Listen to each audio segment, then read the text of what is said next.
Happy Memorial Day, everyone. I started to push this back because I need to be cooking, but of course I forgot the main ingredient. So I need to run to the store. And my ride said they would be here in 10 minutes, but they're not here. I don't want to start cooking and they come. So I'm waiting outside. And hey, Lexi.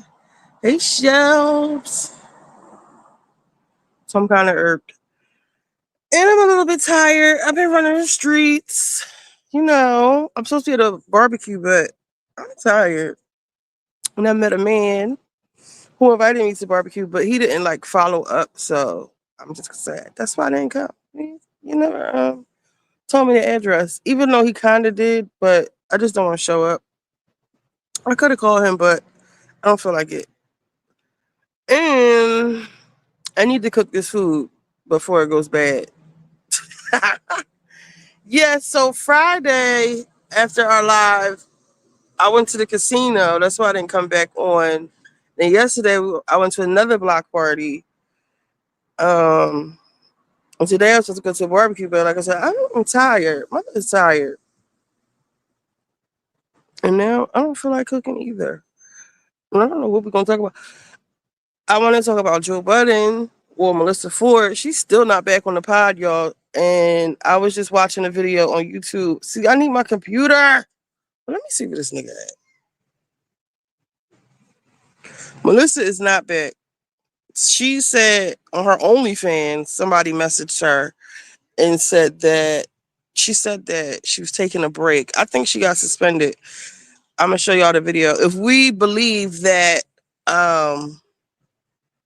she walked off, well, they said she walked off the Patreon episode. I don't have Patreon, Joe Budden's Patreon. No, watch he get smart. How far are you? Like 5 blocks away. All right. Lying. So yeah, she hasn't been back. It's a lot of speculations. I don't know. The last two pods been kind of boring though, so sometimes it's and she wasn't at Joe's birthday party either. He has a big birthday party every year, and she was not there. If she thought they were suspended, maybe so. Maybe so. If she got HR involved in her mess, which I don't see how she could come back from that. That's like snitching. It's like going to the cops. Um, I don't see her, but she's not like filming another show because they said she was doing her podcast. I think it's called Hot and Bothered. I don't watch it, but she's still doing her show and like posting subliminals like Tamar. And Tamar, I told y'all about Tamar. Now she's gaslighting y'all. She said y'all got your way. She's not putting out her album. What y'all think about that?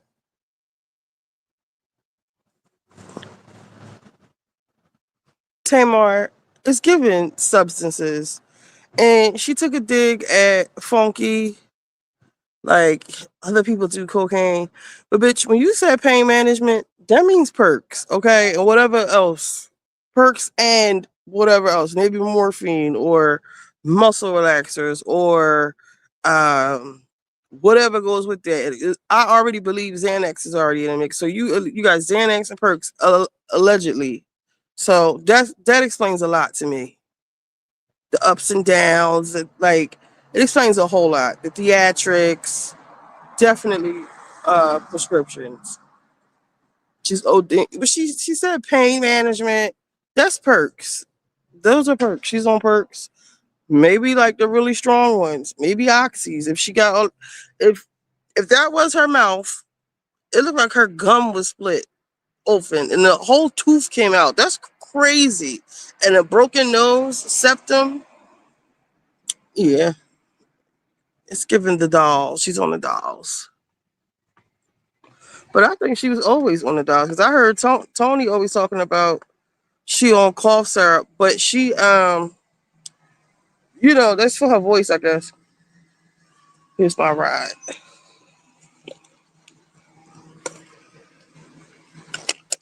You know, this nigga is crazy. She's been OT for years. Yes. Why you make me walk this far?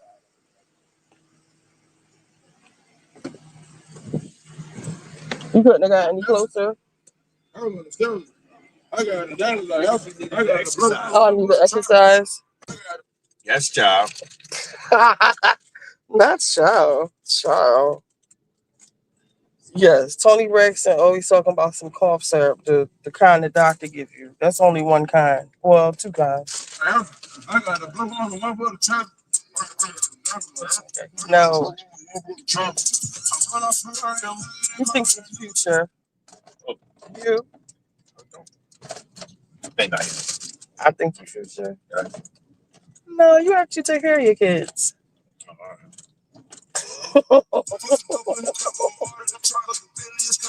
But this your man.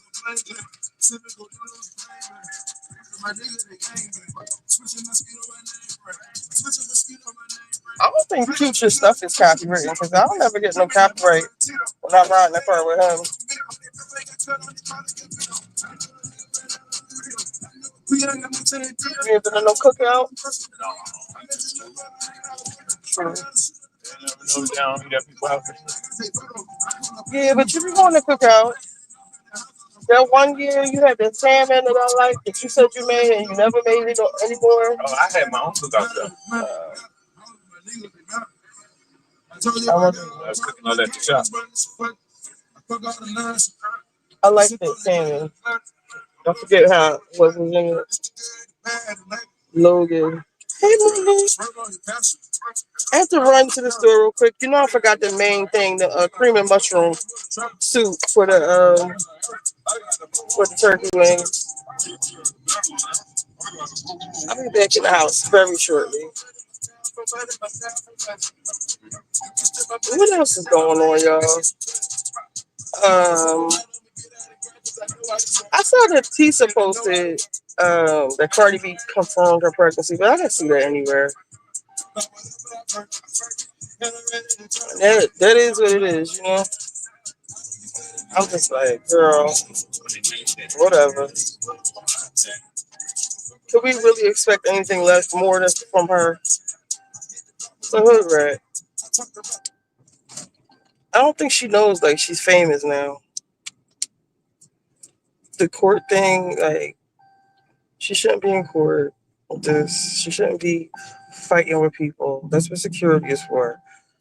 Like when you're that rich, people supposed to take L's for you. Like hello, like you shouldn't be fighting nobody. Cardi, she irks me. Another misleading thumbnail, but we already know what's up. Wait, oh yes, Tisa. She's terrible. She lies so much. It's Tisa's tales.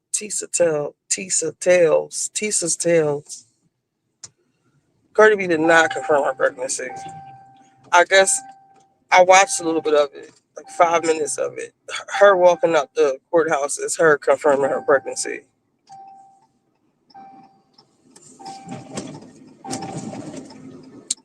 Did I see as Cardi is a grown hmm? What is it? Cardi is a grown woman. Yeah, crash out.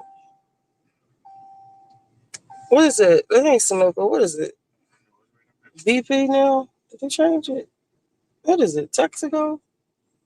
It's a name brand. Exxon. I fucks with Exxon. And Sunoco. No Luke oil. No. What else they got? Really Sunoco and Exxon. Exxon has the best gas, right?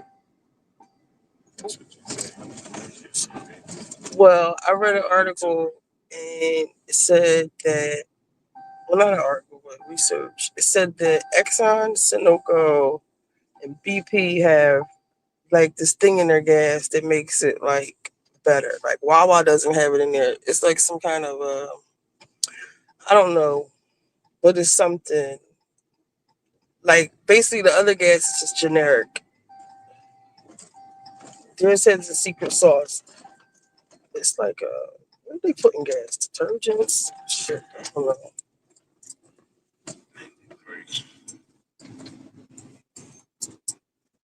Even though I used to use Wawa gas. Do that on Hondas and shit. That's Don't do it. You could do this on whatever this is. This is the American car. got Hemi. You can't. You can't use Wawa gas on a Hemi.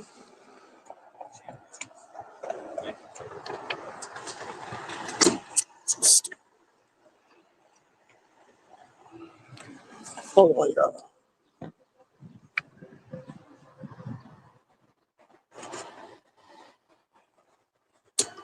Oops.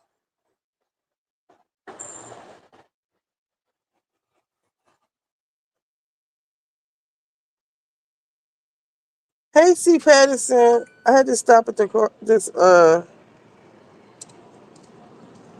forgot the main ingredient. And stop and get some gas.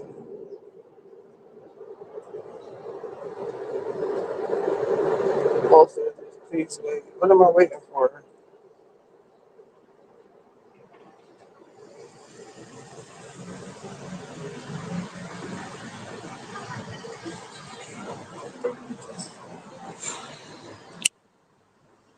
Yes, Tisa definitely lying.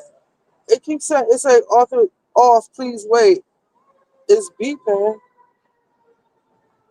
What this mean? You should better not steal my money. I'm gonna cancel it.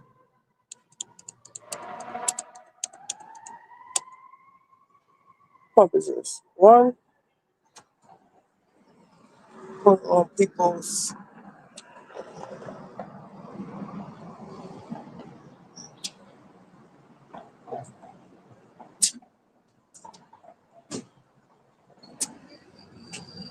Is there something wrong with pump one? I put my Apple Pay and say authorizing. It just keeps saying authorizing. Pump one.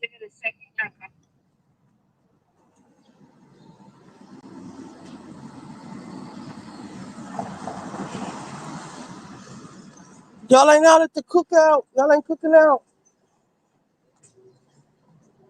I don't want this thing. I tried to cancel it. I don't want it to steal my money. It's my American Express. I tried to cancel it.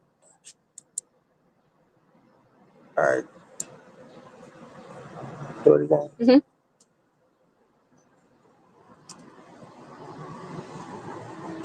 No, it's not lit up.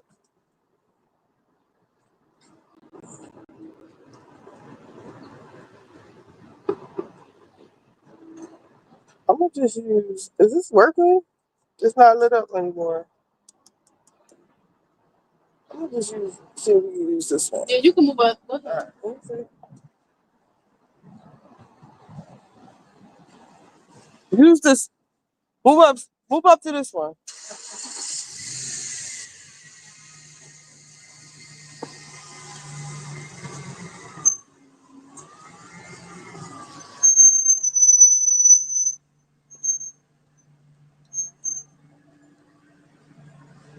What kind you want?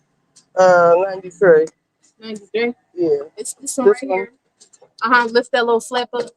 Okay. Thank you.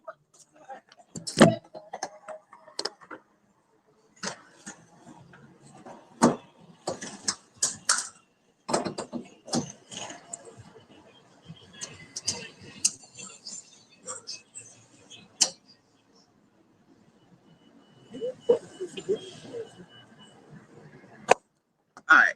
My bad. Hey, Dustin. I don't go on TC YouTube. I don't either, but I saw this thing, a notification pop up with my phone. It was like, Cardi B confirms her pregnancy. I was like, bitch, where?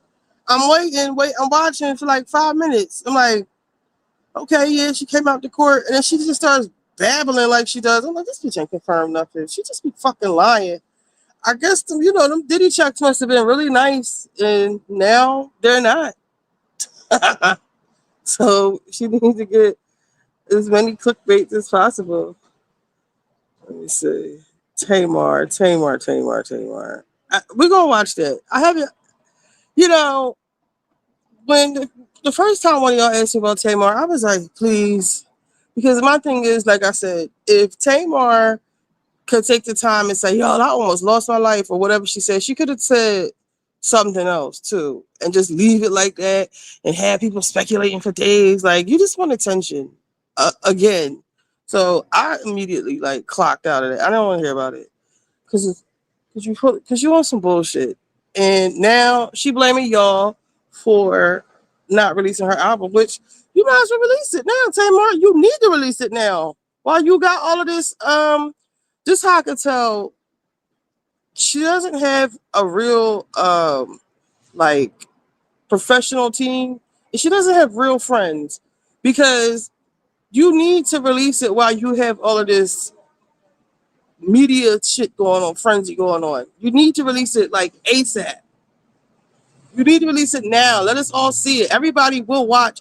You will get the most views that you'll ever get, as opposed to like, I don't know, 6 months from now you're gonna release it. Nobody really gives a fuck. Like, release it now.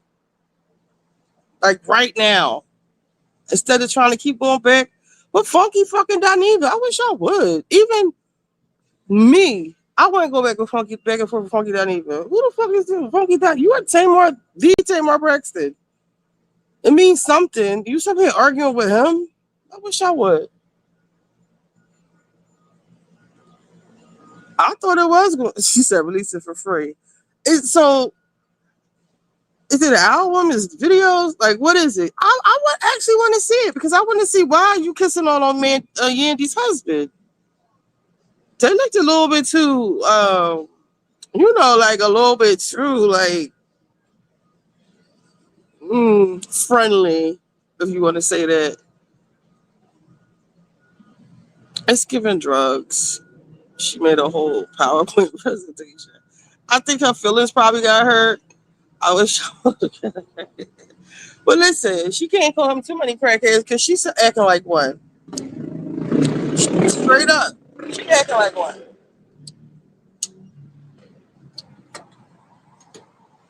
And when she said pain management, I'm telling y'all that means perks.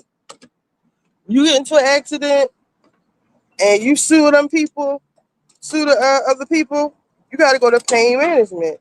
And most of the time, you got to go to therapy and stuff, and you get perks. She probably taking 30s too.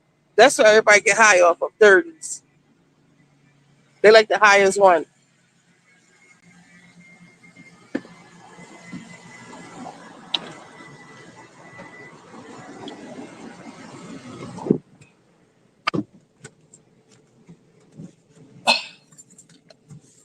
So yeah, I think she should release her stuff, her project, because like I said, she got all the attention right now. Everybody's watching her. And if Funky Dineva was smarter, he would use all this attention for something else too, as opposed to keep coming at her neck. Like, do a new segment on your show, record more, get your coins, as you say, pay you for your pain, tell us some more tea, turn like really go there with it. Like, you've already told half a business, sell all of it. Shit, take it there. Don't half step it. MJ and Prince. A lot of people get addicted after taking pills of pain. I believe she been on that shit. Honestly, Funky is too lazy and emotional. Yes, he's very lazy. That whole I'm a rich white woman thing that always bothered me because first of all, you're not white. You're far from white. Okay, and why do you want to be a rich white woman? Be a rich black woman. And that whole like Q said, oh, what y'all hoes going to work? These hoes, the hoes that's at the cubicle, or the ones that's are the reason why you couldn't live the life that you live.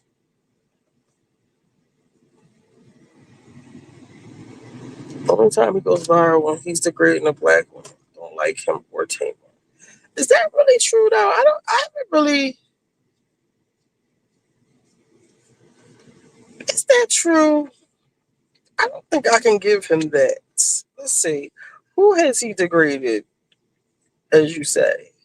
So he's got this thing with Tamar. Who else has he gone in on? Tasha K. I mean, I think that's understandable. Tasha K, because it's Tasha K. Who else though? Wizard, hey Wizard. Who else has Funky been beefing with? Wizard, I'm gonna keep cooking this peach cobbler until I get it right. No, my peach cobbler still ain't right. I'm gonna keep making it until it gets right. That's how I am.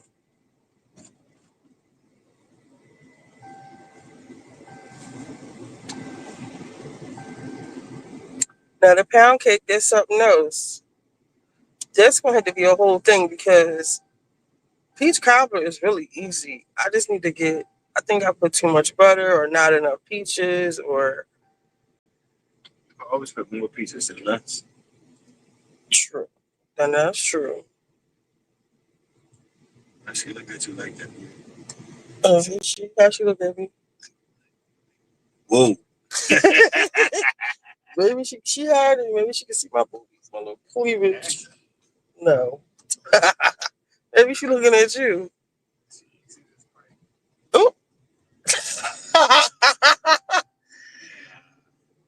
Yo, I'm gonna punch you in your face.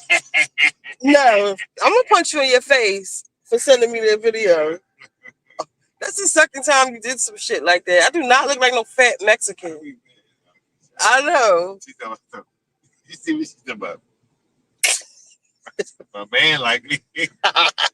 Yo, I died laughing so hard. Well, Michelle ATL and started with him. She said he stole her washing machine. What she say? He said she smelled funny. Uh-oh. I hope one of them ain't die right there. The old people that live there. Yeah, that'd be crazy. Sonic. No. No, I see both the old people. The ambulances out here, my neighbors. Everybody say his house nasty. It is. You can see it for yourself. And, I say I don't. I don't make fun or shame addicts or whatever, but you can definitely tell there's some addiction issues with him. He sleeps all day. Or maybe it's depression. Um, wait, what? What you talking about, Shell? She let him live in her townhouse and he go on her floors and start watching her try. He is petty. He probably did. Um,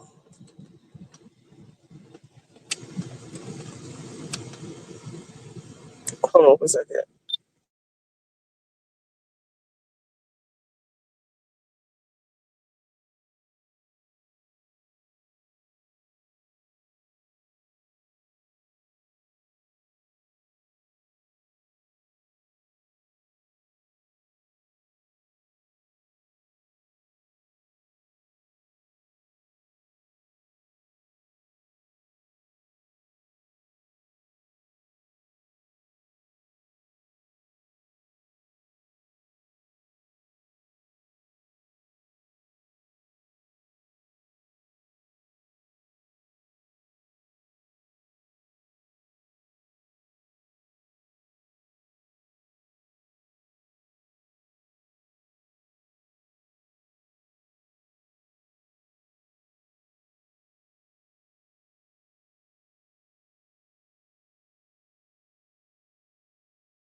All right, I'm back.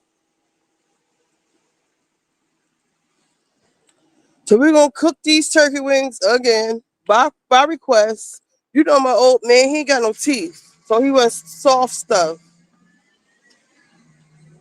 But I might make a little bit of marsala, chicken marsala. If I felt tired, though, I don't feel like all of that. I got a little bit of chicken I need to cook too. Hold on, let me find my keys. All right, we can get on my computer now. I want to show y'all the video with Joe Budden, well, with Melissa not coming back. Um, the guy that we watch, I think his name is Stop It. I don't know what his name is, but he pointed out a couple more things. So we're gonna watch that.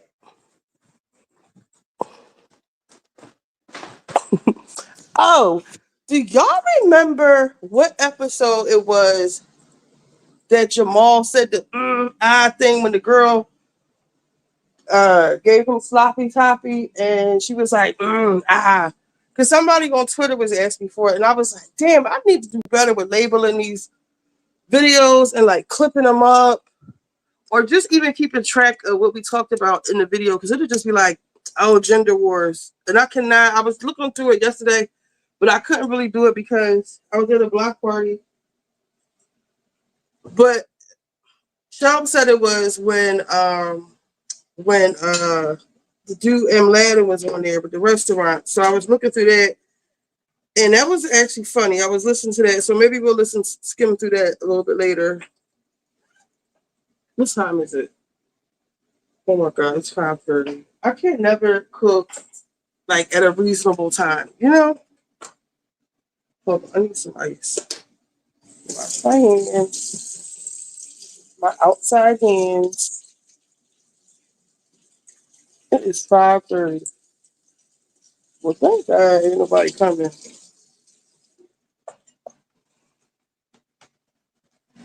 Hey, yeah. Keep track of time makers. Yeah, I'm gonna have to start doing that, especially when Jamal comes here or when I have my crash outs.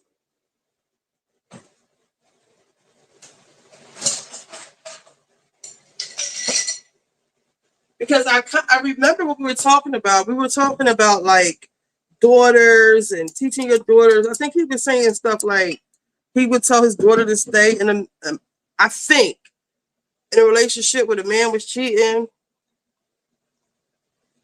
I don't know. But Emily and was up there. We were definitely having like a gender wars thing. Did you see Cardi saying people are plotting to ruin her? Cardi, who? Who wants to ruin your album? Who? The people who don't like your song? She gonna be like, Nikki, I'm so tired of her. I'm tired. I'm tired of her. I don't know why y'all like her so much. I don't know why y'all think her shenanigans are cute. You only saying that because you're anticipating that the flop is going to be because you can't go on tour. What's the call?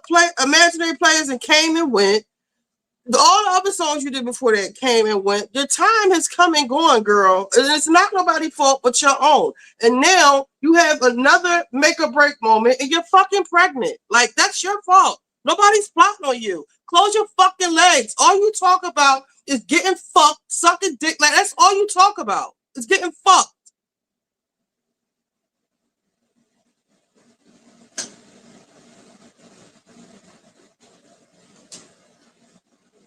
I'm so sick of that whore. Watch Q pop up. Right. Fuck. I ain't gonna say fuck her, but I'm getting to that point. Like, I don't want to hear nothing about her. She's so sickening. And I don't think the shit she doing in court is cute. Who curses on a stand? And why is y'all letting her get away with that? If that was a black girl doing all of that, she would be all kinds of ghetto bitches and ghetto trash, and y'all would not think it's so cute. She's calling a black woman a fat bitch or whatever she calling her, and y'all think it's so cute, and I don't. She has demonstrated before that she don't fuck with black women. I see it. She's definitely a Nikki Jr. She look crazy. Her plastic surgery. Imagine how she gonna look after her baby come. She People be thinking like they be getting that shit snatched out and all of that. Look at Larsa Pippen, for instance. She looks crazy. It might not be an ounce of fat on your body, but you look crazy. Isn't that lady an ex-kingpin? Oh, that lady. Is Tamar that lady? Who is that lady? She need to settle because if you put your hands, you're Cardi, you're a fucking celebrity now. You can't be fighting people whether you got the right to do it. Like the girl's recording you. Okay, you can't throw hands anymore. You're fucking rich and famous. Like you supposed to have somebody on deck that'll snatch their phone out of hand and take the charges for you. That's what entourages are for. Ain't she in the gang?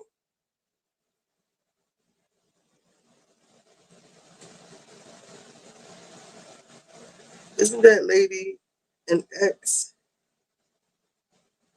You talking about Cardi? Who you talking about, y'all? On the stand with Cardi. With her? I haven't been following the trial like that. So you're going to tell me who you're talking about. Cardi surgery has aged her. She looks like older Pepper from Salt and Pepper. She's starting to look like that lady, Wildenstein, the cat lady. That's what she looked like to me. I'm so sad the Gilded Age ain't on no more, y'all. So I saw somebody say that Tamar said she's suing Funky Duneva. Did she say that? Flip didn't go to Joe's party either. I see him just posted my first community give back, jerk chicken giveaway in Brooklyn. You was giving away jerk chicken and you ain't go to your boss' birthday party. That's why you wasn't at the party, Flip? All right, so let me see. My history. Here we go. Gone. All right, hold on.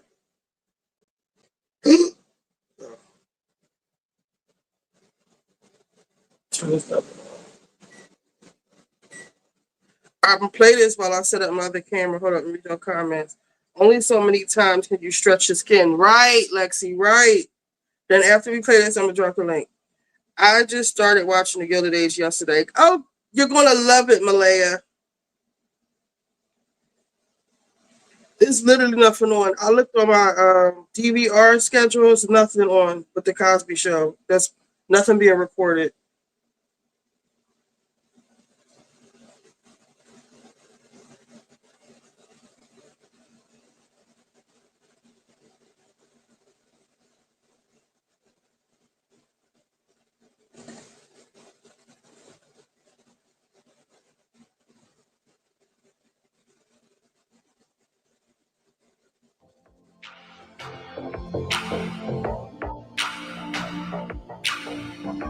Melissa, you could quit this job. You could quit, girl. You could do what you want to if your contract reflects that. And if you would like to amend it. Oh, P. Patterson. My middle name this month and the rest of this year is amend or another word I can't say. Sit tight. Yeah, because y'all keep every time.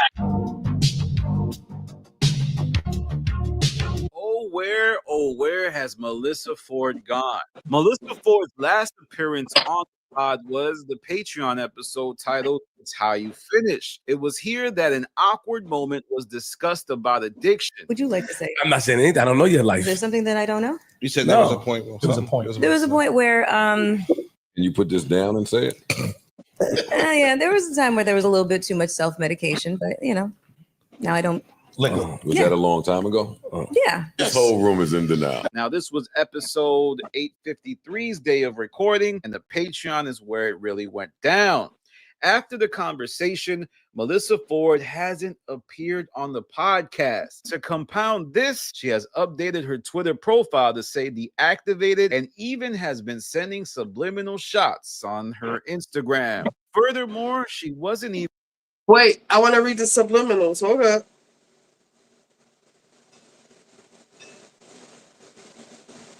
of recording, and the Patreon is where it really went down.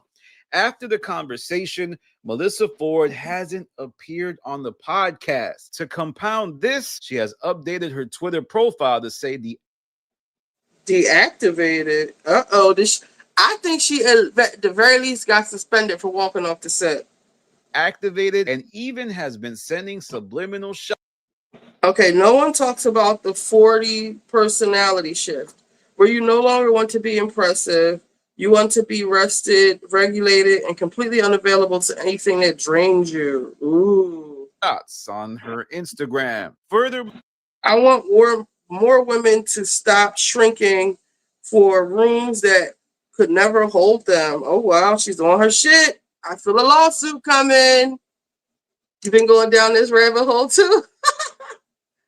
It's like he got his own reality show. I love it. I love it. Because that nigga making $1 million a month. Like, the people love it. I'm going to give it a try. Y'all made it sound so good. Yeah, there's nothing else on, and it's good. If you like Housewives, you would like the Gilded Age. It's better. And it's loosely, well, not loosely, like, what's the opposite of loosely? Tightly, based on fact? more, she wasn't even at Joe Budden's birthday party like she was last year. While many may think that this is just another work to make the show seem dramatic, anyone watching this situation can see that that couldn't be further from the truth. Throughout her time at the Joe Budden podcast, Melissa Ford has been one of Joe Budden's greatest mysteries. Joe, the ladies' man of hip-hop, has a steadfast commitment to the woman's voice, yet his commitment optically doesn't seem to align with the infrastructure he has built on air, as evidenced by the See the Thing Is scandal and Ford being cut off and dogpiled endlessly on the show. Why you can't hear from a man that don't have a daughter?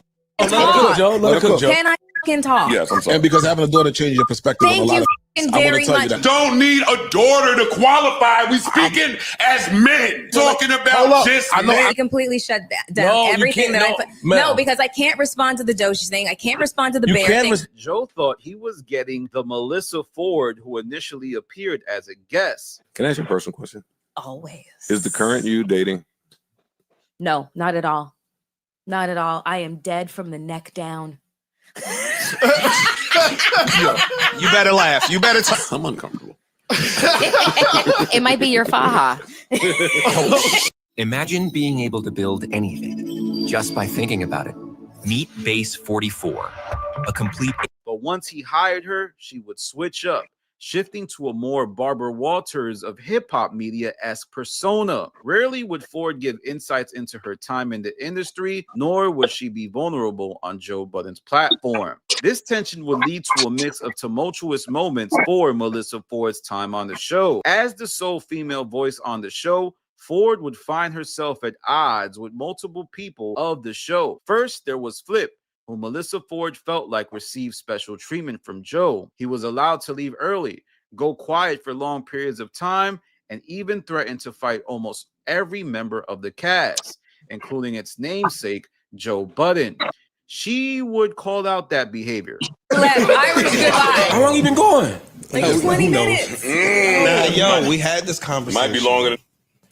I believe rightfully so, but instead, she would be demonized by the rest of the cast for so-called Karen behavior. Eventually, the drama between Flip and Melissa Ford would boil over, so much so the two would clash on air, leading to one of Melissa Ford's many show walk-offs. I'm literally saying they're the same. Literally saying they're the same. And all the men up here take accountability, but the one person never takes accountability. That's a woman. When are we basing our judgment off of? Are you talking about me? Y'all motherfuckers abuse the shit out of that phrase. Okay. Calm down with that. There were additional You see how hostile she is now? Like, this is how she be talking now, like real turned up. moments between Flip and Melissa Ford as well. One where Flip made a joke about the MAID program, which is a health program in Canada where one can opt for early death should they suffer from a serious terminal disease. While Flip claims he didn't mean any harm, I'm unsure, as Flip does love to get a rise out of people, and he 100% knew Melissa Ford's mother participated in the program. It's tasteless as f. Stop talking about that. It is not a light matter. Don't do it. What? Step the fuck away from it. What are you talking The about? mage, don't mention it. Don't talk about it. If you cannot be respectful about it, leave it alone. Later, it was revealed that Melissa Ford went to the show's human resources department to formalize complaints against Flip. We sent Mel to HR, like to talk to them before she went. Oh my God, the culture, I guess, I don't know what's going on. And if you don't do something about those guys.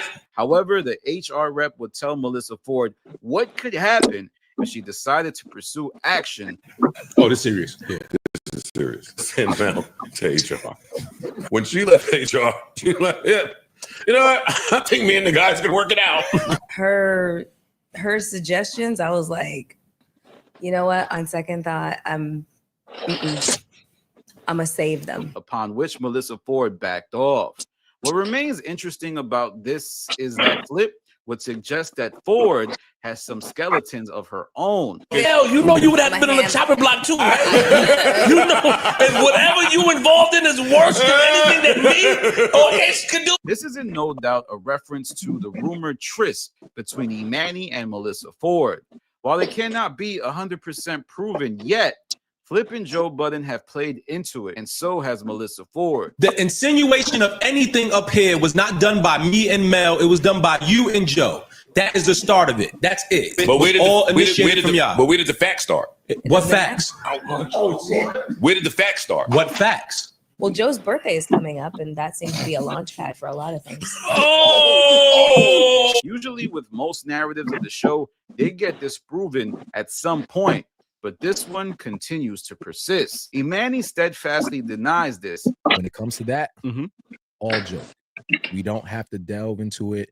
And on top of that, if it was true, it's none of y'all business. I don't think Imani would tell us the truth anyway. With this tension boiling over, it appeared like Joe wanted to introduce a stabilizing force towards the end of 2024. That force was Mark Lamont Hill. His voice, while a breath of fresh air, would usher in another tumultuous moment for Melissa. For the last little while, you've been shooting, and I'm That's what you think. and I'm just like, yeah. Why would you speak for yourself so I can make sure? Do you think I shoot at you more than I shoot at Imani? No. Do you think I shoot at you more than I shoot at Flip? No. Potentially.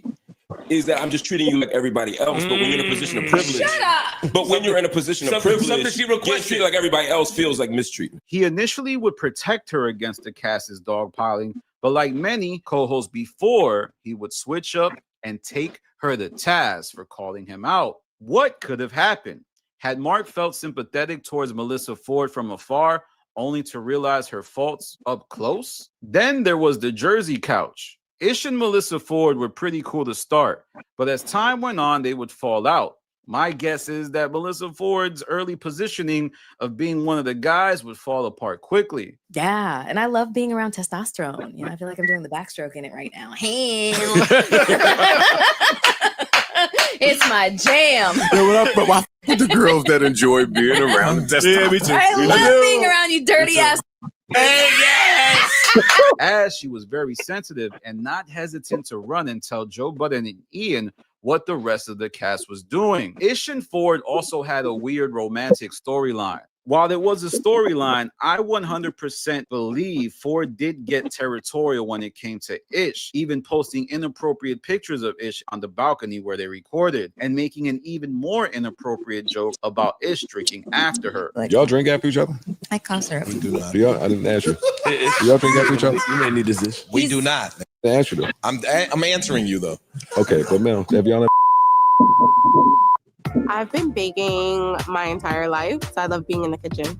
And I'm constantly furrowing my brows. So when some of my friends mentioned they got treated with Botox cosmetics, Shit, yo. I got it. This is what you be doing. Stop! Stop, bro. Who? While that was bad, I think Ish's greatest gripe against Melissa Ford was how in an exchange with her, she would always paint him as a misogynist. I think that you speak through your trauma a lot, and I don't think you're aware of it. And so would Ford's fan base. Ish, though, still needs to take accountability because he would cut off Melissa Ford and appeared disgusted when she spoke.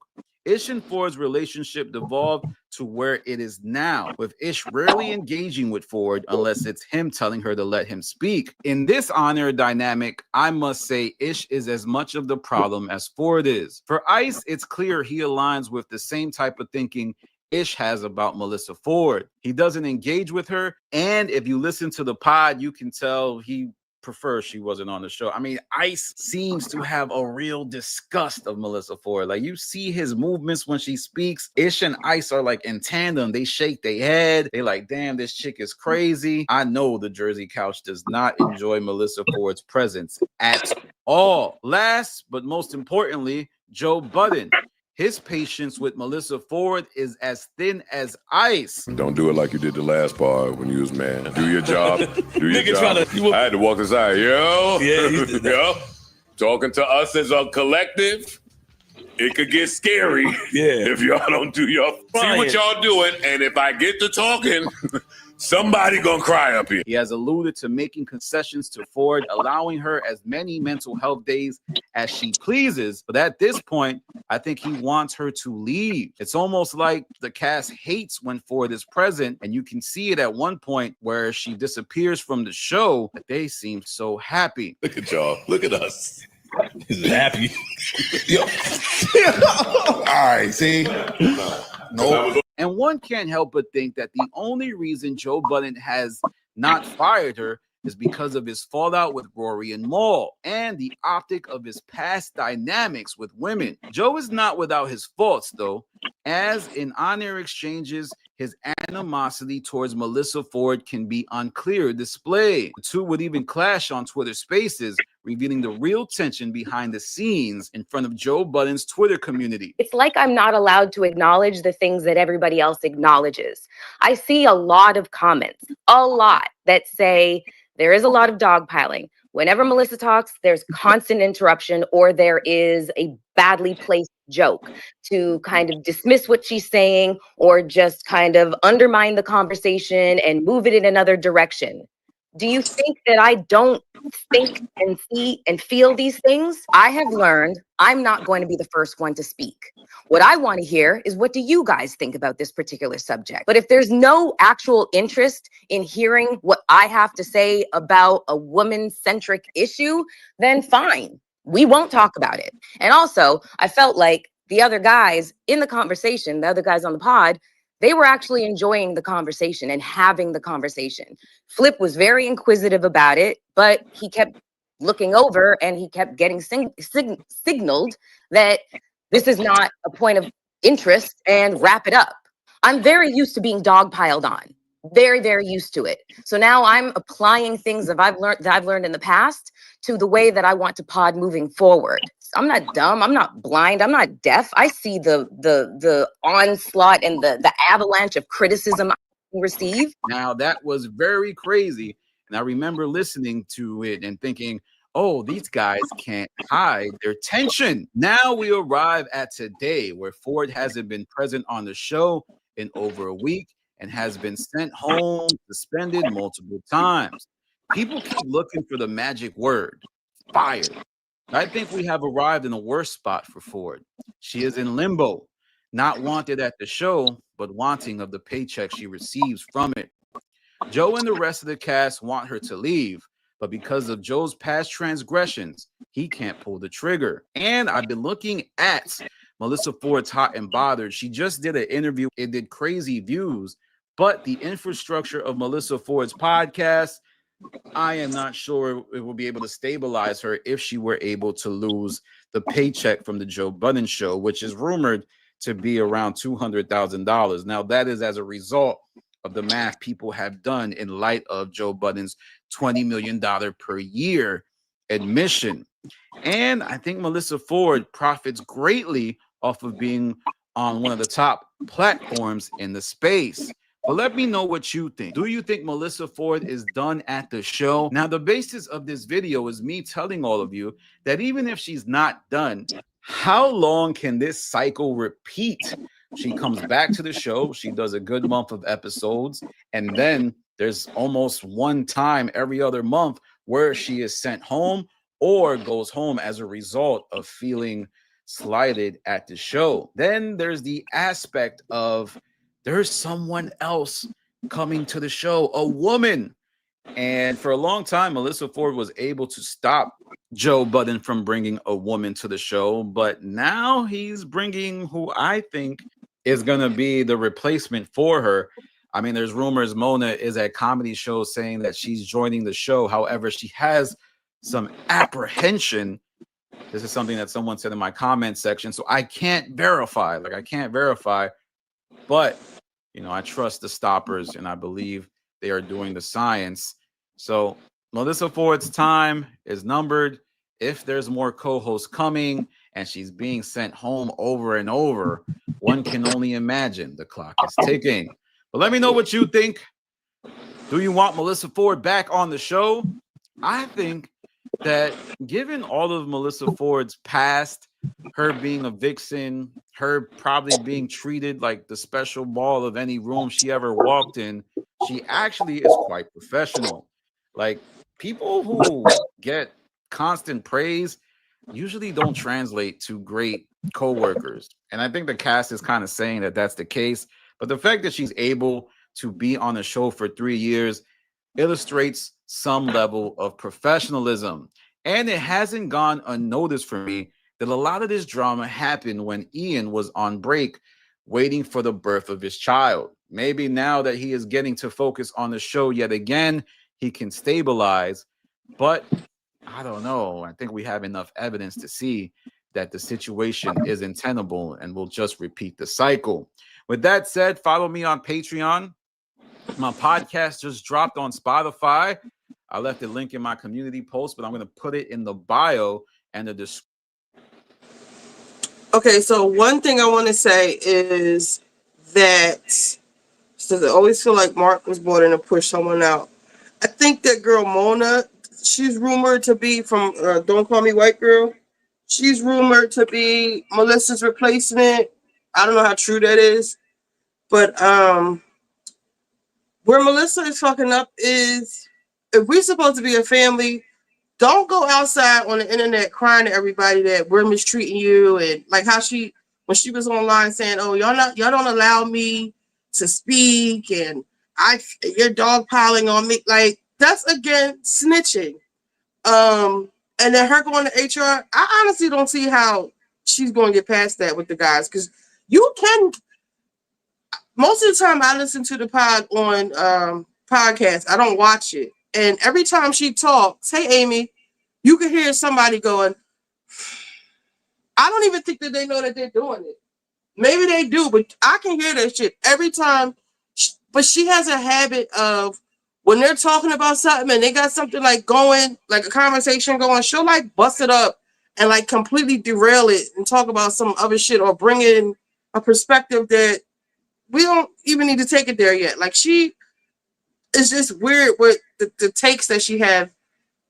Another thing that she's doing is, to me, she's rebranding in real time. Like, she's trying to rebrand herself. He said a hip hop Barbara Walters, which no, but okay. You can tell she's trying to clean up her personality, and she calls herself like coquettish. That's a part of her allure or her whole shtick. Girl, you were never that girl to begin with, A. And B, that's not what it's given. It's given fake and phony. Like, you can't answer any of the topics. They played a little scene on here where she was joking and she was saying, I love being around the testosterone. He hired her, that Melissa Ford, not this version that you're giving them where you don't want to talk about none of the people you dated, or when they're telling their stories, you don't want to answer the questions, or it's weird. The stuff that she's up there doing, we don't need Barbara Walters from you. So I don't know what she's going to do. I think she's suspended, or she on FMLA, like somebody said. She doesn't relate the topics to her points correctly. No, she doesn't. And it's like, they're saying they cut her off, but she'll completely take the conversation in a whole other direction. They're like, Joe, now I know, before they would let her just do that because they don't want to seem like it because she was online crying about dog piling. They don't want to seem like they're dog piling or bullying on her. But where does it stop? You are drawn. You are tripping. Like, we were talking about this, not women's right of it. And even when they was talking about the whole, was the Halle Berry and David Justice thing, like she was all turned up about that, loud and wrong, and then lying about what she said, what she didn't say. But there's another video. It's one more video I'm gonna play. What did I see? Buffy the Body said Mel used to get her kicked off video sets. There were rumors about substance abuse and being a mean girl. I have heard that. She has current beefs with people. She was supposed to start a podcast with somebody else. And the girl said Melissa snaked her out of that. She did it on her own. We're gonna watch another video. Hey Amy, remember Cam roasted her? Yes, he did. I'll play that too. But in the meantime, in between time, so for my turkey wings, I made hold on, let me take this off for a second. I do want to start clipping up my videos. So I took this cream of mushroom and I'm going to add this French onion to it because I do, instead of the peppers and onions, I'm just going to do like a French onion turkey wing with like a creamy base, like cook it in a creamy base. So I take this and I actually use this so the fake onions don't go into it because I hate them. We're going to put real onions and celery in the bottom of the pan. So I'm going to do that now. And then we're going to watch the other part of the video. So this is the cream of mushroom cooking. It's almost looks like it's good. Let me get this around a little bit. Make sure it's all even. And then I'm going to take these two. Let's see, hold on. These two.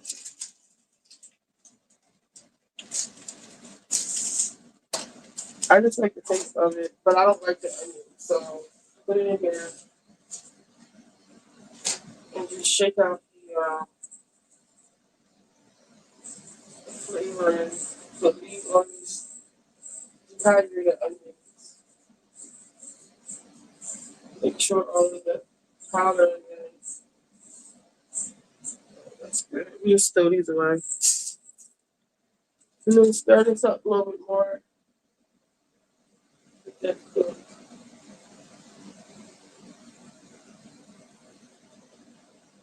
And that gives a really good flavor. You cook it about like an hour and a half, 2 hours. It's really good. So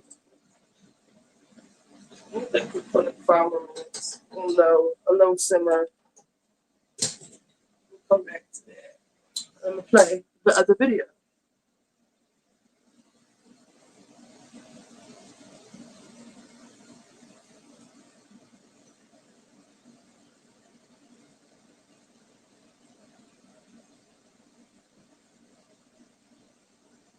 Well, I'd be remiss if I didn't ask. I know you're gonna give me probably the Montreal screw job of answers, but Can we hear him? do you miss Melissa Ford? When's the last time you seen her at the pod? What's going on? I don't miss her. I spoke to her maybe an hour ago. Okay. But was she there yesterday? What'd you say? Was she there yesterday? No. But you watched it. You already know that. No, I'm just asking. You spoke to her an hour ago? Maybe not an hour, maybe an hour and a half. About an hour, yeah. About an hour. Oh, okay, that's dope. Yeah. Always. That's my family. That's my Was it like a damage control type of conversation though? Like a mark, like they're gonna talk about me on the spaces, going in, stick up for me. Specifically, it was, hey, what's the name of that acupuncturist that you mentioned because I need some work done on my back? Yeah, they had this planned already. Mark, they're gonna ask you this. Hey, what do you... so all right, let's do this. If every question you ask, you see, he getting mad. I'm not, no. What I'm saying is, if every answer I give you, you're going to presume isn't true, then don't ask those kinds of questions. Yeah, no, I called her about my back because I have back problems. and I have an acupuncturist. I'm literally leaving chiropractic now, but there's somebody she knows up in North Jersey that does like it's not it's not acupuncture. It's needling. Needling is actually what she said. Ooh, what's good, people? It's your boy, The Kitchen. Now, what you just heard there was a space, yes, a Joe Button community space where Joe Button fans would ask various questions to Mark Lamont Hill. But the main question that a lot of people would want answered is the whereabouts of Melissa Ford and where is she and what she is doing, because she hasn't been on the pod for, I think it's been just over 2 weeks, and a lot of people are wondering where she is. A lot of people think she's been suspended. A lot of people have been told that she went on a break for personal reasons. There's a lot of questions as to what has happened to Melissa Ford, and the only sign of Melissa Ford through her social media platforms is her promoting her podcast Hot and Bothered, and obviously sharing memes and life quotes and shit like that, but nothing important, just her podcast. She hasn't posted the JBP episodes like the rest of the co-hosts normally would. She hasn't retweeted anything relating to the JBP or anything for that matter. In fact, when I went onto her Twitter, it said deactivated on her profile, which has kind of led me to wonder what is going on. Like, what is going on? Not only that, her community is also been deleted. It's not there anymore. So since no one would answer the fans' questions, some of the fans would actually take to her social media platforms and message her. And one of the platforms that the fans messaged her on, allegedly, I don't know if this is real, because if this is real, this is hilarious, because a fan would allegedly message her on OnlyFriends. And I know it's not called OnlyFriends, but you know what it's called. You know what it's called. But the fan would hit her up and say, "Did you quit the JBP? Question mark. Suspended? Question mark." And she would write back, "Nah, babe, just taking a break from it for now. Why are you asking?" Then the messages would continue with, "Good morning, gorgeous." Oh my God, why am I reading this shit? The messages would continue with, "Good morning, gorgeous. Just thought I'd ask because I haven't seen your beautiful self on there the past few pods. When will you be back?" Then she would say, "Morning, kiss face. Yeah, just vibing with the break for now. But don't worry, I'm keeping it." Yo, that is insanity. You know what she said. I don't have to read this shit.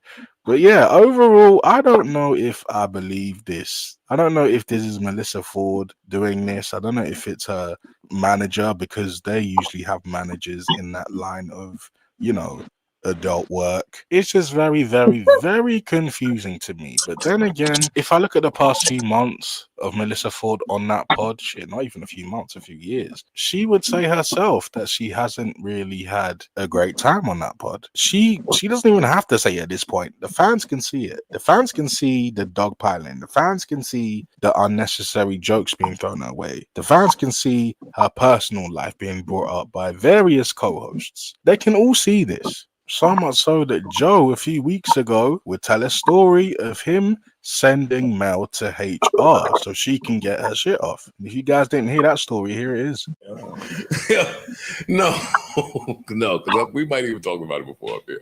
But when we sent Mel to HR, like to talk to him, Mel, like, before she went, "Oh my God, the culture, I can't stand it. I don't know what's going on. And if you don't do something about those guys," right?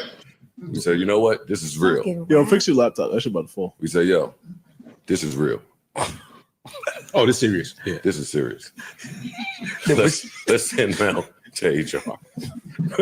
When Mel, and it was a woman, black woman. When she left HR, she was like, "Yeah, you know what? I think me and the guys can work it out. I think me and the guys can fix it ourselves." You did say this before. You said I love Mel. I absolutely love Mel. Mel. The fact that these onions are strong, that they joking about that is weird to me. But on another thing that I played before, if you look at Ish, I see if I can pull it up. Ish's face. Did y'all see it before? Joe is going to regret some of those HR comments. Yeah, he shouldn't have said that. Yeah, the fact that he's laughing about it, but later he says, "Girl, if you thought you was gonna come to HR and do all of that and come back up here, get one of the homies fired and come back up here, you got another thing. You really think you would be sitting up here?" So, I mean, she might have a case, but that'd be really corny. But if she does that, if she sues him, I don't see anybody like fucking with her after that. She gonna ruin herself after that. She wants to leave, just leave. The greatest. HR talked you off the ledge. I say, No, it wasn't They came to that. understanding. No, it wasn't that.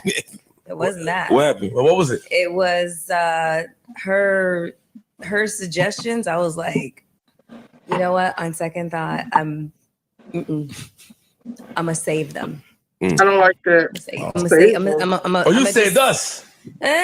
Are you I'm just not. Melissa, You didn't even have a conversation with the lady, so shut up. You don't even know. But I was deep. Melissa, look at me.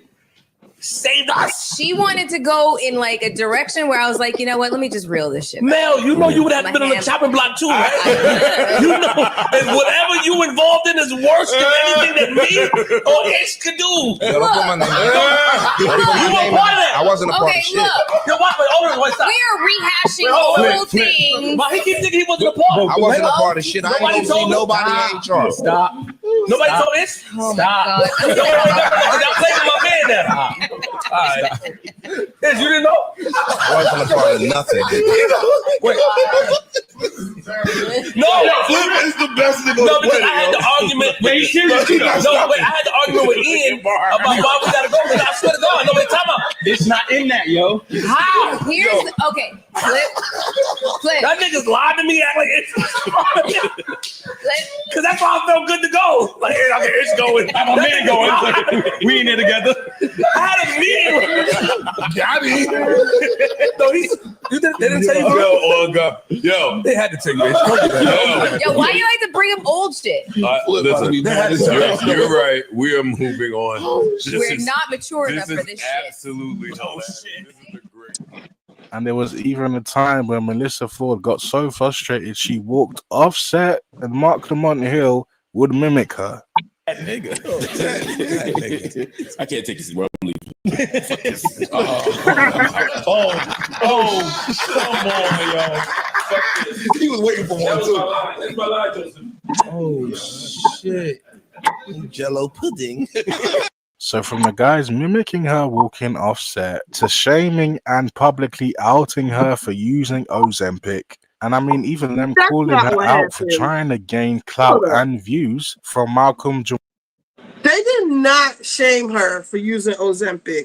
She said that she did not use Ozempic, but she used semaglutide, whatever it's called, which is fucking Zempic.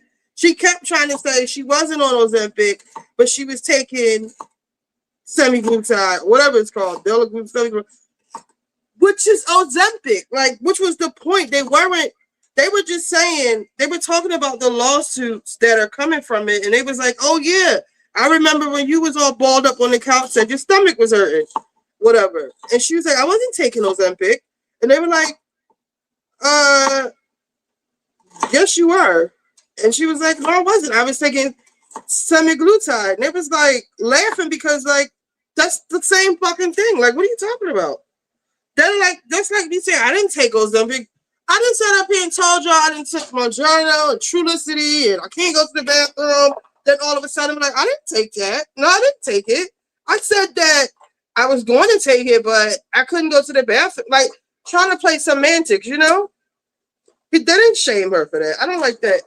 And that's where I'm not in agreement with Melissa because Melissa, stop. Don't be uncool with my Luann voice. Jamal Warner's demise. Malcolm Jamal Warner. Whoa.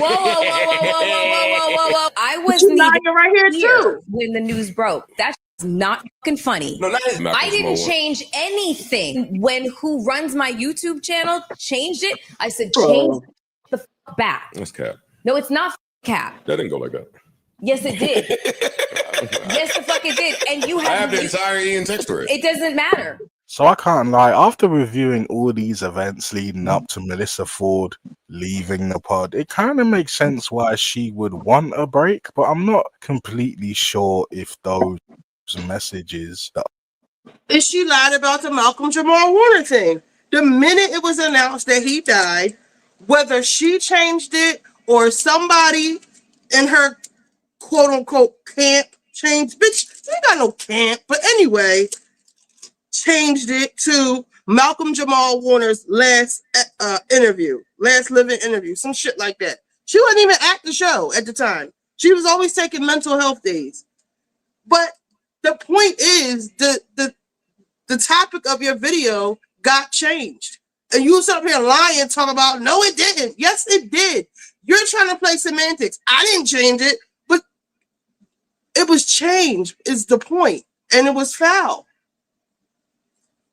Only friends messages are real. I don't know. I don't know. I just don't know if it's real. I'm not gonna buy it. I'm not buying it. But how do you guys feel about this? Do you guys feel like Melissa Ford taking a break is needed? Because I can't lie, after the weeks of clips that I've seen, it does seem like they kind of get on her a lot. But then again, this is entertainment. You can't have a good pod without jokes. And sometimes you just have to hold those jokes. You just have to stomach those, like the rest of her co-hosts do. But like I said, let me know how you guys feel about this situation. I will be looking in the comments because I am very, very interested in what you guys feel, or how you guys feel about this, rather. But yeah, until next time, it's your boy, The Kitchen. All right, so I need to season these, get these in the oven. So right now I am just seasoning the other side of them. I'm just going to put some olive oil, and for the underneath, I'm gonna use the Montreal steak seasoning. I'm just seeing if they can all fit in this pan. I did not pre-measure this, Lord. I don't think. I hope they can. I be wanting to cut the tips off, and people like these tips. I don't, but people do. This shit is not gonna fit in here. Maybe if I did it. Come on, this ain't gonna fit.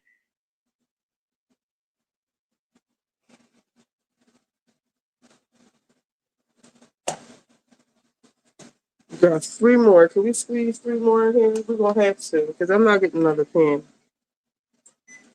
Maybe I should put them in another pan.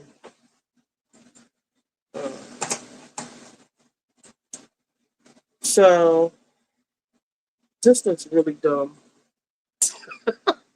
Hey, uh, I'm just gonna drizzle some olive oil for the underside. Up the top part, I'm gonna just put butter on the top so it can get nice and crispy. But I'm gonna just put some olive oil right here. I don't know why it's coming out so slow. I should be like rubbing it now. It's like all this stuff melts all together when it cooks.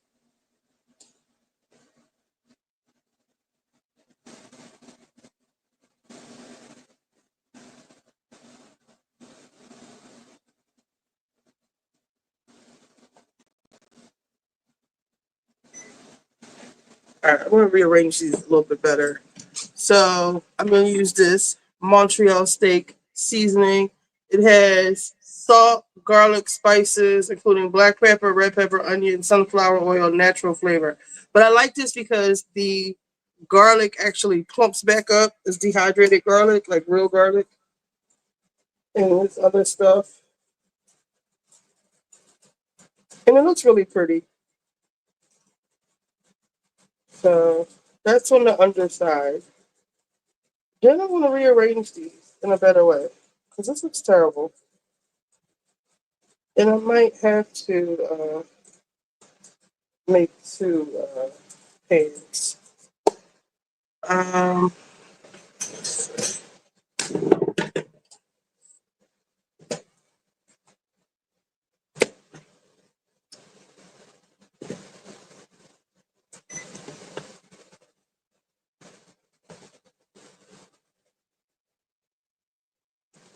do y'all want to watch Tamar crashing out or Armand?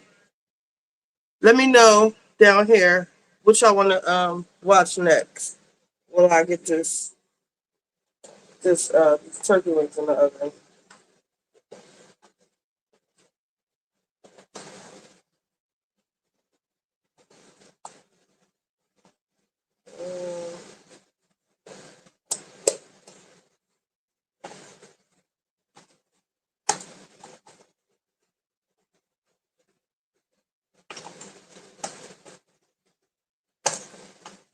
Okay, okay, it's coming, it's coming. Just take your time with it. Take, oh my god, I'm so stupid. Coming over. Take your time, young man. Mama used to say, don't you rush to get up.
One more. One more. Here we go. We did it. It all kind of fit.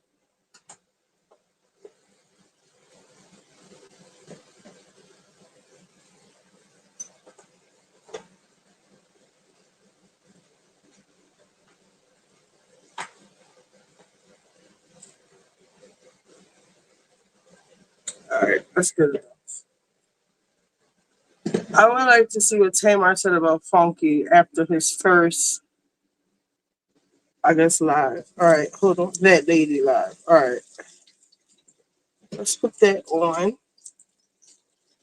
for the girls. Tamar is just when she was you mean the one when she was putting on her makeup where her nose is not broken.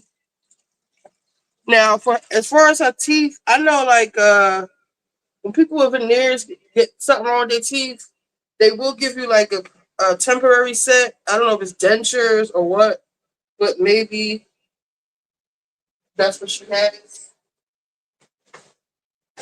But it seems to me, if this happened, this was all last weekend, right? It seemed to me that she would be in far more pain, which, like I said, is giving perks.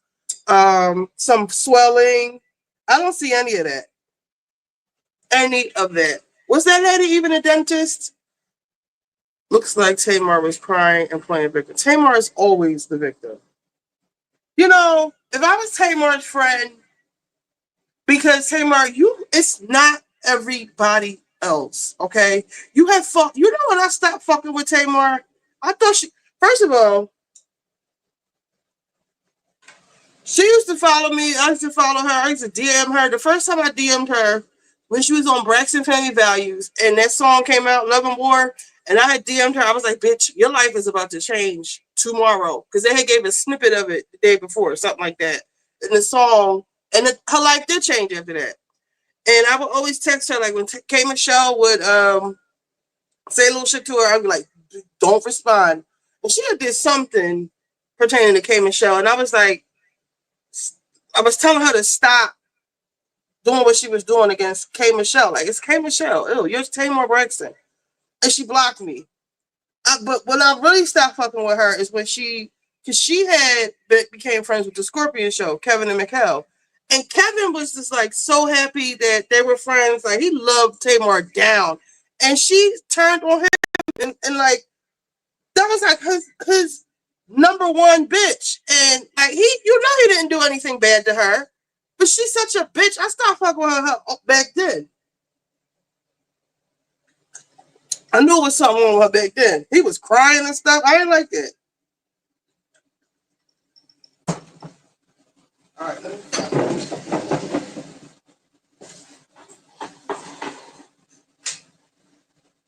what was on the tube? The YouTube.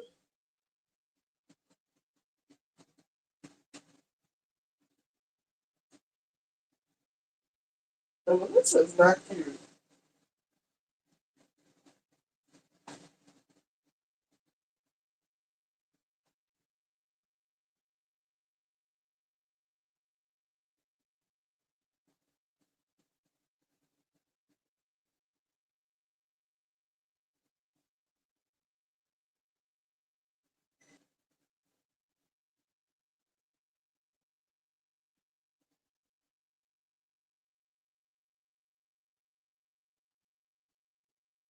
Where did she do this? This live?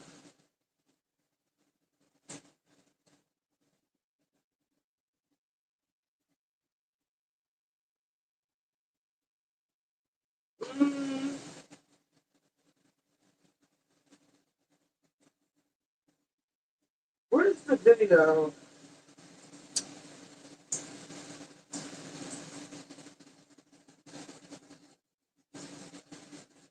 Let's see if this one will work. Why? Why can't I make any changes without an admin approval? Huh? You should try Monday.com. I swear. Very hard. I love drama. So, okay, well, what's the drama?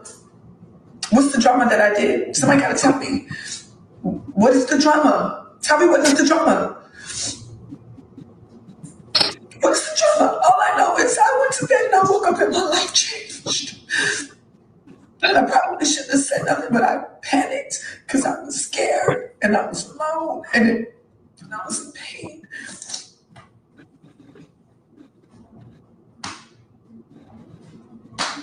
And that's it. I don't have to lie. I got money. I have success. I don't have to lie about anything. But did that person tell you that their birthday party I paid for? So that was a shitty friend. So why what roll out? It was a coincidence. I didn't go to bed and wake up and my life changed. Very hard. I love drama. So, okay, well, what's the drama? Wasn't it Amy? What's the drama that I did? Somebody gotta tell me. What is the drama? Oh, no. Tell me what is the drama? What is the drama? All I know is I went to bed and I woke up and my life changed. I gotta fix this. And I probably shouldn't have said nothing, but I panicked because I was scared and I was alone and I was in pain.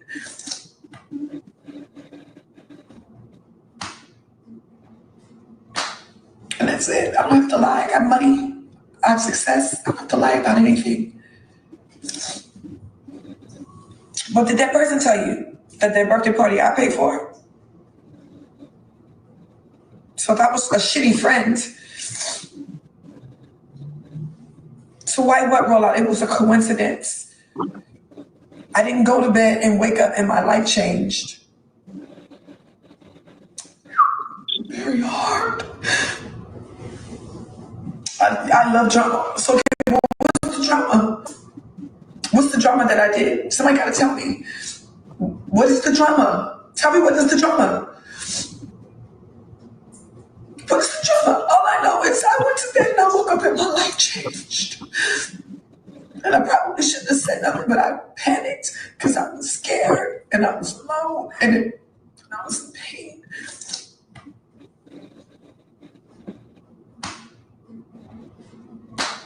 And that's it. I don't have to lie. I got money. I have success. I don't have to lie about anything. But did that person tell you that their birthday party I paid for?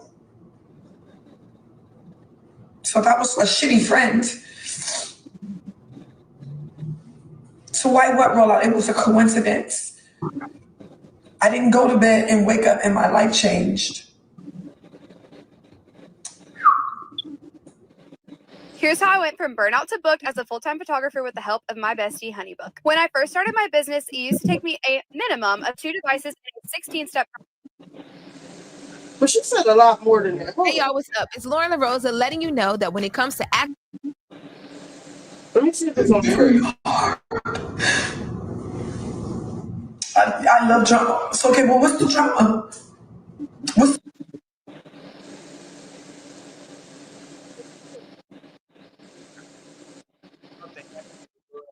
He's not doing well. I can weather the storm. I've weathered Let other me look storms. on Twitter for the whole At the thing. end of the day, to be honest with you, I was down in Miami having a good time. It really was not bothering me to that magnitude. Humans have the attention span of a gnat. It was going to eventually blow over. All right. Here is where things have gotten sticky for me in this moment. I ain't some old easily pacified ass bitch. So you posted in your stories last 24 hours. along the way the devil don't got on your damn shoulder, you went back and deleted it, unfollowed me, blocked me, which I'm fine with all of that. But the thing is, these are all things that are easily traceable by the internet. These are all things that signal the soft apology or soft explanation was hollow from the get-go. It was never genuine. You never intended to do it. Your arms had to be twisted in order to do it, and you didn't mean it. Fine.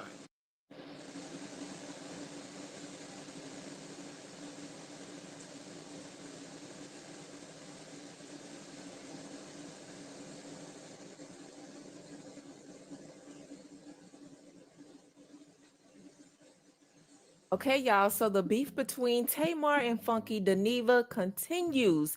Now, if you guys are not up to date, Tamar and Funky Dineva are no longer cool. And Tamar took to her IG Live and threw some serious shots at Funky Dineva. Now, she talked about how she paid for Funky Dineva's birthday party that same night, that she allegedly ended up waking up in a pool of blood and allegedly almost lost her life. And she made it very clear that she and Funky Dineva are no longer friends. She blocked him on social media, and she So also Amy threw come. some If Amy shots came, Amy basically was talking banned. about that Funky I want to Dineva undo does this. drugs. Now, I'm going to play the live, but if you're not caught up, you can watch my previous Amy, try to videos comment. explaining everything. But basically, in a nutshell, what happened is Tamar ended up going online saying that she almost lost her life, that she woke up in a pool of blood, she had a broken nose and missing teeth, and she was in the hospital. So people were blaming Funky Dineva because she was with him the night before because he had a birthday party. Now, Funky Dineva felt some type of way because he felt like Tamar just allowed these people to drag him because she wanted publicity. And the reason he said that she wanted publicity is, I think it was like a day or two later, she rolled out her visuals for her EP that she's releasing on September the 19th. Now, Funky Dineva felt some type of way because, again, he felt like Tamar was just allowing people to feel like he was the one who did something to her. And of course, he was getting bullied online and all these different types of things. So he was like, cool, if you don't want to speak up for me, I'm going to take to my YouTube and I'm going to blast you. So he ended up going on YouTube. He ended up talking about the situation. He basically called what Tamar was doing a PR stunt. And at the very end of the video, he was getting ready to out her, but he said he just couldn't do it. So this caused speculation, and people began to feel like Tamar's whole hospital situation was just a stunt. Now, even though Tamar took to her IG stories after that and said that she still loved him, these two are not cool, and they are basically going tit for tat. Now, he also took to his YouTube and let it be known before Tamar did this live, if she says anything about this situation, it's going to be on and popping because I am not the bigger person. I'm going to lay you out wherever you show out. It's just that simple. I'm going to lay you out wherever you show out. As far as I'm concerned, we could even still get on the phone later on tonight, later on tomorrow, talk about where it went wrong and put all of this behind us, because that is the way my maturity is set up.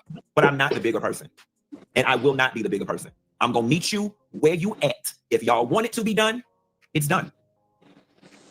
But every time she posts something subliminally that remotely feels like it has anything to do with me or this situation, I'm going to hop my ass right back on this internet and I'm going to make money off it. I'm going to keep it going. I am on whatever she is on. Now, I want you guys to take a listen to this live. Y'all let me know what you think about this crazy situation. And again, if you're not caught up, I put my last two videos in my description box below and you guys can watch it. But I want you guys to take a listen. Let me know what you think in the comments. But that's all I have for you, and I'll talk to you later. So let's talk about it. You want to talk? Y'all don't ask to come up here, please. I don't. Okay, so.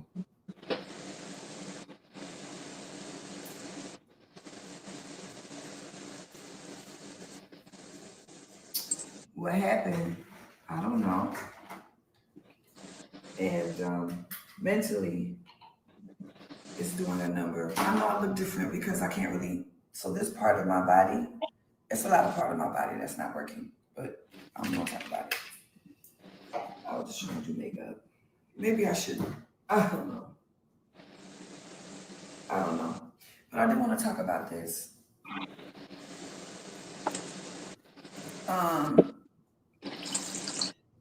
Y'all not really here for me. Y'all have allowed this person to bully me and eat me up. And the truth is, I've been in the hospital. And the people want me to go back to the hospital, but I don't want to go back home.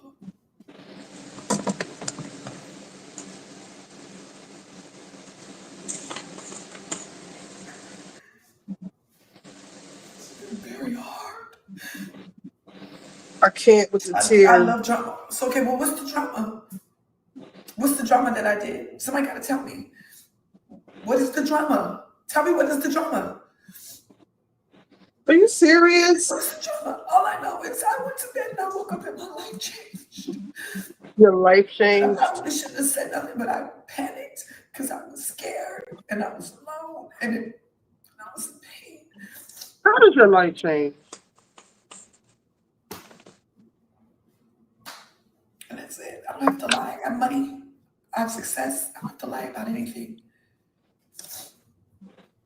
What did that person tell you?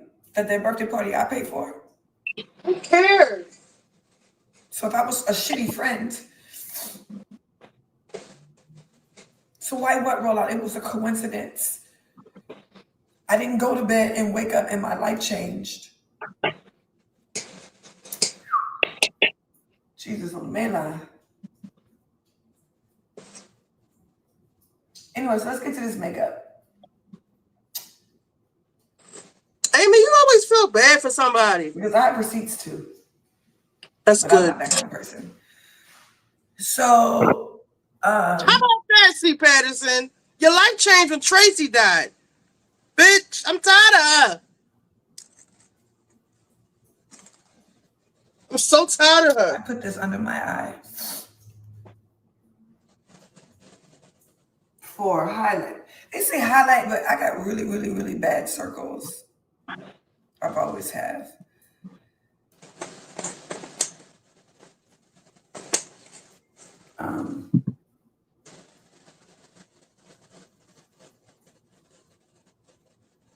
She didn't do this much when Tracy died.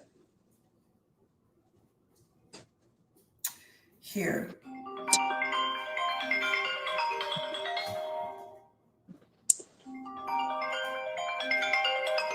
Look at this hoe. Here's this I'm not roasted gonna garlic and herb. Because I'm a horrible person. And where's the opener? I'm sorry, I was a bad friend because I was in the hospital bed. And I was in the hospital and not okay. So I'm not putting it out. Y'all don't want it. I'm a bad person. Y'all don't want my I'm music is perfecting my tired. recipe. I was at Northside Hospital. You can call up there and ask them. Hold on. And I was there for almost 5 days. You may ask, Richie or Nita, why are you always making turkey wings? Why are you always making peach cobbler? Because my peach cobbler I've not perfected yet, nor have I perfected this new turkey wing recipe I'm doing. The last batch I made, I got the turkey wings from somewhere other than Giant. When they have Shady Brook Farms, I didn't like the way they came out. I didn't like them. These, I'm trying to perfect it, so I'm gonna keep making it. And plus, one of the people I'm cooking for doesn't have teeth, so I'm pretty limited in the stuff I can make for him. But I still might make some chicken marsala if I feel like it. It's just a small batch. Let's see, Amy, a whole life change. Yeah, you lost a whole fucking sister, bitch. Bye, girl. Fly, girl. As the Scorpion soul used to say. I kind of feel bad. Amy, you always feeling bad for somebody. You got to stop that. You're trying to decide what to cook. Well, what you got in the fridge? Okay. This is a skit. Do you think that they're all in on it now? Practice makes perfect. Thank you, C. Patterson. Tamar is so draining. Yes. I would suggest, Tamar, you don't need any friends because you don't have real friends in your life to tell you. I'm the type of friend to tell you, bitch, you tripping. You drawn. Take me home. I don't want to be a part of this. No. No, you shouldn't do that. No. Or just tell you like it is. You don't have real friends around you. I don't feel bad for Tamar. She bought this on. Thank you. And where is Trey Carter now? Trey Carter, we calling you to the front of the class because you was taking up for this hoe, and now she blaming y'all for not dropping her album. Where are you, sir? But yeah, let me finish, Brandon. So I don't know. I don't know what person who doesn't need to be in the hospital be in the hospital for 5 days. You know, I wish I would have known, if I'm being honest. But you was on the internet. Because I heard that somebody told me that he was showing text, so now I can show a text. And please don't. I blocked you. I don't engage. I'm not going to say your name. You are engaging. I don't want anything else to do with you. You're not my friend. Okay, you don't like me. I'm a Muppet. I'm a snagger too. You're right. I'm a snagger too. I have teeth, but I can't chew. Can you imagine how that feels? I'm a Muppet. Y'all look like a Muppet. I'm a Muppet. I don't like her saying, I'm gonna air you Imagine out. bringing your side project to life just by thinking about it. Meet Base 44, a complete AI creation platform. Describe what you want.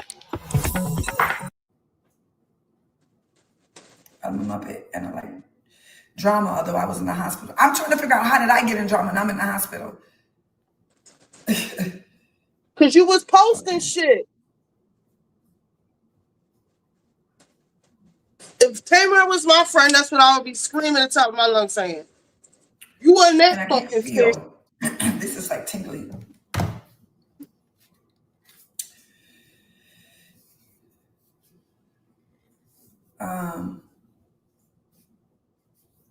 It's not. I don't do drugs, but people do drugs. You're on drugs right now. Of any kind. Pain management, bitch. Perks. Stop. Okay, so Hard back to the stop. makeup. So I'm gonna put this highlighter on. You look a mess.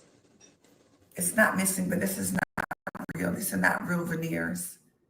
That's why I said I don't have teeth. It's just I have to wait till see, I can't lift my lips up more than this. I can't, It's black pepper. Why? Y'all want to see makeup? No, we don't. So I'm doing this under my eye for highlight. Y'all know I love makeup so much.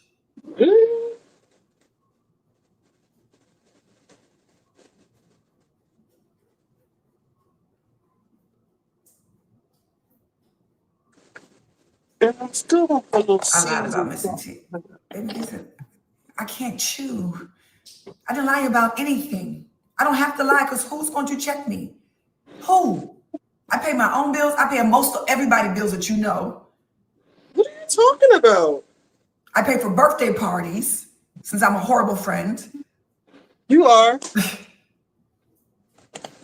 I'm gonna put some paprika on here for color. And if I knew while I was in the hospital, then I would have said something, but I didn't know because I was in the hospital for pain management. You knew, I don't know if y'all bitch, have you ever was been in the hospital for posted. pain management before. You're not coherent because they're trying to find the right dosages and the right medication to stop the pain. You wanted You know more what I'm perk. saying? Bitch ain't low. Okay, so look how I just blended that, y'all. And I got these from Amazon. Got one from Amazon.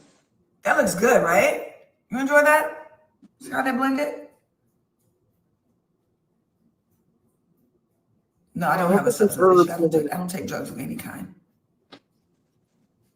The concealer is, my hand is numb.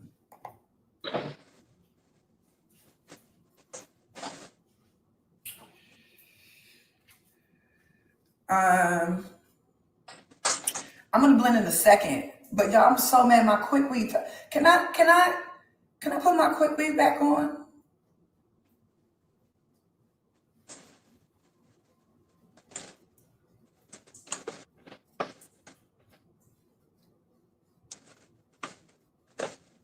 Which is crazy, y'all. I have some fresh thyme. Put in here. My Double Life show ended on Tuesday, which is A show? Why the trailer came out. That was planned for 3 weeks now.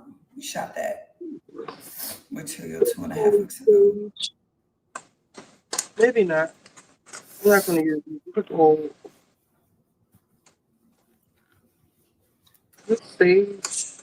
Turkey sage salsa. I'm mad I did this because I put more on there by mistake. I didn't mean to. See?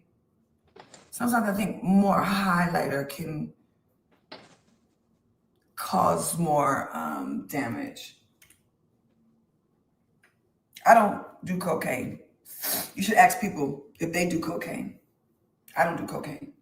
I've never done it in my life. She adding to that drug narrative. So Medicis did the video because I want him to tell his own story. You know, I don't really like telling people's story. You don't? Medicis. Fool me, y'all. And that's not my man. And we're not kicking it. And never have. But it is my friend. But y'all know boys are always my friends. I don't like the way that sounded.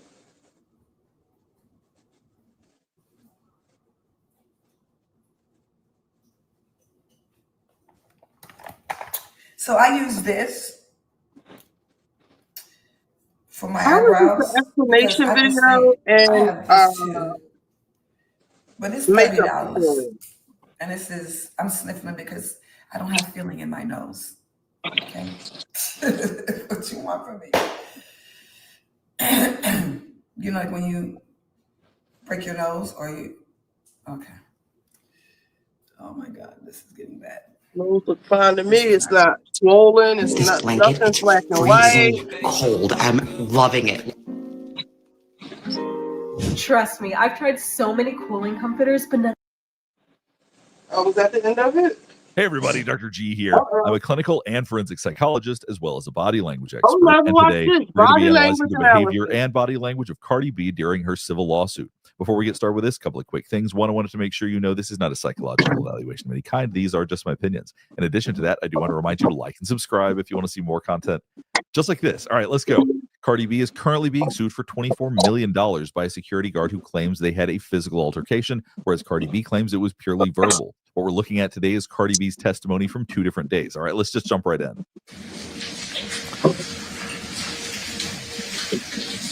So now I want to take you a little bit through the incident, bring you back in.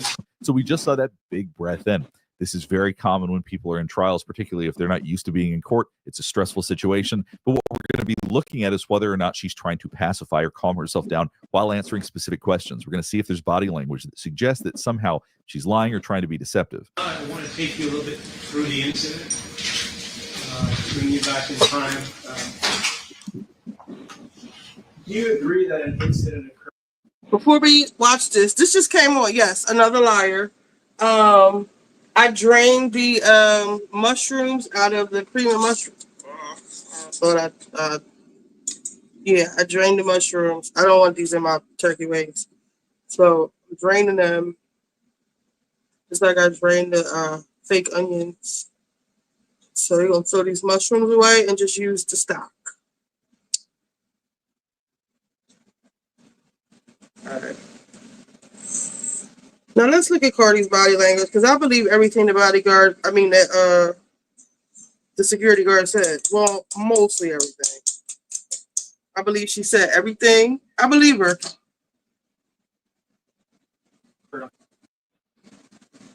February 24th, 2018. It was a verbal incident. Verbal. But it was an incident, correct?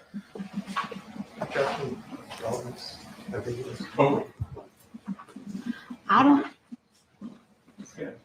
don't feel like, I personally feel like if there's no physical touch, there is. So if you're paying attention to her shoulders, you're seeing both of her shoulders get lifted up. We tend to do this when we're being honest. Usually it's a one shoulder shrug. If we're being a little bit deceptive, that's more of a defensive posture. Right now, we're not seeing any defensiveness. I personally feel like if there's no physical touch, there is no incident. There was a verbal altercation, If you think that that's an incident, a verbal altercation, then it's an incident for you. But we both have different opinions. So we saw two things right there. One, that her shoulders are going up. Two, that she's leaning in a little bit. She's not trying to do anything to hide right now. And that's one of the most important things we look for. Is she going to try to soothe herself by keeping herself covered up in some way? Is she going to try to be defensive? It's a verbal altercation. She didn't hit me. I didn't hit her. There was no touch. So to me, it wasn't no incident. You also saw her hands lift up down at the bottom. You can see that a little bit. She's wide open. We tend to cover our torso a little bit when we're feeling, once again, when we're feeling defensive to protect ourselves. We're not seeing anything like that. So far, everything appears to be open. No signs of deception so far. Sustained. Have you ever used the word with Miss Amaniel? No. Did you try to take a swing at her? No. Now, one thing you're noticing is that she's shaking her head at the same time that she's saying no. That seems obvious, but that's not something that people always do. At times, when you're saying no and it's something that's in fact true, sometimes you nod your head when you're saying no, or afterward you say no, and then afterward you shake your head because you're having to remind yourself to do the head shake. But this is coming naturally for her. So we're continuing to not see any signs of deception yet. When you say there was a verbal altercation, Yes. do you know what the word altercation means? Like a conflict. Like a fight, right? It was like a verbal fight, but it didn't get physical at all. When I'm talking to you now, are we having a verbal altercation? We having, we'll say, a debate.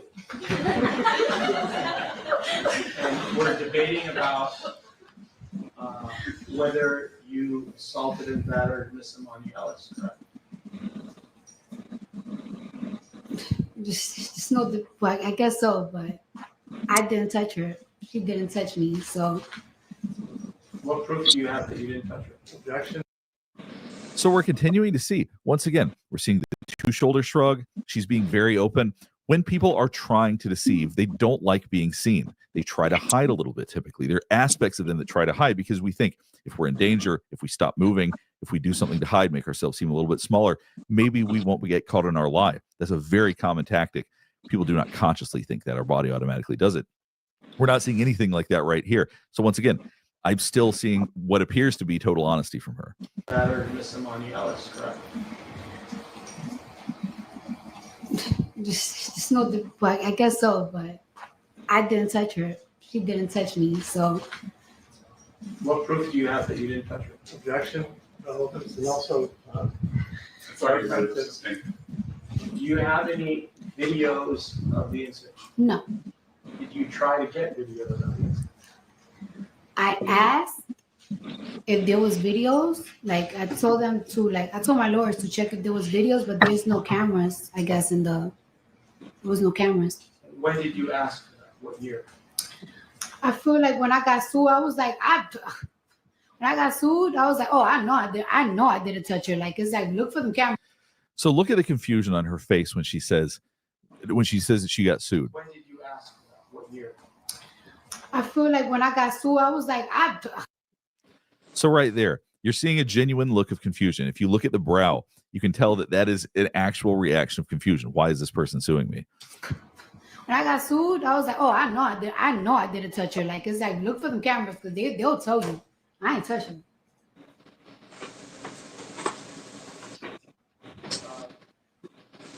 Now, one thing that you've probably noticed is that she's touching her hair.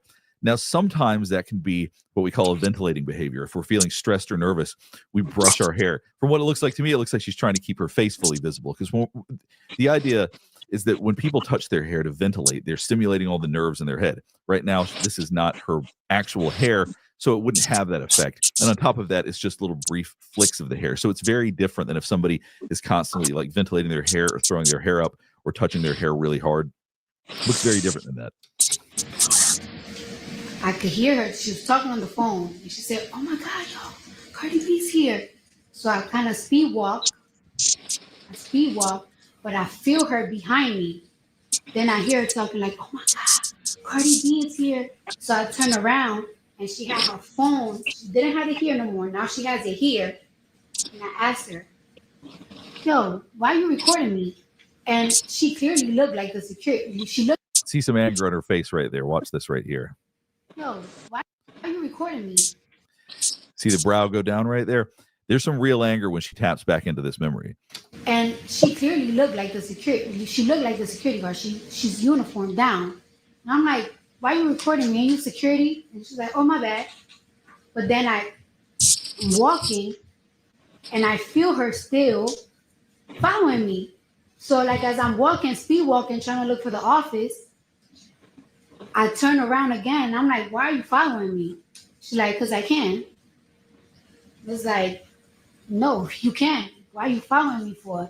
Like, ain't you supposed to be security? And she's like, because I can't. So what I'm continuing to look for is if she's going to be doing anything to make herself feel calmer as she does this, because people don't like to lie. Typically, it's hard to lie, particularly if $24 million is on the line. So if there are areas that are consequential, that are lies, we should see a change in body language. I'll point that out if we see it, but we're continuing to not see that so far. I keep telling her to back up, but she's not backing up. And we arguing, cursing at each other. I did call her the B word. I did call her a bitch. My face. I did my face. You're in my face. You're screaming in my face. We're like literally we're literally screaming at each other. And she kept telling me, like, you're gonna leave my building. I'm not leaving. Like, how you harassing me? I'm not leaving. And you telling me, how you telling me to leave? I came to see a doctor. You following me. You're recording me. I'm just. So another reason that I think that deception would be very obvious with Cardi B is that clearly she feels a lot. She moves a lot. She doesn't seem to try to hide much. And so if she was feeling defensive, if she was choosing to lie, I really think strongly that we would see it. She's not somebody that is very subtle, that's very middle of the road. She's very animated. So I think she would also be animated in her defensive maneuvers as well. Martial arts experience or other type of experience to defend yourself should something occur in your life. Objection elements. Over. Not really, no. So any type of fighting that you would be able to do, it would just be freestyle from your own knowledge of fighting, correct? Objection, argument. Something else I look at when I'm trying to detect deception is people's eyes. Not so much which direction they're looking, but more about whether or not they close their eyes. Because when we lie or when we say something we're uncomfortable with, sometimes we close our eyes briefly because we don't really want to see the reaction of the person we're talking to. We feel uncomfortable with that. Or our blink rate sometimes picks up a ton. There's definitely people that do this a lot. I've been keeping an eye on her so far. I haven't seen her do anything like this, but that's another thing that clues me into the idea that I think that she's telling the truth. Now we're going to watch some additional testimony provided by Cardi B. If she was recording you, why does it matter? Because she's a security guard and I'm going to a doctor's office. It definitely mattered. You were causing a disturbance. Maybe I she wasn't wanted to causing record a you. disturbance. Objection. So obviously this is starting to make her angry. I don't even think she would deny this, but watch the brow right here. That's how you know that we're really tapping into genuine anger. You were causing a disturbance. Maybe I she wasn't wanted to causing a record you. disturbance. So eyebrows go up. I wasn't causing a disturbance. And then there's anger and a little bit of confusion after she's responding to that. Let's not talk over each other, number one. Wait for him to finish asking the question before you answer. Do you own the building of 8920 Wilshire Boulevard? No, I was walking to a doctor's office. Do you agree that you were a guest in that building? You were Yes. a visitor, correct? Yes or no? Yes. So right now you're seeing her close her eyes briefly because the attorney's annoying her, not because of deception, because she's not responding to anything that's related to deception, but because I think that the attorney is getting to her, which I believe is the point. The point is to agitate her. The point is to get her angry. And then if she looks angry, then they can say, see, she's capable of doing this, or she's capable of scratching the security guard, whatever it is. But the goal of this is to agitate her. It's working a little bit, but I don't think she's giving them entirely what it is they're looking for. Do you remember yesterday you said that there was a verbal altercation between the two of you? You remember that? Yes. Okay. And an altercation is a fight, isn't it? It's a verbal fight. You had a verbal fight with her. That's the answer. Yes or no? Yes. You used the F word during that fight, didn't you? Yes. What other words did you use? Tell us in your own words what you said. I said, on my face. Why are you in my face? Why are you recording me? Ain't you supposed to be security? Tell it to Why? her now. Go ahead. Huh? Say it again. Say objection, Your Honor. You want me to say it to her? The attorney in this case is fascinating me with their tactic, or asking her to say it to the plaintiff. It's very peculiar.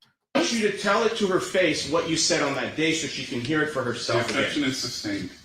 Your Honor. What were the words that you used when you got off the elevator to this security guard who's no longer a security guard at this time? Objection to argumentative and also covered yesterday. It's been covered several times, so it's asked and answered. It's the objection sustained. So the attorney's continuing to ask these questions in the hopes that she will act out. That's the goal. Yes or no? Yes. Okay. And if you wanted to scratch or cut her face with your right hand or your left hand, if you wanted to do it, you could have done it, correct? But You're I not didn't. disabled. But right? I didn't because I had a baby inside me. How did she know? Time out. Let's slow down the pace just a little bit before the opportunity to give objections and for the court reporter. What was the objection? We're continuing to see what I believe is honest behavior. Now, you're going to see her back up in a second. Watch this. And if you wanted to scratch or cut her face with your right hand or your left hand, if you wanted to do it, you could have done it, correct? But You're I not didn't. disabled. But right? I didn't because I had a baby inside me. How did she know? You see she turns her face and backs up because the attorney's annoying her. I don't think that she likes being spoken to this way. And I think that his intention to agitate her is working to an extent. But we're once again not seeing any deception. So that everybody can hear what I could say as well as the witness. I think there's a difference between volume and tone. I think the volume is fine, the tone is a little bit argumentative. Thank you very much, Your Honor. I apologize for that. I will try to do my best to tone it down.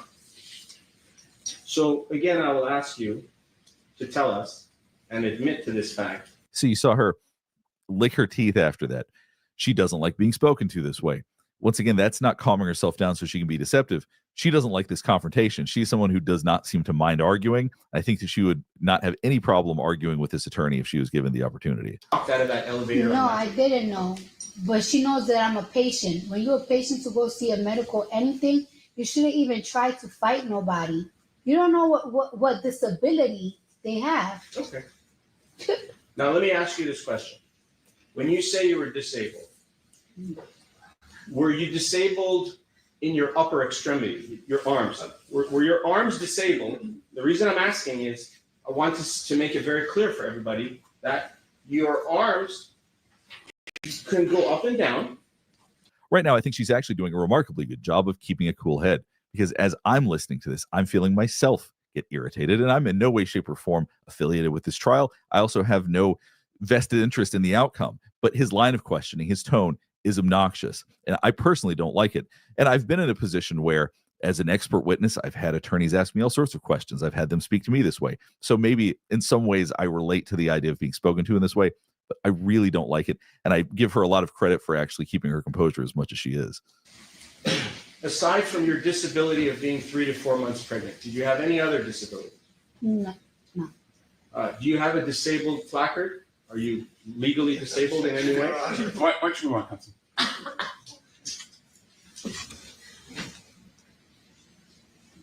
Another thing I want to point out is that if I'm having this reaction, and if you're watching this, if you're also having this reaction, the jury is probably having the same reaction. And that's one of the things sometimes that attorneys overplay their hand. They try to get a reaction, and in the process of doing that, make themselves irritating. And the jury doesn't necessarily like that. Then they're going to feel like he is bullying a witness, and that can absolutely backfire. You were at a high level of anger when you were chest to chest, is that correct? Objection argumentative. Overall. I don't think I was like on a high level of angry. I was more on a high level of concern, very concerned. And why were you concerned? Because I'm pregnant and this girl's about to beat my. Hello? Hello. Hello, I'm here. So you heard him say hello back to her when she said hello, and he's trying to be obnoxious. He's trying to be passive aggressive. I really hate this kind of behavior from attorneys. And this girl's about to beat my. Hello? Hello. Hello, I'm here. Personally, I think behavior like that from an attorney distracts from the trial. I am not a big fan of that at all. Clearly, how I feel about this is pretty obvious at this point. So when she was going to beat you, like you just testified, what did she do to have you believe that she was going to beat you? What did she do? She was on my face, chest to chest, And while we arguing, she's backing me. So we practically arguing, and I'm backing, and she's like walking forward. Right. And she's, you said she's bigger than you? Is that correct? Absolutely. How do you know that? I mean, look. I'm looking. I don't agree with that. What is your basis? Are you saying she's physically bigger? She's taller? I mean, you have her medical records, I don't right? have anything. I'm asking you the question. I mean, I was 130 pounds at that time. So she's overweight, right? In your opinion. Objection, relevant. She's a little. You don't need to answer me. Okay. So questions like that are really for the jury.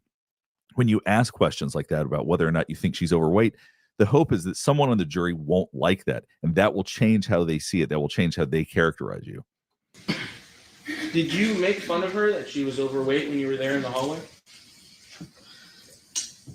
I don't think so. Did you call her fat? No, I was calling her a. Yes. Do you think that's respectful to call a security guard a bitch? All right, let's go ahead and stop here. Hopefully this is helping you better understand some of the behavior and body language that we saw from Cardi B.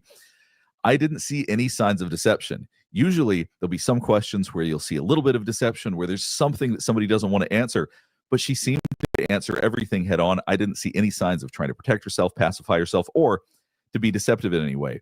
In addition to that, the attorney was really trying his best to agitate her. He was trying to make sure that the way he was characterizing her could, in fact, affect how a jury is going to see her. So we'll see how it all plays out. Obviously, it's not done yet. This hasn't been finished.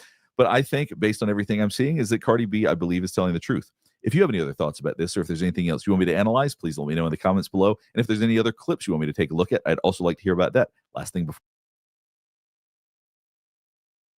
Okay, I'm going to drop the link. Let's see. The attorney sounds all over the place. He does. He sounds like an idiot. Cardi's attorney must have told her this was an easy case and didn't prepare her. Since when do judges let people speak like this in court and disrespect us? But I'm saying, Callie. Right, Callie. Like cursing on the stand. Like, when did we start allowing that? I'm not confused because she can verbally claim to be Afro something all she wants to, but she clearly has privilege Afro people don't have. Clearly. She called that bitch fat. Don't be fooled.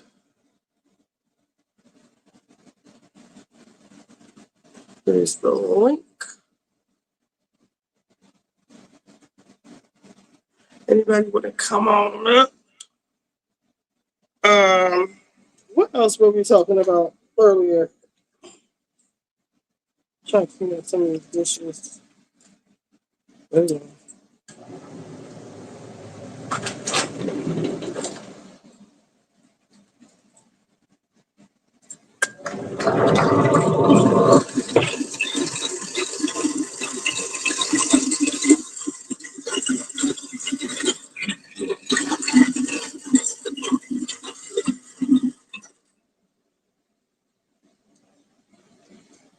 Oh shit.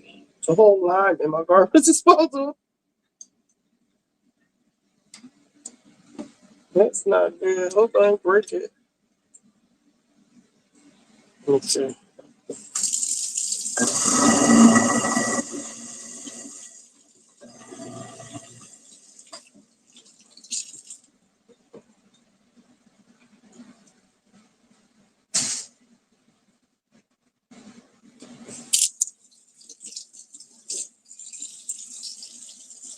So turkey wings are in. I'm gonna start the rice and the broccoli. Not gonna do the gravy till the turkey is done. Let's see what else went on. Y'all want to see Armand? Was Cardi by herself the whole time? If she wasn't, I would fire the security because why are you talking about y'all with chest to chest? What you mean? Where's security? This shouldn't even happen for real. Security's supposed to, like I said earlier, that's the whole purpose of an entourage. Your entourage is supposed to take take the cases for you, snatch the phone out of her hand, block you from being recorded because she was hiding her pregnancy, lying about her pregnancy at the time. That was the whole thing. But the security guard was tripping. Don't get me wrong. But you're rich and you're famous now. You're not a hood rat no more. Well, you are, but you ain't supposed to act like one no more.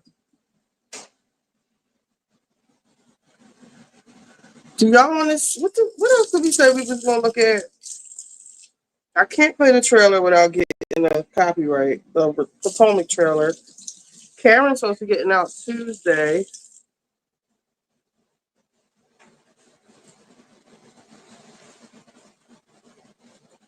Hold up, I'm about to look and see what. I don't understand why does she even have an assistant anybody at all with that. That's what they need to be asking. Was your bodyguard there? Well, if your bodyguard was there, well, why would you chest? How did you get chest to chest for her? And the girl said she got a scratch, so somebody was doing something. She said y'all both was throwing bows, both of y'all. The receptionist girl.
I missed this.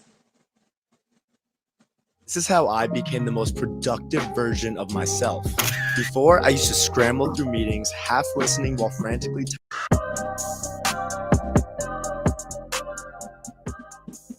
and all that. But yeah, visibly pregnant.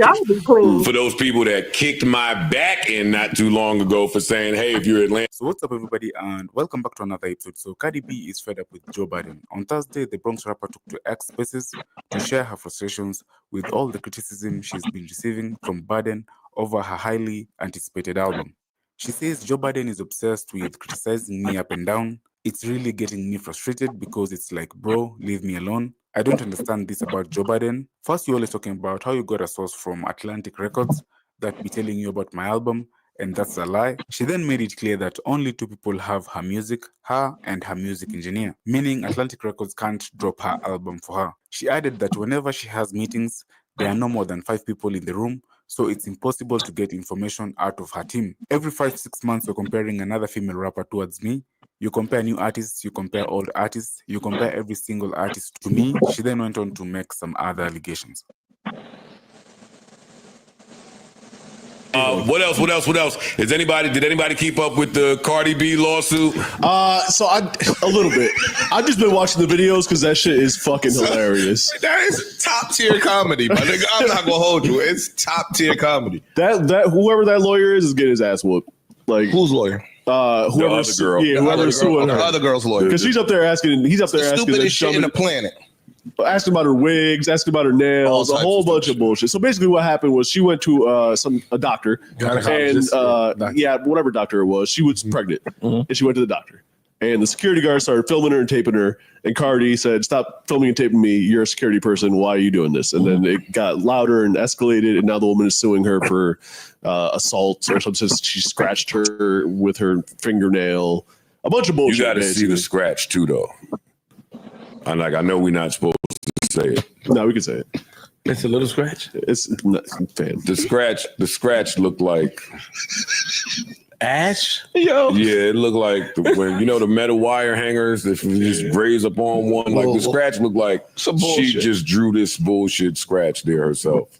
It looks bad. It's a money grab. We out. Everybody out here for the money grab now. They asked Cardi, said, "Well, did you call her fat?" Cardi said, "I don't think I called her fat. I know I called her a bitch a bunch of times." That shit is comedy. Yo, that shit is hilarious, B.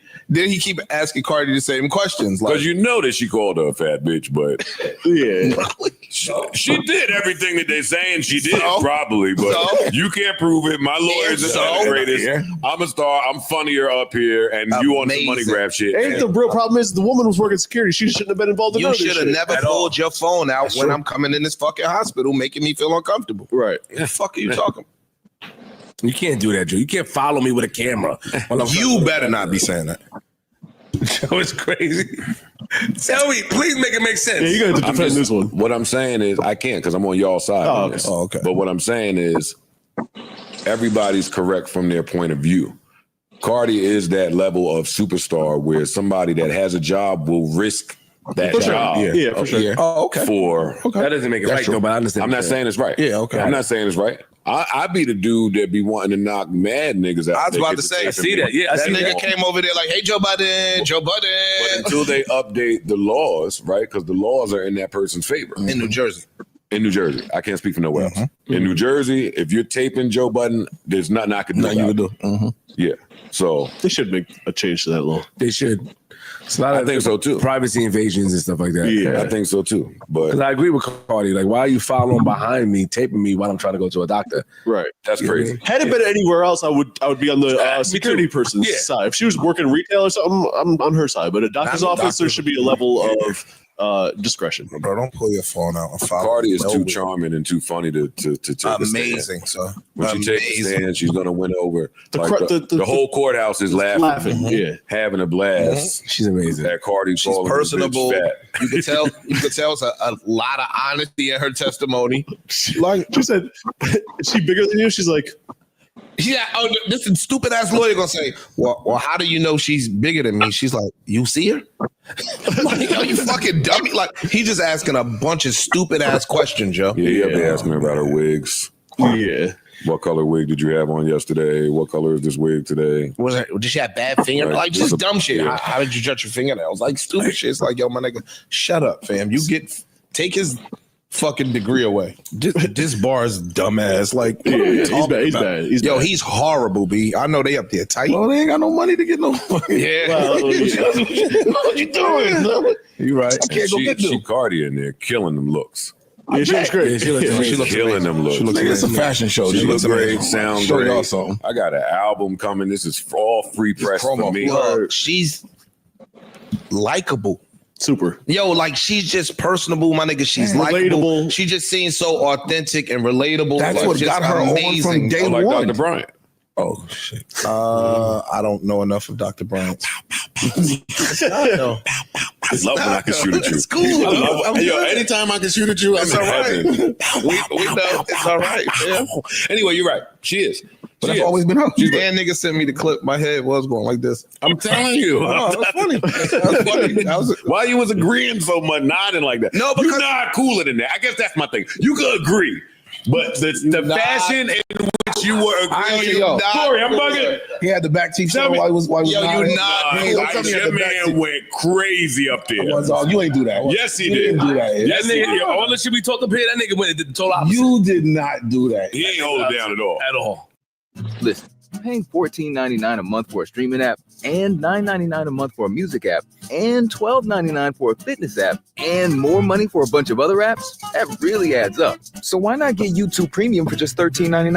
Yo, y'all. I never seen you agree like that. He was like, yeah, you're right. You're right. Yeah. And he was mumbling to himself. Yeah, you're right, that's true. That's true. She made a good point right there. Like, she ain't even say 7 words and he agreed with her. You believe him? Yes. You were agreeable ass nigga. Agreeing with her. Certain shit I agreed, certain shit I didn't. I didn't hear when you didn't. You didn't. I didn't hear when you didn't. Hey, I disagreed in the head. hey, if you didn't agree, I missed that part. You sounded like y'all was locked, and I thought y'all was boys to women. The first.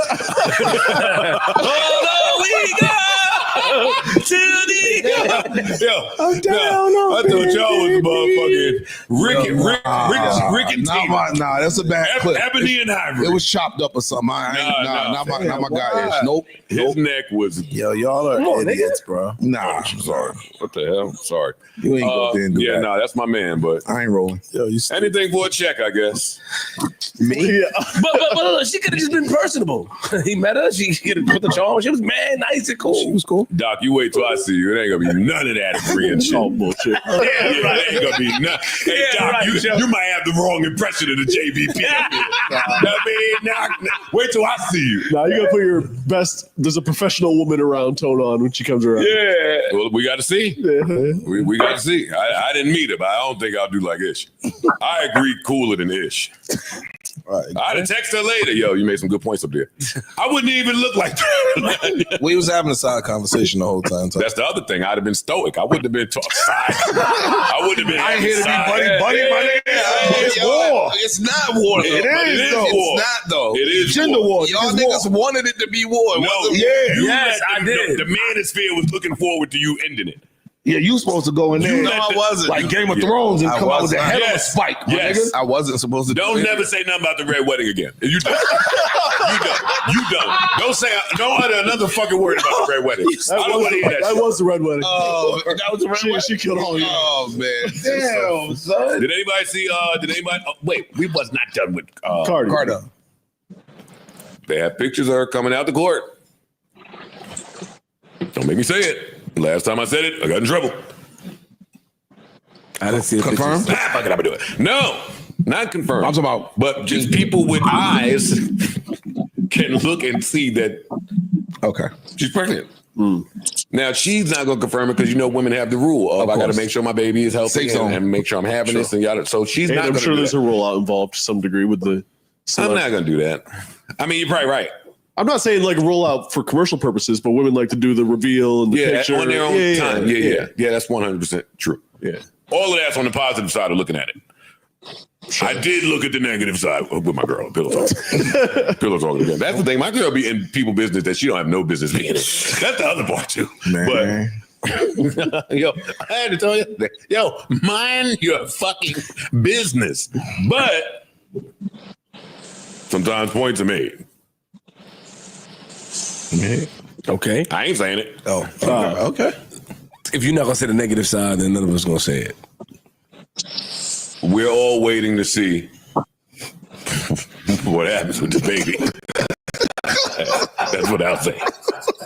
That was good.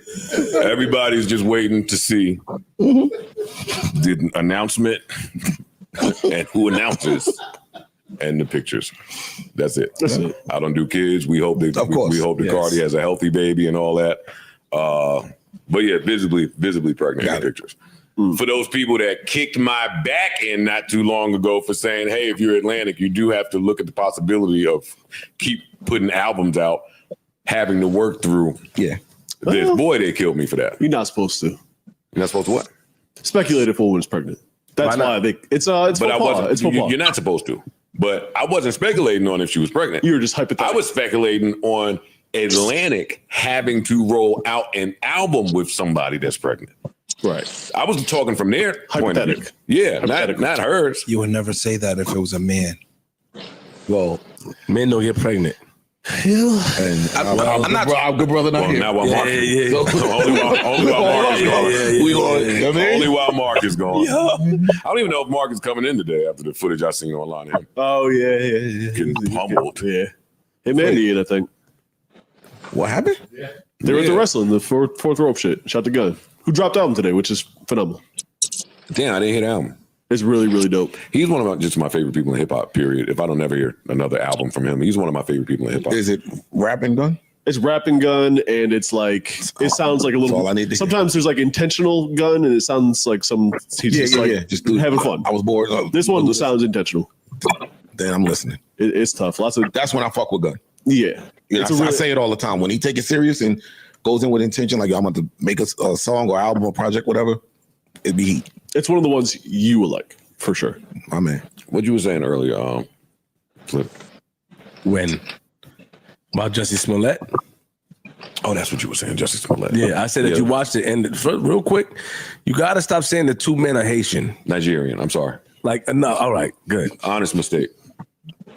I corrected you before. You go on Twitter days later and write they're Haitian. How was that? Hey, yo, nigga, speaking of the man who's not black, watch your fucking mouth. How is that an honest mistake? Because it's a mistake. To say somebody is Haitian in Nigerian, that's not an honest mistake, my nigga. He's doing it on purpose, you trying to say. I'm not doing it on purpose. If I'm calling them Haitian, so I thought they was Haitian, I didn't remember that they was Nigerian. That's what I'm saying. It's honest mistake. I ain't trying to be funny. It's no joke. All right, chill out. Cool. I love the Haitians. I know you do. Me too. Yeah. So you finally watched the documentary. Yeah. I'm waiting for Mark to get here. Okay, you wait for Mark. Did you really watch it? Yeah, I watched that shit. You didn't watch it? I can't believe people are so stupid. People are so stupid. I see it worked on a couple people. Yeah. No, that's what I'm saying. It worked on some people. People are fucking idiots. You still think that? No, I'm just saying it didn't work on me, but I'm just saying. Let me tell you something. This is what I'll say about this before Mark gets here, because I don't even feel like doing this with Mark either. And I feel like I've spent enough years on Jussie. Pause. This is what I'll say. Because I don't want to be negative. I appreciate the type of liar that Jussie Smollett is. This is like my favorite kind of liar. And I used to be this type of liar. I changed. I was just about to be I used to be this type of liar, so I have a special place in my heart for people that lie, get caught, and keep the lie going, even though the whole world know he lying, and you still won't admit it. I used to do that until a couple of my significant others set me straight. I don't lie like that anymore. But I have an affinity for the people that do. Jussie Smollett is nuts with how he's going about attempting to cover this lie up. And I can't get mad at him. Let me not do that. He's not nuts. He's now collecting a bag for continuing a lie. So who's the dummy? Me, him, or y'all? The problem I had is that I don't trust a single human being in that doc. I don't trust the Chicago police. They seem like they done some bullshit. They're police anyway, so like they be doing some bullshit. The brothers, they're selling a book. I don't know what's going on. The one dude is fucking. He had some shit with him. I forgot what it was, but guns, and he's trying to get in acting. There's a whole bunch. There's no trustworthy post with which to hang your hat on. Yeah, but I got some experience in not being trustworthy too. Sometimes the person that you don't trust at all and don't have a history of ever telling the truth, they tell the truth.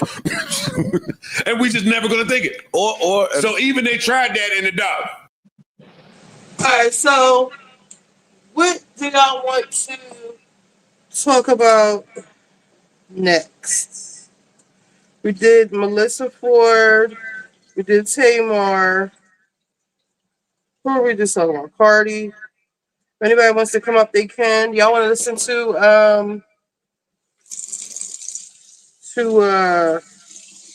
I don't think a lot of y'all like the Watch What Crappens, but I don't see the Bravos. The Bravos, Watch What Crappens, the Real Housewives of Miami review. As far as my review, I think that I don't know why they waited so long to check Stephanie. And that's pretty much all I have to say. I think, I'm trying to remember what happened. Larsa, I think now that Lisa's divorced and deleted Marcus from her page, Larsa doesn't really have a storyline.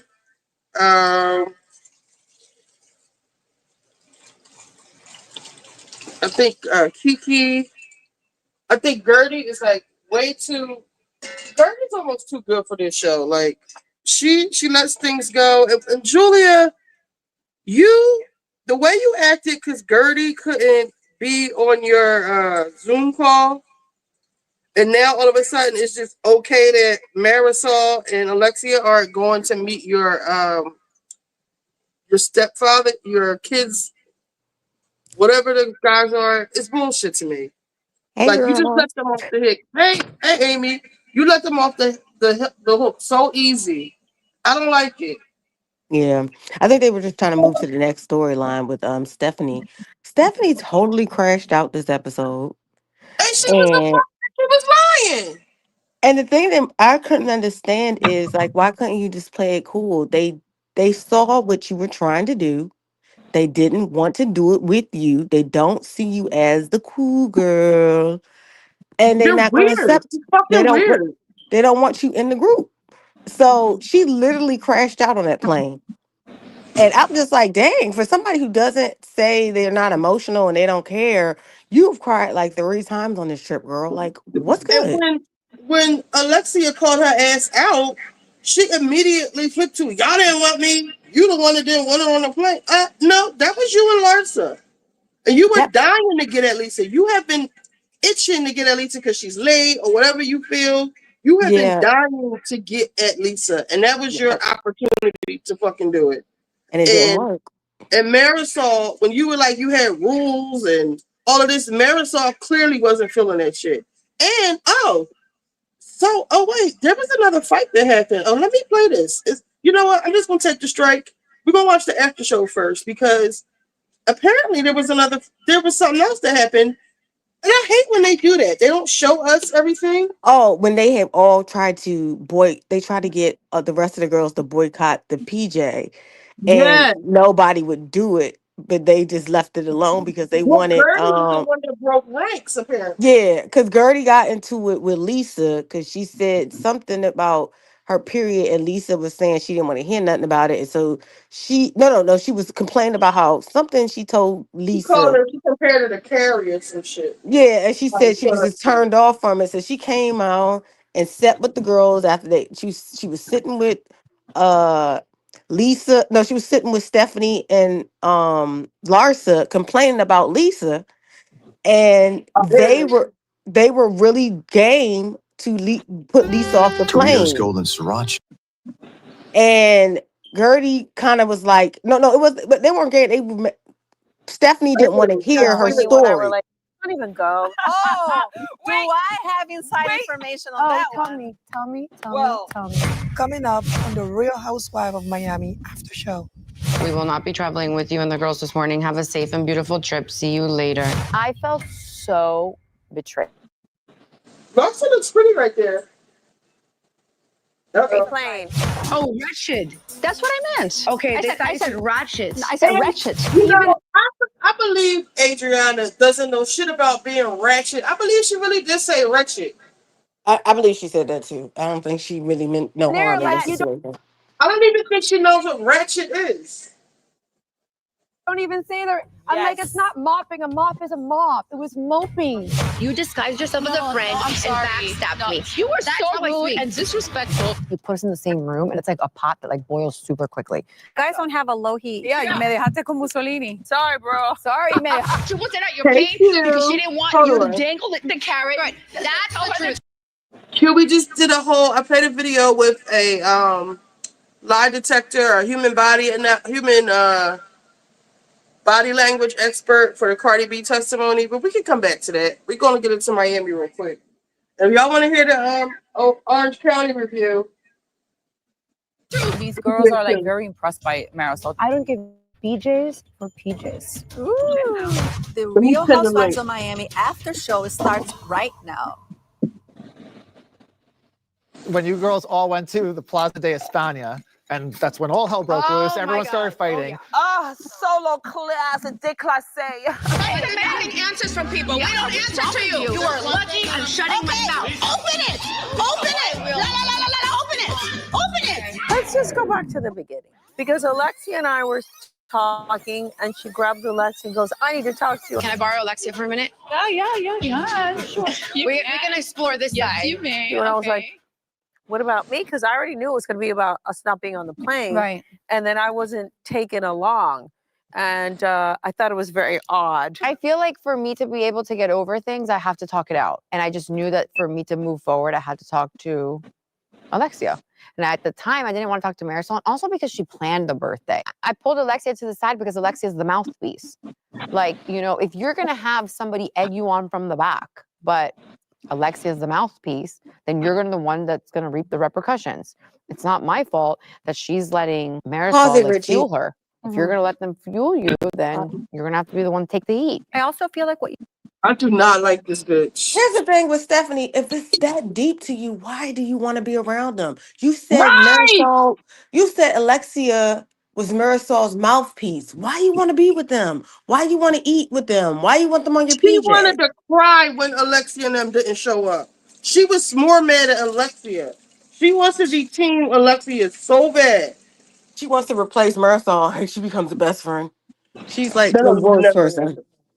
Yeah. She's Okay, an good. awful, awful person. I see why her sister, she's like Tamar. you said about Marisol and Alexia, sometimes when you split them up, you get a different person. And I felt like Alexia was the first one that I needed to talk to, but I had so much to say. But you know, honestly, you put us in the same room and it's like both of us just start boiling. It's like a pot that like boils super quickly. You know, like when you put it on like turbo on the stove. Oh, you guys don't have a low heat. You disguised yourself as a friend and backstabbed me. You were That's so how I rude speak. and disrespectful. This is You what are, you you're do a every liar. single time. You are such a liar. Talk to you anymore. Sorry, bro. Sorry, me dejaste con Benito. Yeah. Me dejaste con Mussolini. Benny's back. Benny has arrived. I don't remember what I said. At first, I was getting mad at Alexia because Alexia, tell her why you don't fuck with her. Why are you? Oh, we just wanted a little day. Like I didn't understand that. Like you go in on I felt everybody like else. Alexia didn't want to give her too many moments. And at this point, she had to like shut her down. As soon as she started barking, she shut the shit down. When she told her, I let you speak. It's my turn. She's like, bitch. But at first, tell her, bitch, we didn't want to come on you. Fuck you in that plane. They've I don't been know around a why lot they of would rich do that. people. She's not impressing them. They don't care. They know what No. she's doing. Yeah, it's something about her that's just seems not real. It's almost like she's playing a character. Like even the way It's she very new money. dressed like an old woman. Yeah. Like it's just so strange. Well, she She stole just her wants to be, husband. she wants to be with the cool girls. That's what she wants to do. Yep. And she want to run them too. That's the thing that's even worse. You just can't be a flunky. Exactly. She want to come in and run them. It's like And that's not they're not happening. gonna let you do that. Ever. Never, ever, ever. All right, And I let's get finish. it because she wants to be with the clique, but look at how Julia is like pussy. Like Julia lets them do anything and everything to him. That's the only reason why they let her in. There is no end with those girls. They are not friendly people. Point blank. Period. They don't care for you. They just don't. All right, I want to hear about the other thing that we Okay, I'm just sorry. said. mad. The fact that you would be in this so part or the first part? offended by me not going, the plane I guess is we'll just taking go to off the first. anyways, and your best friend Larsa's there and all the other girls. So why am I She so was important? offended because she wants to control me. She wanted to control you and I, and we didn't allow it. You had had enough of it. You were taking and taking until the very end, and then you just could not take anymore. And I think when you were talking to her, you were just so on 10, and you could not. She spoke first, though. What I'm not gonna allow is like to go down with like things I didn't say or things I didn't do. You know. She wanted me to leave you behind, and we were in the car ride. And you talking about? What are you talking about? That's You're lying. When we're doing the tile thing, I was the one that spoke up for it, and I said, No, you me cannot too. do this to Lisa. No, me Like, too. yeah. But she was trying to like shift it around, shift the blame on us, and say that it was us that we didn't want Lisa to go, so she can start a fight between Lisa and us. No. Stephanie was absolutely trying to create a rift between Lisa and us. I'm not trying to cause a rift. I'm trying to bring everybody together. You know, why don't we talk about who wanted me to split the group on the way to Marbella? That's causing a rift. I wanted to keep the group together. Yeah, you did. Do you want Lisa to be invited on the plane? Mutine, adjective, used to describe an individual whose spirit is unyielding, unconstrained. Mutine, the new fragrance by Miu Miu. At Macy's, the fragrance destination. Okay, so I don't lie. If there's one thing I don't do is lie. Bro, I know you don't lie. And it's You're like not a liar, my bro. parents taught me really well. So what is the incentive for Stephanie to do that when she's the one who brought the freaking plane to get everybody together? Yeah. Only two Oh my people are the ones that are going to be God. concocting to get everybody Yeah. separated. You know, you see that division. You know, no matter, and I We hate need to division. write a book about. I'm like all about inclusion. I'm I about have a- inclusion. Like I literally taught inclusion. We're gonna have I'm to all about write a book inclusion. about friendships. And then there's always one or two that try to do the division, and I'm all about inclusion. And I'm Yeah. just like not gonna let them get away with it. Why would Stephanie be like, I'm going to wedge a thing when she's the one actually with She the didn't know. transportation? She did, Gertie. I don't care who comes. Let's go. Whatever. Yeah. Wait, and You by the weren't way, there why for wasn't the anybody meeting, Gertie. defending me? Shut I feel up. like nobody defends me. Don't say that when you're looking at me. I jumped in and said, like, why are you fighting with her? Cállate la boca ya, te tienes hasta aquí. I don't have to give you an explanation. It doesn't matter. she Nobody ignored me. defended me. Excuse Nobody me. defended me, You by the don't, way. you don't remember me Thank saying you. to her, You why are guys you said mad it. at her? I didn't go on the plane either. Like, If memory serves me correctly, Alexia was like, "Why are you hollering at me?" Marisol didn't go either. She was kind of throwing Marisol under the bus when Stephanie was on her ass. I She was didn't like trying to that. prove. She thinks she was trying to prove to everybody in the room it's not just about someone doing her wrong. She's coming for me specifically when it's two people doing it to her. It's not Marisol. It's me and Marisol.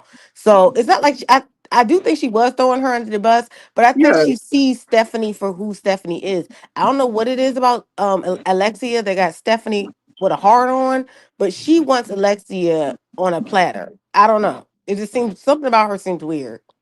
yeah, but I felt like Alexia was kind of throwing Marisol. Like, no, have Marisol here too.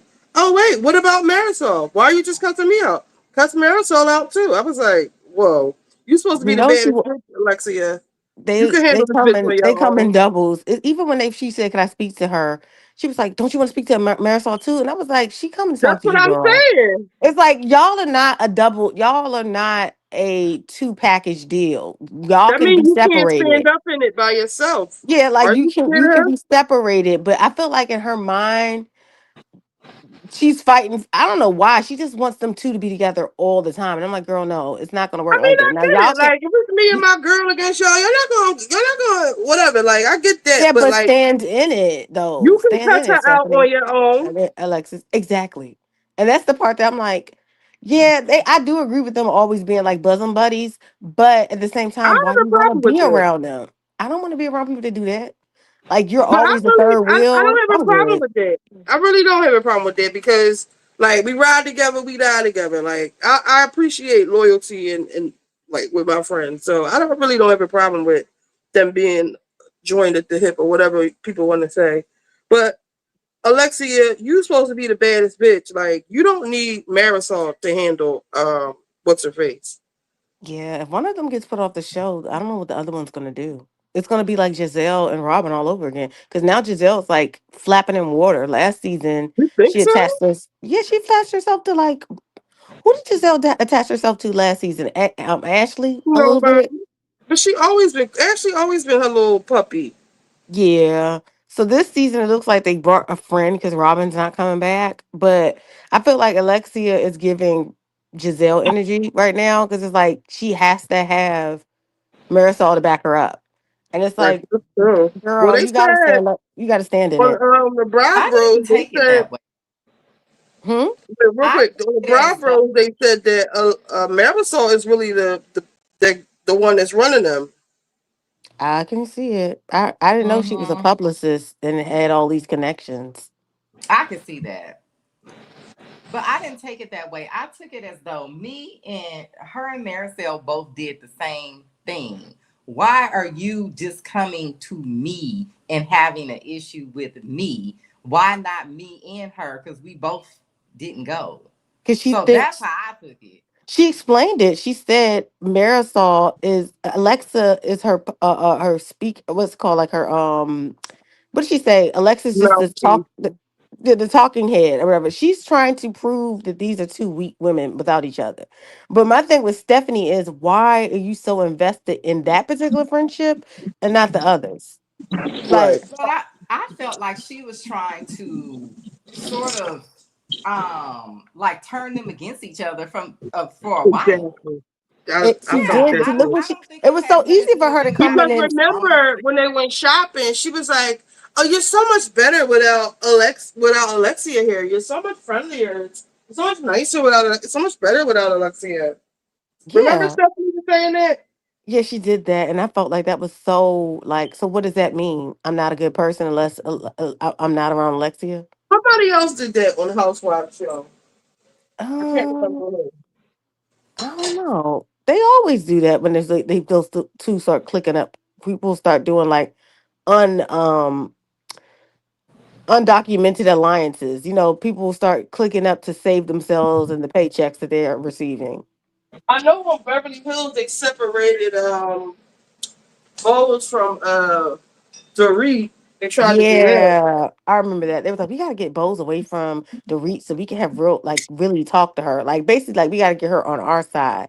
And Bose at the time was like, I'm not really interested. I'm just trying to basically get in where I fit in.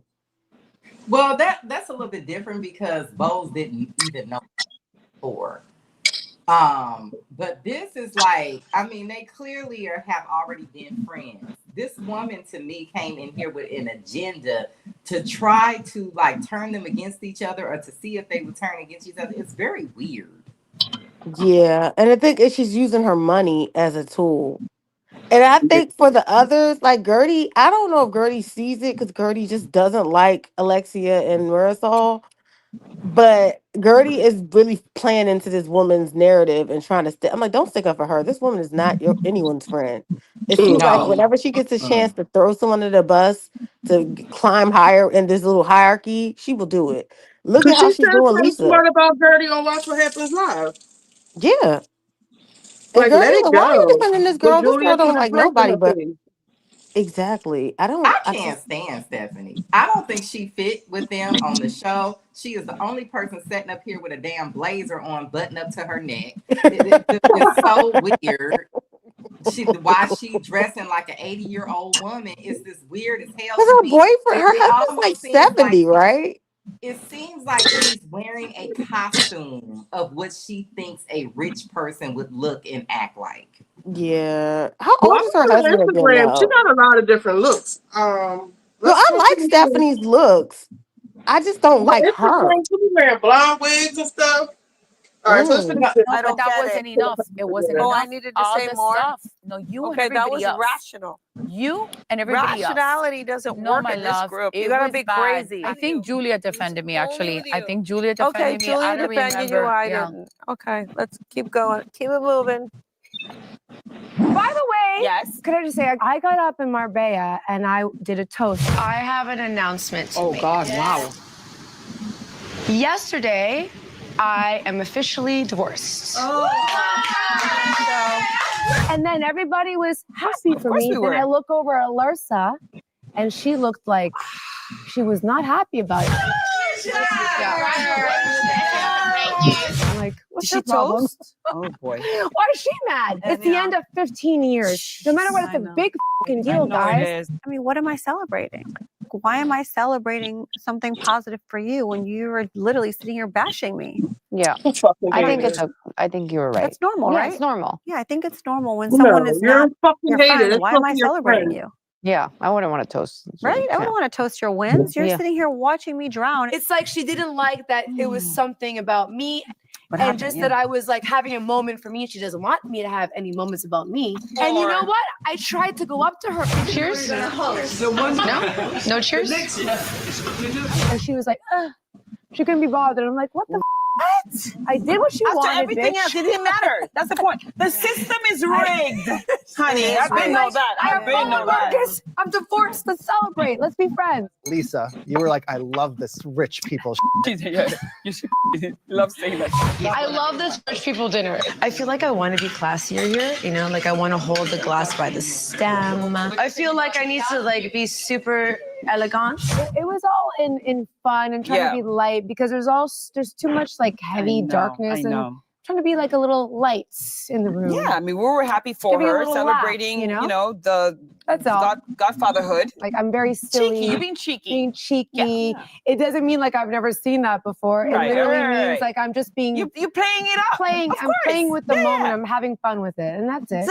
Darling, more champagne, Darling. I mean, I was doing that too, honey. And all I could think was, I hope these gays don't kill me. Yeah. The gays are gonna kill me. I don't know what Julia told them. You never know, honey. Oh my God, it was so hilarious. Poupon. Do you have any gray poupon? Any gray poupon? You know what I really remember from that place? I remember the guy, what was his name again? Derek. Derek was amazingly nice, super nice. And I remember everybody wanted to sit next to him. Mm-hmm. It was almost like silently like fighting to sit next to him. And I'm like, what is it? Adriana was like throwing herself. Larza I was like, why everybody so posh out of nowhere? Is it the house? Is it the money the old money I smell? Is it the beach? I know the ocean can do things to people. Like, what is going on with these ladies? Like his charm and the British accent. Like, I think he likes women. He's married to I his didn't know. husband. I didn't know. Meanwhile, all of us were like, oh, it's me, pick me. And the guy was married to, I Yes, didn't know. since like ever. I didn't I'm know. gonna fast forward some of this. I had been feeling to this point that I was like, oh my God, this is what it feels like to have such good friends that you hang out with and go on girls trip. This is so fun. This is so great. They're so fabulous. And then, boom, they decide not to go. Alexia, she just texted me. She said, buenos dias. I hope you got some rest because we didn't. We will not be traveling with you and the girls this morning. Have a safe and beautiful trip. See you later. Marisol and Alexia. I was so heartbroken. I don't think I've ever experienced something so deep with a friend. Yeah. It makes no sense. There's nine Una of locura. us. 9 of us. 2 people missed the flight. You still have 7 friends to take on your plane. Why are you getting mad at us? It's like you plan your kid's birthday party and you want all the friends of your child to come, and then you're ending there with like your kid and like his friends didn't show up. Like that's how I felt like. Like I planned like this little party and my friends just didn't. $40,000 trip. And I planned it for my friends and they just decided not to show up. And I didn't do anything. You didn't do anything.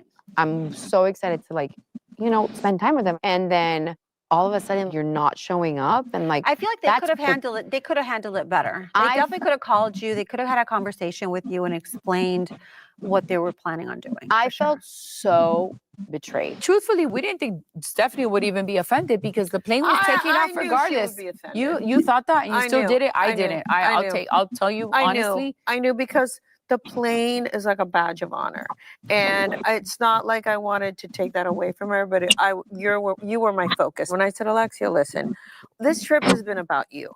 We haven't had. I can't tell. We haven't had one can't tell, but day. okay. That's Thank you for those been words. For you. Why don't we stay back tomorrow? And she's like, oh no, Julia, blah, blah, blah. And I said, well, let's. I was so worried about Julia Yeah. because Marbella was about Julia. It wasn't about Alexia. It wasn't about Stephanie. It wasn't about you. It was about Julia. So when Julia came to our room and I told her, please, Julia, like this is what's going on. But And I don't Adriana want was there I too. don't want to hurt you. Like I love you. I want to be there for you, but I want you to understand this. And it not right away did she say, I'm okay. It resonated. She got it, and she was super cool.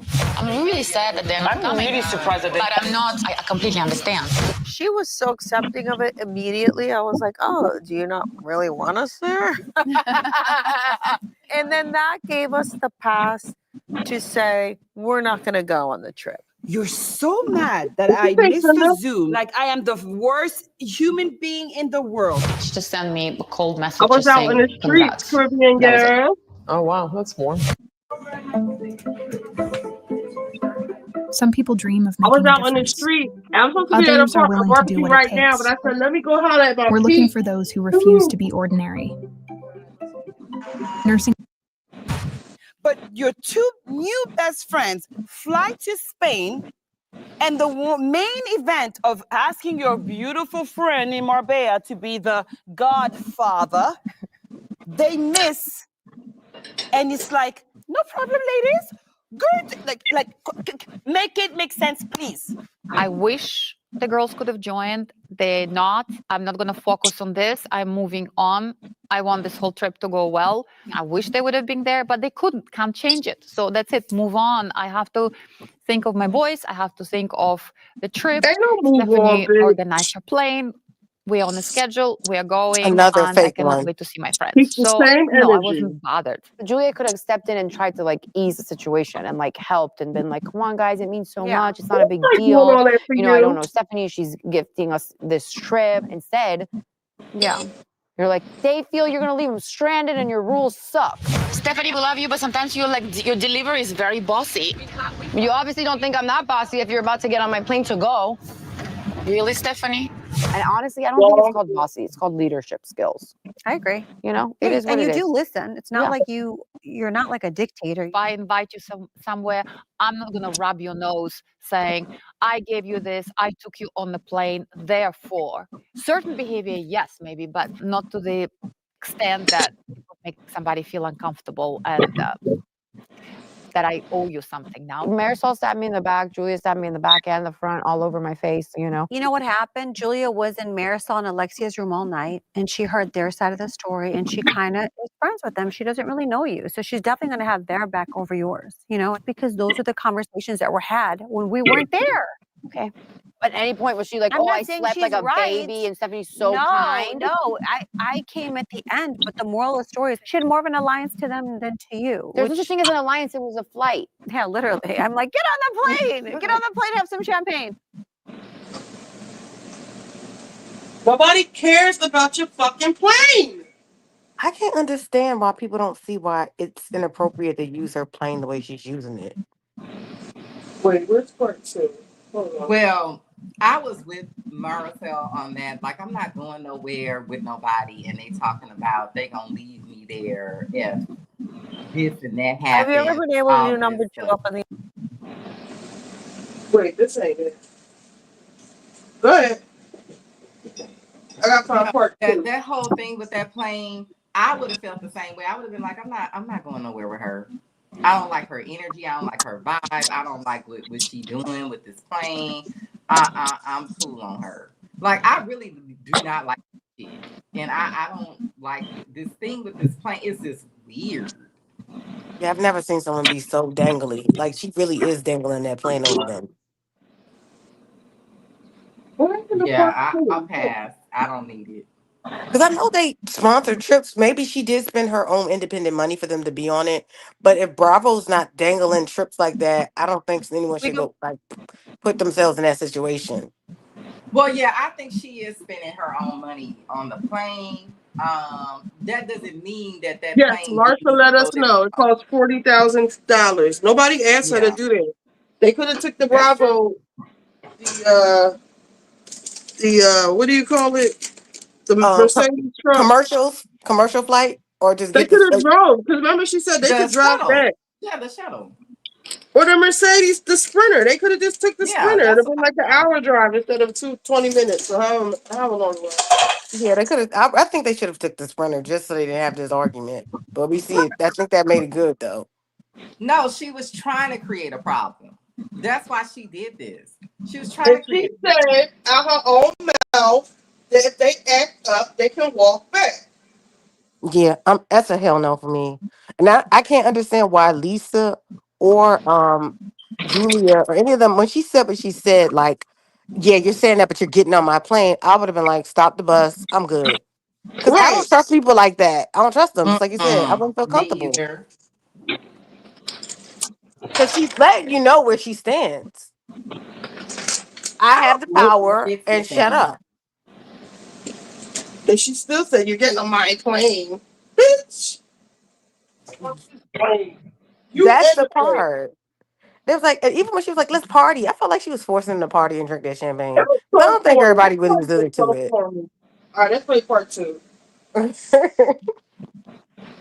on me the never. I'm on me the never. I'm on me the never. Sitting with us. Oh yeah. So we come back from that night of hell in that restaurant, the last night, and we get back to the hotel, and we finally like have a moment, and that's when we start getting into seating. So as we're sitting there conversing, Gertie walks in. And Gertie starts saying something. What was she saying about? I think a period, yes. I think it was about her period. Remember, and I forgive you for this, give me your hand. Remember when we were in the car after one of these excursions, and I was telling you about, like, I was only 9 when I had my period, and like my parents are so religious, whatever, no one told me about it, and I literally was like, and I was in the bathroom crying. And then you were like, oh, Carrie, like you mentioned like a movie. I'm sorry if it came out like that, but I think I was trying to make light of it, and that's kind of like what That's I how do. you. That's your reaction, like your mechanism. Like, right. My defense, because I wanted to make you feel different about it, and that was at that time. I was like, wait, I just told you something that was like very traumatic in my life, and you're talking about a movie that I don't even care about. So the point is that I came back to the hotel, like I'm so angry. I'm like, so sorry. No, Lisa, you're fine. That's okay. No, because they're not gonna do it like that. So the point is that I walk in and I'm mad about that, and then I look to my right, and they're in the banquet talking. Stephanie's in her feelings about something. I walk in and I'm like, I'm so upset. Like, I was telling Lisa about my period and she didn't listen. And then Stephanie gets up because she's like, oh, I can't do this. And I'm looking at Stephanie like, what do you mean you can't listen and be part of that girlfriends talking about just like girl stuff? Okay. I was feeling sad. Like, this is not how I want to feel. On my birthday with my friends. You also left your husband. You left everything. And I remember on the car ride home, I was like, crying on like your shoulder. Yeah, totally. I am at like an overload of mental. It's a lot for you. A lot. Yeah. I'm tired. There's a time change. I'm miserable. I didn't get to eat my meal. I'm crying. I'm getting mixed emotions from everybody. And Gertie sits down and she's like, oh, well, blah, blah, blah. I got my period. Like, are we going to talk about your period right now? Yeah, literally. I don't even remember what else was said. And I was like, I can't handle this. I'm leaving. Yeah. Oh my God. It's like if I insulted her mother. And we're like, that was really f***ed up. Yeah, it was super up. We didn't like that. So what? No, even with Gertie, I felt so terrible. She dismissed her. So I'm like pissed. I'm like, you know what? I stormed up. So Larsa gets the phone and she calls Stephanie and she's like, bro, like you messed up with Gertie. You need to fix this. Yeah, she did. So Stephanie's texting me after I'm realizing like what is wrong with this girl? And I'm like, her plane, I'm not going tomorrow. Then she texts me, she goes, no, Gertie, wait, it wasn't about you. I was storming up because I just had enough about other stuff that you didn't know that I was talking to them about before I walked in. Yeah. So I was like, oh, no worries. I'm going to come. She's like, please, can we talk? I go, what room are you in? I'm coming to you, Stephanie, so we can talk. And all of a sudden we see Gertie walking by and I'm like, what? She's like, oh, I'm going to Stephanie's room. And I'm like, oh, really? She was so rude to you. You're going to a room now? I'm like, now you're going to Stephanie's room? It's like they all kiss her ass because they want to go on her plane. And they're like, oh, see, now she's going to go make up with her. They were upset that I would be making up for peace with Stephanie because in their mind, Gertie's not coming tomorrow. So we got one more on our list. It was all very calculated. Everything makes sense for them to try to take you. We're putting all the pieces together. We are getting it. I think it was up, her word choice of word. But after that, when she said wretched. By the way, Kiki, I owe you an apology. I'm sorry for using a word that has double meaning. I didn't mean it like that. Oh, wretched. That's what I meant. Okay, I said ratchet. I said wretched. Wretched. It was wretched. She meant to say wretched. I'm going to believe in my heart she meant to say wretched. Okay. I was like, oh, okay, well, maybe she really didn't say it. I believe her. And now I feel bad that I snapped and now she's mad that I call her old. And even though it's just a word that came out with no intention, but the fact that she's not happy to be called old make me feel worse now. First of all, what I was referring to was Kiki's behavior throughout the day. She was the whole day mopping around because she was not happy to be there with us. I didn't pick up on that, really. She was just feeling like she wanted to be with the cool girls, the other group that kind of like dissed her, and she was stuck with us. I even asked her, what's wrong? Because I asked her all morning long too. Even like when you got in the car, she was acting weird. I was like, okay, something is off, but I don't know. She wouldn't say it. You get out of the vans into the restaurant. Julia comes to me and says, oh, Kiki was going around the van and said, you didn't check on me all day. Why would they check on her, though? Well, nobody knows. I'm 47 and nobody needs to check on me. A lot of the girls didn't really know what I was going through. I'm getting back into my groove. I just needed to pass this storm. I'm already scared. Share whatever you want to share. At that table, I was at my lowest. Like, I literally was just crying in the room. Like, you can tell I was just sad. Kiki said on the other end, opposite end. from me. Yeah, she was miserable and she was Mhm. picking fights. And I just wanted to eat. was in a It was mood. our last dinner in Spain. And I just wanted to have one last meal that was like without drama. True. I came and I'm like, I'm not having a good night. And it was just weird. Anyway, it is what it is. All of a sudden, I get interrupted by Kiki. Lisa, we made a promise we were not gonna say anything. Adriana run her mouth. And I was like, oh my God, I got taken aback. And I go, so why you're so wretched? Meaning, why you're so miserable? It makes all the sense. Can And I I just swear, say I feel something so bad else? because I was like, what we doing, girl? I was like, You know I feel so why? bad. Can I even say, you just said she was mopping around. I'm like, no, it's moping. She was the whole day mopping around. Even there, like, Yes. you don't even say there. I'm like, it's not mopping. A mop is a mop. It was moping. I didn't grow up in the United States. I'm from Brazil. I was born and raised, went to college in Brazil and Europe. I did not grow up in this country. So to me, I still stick to words that mean literally what they mean. I don't know. speak slang. Who am I to call anybody wretched in the colloquial way? Because I'm the most wretched of them all. Hey! You're not really ratchet. None of us are. Aside from just the rules, Alexia and Marisol felt that you dangle the plane. I mean, I don't dangle anything in front of anybody. I'm sorry they feel that way. By the way, she wasn't at your plane because she didn't want you to dangle the carrot. Right. That's the truth. That's the truth. I don't feel like you do. I was like, how is me giving something so major turned around to make me feel so horrible? I have to say, when we were at the preppy party, I felt like she wanted me to sing for my supper. I am taking my airplane. Unfortunately, I cannot take everybody. I chose Larsa because we're very, very, very close. Almost besties at this point. The bidding of like, who's going to get You know to what I come on mean? the I understand that. I think it came across like I was dangling because I could only invite a certain amount of people. Yeah. And I have said, nobody works really hard to have a private plane to fill it up like a school bus. It's the honest to God's truth. She dangles the plane. The girls are impressed. These girls are like very impressed by Marisol. Tell me the truth. Yeah, they are weird. I mean, You know what I plane mean? schmane. I've been Yeah, on a million. you know My what I dad mean? built super yachts for a living. I've been in this life. I don't need to go. You know what? And I It doesn't really ma- want I to mean, go if, on if your. I don't go on this one, I'm going to go on another one. I don't give BJs for PJs. Okay, now. Okay. Yeah, but it's her Unless plane it's and my she could do what boyfriend she or my wants. husband. Yeah, we're gonna do the Well, Mile I High am Club. like, I'm down because I hate airports and I'm a germaphobe. Please take me on your private jet. I feel like she's used it, as a weapon, A little leverage. and leverage to for the girls to like her. Like, I want to like Stephanie for the for thirsty who pe- she is. Exactly. I'm just going to vent. Vent. Okay, I'm going to Vent, vent. sister, vent. Get it off your chest. I am really, really giving. I just like are. to do it. I just like to make people happy. I did not know Julia from a hole in the wall. Doritos Golden Sriracha. Spicy, So annoying. but not too spicy.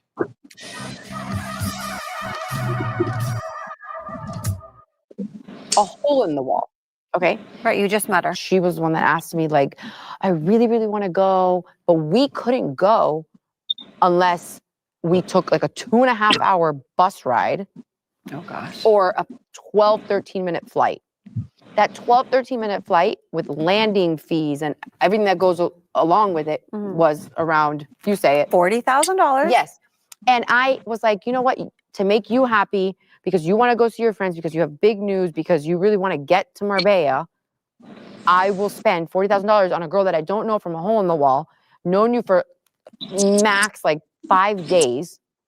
That was really nice of you. And I do it. And then it was I didn't feel very appreciated. I don't think she dangles it. No. I feel like Stephanie. I don't think she knows any better. No, I feel like she's very blunt. She's very blunt. That's She's the thing very about blunt. it. She's Yeah. very direct, and I appreciate bluntness and directness versus Machiavellic. That's right.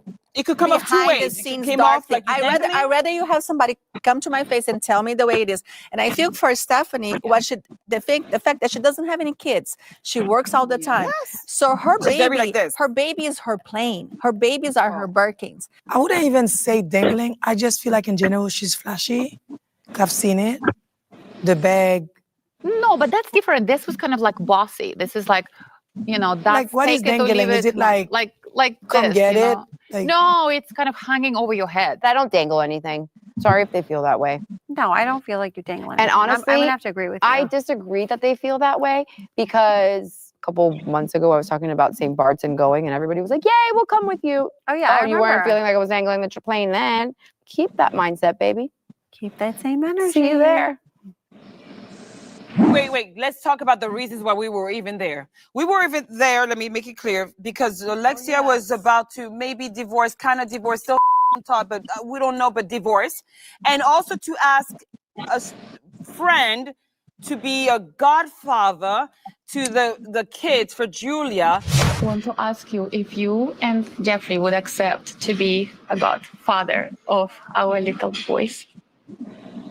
And please say yes. Absolutely. Oh, I want to cry. Oh my God. When this one right here signed both character papers, not once but twice. I felt used and I felt taken for granted because when she needed someone to do the house studies and vouch for her and Martina and the whole household and how those boys would be treated, I vouched for her. You're So- the obvious This is choice. Crazy, my guys. love. I think she should have asked one of us, to be honest. But I understand she have a friendship with this guy for a long time. For and anybody 15 years, yes. So I understand, but I really think you could have asked Alexia, Adriana. I'm joking. But I was like waiting for your beautiful smile to come up. You know, I but- think I'm going to just take it easy with the boys. They don't have a godmother yet. Well, they need two godmothers because two boys, right? It's just kind of baby steps, you know? Right. Yeah, sometimes you don't have to pick someone right away. Immediately, Take your yes. time. Honestly, if she was gonna have him as the godfather in Spain, you should have been the local godmother in Miami because she's gonna need someone. God forbid something happens. That's what the godparents are there for. Like the proper circumstance of the whole. Oh, here. Would you please be my godfather? Like you're not the freaking royal family. It doesn't make sense to go across the world to have dinner with the waiters. The whole thing is beautiful, Like the but elegance and all practicality that, is the center for the betterment, I think, of whatever's good for your unit, I'm gonna say. But regardless, even though I felt like I felt a little belittled and I felt a little You've been way too taken for gracious, granted, girl. but yet I wanted to be present Very because gracious. it was Very it was a gracious. special moment and the reason why we even flew to Marbella. However, I think Derek is amazing. Derek is amazing. I think he will be perfect He for was them. always there for Martina And the boys I. will have a beautiful home to go to every summer. Like I would want him to be. Can he be And my if you're my friend, godfather? you come with me. Yeah, exactly. By the way, I feel like since you guys got the boys, Martina looks younger and happier. Right? So And- much more. And I feel like she's flirting with me more too. She always flirts with you. It's weird. Like, I mean, the whole family. And my It's so son, weird. And my Her son son's looking at flirts me. no, he's He in love likes with me Sama. and my daughter. Yes. And we both will take him too. Kiki. He was like, Kiki. Yeah, but Martina's always You're coming flirting on with Sunday me. to his birthday, right? Yeah, of course. I can't take Kiki. What are your thoughts? Yeah, Kiki. I think Kiki is just desperate to be on this show, and she don't have any real connections to these people. So it's just like whatever. Like she's just going along with whatever. So they keep bringing her back on the show. I think she wants to be with the white girls. The cool girls. I'm sorry, I love the way Adriana. She's gonna have quotables forever. I think that it's kind of obvious. Even when I saw Kiki's interview with Carlos King, something is off about her, and I want to say is she's desperately wanting to separate herself from the girls that are on the outs. With I hate to say it, Alexia and Marisol, because she did wait until Alexia was at that table to cry about her family threatening her not to help them financially. She was with the other girls the whole day. You know what I'm saying? Yeah. So she had plenty of opportunities to cry to Gertie about it. I mean, I think that would have been a real good moment for them to connect. So her waiting till Alexia to be at the table to start crying about her family shows that she doesn't want to even tape with those girls that she feels are not like suitable to tape with. She wants to be around the quote unquote cool girls. And it's like Same thing with Julia. As much as Julia is pretending like it didn't bother her, they didn't show up to her event. That was the whole reason why they went on the trip. The trip was supposed to be for helping what's the child, Alexia, get over her ex or soon to be ex. And it was supposed to be for Julia to go to see the godparents. And she brought her along. That's another thing. I was like, when did the trip become about Stephanie's birthday? Stephanie, you came along, you were invited on the trip, like the rest of the girls, and you kind of inserted yourself with your plane. But the trip was supposed to be about 1 and 2. Them doing this. And then Larson made the trip about her too. It seemed like everybody wanted the trip to be centered around themselves. And it's like, there's too many main characters, not enough side and assisting characters to kind of keep this thing afloat. I don't know if they're gonna bring a lot of these people back next season if they don't like balance out the control or the power dynamic on the show. They probably like the drama with Stephanie. I do think they like it, but I All feel the like ratings still. Oh, I'm sorry. I was gonna say, like, I just don't think Kiki doesn't know. Kiki doesn't know how to play her position. She only wants to play the position as a sidekick with a certain group of people. She didn't even want to talk to the girls when she was stuck with them. Right, and you see how fast she ratted out Adriana at the table about Lisa. Yeah, and I'm just like, how many people? I mean, I just don't understand it because, like, you can really build a good bond. There's enough people that would jump on the bandwagon and just seeing you and Gertie getting along. You know how many Haitians who watch this show, or just Black folks that want to see Black people get along on these ensemble casts with outside of our groups? I just don't think she does. She's not picking up on the context clues. And now she's shocked that people don't like her. I'm like, you're a flop. You're a whole Yeah, flop. yeah, she is. Are their ratings still down? I don't know. I thought they were Because their good. ratings were horrible at the beginning of the season. I like the show. I'm like, even with all my complaints, I really do like Miami. Oh, My it's favorites are you know. Argiana, least. Well, I don't really like that. I mean, Argiana, Gertie. I like Alexia. Alexia, I like a really nasty woman who stands in it.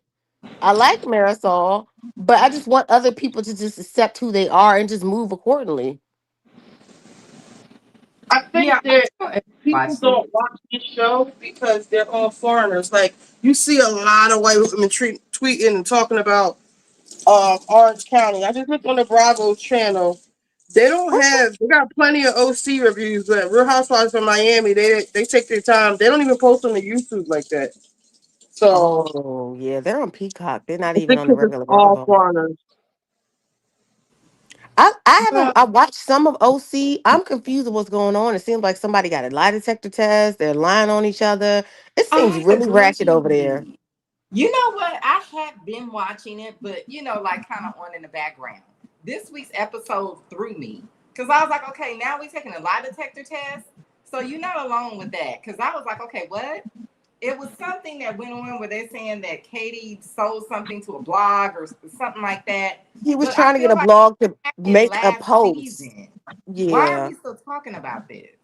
Yeah, and then they said that she recorded them. I was like, what is going on this show? It's really good. It seems like it. I just don't know the what's going on or who's who and what's what.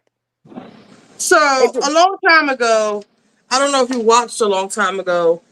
Um, Vicky and Tamara said they were going to get Gretchen uh, naked, wasted, drunk, and Mm-hmm. that I remember drunk. And they that. got her drunk, and her mhm. son was trying to fuck her, Tamara's son, and it looked really bad on them. Yes.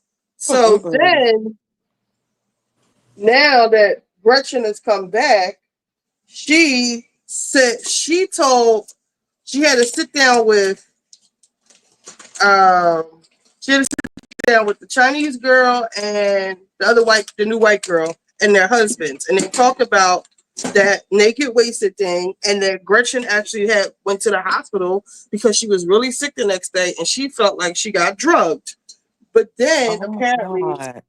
her husband called the other two husbands back and says, "Don't say the drug part." But the Chinese girl went and told a blogger named Kiki Monique all about it. somebody, I think that's her name. Why would she do that? What was the point? Right. Why would she do that? But so initially that was their beef with her.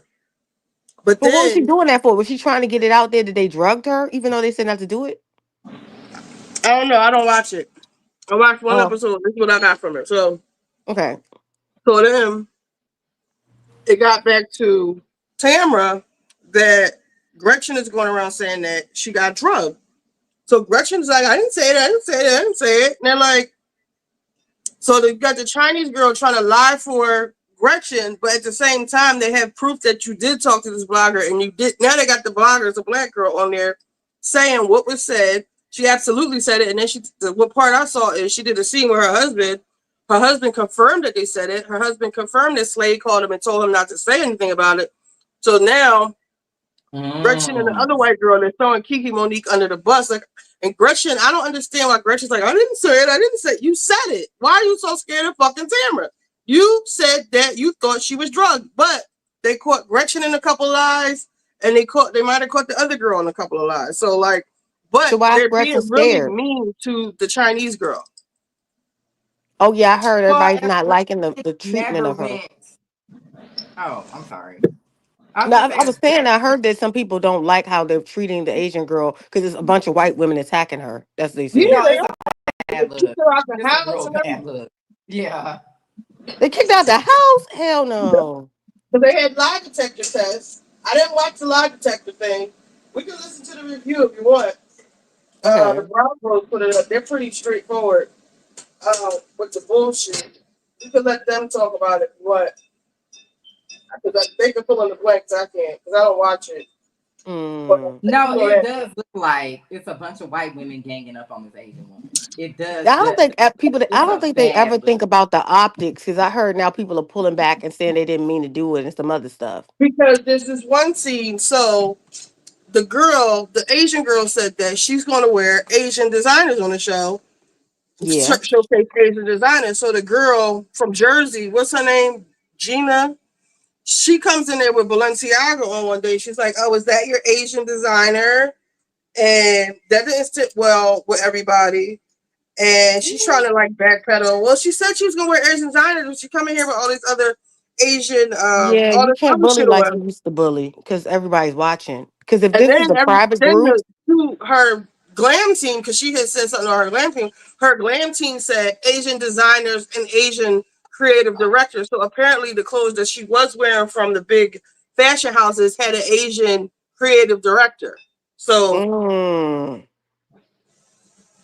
okay then. So that shuts that down. yeah, So you busy watching her, but you're not really watching her. right. And you shouldn't be commenting on it to begin with. And the way she said Asian was like, ooh, ooh. I saw that clip and I was already annoyed. I was like, but it seemed like the Asian girl want to be around them because to me, it seems like a bunch of rich women that are not aware of their. Because I like it doesn't look good if all of y'all are attacking this one girl, Listen, and let it me tell seems you like something all y'all about do Orange this to each County. other. I just saw a video in Orange County about it was these white people. Matter of fact, let me play it. It's these white Orange people. County is extremely racist. They Orange County is screamed. known for racism. Yeah. They was in.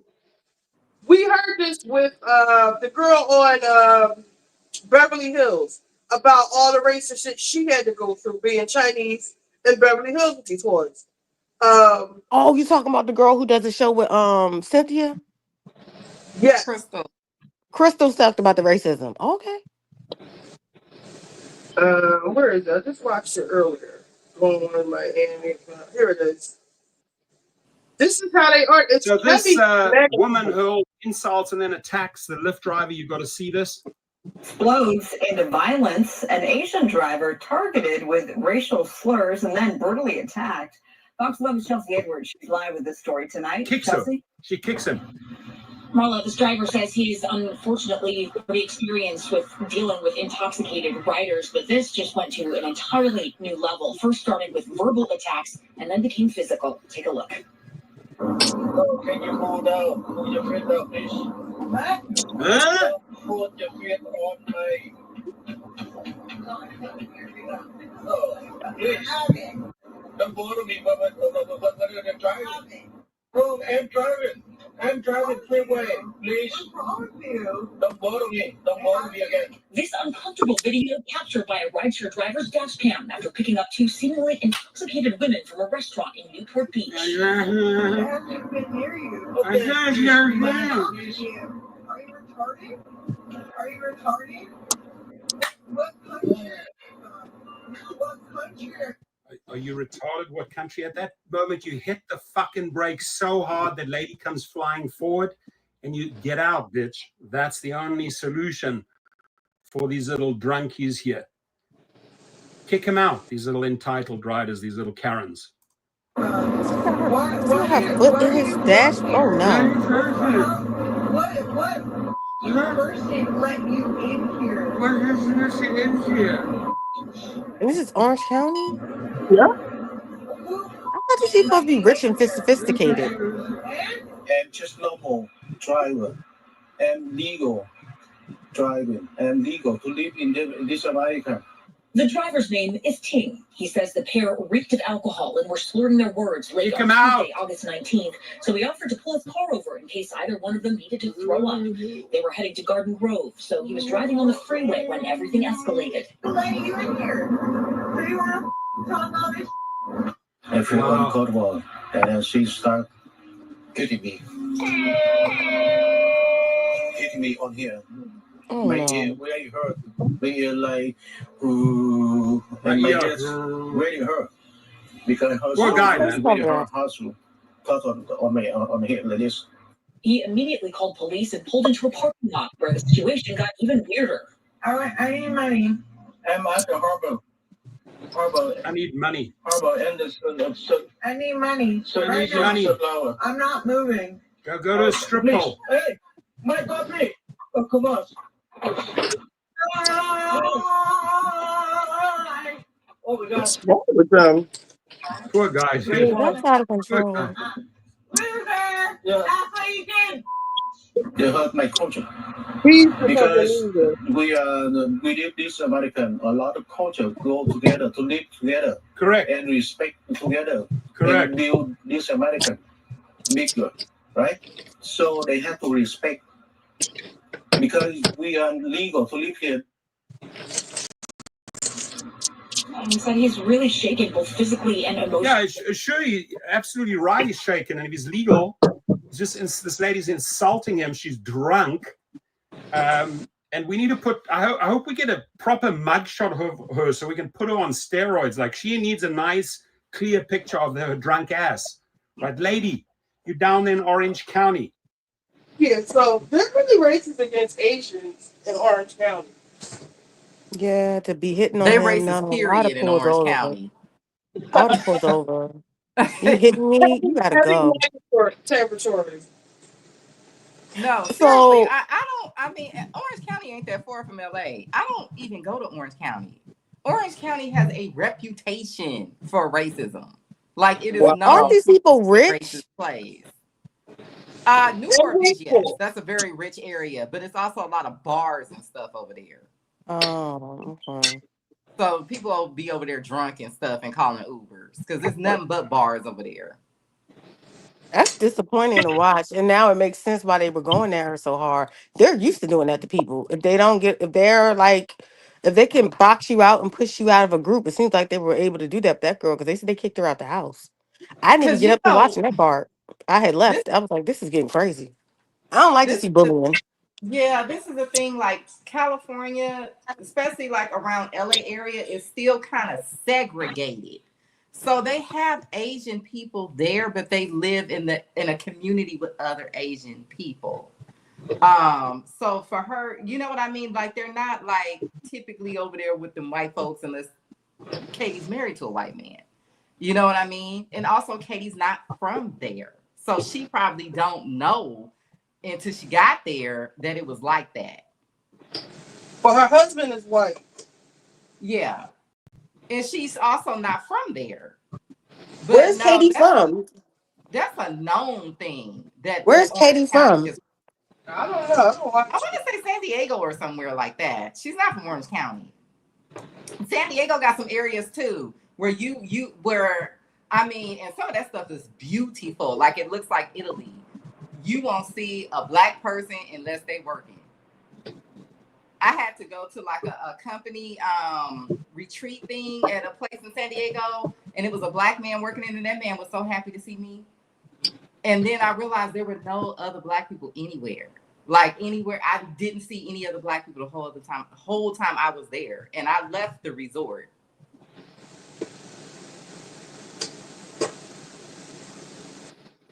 I'm gonna play.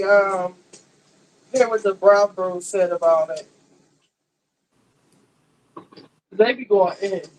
I'm sick of Tamara. So, is people upset about how they treated Katie, like the Bravo commentary online? Yes, but not how we would be upset if that was Garcelle. But they are saying that Gretchen is full of shit because they are mad at her for going to the blogger, which I don't understand why she did that. That was really fucking friends. Messy. I think that I'm trying to remember. It was something happened. This came up last season with her talking to this lady. I think she was already friends with this lady before she got on this show. I could be wrong because it was, like over a year ago. I could be remembering wrong, but I think that they already knew each other before she even got put on the show. So, okay. You think she's gonna make it back next season? Then the way they're treating her, are they gonna bring her back? Because the thing is, remember with Shannon, I feel like with Shannon, this happened last season where they said that Katie recorded her and all of this stuff. That's why I was like, why are we still talking about this? But I forgot about the Gretchen thing. That was the piece I was missing. I was like, why are we still talking about this? We used to live, Kiki said, yes, I'm from San Diego. We used to live in one area back in the day. Now everyone moved in different places. All right, so wait. The Brown Bros, I don't know. It was 5 days ago. I want to hear what they say about Garcelle right here. You brought Morgan on this show. She did say she knows she did that. I don't give a fuck, because even though you know you did that, once she comes onto the screen and once it starts to work its way into storylines and once people on the show have questions about it, it is fair game. You don't dictate what other people are allowed to ask you on this show. However, because the producers have clearly turned this over to her in some way, shape, or form, she does get to pick what people are allowed to talk about. You know, she told producers before the season, Morgan's off the table. Don't even fucking ask. And they're like, no problem, Kyle. And by the way, tell everybody else too, because the Morgan questioning really comes from nobody but Garcelle, and she's quieted by Sutton.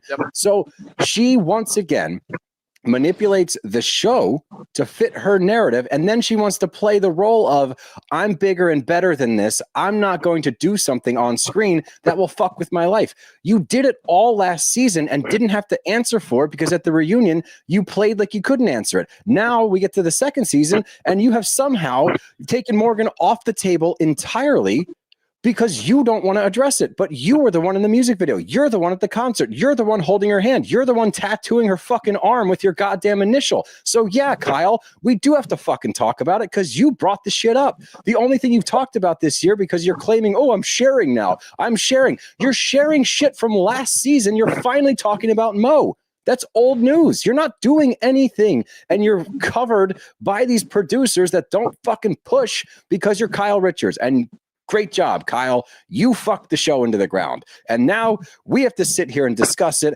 and we're not happy. I'm not good. Are you good? The hair is making some crazy noises while you're moving around. I think it's my bracelets. You brought... So now that we've all seen this, it's time that we discuss. As most of you know, this Kenya saga has been going on since last season of Atlanta, and I think I speak for all of us when I say that it went so much worse than I ever could have imagined. Like so much worse. All the talk about her doing this for her daughter and sinking her daughter's college fund into it, wanting to show her daughter how to be a boss, all just made it even worse. It was so tough to watch. However, the fact that Britt said pistols during a verbal altercation multiple times should have been deemed as a much more serious issue. I don't care what business you're in. You can be in finance, banking, food and bev, custodial services. If you say guns or pistols during an argument with a coworker, the company is supposed to step in and at the very least, suspend somebody. It's like saying bomb on an airplane. You can't say bomb on an airplane. You say bomb on an airplane, you get kicked off the airplane. Now, as far as Bravo's response, I feel like that's the first failure here. At the very least, like I said, suspend Britt for a period of time pending an investigation just so that Kenya feels safe and secure. That being said, Kenya's response was 1,000,000,000% unwarranted. It was way too far. It's revenge porn. It's gross. It's disgusting. It was one of the worst things that I've seen on a housewife show. So I do understand that she had to get the boot, but there's a valid argument here that both of them should have been kicked off of this show. I think at the end of the day, Bravo dropped the ball in making sure that Kenya felt safe to return to filming, and then Kenya dropped the ball by retaliating in this way. This is the most accurate representation of two wrongs don't make a right that I have ever seen in my entire life. Will Kenya be back on our screens? I don't know. Will Britt get more backlash from this from the network? She probably should. The fact that they glossed it over is a problem. So this whole thing is such a cluster, but yeah, shocking to say the least. So they want to hear. Now this says 5 days ago. This might be the old episode.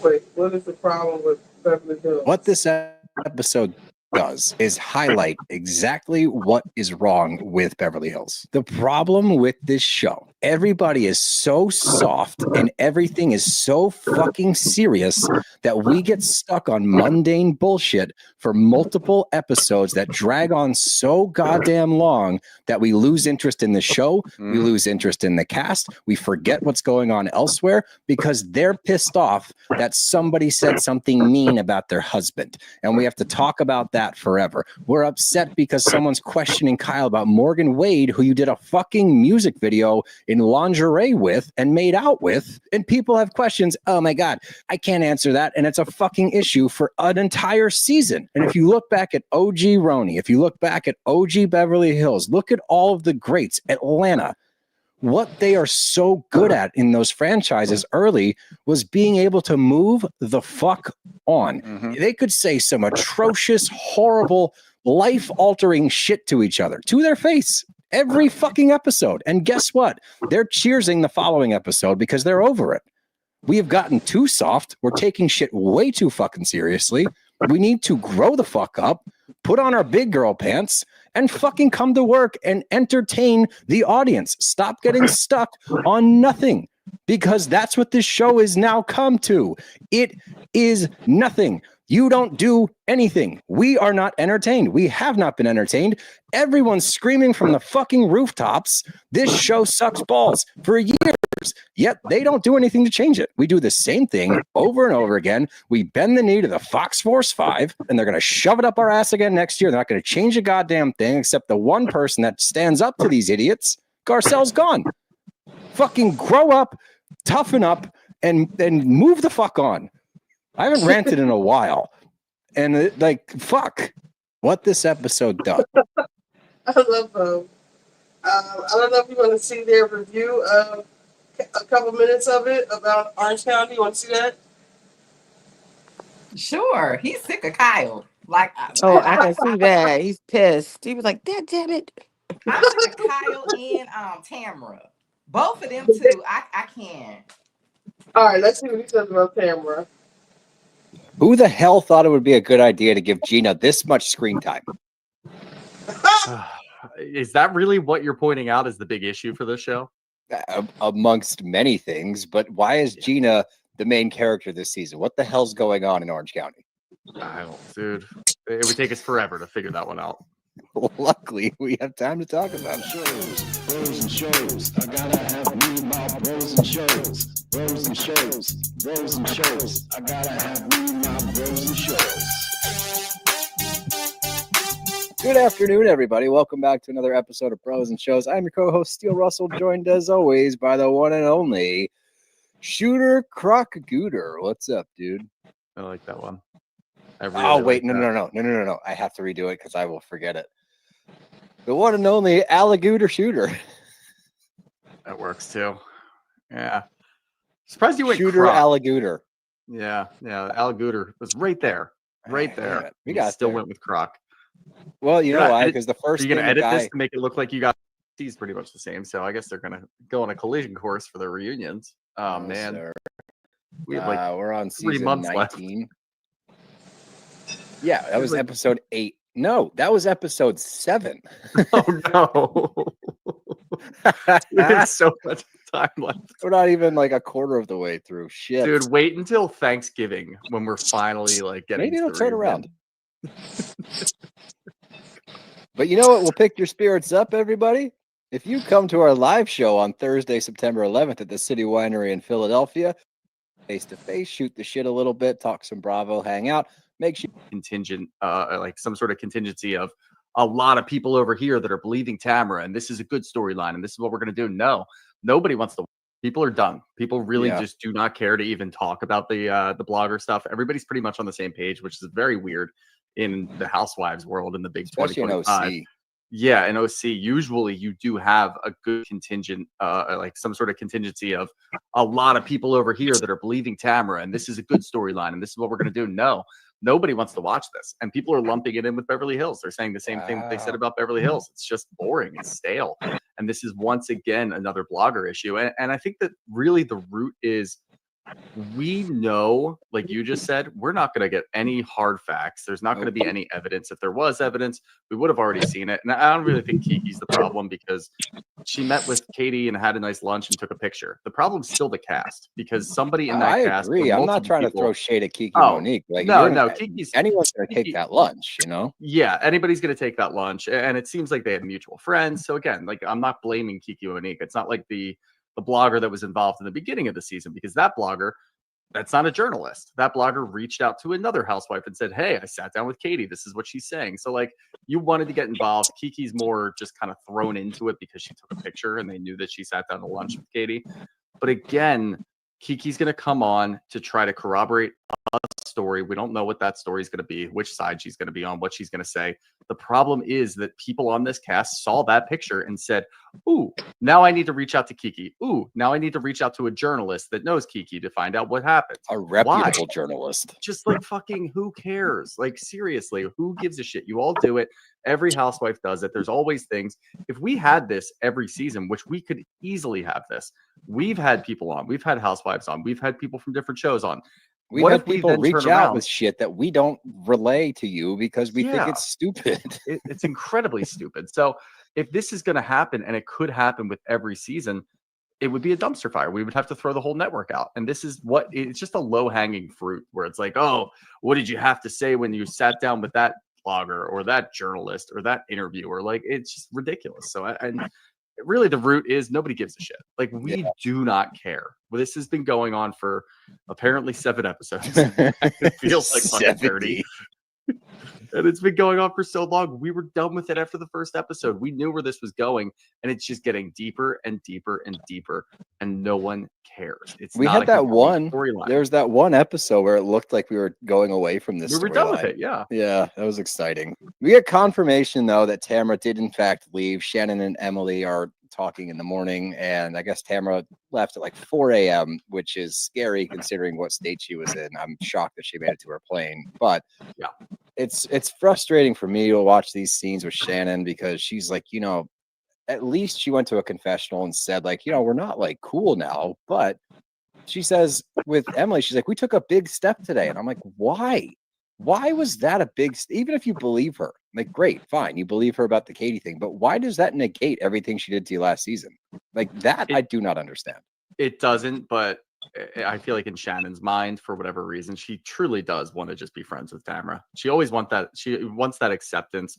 She always wants somebody to like be looking out for her in some way, even though Tamara has burned that bridge a million times and will continue to do so. She's still always going to be accepting and always going to be seeking that approval. And I don't really understand it, but it's just something I've grown to accept over the years, that even when she goes to a confessional and says something like this, I just don't believe her. I truly don't, because the one time that Shannon's got something going on, and we've already seen it start, she's got a vendetta against Katie.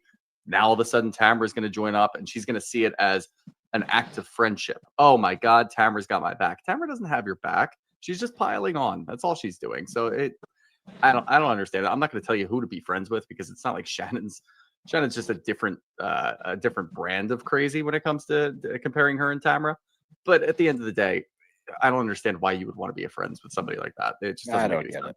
it. It makes no sense to me. We do get to relive the Bali scene where Tamara quit again, I think you could probably have a montage of 4 or 5 instances of Tamara, quote Absolutely. unquote, quitting and walking off the set. She quit You'll last never season when she left Katie and Matt. Right. There's another time. So it happens frequently, and I feel like the Tamara I quit moments are when Tamara gets stuck and like backed into a corner and can't think of anything to weasel her way out of it. She quits. Too Goes fucked with up. it. Like, Yeah. that's the problem. She can usually weasel her way out of those situations, but she was too fucked up. And she was too fucked up at the dinner that night too when she quit last season Yeah, with Eddie. When exactly. Eddie was in the blanket like sobbing because he was just fed up. Battered Yeah. husband.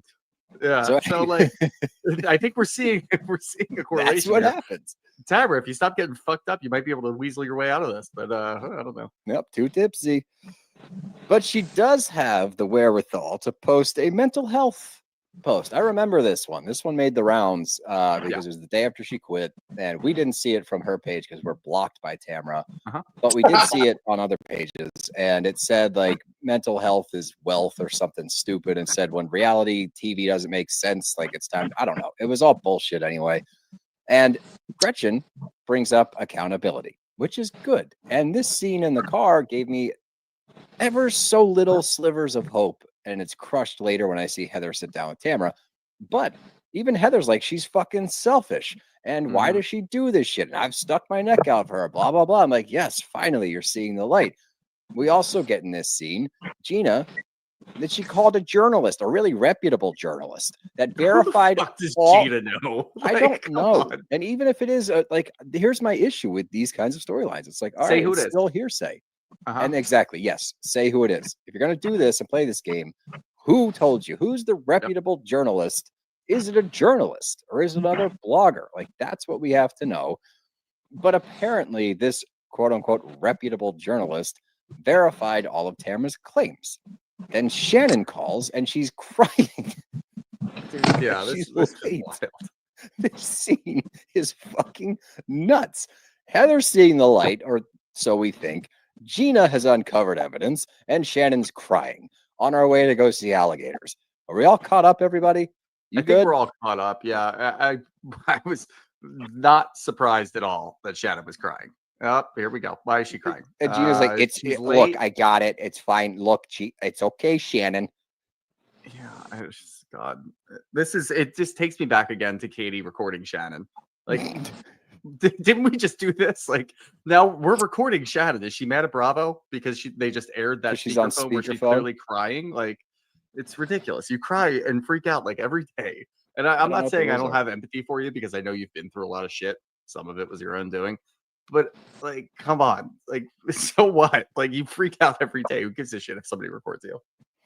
Well, we make it to the alligator / crocodile farm. It's not actually that. They're going, it looks like they're going fan boating in the Everglades or fan boat, something. yeah. Obviously they're in New Orleans, so it's not the Everglades. They're going down to Bayou, go down there and do some fan boating, which is actually a lot of fun. I've done that before in the Everglades. It seems was like sick. a lot of fun. But I love the panic attacks that everybody's having. Like, that's there's the new thing on crocodiles Bravo. around. There's water. What? Yeah, everybody's having panic Everyone's attacks. having about panic crocs. attacks, which I'm About not knocking. gators? Look, Lord knows I've had a panic attack or two, but the reasons for them getting upset or panicky are insane to me. You're on the boat. Like the the alligator, first of all, they don't really move a lot. They're going to chill right there and look at you. Yeah. I don't know. I will never get that. Like, and I'm not trying to sound like a tough guy. When you're on a boat and the gator is like on the shore, why is that scary?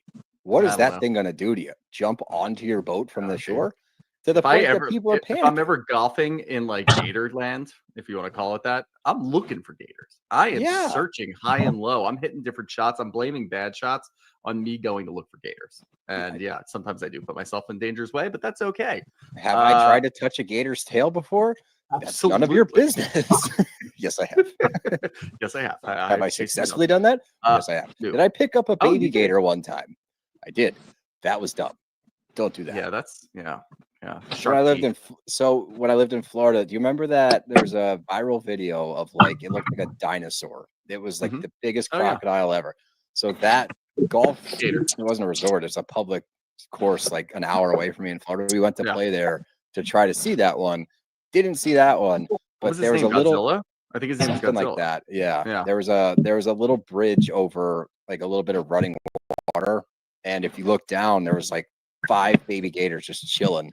Cool. We may have had a couple of beverages, and I may have leaned over and snagged one. I think I have a picture somewhere. Yeah. See, But when you mom's said that around originally, I thought you were just like at a gator farm and they were doing that thing that you might see in Joe Dirt, where they're just kind of like passing gators around or whatever, and then he wrestles one at the end. Nope, you just did this in the wild. So Yeah. good move. Yeah, Good move. I've lived a different life before this. We should have a running list of things that you've been bitten by. Is there a I didn't koala get up bit there? by it. No, not a koala, a quokka. Oh, quokka. Yeah, I got bit by a quokka. I have been bit by weird shit. Let's get back on track. This is going to take forever. We're just sidetracked because we don't care about this episode. Well, Emily FaceTimes Shane. Okay. I guess we need to. Nothing happens at the gator farm. Shannon arrives and They have she's an upset. anxiety off. Like They have an that's anxiety all. off. But I thought Shannon arrived like that's how you should. If you're late and you feel bad, like she's very sorry. She's being nice and she's like, look, I'm really sorry. I had an anxiety attack. And if she had an actual full-blown anxiety attack and still rallied and got to the boat before you pushed off, it's a win. But Gina, again, is the ringleader now for some fucking reason, and Gina will not let it go. You should feel bad. You should feel bad. I have anxiety from you. And Shannon's like whimpering. She's like, I'm so sorry. I'm just trying to do my best. And Shannon Gina's knew yelling right at her. away. Shannon knew right away why Gina had anxiety. I guess it's like a well-known thing, and I guess she's just trying to conquer her fears. So good for her. Of what? Fucking alligators? What are we talking Water, about? I thought it was. I Oh, don't is it know. water? Yeah, that's what she was saying. She's afraid of things in the water, apparently. Things you know in the what? water. You're not in the Yeah, water. You're on the phobia there. Whatever, aquaphobia. Sure, but something like that. But no, I really don't think. I just the end of this trip, while they're still in New Orleans, can be all chalked up to they're all tired of each other. It's been a long trip. They all fucking despise each other because they've been spending too much time. They're just ready to snap. They all want to go to bed. And honestly, at the end of that dinner later, they're all just like sitting there, like having a little bit of a sip of a drink or whatever they're doing. They all just want to go to bed and get the fuck out of there. They're probably jealous of Tamara because she was able to get out of Dodge pretty quick. They didn't want to do that last day. No, they just are all. They're contractually obligated to finish that dinner. That's why they're Like sitting the down last there. day of a bachelor party. Like everybody's hungover and like, fucking shut up. Stop making That's why jokes. none We're of those done. should be more than 36 hours. Arrive on Well, Friday night, 48. have Saturday, and leave on Sunday. Nah, 36 isn't enough. So there's a sweet spot in there somewhere. Well, again, another conversation that we could have that would sidetrack us for a long time. Let's get to Emily and Shane's FaceTime. They have diagnosed Luke with ARFID. I'm not entirely sure what that is, but they are doing more testing to see where he falls on the spectrum, if he is on the spectrum. And Emily does feel guilty for being on the trip as they're trying to diagnose, which I can sympathize with that. That is tough. You want to be there for your Shit kid. timing, for sure. Yeah, that's tough. But let's get to Bourbon House. This is dinner, I guess. Is this dinner? Yeah, this is dinner. This is dinner. And to your point, you can tell that tensions are just unreasonably high because Heather gets immediately pissed off at Emily for making fun of her. You always make fun of me. Yep. You can dish it, but you can't take it, and blah, blah, blah. And then Gina chokes on an oyster, and then she's mad that people aren't checking on her. That was because just she's funny. choking on an That oyster. was just funny, honestly. Yeah, that was like I will always point these out because again, like this show is tumbling into a very dark and stupid place. When we get some camp moments, I'm good for it because the two of them just being on each other's nerves because they've been next to each other for the last 3 days.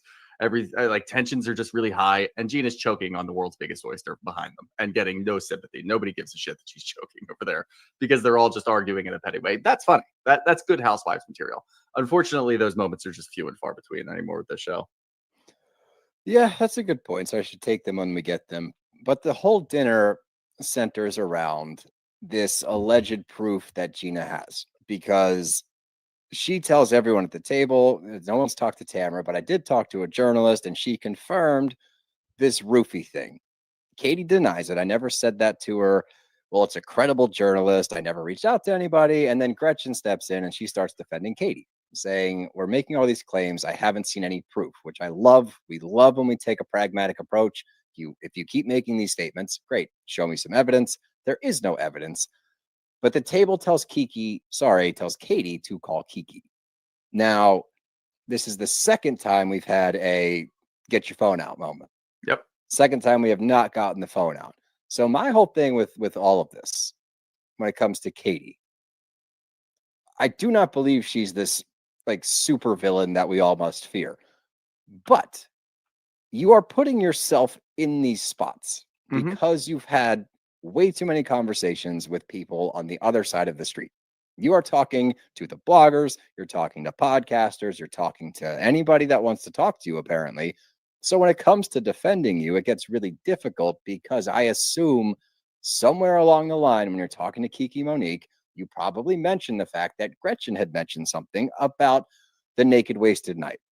Yep. That probably happened. Do I I'm think sure that it you did. said she roofied her? I don't know, but I'm sure you alluded to that. So now we get to a place where it's like, you probably did this, but the way it's being spun is very weird. And then we get another layer to this onion that apparently that night, and this is probably later, but who gives a shit? That night where everyone heard this story, it was like Jen, Ryan, Katie, Matt, Slade, and Gretchen. And I guess Gretchen retold this story and said the next morning I had to go to the hospital and they found drugs in my system. Yep. That is such an important piece of this puzzle that Katie has not said. And I'll give her credit for that. She hasn't blown her up yet. She sat at the table, taken her beating, and hasn't said shit. So, like, credit there.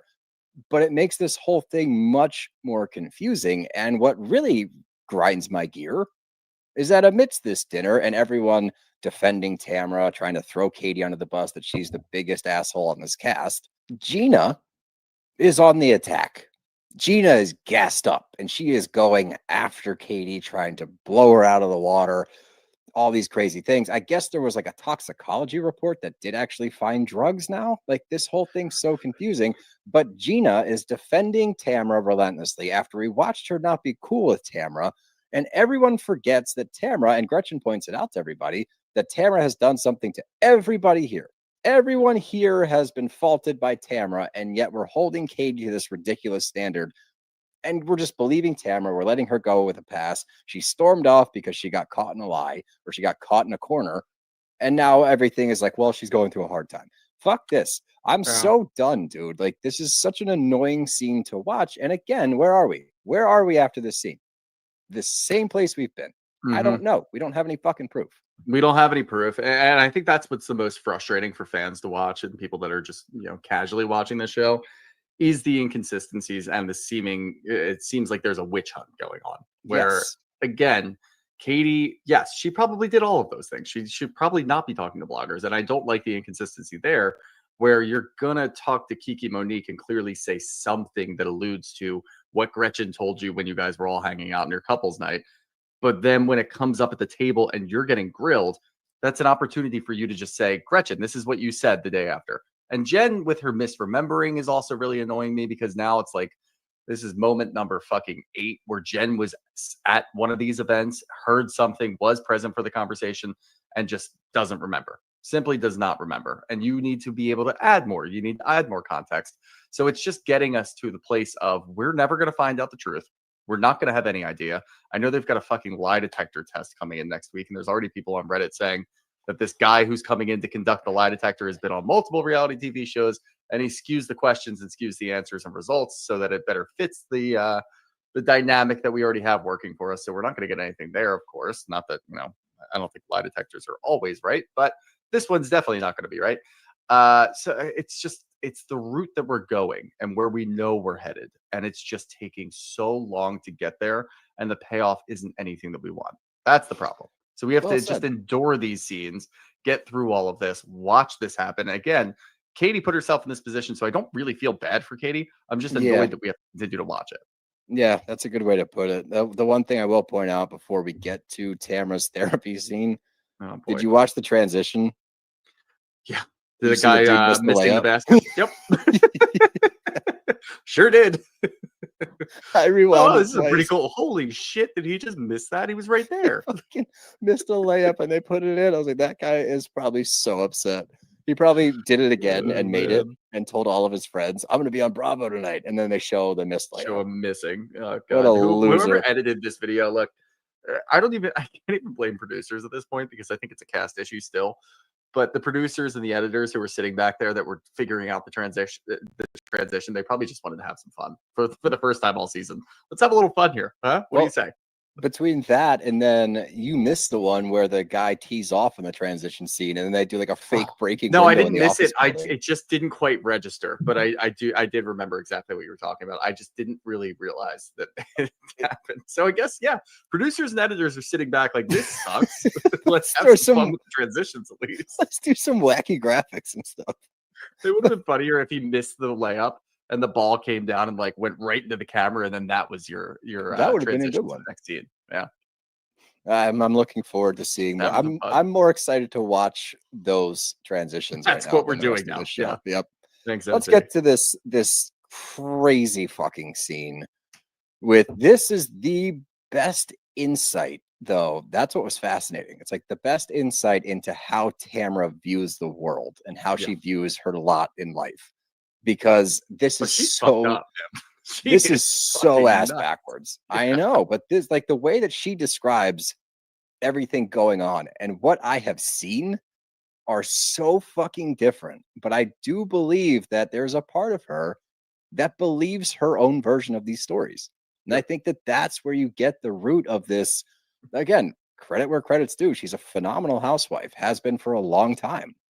But this is why, because she's crazy. Because like during this scene, she's talking to this therapist sucks ass too. She just fucking leads her down these paths and then just enables her and empathizes with everything. At no point is she like, hey, maybe that was on you. She's like, yeah, you're going through a lot. Yeah, your friends are tough. Like, ooh, that's sorry. Yeah, I'm sorry. that's the thing. Like, where's the like? There's so much bias in these conversations. I Like, know. if you're a good therapist, you're supposed to lead her to the water, but you can't force her to drink it, and then see what happens. And then if she doesn't do it, then keep asking questions as to why she thinks that way.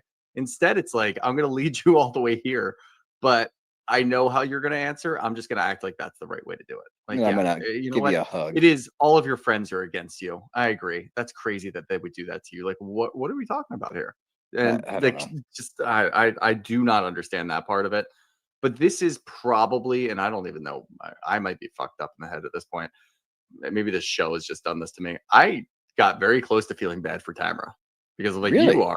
This is a you in your mind problem. Like something. Oh, you wrong. felt bad for her just because she's so like I was out like, of touch Jesus with reality. Christ, how the fuck did you even get here? Like, what kind of messed up mind do you have? And then I'm starting to think about like all the other things that she's had going on in her life. And obviously she treats people like shit. So I never really feel bad for her. But to get to that point, I'm like, damn, there's something wrong with you. And I actually feel pretty bad. That's not why she wants people to feel bad for her, but I can see how you got there because she leads it off. She's like, I've been super anxious lately. We get the fake tears out of the gate. She's like, I've been fighting with Eddie. And after this all went down and like they were so awful to me and they were cussing at me and saying mean things to me. So I went to Big Bear to isolate. I was so distraught. You're so distraught in Big Bear that you have somebody film you sit down on a log with your dog and then post that.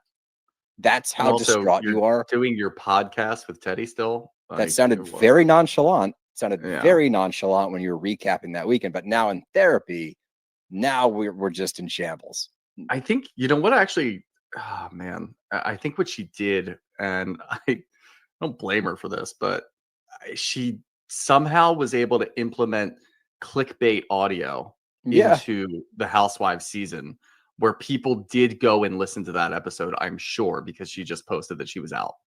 So that's fucked. Like this is the whole show. You have to throw the entire cast out after this one because we've got Blogger Central going on right now where we're just trying to decipher what Katie said to the bloggers when all of them are talking to bloggers. They're trying to corroborate evidence with other bloggers. Each cast member is doing this individually. Meanwhile, you've got Tamra over here doing real-time clickbait for her own podcast, using the show to promote herself so that she can double dip. This whole thing is fucked. It sure is, but not as fucked as this conversation because the therapist asks, why confront her in regards to Gretchen? I wanted to give her the chance for me to believe her. What? Yeah. There's lie number one. Okay. That's actually lie number 3. But in regards to what's going on in the show, that's lie number 1. I understand that Teddy's going through something horrible. I understand that that has affected Tamra in a lot of ways. We sympathize and empathize there. Using Teddy in this moment is fucking gross because she says, before I went to that dinner, I had a call with Teddy, and that was a really difficult call. So because of that, I took half a Xanax. That's not what happened. I'm Wasn't sure a the call, call it was was, voicemail. and I'm sure that that was difficult to hear. But now you're using Teddy to garner more sympathy from us, the audience, and from your therapist. That bothered me a lot. And then after this dinner, she's upset because not one person called me, and I don't think they care about me. What was your role at dinner, asshole? You're yelling at everyone, telling them to shut the fuck up, and then you leave in a huff, and you expect them to call you and go, hey, are you good? And the worst part is they did. Heather fucking did. So you're lying again. That's like 3 lies in 1 lie. And watching her flip this whole dinner scene, this whole trip, and turn herself into 100% the victim is crazy, but not nearly as crazy as saying, now I feel like I have to be super careful of what I say. My daughter's crying right now. It's so crazy. You can probably hear that. I'll believe it when I see it for that one. Dude, like the things that she was rattling off during this scene were absolutely insane. When she gets deeper into the talking, I can't even get through this with a straight face. Talking about how the divorce impacted her is wild. Oh my God. Yeah. My dad left my mom, and that's how I feel with my daughter. What? My Wait, dad hold on. left my. Sorry, go ahead. Yeah, no. I mean, like you can try to put makeup on a pig if you want to. Is that what you're trying to do? No, I'm saying she listed off her dad. My dad left me, and then Sydney left me. Your dad, okay, fuck that guy. Don't know him, but if he left you, that's shitty. Sydney told you point blank, I don't want to be on the show. Don't talk about me on the show. Don't bring me up in any capacity. Don't post me on your socials. You did all of those things. So she decided to separate herself to better her life. You chose the show over your daughter. That is not her fault. And yet, once again, for the umpteenth time just this season, you have brought her up again on camera. And now you've turned her into the villain by saying she left you. No, you left her by staying on the show. Let's not get that twisted. That's fucked. I do wonder if we're talking about Sydney more and more because there's going to be this whole Gretchen thing's going to become a bigger deal. Are we really going to get like into the weeds with what Gretchen was doing? Was Gretchen actually talking to Sydney, or is Tamra going to claim that she was really talking to Sydney and she found out because somebody showed her? Like, are we going to get to that point? Because I'm worried that we're going to get to that point. Would And that I be a really good don't want to deal with payoff? that. Yeah, would that be worth it? Like, I don't know. I'm Simply just not. invested. It just simply would not be a good payoff. I don't know. It was a crazy scene. It was a crazy view into And how it was Tamra's. very quickly after I said, wow, this show sucks without Tamra. These people are boring as hell. There's nothing going on. We're still talking about Katie and bloggers. We actually might need Tamra back. She comes back in this scene. I'm like, never mind. No, we're good. We're good. I mean, we do, but we don't. I'm just so conflicted when it comes to her. No, I understand where you're coming from. I think she's a necessary evil on this show. I think like with the show sucks with her on it. It would be unwatchable if Tamra wasn't on it. Like that's There the would be biggest no praise I can give her. reason to watch. Yeah. I agree, but this next scene was interesting. Watching Emily and Shane and their viewpoints on what's going on with Luke, because I find myself leaning towards Shane and his diagnosis of the situation, if you will. I think the answer's somewhere in the middle. Probably. I mean, I'm not sorta faulting like- Emily for like, No. getting emotional about it. I do think it's interesting. And look, like I understand she's dealing with it and trying to figure it out, and I'm sure it's a scary thing, and she's thinking about it all the time. I don't I do not think it's a good thing to be putting this all out there for Luke's sake. Like talking about his Or eating for your disorder. marriage. You know, like it's just you're talking to us directly, like how you and Shane are Right. rocky for certain reasons. You're talking to us directly and using the words eating disorder when talking about your son who's going to have to grow up and defend himself one day and talk about it now because you put it out there. You said last season you didn't want to talk about the kids, and now that's your whole storyline. It's tough because of the subject matter. Like I understand that, but I think that the way Shane said it, to sum it up, is more like, look, this might be our new normal, and this is Luke's normal. If we act like everything's wrong and everything's crazy, it's going to impact him rather than act like this is the norm, because this is the norm now and this is who he is. So let's accept that and be happy and supportive rather than spiral and cry. Yeah. And like you said, it's probably somewhere in the middle. Yeah, the reason that I'm saying it's somewhere in the middle is because we still he's still in the midst of getting tests, and maybe they have an answer now, or at least some semblance of a solution, or what it might be at this point in time. But while we're watching in real time on this show, he's still going through tests. So it seems like Shane is preparing for what it could be, but he's very and maybe it's just how he is. I don't know. I don't really like Shane as a person, but we don't really know him that well. He seems very cold and calculated. Like, I am pretty distant. He even says as much. He's like, I'm very different with my daughters than my boys, which is, that's normal. I don't really care about that. But he seems like he's annoyed that Emily's getting emotional about this, which is crazy. Your wife is breaking down. Your child is going through something that you don't quite understand. You don't really have all the answers. So if you want to go and say, look, let's just wait and see how this goes. Obviously, you're going to be emotional about it. That's fine. Instead, he seems annoyed that she's emotional about it. And that raises a few more questions that I'm not going to get into. But it's a weird situation. It's unfortunate because it is so real. And I feel like it's the most real thing that's going on this show right now, which sucks because it has to do with what is he, 8 years old, this kid? So maybe it's just tough to even go through all of that and watch all of this, because now we have to sit here and we have to, anybody watching at home is getting ideas of their marriage, is getting ideas of how they are as parents, which is crazy. But this is what you open yourself up to by sharing something real. So it's almost like, if you want to give kudos to Emily for sharing something so real, I kind of understand that. If you want to say this shouldn't be on TV because of the kid and he's going to grow up and he has to watch this, fully understand that as well. You're opening yourself up to all of these things. So I just don't know what the backlash is going to be. And if she's going to get pissed off because people are online talking about her marriage, it's like, you kind of open this door. Now we actually have to watch this and have opinions on it. So I don't know. I'm on the side of, I don't think this is a good idea to put on TV. But agreed. Not my kid, not my call. What do we know? What do we know? We only watch a billion of these shows every day. Yep. Let's keep trucking, because now we got Heather with Tamra to completely reverse any hope that I had that Heather was starting to see the light, because they sit down. We recap everything that's happened, obviously. And this is when it gets really confusing.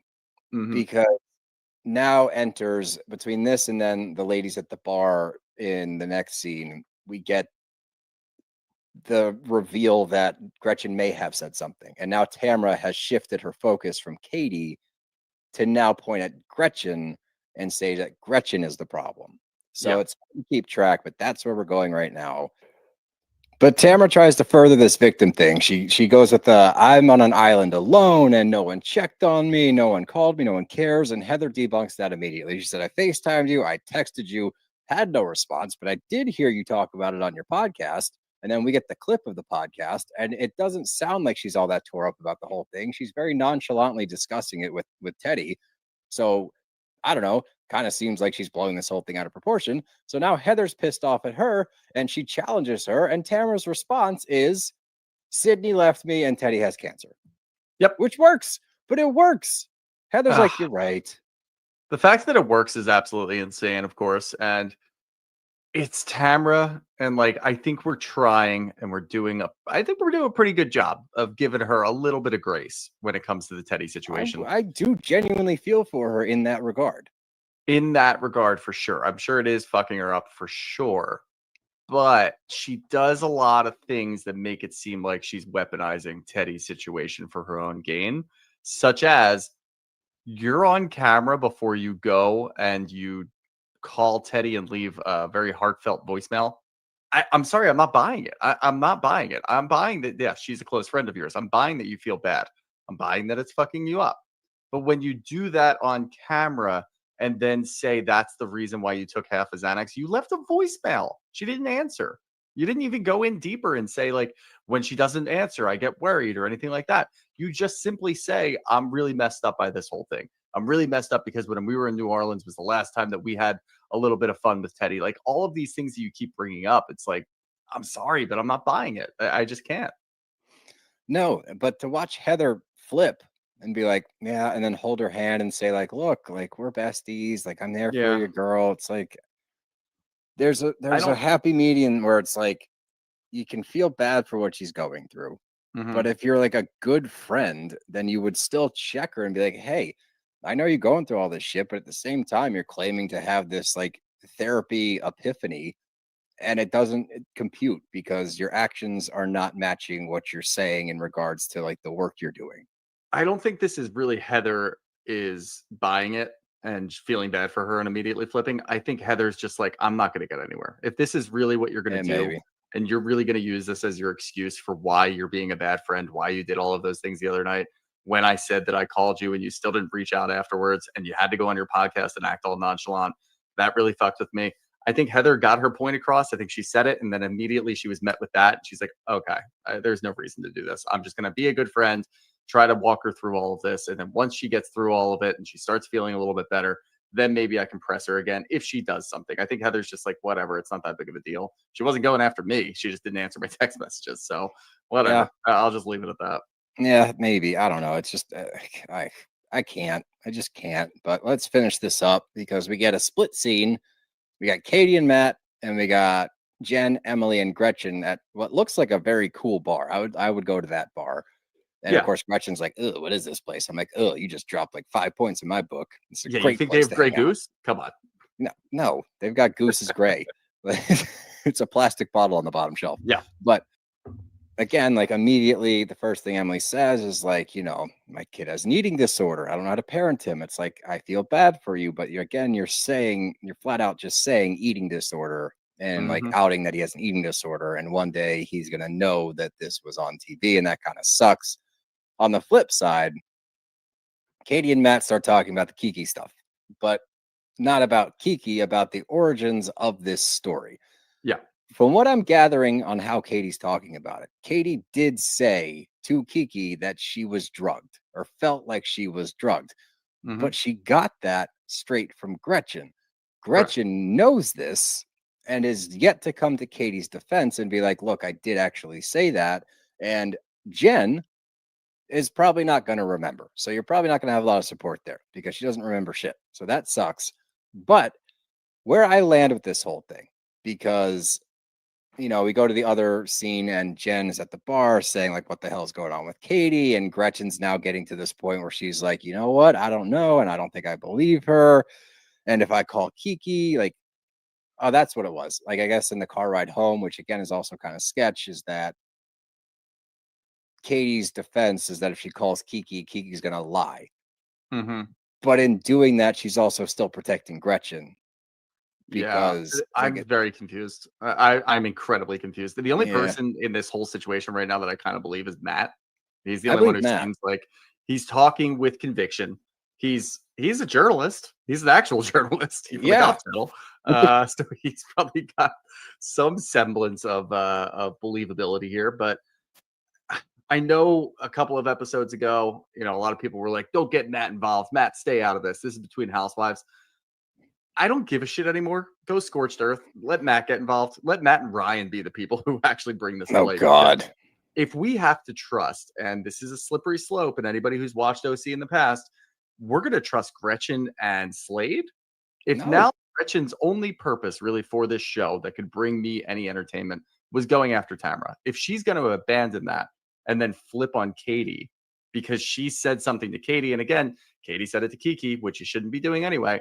But if she's going to flip on Katie entirely and start going the other way with the other kids, no, absolutely not. The people that are going to need to step up, unfortunately, are probably Ryan and Matt. And I can see Ryan doing it. I can obviously see Matt just kind of getting to his wits' end where he's like, this is fucking insane. I had Slade call me and say that you need to hold the line for Gretchen. That means that that's an admission of guilt. That means that he knows, Slade knows what Gretchen said. He now knows that Katie went and told Kiki Monique, which she shouldn't have done again. I'm going to keep saying that. And now he's calling Matt and saying, please don't say anything more. Hold the line.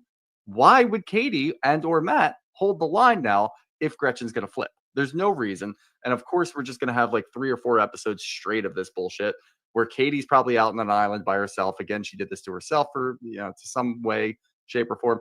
But Gretchen said it. Gretchen clearly said it. So now we're having, and it seems like these conversations while they're side by side have nothing to do with each other. Almost. Isn't that crazy? Because I know. It's like the weirdest getting, juxtaposition ever. We're getting additional information from Katie and Matt, but it doesn't seem to really add up because it's not the same conversation. And I don't understand why Katie's still defending Gretchen. It makes no sense to me.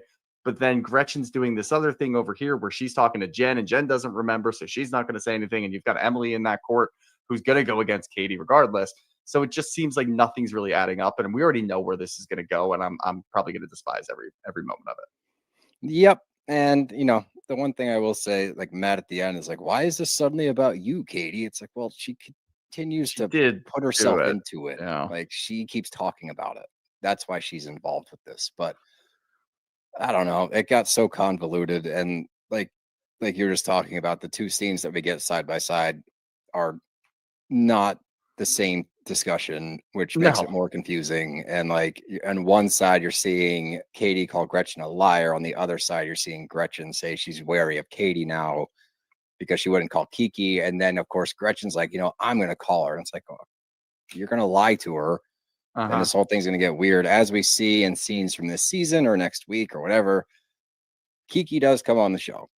And I imagine she's going to vindicate Tamra and everybody else that's claiming Katie said something. So the question therein lies, will Gretchen step up and say, I did say it? Probably not. And then continue the crusade against Tamra, which is what will right this ship of this sinking show. Or is she now going to be on Team Tamra and everybody else, and the crucifixion of Katie is complete and she never comes back to this? She hasn't had a chance to be a housewife because we've just been going after her for 2 years, and it's not fun. And I think the fact that this cast doesn't recognize that, where it's like, you guys, like, that you're floundering because you're have aiming been at on the this same show person. for years, and we have the same complaints every year, and you guys just don't change anything. Maybe it's just who they are, and that's a casting problem. Yeah, you nailed it with that. Like, this whole thing comes down to the cast. The cast is bad. But let's get to some questions. I'm stoked. From Miranda Ann 412, is Katie the next Monica Garcia? I think there's a lot more to come out. I think it's not. Monica was. It's not gonna be that deep. Monica was like making fucking memes and stuff and sending people stuff. So that's a little bit different. This is Katie being incredibly messy and not the fun kind of messy. And I don't think I don't think she understands how to be a housewife. I don't think she knows how to. And she even said that she thought she was just like in shark infested water and she just had to sink or swim. And this is what she came up with, which was really stupid. But I don't think that she's actively rooting or planning stories or anything like that. I think that she's just talking to bloggers, and that's stupid. Yeah, I agree. Yeah, everyone's saying the same shit in here.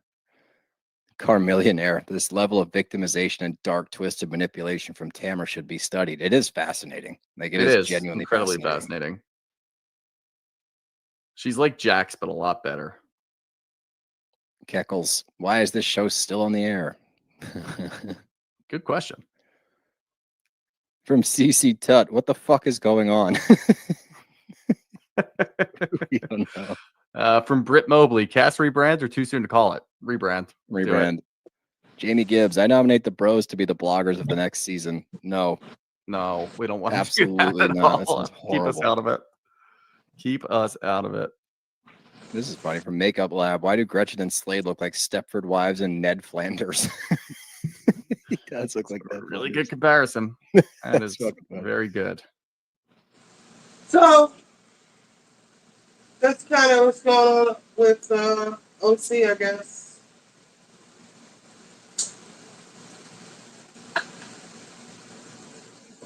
I don't know. I'm I sick was of like, Tamara. I don't know if I agree that people would not be able to watch the show if she was gone. I'm sick of it. It's just and her pretending to be autistic because she Who, to me she Tamara? has a lack of empathy. I think she's a sociopath. I don't think she's autistic, and there is a huge difference. I didn't know she did she self-diagnose or was she given a diagnosis of that? She claimed she was diagnosed with autism, girl. You know that When was therapist this? ain't right. So we have seen the therapist. We know that it's something up with this therapist. Yeah. That's interesting. I had no idea. Interesting. Look, this is Stephanie. She said, "What is up with this flip of the hair? I don't like this." She I trying to do refuse like to. the 60s style and it ain't working. Her features are already angular. And then for her to be dressing like that and wearing her hair like that, she just looks so You're like right. She's like always Nurse in Ratched. blazers. You right, Kelly. She is always in a blazer. Yeah, she looks like Nurse Ratched from One Flew Over the Cuckoo's Nest. Who is state? Oh, that one. Miss Thing. Who dresses like this? And it's like, and I could see if she was like Muslim or it was some like religious reason why she was dressing this way. But she literally looked like she's wearing an older woman's clothes. Well, he had an ex-wife that she stole her life. That's all I'm gonna say. She I want always to see got to how show she her dresses. Birkin bag. I think it's so nasty. You said Look, what? she's packing all of her Birkins. Like, we get it. Yeah, something's. Mm. Always a blazer, Callie. You're right. I told you, and the blazer is buttoned up to the neck, girl. She want to be known for something. I thought it was weird that she was giving everybody all this dating advice. I'm like, honey, you're married to an old man that you like hopped on because he was lonely. Clearly, Another blazer. He was married. that's what I'm saying. He was bored. You didn't really get out in these streets. You literally Ray just Ray basically stole someone's audacious. husband. Ray Ray audacious. She reviews the flow. Shows she has a superiority complex. Stephanie is bossy as fuck. She's dressing similarly like her husband. He's older. But if you marry a young girl, they want you to kind of dress like young girls. No, Sometimes they I age don't. the girls. I don't think so. Alexia is older and she don't dress like this. Who dresses like this? This is weird. I'm looking You at know what all it of these. looks like? We got a tank top. We got a tank top. Oh wow. Oh, she's trying I'm something different. shocked. There goes business again on the beach. It looks Okay, like she just wears okay. stuff because it's expensive. That's what it looked like. Like she Yeah, has no style. none. I haven't seen her once. It was like, wow. Okay, right here. Okay, I like this. At least she look her age. Kinda. Oh, And Why the Stephanie. is the blonde dog hair on the actually fucking like table? the blonde hair softens her up a lot. I don't know what her natural hair color is, but I have a feeling it's not that dark color. Now I like this look on her. I ain't gonna lie. I don't like the dog being over the cake. Oh yeah, why is he over the cake? She doesn't have any children. And I Oh, think that that's her way of, like the girl said, her house, her PJ, her car, her dog. I don't So, have children, and I wouldn't have lemon over a cake. but it seems like she still. I think it's not by choice. I think it's something she had to agree with because she's marrying a man that, Already if they has them. have kids, he's gonna Yeah. possibly not be there for them when they get to a certain age. No, that man didn't already had his children. That's what that is. That's what I'm trying to He's already say. been there and done that. He want to I party. thought He his kids don't travel. speak He to want to him anymore relax. because of her. They don't. But they said he's broke. Well, I heard that too. I heard going that. broke because of her. Mhm. I wouldn't be shocked because the way she spend money, It's like, okay, how much she spend money like they billionaires, and I don't think that Right. man had that kind of money. I like her gloves. Like I've I'm seen so like confused. So yeah, it was certain things she said. I was like, they're being really nice to her. Because if it was me, I'd be like, your husband's 70, stop. Because she was saying like, oh, this guy is trash and saying this stuff about these other girls' men. Then she told Mhm. Larsa she needed to stop dating athletes. I was like, oh my God. Like, you got a lot to say. Like, You Larsa, need to stop screwing old men. What the hoop that girl, please? that part. I was like, why are you saying so much? Like, these girls don't know you. Like, I don't mind taking dating advice because I'm asking for it. She, on the other hand, is like, she's taking it to the next level by like dishing it out and no one asked for it. And that And the could be thing like a about drug. Hmm? Larsa already got her bag off of Scotty, so she could live her life. Yep. And She ain't literally, got to be around him Larsa easily. left the marriage. She asked for Yeah, divorce. So I'm not trying to big Larsa up, but she was married for over 20 years with Scotty. yeah, and had like 4 or So 5 I think kids. she knows what she wants. I think she just wants to be out in these streets. I just think that's what it They hear is. Joseph Tacopina talking about you, and we are constantly saying she looks great, she sounds great, she's ready to get back to talking about life. dementia? Right, dementia. I mean, just speak about that. No, there's nothing to speak about. The doctor that has actually said that, and my attorneys and I are pissed. All I can tell is that I feel fabulous. I am me. I am doing my thing. You know what I'm saying? And again, I've had multiple phone conversations with you. I saw you publicly less than a month ago, and it's the same Wendy I knew 5 years ago. Listen. So what's going on here, Wendy? What is behind all this? I don't want to do a lot of talking, but this is the Guardian thing, and there's a lot of accusations going around. And I'm sure, Joe, you can speak on that. Let me say this as clearly as possible. This so-called new medical diagnosis that's being leaked about Wendy, which is in violation of the HIPAA laws. We'll get to that in a second. Mm-hmm. It's a lie. It's false. And the leak itself is a disgrace. It's not about medicine. This case is not about medicine. Because we're speaking to Wendy right now. I've been doing this with her for a year, better part of a year. I never had a conversation where I'm thinking, geez, maybe she has some form of dementia. It's not about medicine. It's about manipulation. And it's a weapon being used by those who profit, and I say that clearly, profit from keeping Wendy under an abusive guardianship situation she does not need. Wendy, I want you to tell the people, and I agree, I often compare your situation to Mike Tyson and Don King. When King set up Tyson, set him up, he never raped that girl and took all his money. Somebody's doing that to you too. I know that's the case. But tell me, your daily life in this building, I think you told me once, you can't even go down 2 floors to the gym unless somebody takes you. Yes, and I work out today, by the way. I work out 3 times a week. My body is hitting and holding, but that's what I do. So it's not an unnormal thing not to work out. It's just that I'm in this dump. Where I am, it's way too expensive, and all I get is a kitchen, living room, and dining room. I'm on the memory unit where people don't remember anything. So where do you think I eat? Not with those people. I mean, they're nice people, but they belong here. They don't remember. I do. This is expensive. I only leave this floor to work out. I'm only allowed to go out in the streets if I have a bodyguard. And by the way, being famous, I don't go out all by myself, but I can't even go out just to get a breath of fresh air. I'm not allowed to leave this floor. Jesus.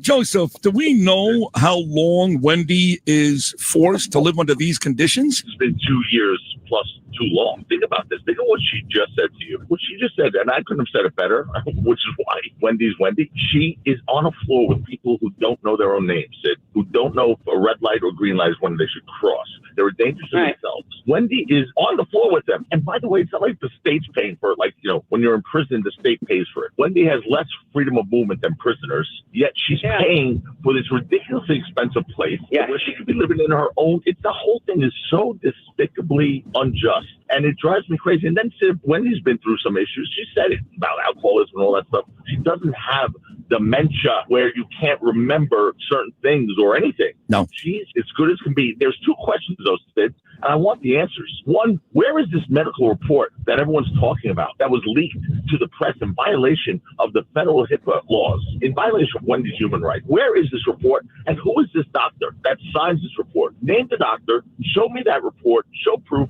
and face me in court. You know, it's interesting. You're right. Right. Yeah, I know you'll shred them. And Wendy's sober. Between the judges who are completely unfair to Wendy, to this doctor who's completely unfair to Wendy, to the guardian. Unknown doctor, Sid. Unknown doctor.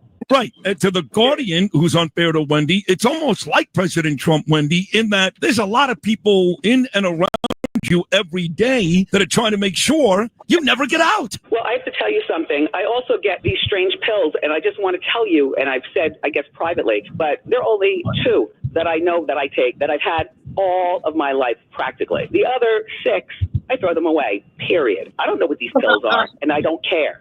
I went out to CVS, and I bought my own multivitamins. So I have multivitamins, and I have these 2 pills, and one is thyroid, and one is Linzess. You shut up. Don't make a big deal over Linzess. Shut up. That's funny. So do you have any real communication on a consistent basis with the guardian, these other people, or are you basically just locked away? No. Well, why would I call the guardian? I want out of guardianship. I want to go on with my life. What do I have to say to the guardian other than, excuse me, can you please tell me what your attorneys at my expense are saying about me going to the hospital? Because my attorneys don't know anything. You know, and I have a team, and Joe Tacopino is the man of all mans. He is the greatest. You don't have to convince me. I know. So people ask me too, Wendy, and if you don't want to answer, you don't have to because I'm putting you in a tough spot. I realize that. But they go, what about the ex-husband? Does he have access to Wendy's money? Does he make decisions? I don't even want to go into that. You know, just let me get out of guardianship. But there's a whole lot of fighting for people who are trying to fight me. And that was just going to leave it at that. You know, it's not just the guardian. But it's a lot of people. Right, right. Yeah. So Joseph, when we talk about the prospects, realistic prospects, because we want Wendy to be upbeat and happy and in a good mood. She's being,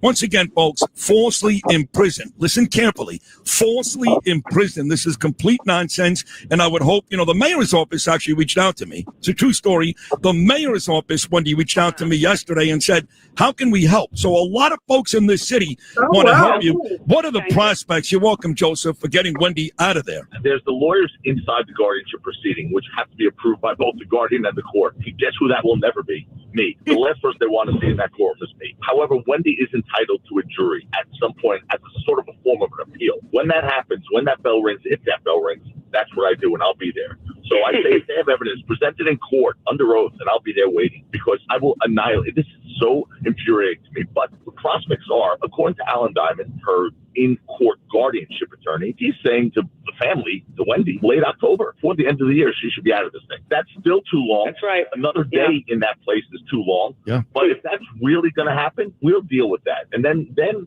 we will hold those responsible accountable. I promise you. So, Wendy, when that day comes, and it's coming, folks, it is coming. You heard Joseph Tacopino. That man never loses, okay? Never. He's Sandy Koufax. When that day comes and you get out, I would hope that you're going to resurrect what was the most entertaining daytime talk show in the history of television, whether it's television or radio. Do you plan, Wendy Williams, on going right back into the entertainment industry? Well, first of all, you know, my whole thing was that I was going to stop working in my 50s because I have enough money so I could travel and this, that, and the third. But now, being in guardianship, and by the way, it's easy to go back to work. It's easy to make money. And yes, I do love radio. And no, I'm not going back on TV. I've done that. That's it. You know, I want to do my own hair, makeup, and wardrobe, unless I'm going on like Jimmy Kimmel, where I have to, you know, get fancy. You know what I'm saying? Like, it was fun for all those years. I love the people when I was doing the Wendy Williams show. I still actually. Wendy sound fine to me. I'm sorry. Why won't they let him be her lawyer? It has to do with that lawsuit to Lifetime. Legally, she can't have a lawyer because she's under conservatorship. So how's she gonna hire someone? She does sound sharp. She sound with it to me. You know what I think? I feel like you see how like they tried to get Puff. I feel like when they can't, because what are they gonna take sue Wendy about? Or charge her with. So now this is like the next step. Mm-hmm. The next thing they do. Somebody did this to her. Yeah. I thought it was about the lawsuit though, because they were trying to sue Lifetime because they said the documentary was unauthorized or they gave them a bad cut. And Wendy wants to, once she gets out of the serviceship, wants to go back and do business with Lifetime. So I think that's really what it comes down to. They're trying to get their money, and they know if Wendy is out and a lucis, wait, what's the word when they say the person's normal? Lucid. If she lucid, like if she's out and not showing signs of frontal dementia, then they can't win their lawsuit against Lifetime. The like they're trying to sue them to get their Um, money. so so who would have to pay if life? Wait, they have a lawsuit against They Lifetime. Okay, Lifetime would lose if they can prove that Wendy had frontal temporal dementia. this is crazy. You know what I think is happening? I think that Wendy does have some damage from drinking, but it's not progressive damage. And I Right. believe that they're taking advantage of the fact that people don't know that much about this condition and they're being manipulative. Because I So remember on the yeah. documentary, it said her dementia was alcohol induced, and if she stopped drinking, she would be fine. Yep. But I think that it's not a lot of research on this condition, and they're using that to their advantage. I feel like it should be judicial misconduct when the judge was like, "Your career is over, and you're not Yeah, ever getting out of here," and that type. Remember? that was crazy. I can't believe a judge would say that to someone. Exactly. Break Hey. is over. It's like you talking to a prisoner. You know what I mean? Wendy is not a prisoner. Mm-hmm. But like you said, it's something corrupt going on in New York, and I just think that they just trying to get people, especially Black people. Yes. Well, I think Wendy played Absolutely. a dangerous game when she didn't want to pay those. She didn't want to. I think a part of her divorce settlement is she was supposed to continue working on the Wendy show to pay Kevin. And I think at some point she realized it was not making money sense to continue working if all of her money is going to be going to Kevin. So she started to like, let herself go drinking and all the rest of that stuff. And that's why they wind up her children, what's the little boy name? Start spending up all her money. And that's how Well, she no, wound up in a conservatorship. But nothing was ever wrong with her. No, actually, what her son did, he wasn't trying to steal her money. He was trying to defraud the bank. And I think that one of the reasons why she went into this conservatorship is to try to protect him in some way. Because what he was trying to do, he was trying to commit bank fraud using her account. That's what he was trying to do. Either or the situation is she got locked in it and she can't get out. And now, after they had taped her with Lifetime, and they're trying to say the arrangement was made even though they knew Wendy was under a conservatorship and they didn't agree with how she looked in the conservatorship, and they're trying to get money out of Lifetime. But Lifetime is like, if they get the money, Wendy's never going to get work with them again. But Wendy wants to work with Lifetime again, so she's letting them know, like, I'm not a part of this lawsuit. Although they're putting my name on this lawsuit, I don't want to be a part of it because at some point I'm going to prove that I'm sane. And at some point I'm going to get out of this conservatorship and I'm going to want to do business with Lifetime again. And that's what it comes down to because they like, let's just keep her dope. Let's keep saying she's crazy until we can get this money from Lifetime. And that's really what it's coming down to. And I don't know if they're going to be able to do it because Wendy keeps coming on and everyone's, but the last case they said that she was still diagnosed with frontal temporal dementia. So that kind of shut down her little momentum. I don't know what's going to happen now. But now they're saying in November, let's see what happens. I think she does have something, but I don't think it's progressive. I think it's more like a like a brain damage from drinking like hard alcohol, but it's not like something that is going to keep progressing if she stopped drinking. But being that there's probably not a lot of research on that, they're being manipulative and trying to pretend as though it's the same as having a genetic form of dementia. They want her money, and it comes down to that. It just comes down to they want her money. And they're going to get, and they're doing what they're doing to Diddy, they're doing to her. They're trying to punish her because they know a large part of why they're getting caught up is the truth is like in the public, and everyone's like if we didn't have access to these court cases and we didn't know what was going on, we wouldn't be able to say this is all some BS. And that's what it comes down to. You know what, Amy? It just occurred to me that Diddy is literally in jail for the same crime that the two victims admitted that they also did in court, and he the Yeah, only one in jail. but they were subpoenaed, and that means they were able to not get No, convicted. but that doesn't necessarily mean that has to be in your paperwork. What I'm saying is this: Wait, they Diddy's in jail. in Like who? court for what he is in jail for, which is this Mann Act. Both Cassie and Jane admitted that they committed this same exact crime. He is the only one setting his black ass in jail. Yeah, that's true. Because they said that they were his prostitutes, and that was their jobs to be prostitutes. It's just they didn't get convicted. He didn't get No, convicted he in of jail for the prostituting them and trafficking them. No, he's in jail. It's 2 incidents he's in jail for. It's for flying them men to come meet them. That's what he is in jail for. Mm-hmm. But they also hired men and had them come across state lines.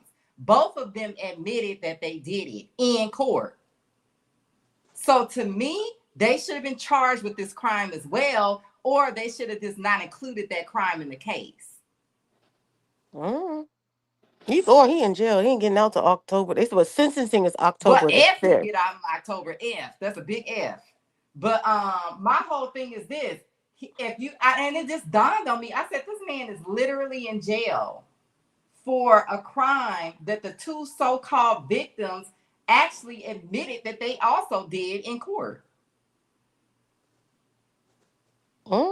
That's true. I kind of wonder what's going to happen to They Wendy. also are guilty of the Mann Act. Yes. So They should be getting charged with something, but everyone wants to see it for what they want to see him. He's in jail for all his other crimes. That's really what it comes down to. They don't like him. Can I say this, Amy? If he would have really done those things, there is no way in the world a federal prosecutor would have not put that in the RICO. There are no other crimes. It's all he just a dope head, and that's all it is getting drugs and prostitutes. They're mad at him. It's just the thing of they don't like Diddy. That's what it comes down to. They said, what's the guy name? It was some comedian that came out and said in an interview at one point, they came to him. This is years before this situation happened. They came to him and they were going to give this guy lighter time if he just corroborated the story and said that Diddy did it.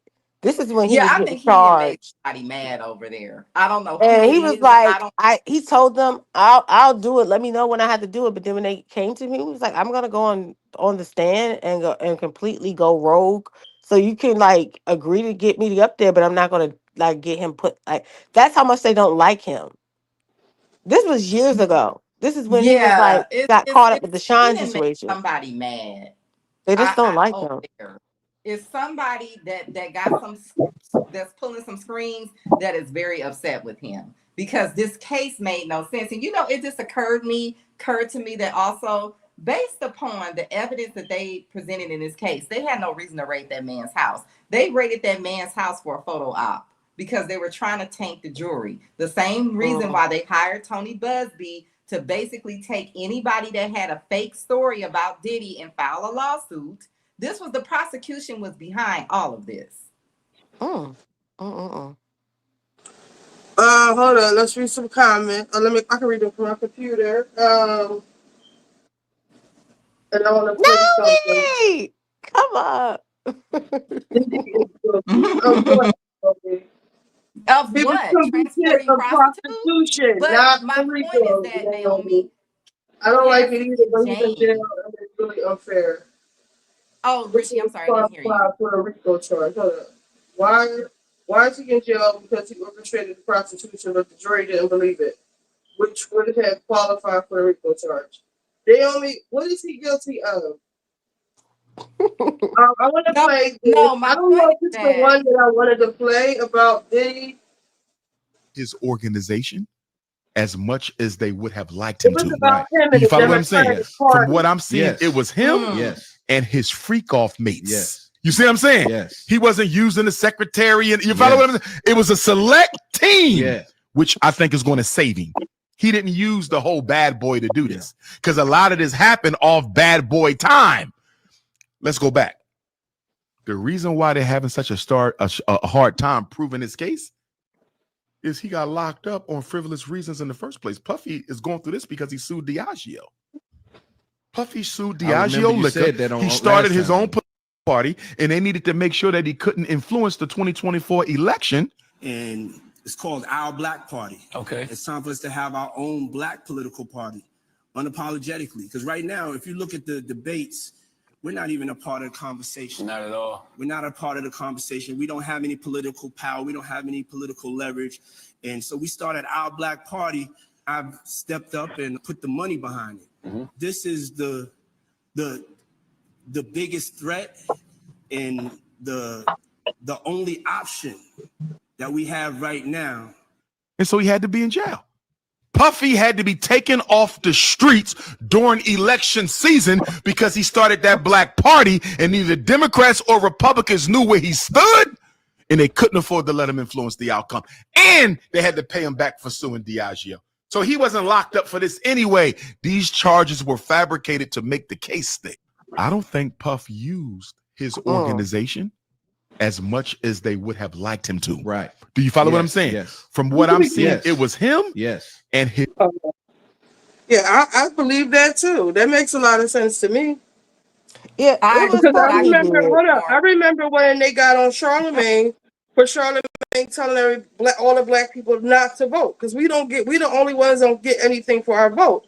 I think it might have been Kamala herself that called him like that was very irresponsible and all that.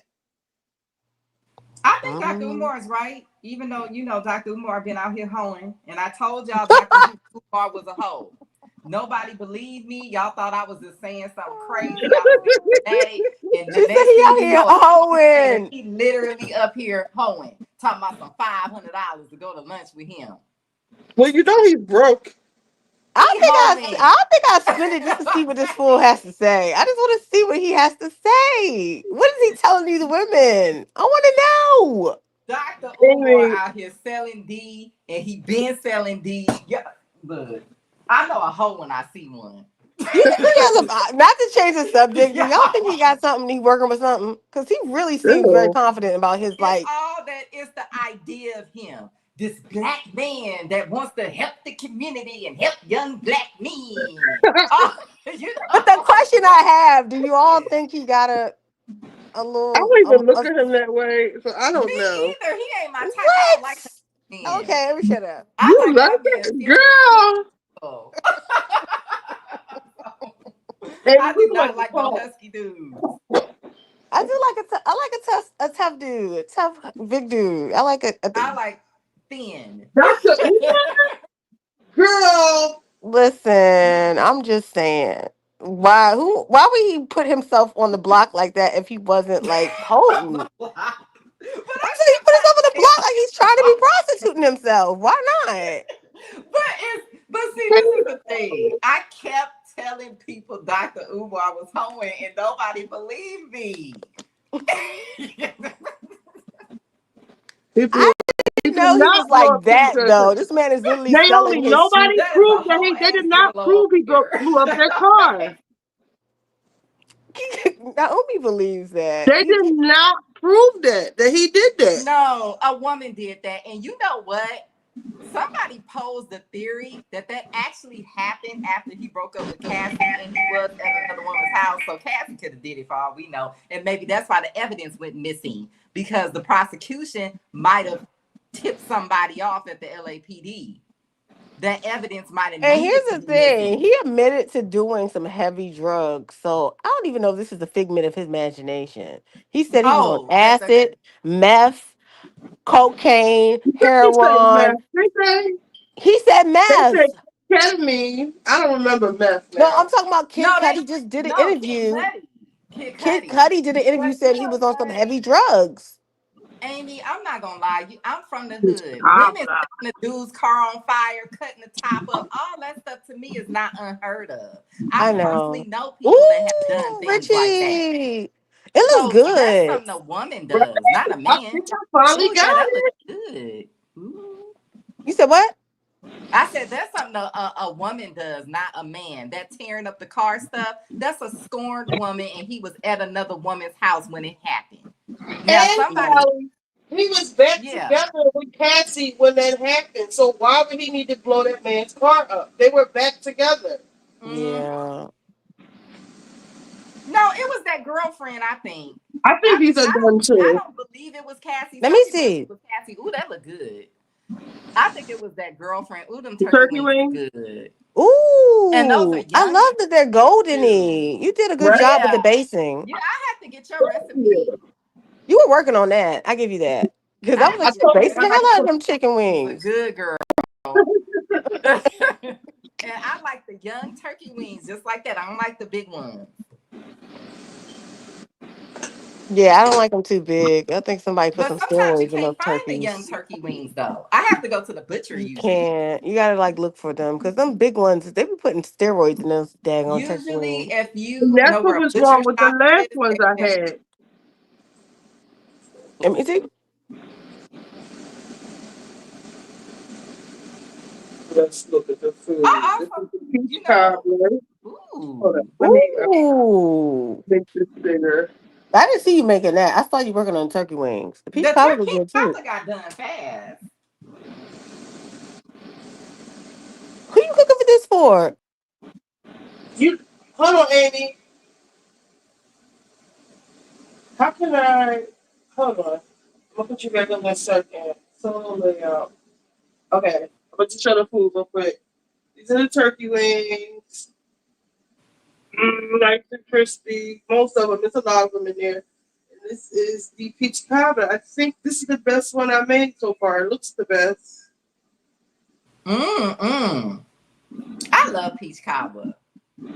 Can't eat it right Where's the now, guy but who making them this? turkey wings look like they jamming. if you was close by, I'll be in my car. You'd be like, "What the hell you doing here? And why I'm you got like, that come plate?" on over. Come on over. Come on over. Now, where did Amy go? Let me see. Amy, add to stage. I'm here. Okay. All right. Do you got some French vanilla ice cream with that with those You peach know, I cobbler? only like it with homemade ice cream. If it ain't homemade ice cream, I just give me my peach cobbler by itself. Don't you Oh, it need looks good. Some some coffee. ice cream? I got this. Ooh. Okay, that'll work. Oh, I love Haagen-Dazs. Listen, I'm supposed to be getting it together.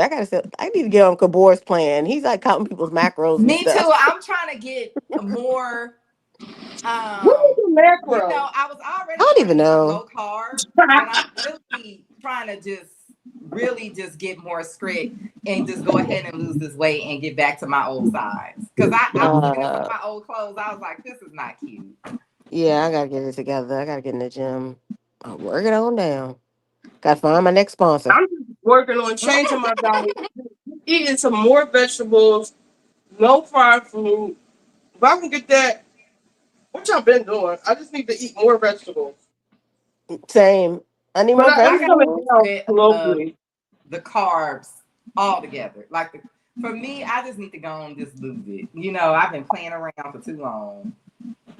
Yeah, I need to get it together. And I need to work out more. It's not gonna help looking at the peach cobbler and turkey legs, Richie, though. Because I want Well, the some. turkey legs ain't gonna hurt you, but the peach cobbler. You got some greens in there? Gravy. I gotta make the gravy. Oh shit. I forgot about the gravy. Yeah, Your I'm daughter gonna coming have over to get today?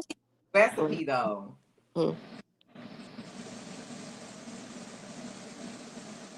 But I'm gonna be good. I'm gonna go in here and make my little cauliflower steak. What? A cauliflower steak? Don't even I'm sound having real. chicken breast. I'm not that surprised. Cauliflower. Cauliflower steak? That must be a Cali thing.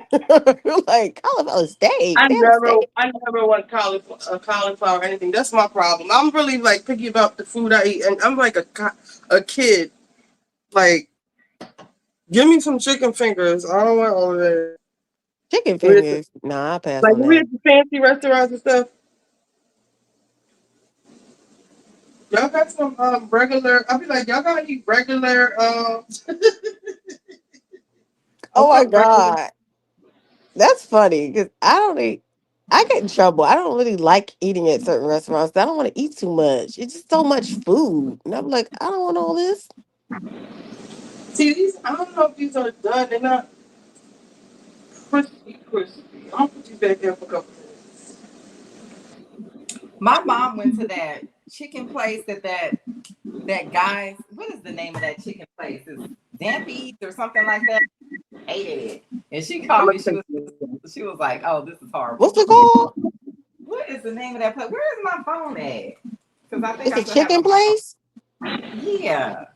What they serve like Popeyes or something, or is like chicken? No, it's like they got like lemon pepper wings and stuff. It's supposed to be like a cane. They Oh, got like Rick strips. Ross place. What's that called? This is what the hell is the name of this place? Zampies or something like that. Zamp something. I feel like it's that guy's place that's on the show with Riley, but maybe I got the name wrong. But I think this is the same place. Oh, his father's restaurant. Yeah, I think this is the same restaurant. I could be wrong because we don't have them here. I feel like this is the same place though. I'll be honest, I don't really like lemon pepper wings. She didn't get the lemon pepper wings. She got something else, but either way, it was not good. I'm just saying, like, people be like, "Oh my God, lemon pepper." I'm like, is that an Atlanta thing? Because I'm not into lemon It's a pepper. downtown thing because they were trying to make. I like my lemon pepper wings. They I just don't like I have used to to have fry them. one. I don't know how else to come. You said you tried them? Yeah, when I was in Alabama, that's all my cousins. Oh, I'm in pepper wings. Whatever. Zaxby's? Is that the name of the place? Yes. She said it was horrible. Yeah, I don't like lemon A pepper. frozen taste. She was like, it's not. She was like, it's not. The canes run a circle around them. That's what she said. She was like, never again. See, I don't be eating out because I don't even know these restaurants. What do you call this? What you call this? Raising Cane's? I don't go places like that. Chicken is so good. I don't know. Raising Cane's. I go there sometime and just get an iced tea. Especially if I'm in the area and it's hot. I'm like, oh, I'm just gonna get an iced tea. I'm gonna be good. I'm not gonna get nothing else. You know. Someone put just Cane's with extra seasoning. Oh, okay. What's this? Tea Bachi? I think I put too much of this soup in here. Richie, you talking to your friend again, or y'all still beefing? Which one? The one across the street? Yeah. Fuck that bitch. No. I didn't. No, because I really feel like I never really got to talk about what she did. So remember, I don't know if I was saying it on here. I was like, what about the DJ? What about okay, so the original plan. She brought the DJ, right? Right. She booked the DJ. The original plan was, and we were all outside. It was like one day, for some reason, everybody was on the block. Like most of the people we wrote was on the block. And we had called both DJs. We had them both on the line. Jamal was going to pay for one DJ and everybody else would pay for the other DJ. And we were going to have our versus battle. And remember, she was acting like she didn't know what versus was. And she was just like, she was against it. I don't want to do that. It sounds dangerous. Like all that kind of shit. So the whole time I keep asking her, well, what about the DJ? The DJ, we need to, I'm gonna put it on the flyer. We can collect money. And she just kept like fighting me on it. I keep asking her about the DJ. So finally, me and Jamal just go ahead and call the main DJ, which is DJ Spin. And he said, oh, Corinne already put a deposit down. And I'm like, ah.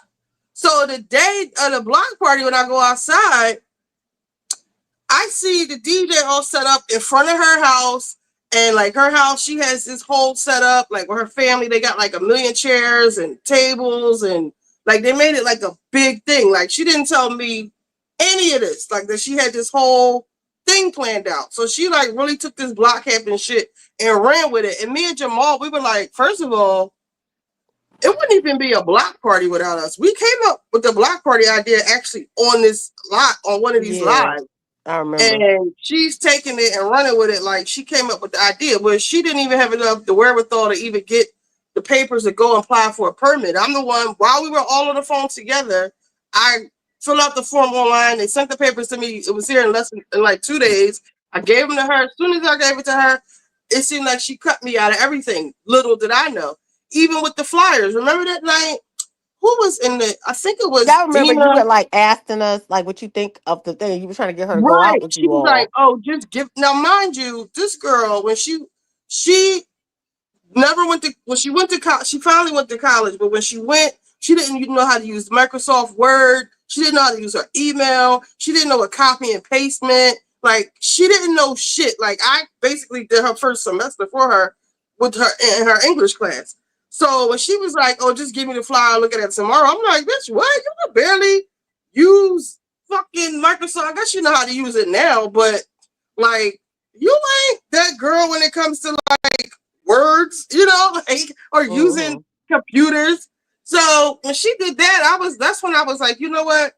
I'm out of this. I don't know what our problem is, and I'm over it. It's actually turning me off to the point where I didn't even invite anybody to the block party. If y'all noticed, I didn't have a setup outside. I didn't invite any of my friends because I'm not that evolved. I know that I have a temper. I might have said something to her because it was bothering me when I went outside how the DJ had the big tent and had to set up, but everything was in front of her house. It was like, I don't know, she was grandstanding or it was like, look at me or look what I did. And everybody was like thanking her for the block party, which if that's what you want, fine. Like, okay. But like, I really didn't like, I felt very disrespected. And it's crazy because her birthday was the next day. I didn't wish her happy birthday or anything. And then when I came outside, when I finally did come outside and I was walking around, I went to go say hi to her sister, her mom, and she came up and she like looked at me and she wanted to say something, but she don't have enough balls, enough push to say it to whatever she wanted to say to me. So I was just like, "Hey girl," and kept moving. But I just didn't like that whole shit. And I was telling Jamal, I was like, the reason for her paying for the DJ because people on the block was trying to give her money for the DJ at the end of the block party and she wouldn't take it. But I was like, the reason, if you think about the reason why she paid for the DJ is so if she paid for the DJ, like yesterday, I had a block party on the old man, he had a block party on his block and we used the same DJ. So when people was coming up to him, telling him to play stuff, he was like, "That's the boss right there." And I had just told him like, "All right, you can get off this James Brown shit and move kind of into 90s to 2010s and work your way up or whatever."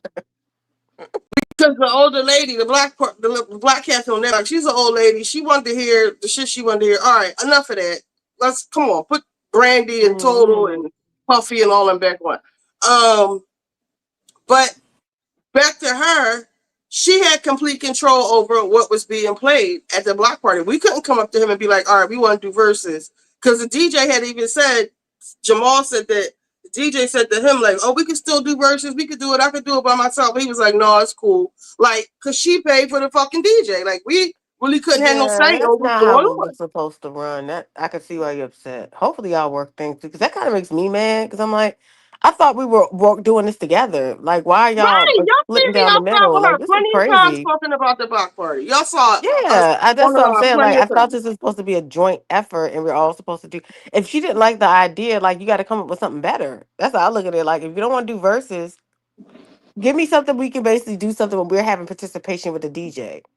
I'm kind of That like, would have been so fun. And it's not about the verses, it's about like just her boxing me out. She had her own agenda, which I don't fuck with. Like like I said, we wouldn't even had a block party if you want for me and Jamal. If it that really part. not for me, because Jamal not even here. I'm the one that set all the wheels in motion. You just took the ball and ran with it. Like Yeah, because I remember you was like, I want to do a block party. I want to do it. And y'all were like kind of like discussing it. And then he was like, exactly. yeah, we're going to do a park party. And then y'all started planning it for August. And that kind of just disappoints me Yeah. that it separated the whole group. And the next minute it became this is my party and you can come if you like. It's like, no, we're supposed to Yeah, be doing it together. you can't tell me you would have not gonna invite to my fucking house.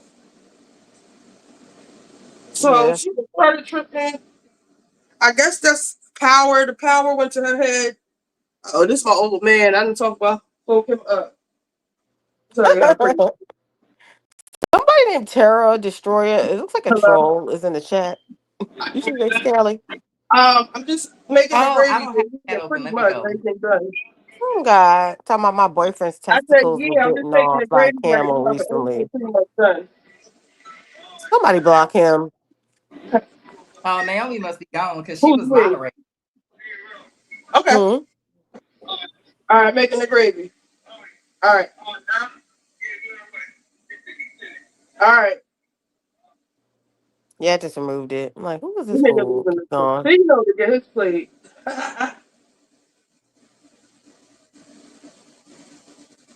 All right, let me make this gravy. I don't know if people know how to make gravies from scratch, but I'm about to show you. See, I don't do no cooking. But yeah, fuck her. Like, that's how I feel. Fuck you. Fuck your birthday. I don't give a fuck about none of that. Like, I'm tired of you. I've been carrying you my whole life. I feel like you always been the slow one. You always be jealous because I get the attention. And that was just too blatant for me. Like, I don't fuck with it. Like, because I feel like I spared her feelings. Like, I remember one time we was younger, I had gotten with her a little bit. Her feelings were so hurt. Like, she kind of slow for real. And I just, I let it go and I spared her feelings because, is this your time to shine? I get it. You don't get many. You don't get many of those. So I get it. But don't play with me. Because I will slap you. I will slap you. No, we're not doing that. That's cool. It's good. Let her have a day. How's Jamal doing with his simple self? I haven't heard from Jamal since he left Philly. He probably back on the road. He hasn't been responding to my text messages, so I don't know what he's doing. Mm-hmm. But He probably just busy. yeah. He somebody on Twitter was like, "Oh my God, you gotta watch Richie B." There's this one episode of her friend Molly, and he was talking about this girl saying and I'm trying to find the episode. As soon as I make this gravy, Oh, oh my God, they found it. They were talking about it. I gotta find it. I gotta find it so I can like clip it up because that is a funny episode. What I yeah, tell that was a you, mess. You know what? I Let me put it was on that way. Let me read something. Oh no, let me make this shit real quick. Hold on, I gotta make these. Put this gravy on. I like onions in my gravy. Can y'all Oh see my what I'm doing? God, I gotta watch what I say. Now people listen to this stuff. I thought I was in a safe Oh space. no, because Corey was on there. When they talk about relationships, Corey got all these fucking rules and regular girl. I felt like she was just trolling. And I like Corey, but I felt like she started trolling at a point. Like she was just saying All the stuff just time. to be adversary. He was messing with him. Exactly. But I'm about to put it on because I was watching it and I was cracking up. I think I listened to it. Is that the one where you came back and crashed out and was yelling and cursing out Corey after the fact? No. This was when that guy Shelb said it was the episode when M. Latin was on. We was talking about I think it started off with Jamal talking about he would tell his daughter to stay in a relationship if the man was cheating. It was like when I first started Oh doing wow. Okay. gender wars, like Venus versus. We We was had so talking many of about. those discussions. He was talking about when he come home. Let me put it on. When he come home from work, what the wife's duty is, and Corey got on. She was all mad. I shit don't treat me like an See, I but missed that part. was making sense though. He's good at that. He's good at saying something really inflammatory, but then to clean it up real quick. But see, I missed the I beginning. don't think he's I always didn't know serious, is he? that. No, he's an Aries. What does that mean? No, what He's did you fiery. say? Well, I didn't hear what you said. Did you say is he Aquarius? You say he's Aquarius or Aries? No, he's an Aries. I'm an That's like, what Aquarius. does that mean? I don't know. That's what I said. Is that what you asked me? Oh no. I thought you were saying like he's an Aries. Like, does that mean they're supposed to be like fiery or something? What Aries are, but he's an Aries. No, you know what? This with men in general, I think that they're not really realizing that this dynamic that they had is kind of not working unless the woman is financially dependent on you. Because why would I do That part. Like, That part. what am I Say it getting again. out of this? Just to say I have a man? Like, what? I think Here's the thing. I think everybody has an idea of how they want their relationship to run, But I think it's like a real dream for them to have a woman they can literally just like worship them. They feel like that's a balanced relationship. I'm gonna be honest. If you got that bag, you can get that. But most men do not have that kind of money. And Oh, then when that you money to have make a that woman kind just of like say, money, okay. but then when you have that kind of money, you typically have a maid, an assistant, a cook, or you order food. So you don't even you don't care about that stuff no more. So it's kind of like a chicken. Oh. It's like it's a snake that's Yeah, eating there's itself. something But biological going men on. It's do not something really you can do wash like off, if to you be will. pampered. That's Like what I'm hearing. a trip to the doctor might be in order.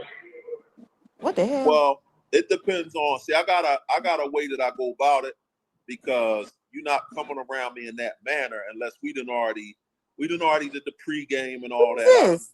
sized you up and made sure, Do y'all do the finger test? Do boys really do the finger test? I don't do that no more. Y'all don't, the finger test where you put your finger down there and then you smell your finger? I don't do that as a grown man. I ain't doing all that.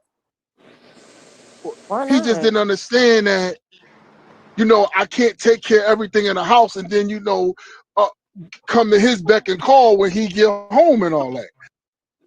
This is a friend, my man Kev. This is a friend. That's one of my most. Tell the story. We'll talk about that later because I want to get to the other subject. Okay. What I call Latin for this other subject. So Shelbs, hopefully you listening, Shelbs, because you Shelby married. yeah. So Latin. So I meet this girl, man. She's a really nice girl. We had a beautiful Oh, I remember conversation. this. Because I'm going to send this to her because I want her to explain a little deeper. Oh shit! So we This had a might be beautiful it. conversation. She got divorced. So in my situation, my Amy needs to be divorce listening situation, too. and Amy had a couple husbands. that's the one that the Talk Jerry about you, Springer Amy. situation. Yeah, that's Okay, Amy. she here now. Yes, Amy is here. Okay. Amy, what's up? It's Manson. So You want her Latin, to come up? not yet. Okay. So I'm talking to the girl, and she was saying that when she was married, she was a stay-at-home wife, right? All good. And he was the dude, he was the provider, right? So she basically was saying to me, well, he just didn't understand that, I can't take care of everything in the house and then, come to his beck and call when he get home and all that. So I'm listening and letting, I don't fucking agree with that, yo. Like, you home all fucking day, right? I'm home, and she was like, no, he chased the money. You home all fucking day, right? Now listen, let's break home time down. The kids eventually go to school. So it's so they going for what, 6, 7 hours, whatever. Maul, time out. All of my girls in the chat, this is the toxic shit I'm talking about with Maul. She presents as very evolved and very, a man of a certain echelon, but this is the toxic shit I'm talking about. Buckle your seatbelt. Okay, yeah, it's toxic all y'all want. The man is working, Latin, to provide for the whole family. She's home all day long. I don't know if this is unreasonable. When I get through the motherfucking door, really, you should already hear my car coming, whatever. When I get to the door, bruh, I want to be attended to, man. And I don't really want to hear no excuses about, now, if the kid is sick and all that, okay. But for the most part, homie, Oh, he when is I really get home hype right and I have a now. sexual need, I want that handled. And I don't give a fuck about his the kid test tomorrow or none of that. I really want to be attended to, man. What keeps me going? Damn it, it's hard out here. I got to provide for the whole family, which is a pleasure for me to do. I'm not complaining about that, but I don't want to hear no excuses about the meat ain't thaw out yet or whatever the fuck it is, yo. I have a problem with that, man. All right, let me read a couple of these comments real quick. Shelb said, dang, y'all just gonna spill my tea with this big, strong, light-skinned nigga in here. Candy's laughing, Lisa's laughing. Amy said, a couple, just one husband. I can't count the last situation. Girl, you had at least 2 husbands. I mean, Shelbs. Amy says, and one I'm was your concerned. friend husband. Manson. Yeah, because I'm looking upside his head. LOL. I guess they're talking about you, Larry. Okay, so what Maul is saying that he expects certain things from a woman if he's providing all of the home care, all of the funds for him to take, for the woman, the wife to take care of the house. I said, and especially if you want sex on demand, I said, well, what is her salary? And he said, salary? What the fuck you mean salary? So, and that's when I said, let's stop and let's take this to the panel. Salary? I believe that. Wait. Lisa says, I'm loving the masculine energy here for it. Thank you, Lisa. I thought we would do something different. Shelb said, oh, Lord. It was too many women. It was too many women. I said, I gotta call my man because they ain't gonna be beating me upside my motherfucking head with this shit. Right. Candy says sex on demand. All right, so they laughing. So go ahead. I believe my mom had a salary, and it was part of it. Most of it was to get the stuff she needed for the house, like food, and I believe she got thousands of dollars every 2 weeks. So it was like food and whatever else she needed for the house, but it was her salary because stay-at-home moms should get salaries, even though they don't, because that's a full-time job. And on top of your whiny-ass husband, you want Go ahead. sex on demand, salary or allowance. Lisa Mack says they're both the same to me for a stay-at-home mom. Petty cash. That's considered petty cash, right? Whatever you want to call it. Funds, available funds. Don't call me all day talking about some, I want a bigger loaf of bread. No, girl, you got the money. Right. So she needs a salary. I'm gonna tap in. Let me tap in right here, right? Okay. I live a particular type of life, right? I'm not gonna go into what that is, but I will say this. If I'm married to somebody, my money is her money, her money is her money. Oh, right? Wait. Okay. Her money is her money, my money is her money. She yes. Clap it up for Larry, y'all. She just gotta tell me. She just gotta tell me what she's doing with my money. Okay. Yeah, she can't. Does she have to ask permission before she uses it? No, she just gotta tell me what she's doing, and it gotta make sense. Okay. But what if it doesn't make sense? Like, what if she wants some $800 shoes? She can get that, but the thing is, it gotta make sense because if you got $800 shoes and we got a $750,000 house, right? That go together. That go together.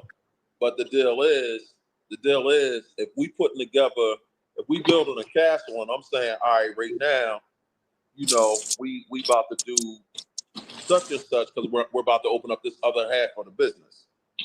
Don't go out there splurging and doing all this stuff like we ain't putting something together.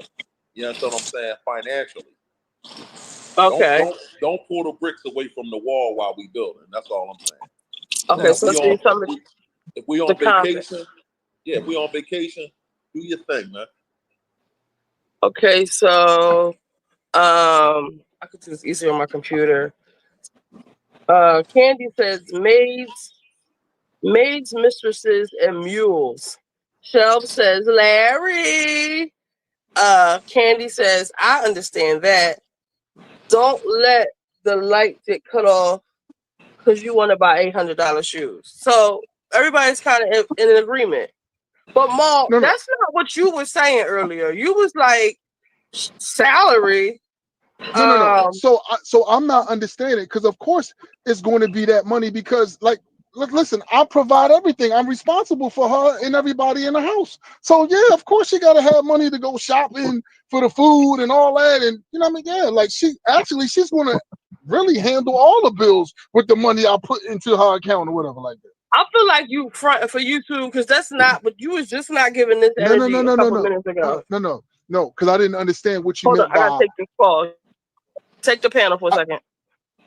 I didn't understand what you mean by that. Of course, you're going to do that, but the whole thing, lad, and what I was saying is, for the things that I need, right? I'm taking care of everything in the house, right? That's fine. I'm taking care of everything in the house. But when I need my sexual need done, dog, I need that done. I'm not trying to hear about nothing else. That's what I was saying. That's all I'm saying. That's like a blank check. Listen, when I walk in the crib, yeah, I ain't saying in front of the kids, but yeah, I'm gonna give you a certain look. Yeah, that you know what I mean. It's go time. You know what I'm saying? All this stuff Mr. sounds Nasty like time. fantasies. It But sounds the like a thing is, fantasy. It now does. they getting this money. I've been taking care of business. You know It what I'm is. about. It's a You know fantasy. I everything taken fantasize care doing of. something like that, but Yeah, you got I'm in stuff the going on in your mood. life. You And if can't you're get down not, like that. get in the mood. So am I asking for too You did much? not Like have it like that, okay? you Miss are Harris? you're Don't get taking care cool. of children at home, right? And somehow, while you're taking care of all of that, all of my other needs is not written down on that same. That's not part of the game plan. My needs is first because can't nothing happen unless I'm taking care of it. I agree, and hopefully Neat hurry up and get back. All right, You I'm back. What did I miss? Well, basically, we got off this subject of when I get home, right? Mm-hmm. My needs should be met from the door soon as I get home.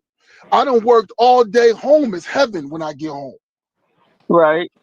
If you don't get me right, everything else is going to fall apart. So you talking about sexually? I'm talking about sexually, everything. the meal, everything, the meal, the listen, have my house in order.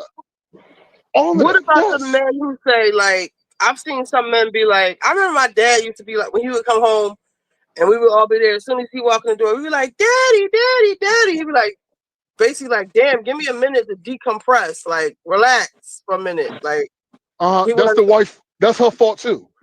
Cause she always supposed to prep them niggas. Yo, dad is on his way. He'll be here any minute. Give him some time. I know you want to talk to him about your game and all that. Give him some time, and he gonna get to you. Yes, this is we a But you team, said right? that's the wife's fault, is if she's doing something wrong. She's not doing nothing right, which is wrong. Wow. They your kids. I'm telling you. Right, but you Oh my still God, gotta Ball is you like gotta a whole explain different to the person when other mom can guys come explain to the up. kids, hey, listen, Or you dad can just did explain 12 to the hours. kids. You can I say, can't. Time Daddy. out. I can't.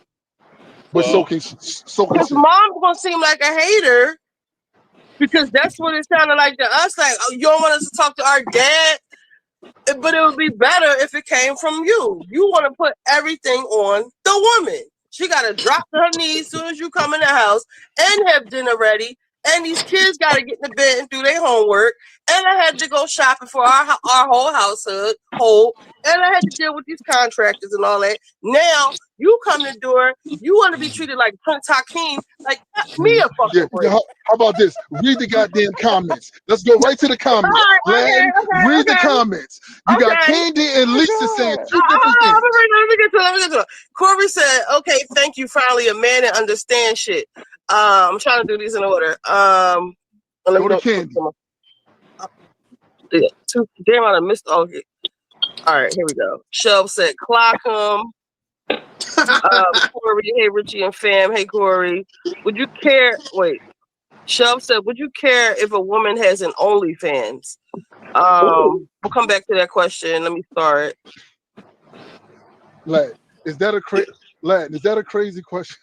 Do I care if you got an OnlyFans? Who asked that? That ain't Shelf. Shelf, I'm Amy so says, disappointed.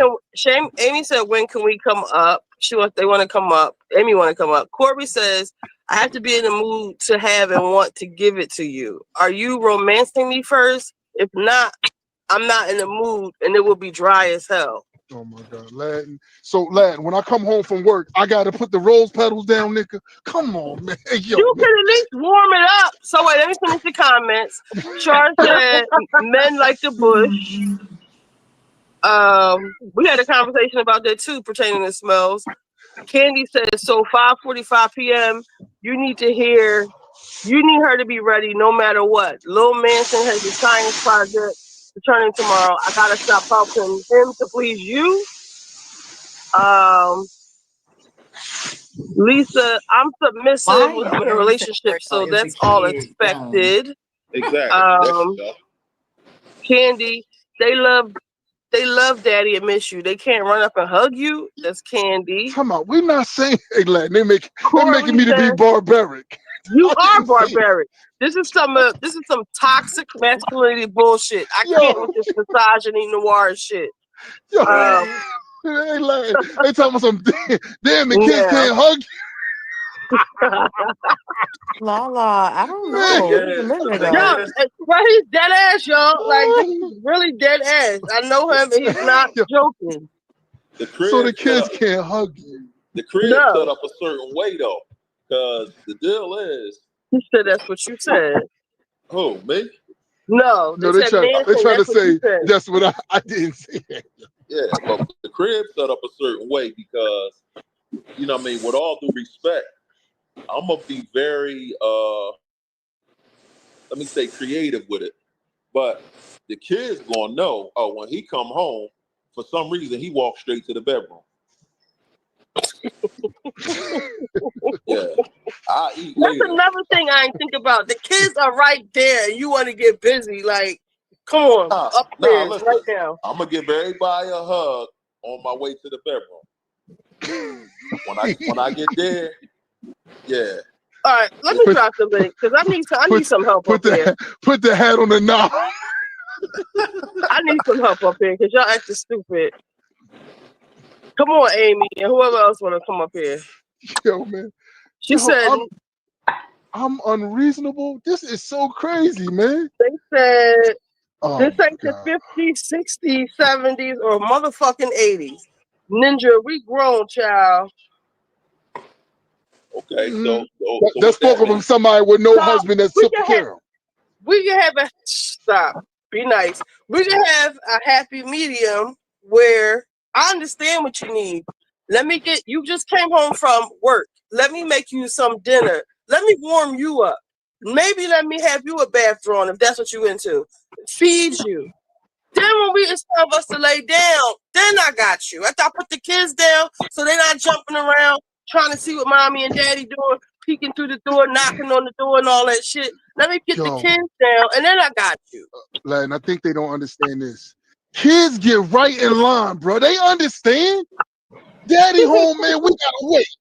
They understand that. No, that didn't sound reasonable. What I just said to you. No, it does not. All right, you tripping. No, I'm gonna say it again. I said when you come in, your dinner is ready or almost ready. So you're gonna smell the aroma through the house, okay? Eat your dinner, put your feet up, put your show on. I'll keep the kids away from you. Let daddy chill for a couple minutes. Let me put them to bed. Yada yada yada, and then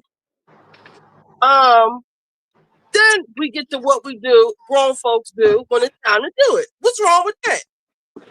Because it's not my time. Yeah, that's your schedule. Larry, what do you have to say? Are they calling me Larry? Yeah, what do we call you? Like Ben Laden is M Laden. M Laden. Okay. Yeah, Laden. Because I was wondering what Larry was at. Because I was great. I thought you said Larry. You know I'm good for naming somebody. I was great to say what's up with Larry. Yeah, Larry. When is Larry gonna say something? Mo, you know I'm good for calling somebody else's name. So what was the question? I said, is it not good enough for when you come in the door, your dinner is cooked, you can sit up in the recliner with your feet up, watch your show while you eating and stuff. Let me get the kids put down, put them to bed, they school shit and stuff ironed up and ready for tomorrow. And then I got you as soon as they go to sleep because I don't need the kids running around. while we trying to do what it is that we do. Knocking on the door. What y'all doing? Like, I'm assuming we have young kids. So I'm gonna go here with it, right? And I'm gonna go by my perspective of how I live my life. The way I live my life, when I get home, I might gotta tell her to chill. I might gotta tell her, like, hold on, give me a second. Let me say hi to the kids, and I'm gonna take care of all that. Because the thing is, we ain't talking about, like they said, the 50s, the 60s, the 70s, all that. We talking about right now. So the way it go now is, when I come home, yeah, we might gotta ring the bell and see how many rounds we gonna go. You know what I'm saying? So the kids, the kids gonna be in that It's part of the easier house. to just get a job. We gonna be in a whole nother part of the crib. Yeah, So y'all saying? just gotta get to. gotta So go we got study. two people on the panel, Corey and Amy. I need some help, y'all. Okay. I'm sorry. Wow. I'll be quiet. I'll let Amy go. I mean, I'll let Corey go. Sorry. Corey I'm a gonna drive woman. y'all the fuck up. I am a woman of a certain age. Okay. I have been taught how to please my man, how to do whatever my man needs me to do to get him where he needs to go to make sure I got home right. I've been my mom from the old school. From the old school, she used to hustlers and all of that bull crap. But let me tell you this now. Don't come up here with all that massage noir caveman BS. We are so far away from that now. So far away from that. If you want us who have been the backbone of our community and pretty much the whole entire world to bend over and take it, you crazy. You so crazy. That's not how you gonna get it. I don't care how much money you putting down. I don't care if you got the black card. I don't care if I can buy me a Birkin every other day if it's offered to me. That's not what you need to come at me with some real common sense and not this massage noir bull crap.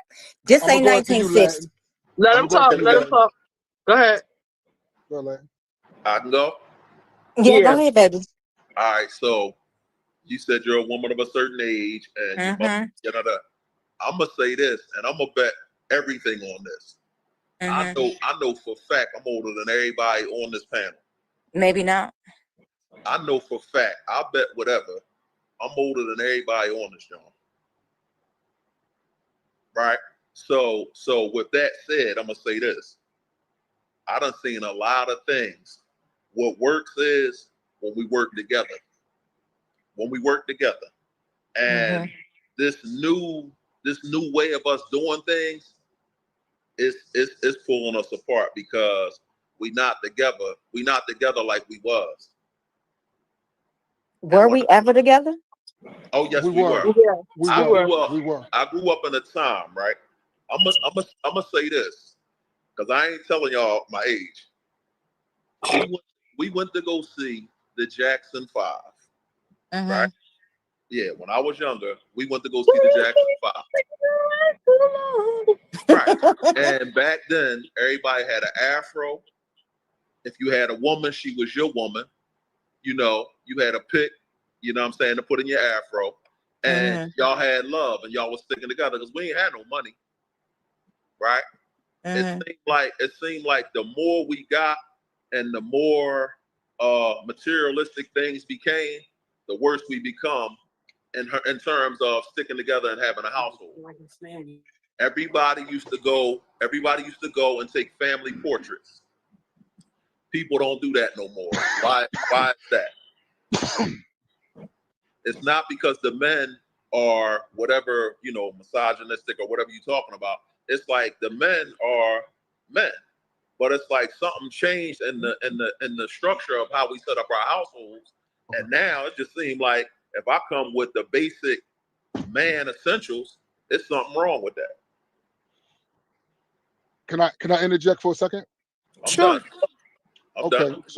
so I'm speaking to Corey, right? Okay. So Corey, I don't want to come across as if I am I'm responsible for you and the children, right? Like I'm really responsible for you. And believe it or not, it's all about you. Like I work to take care of you and the children. Like I want you to have everything. And I'm hoping that you can respect like my hard work and all that and recognize that and say to yourself, is God my man, me, and then the children.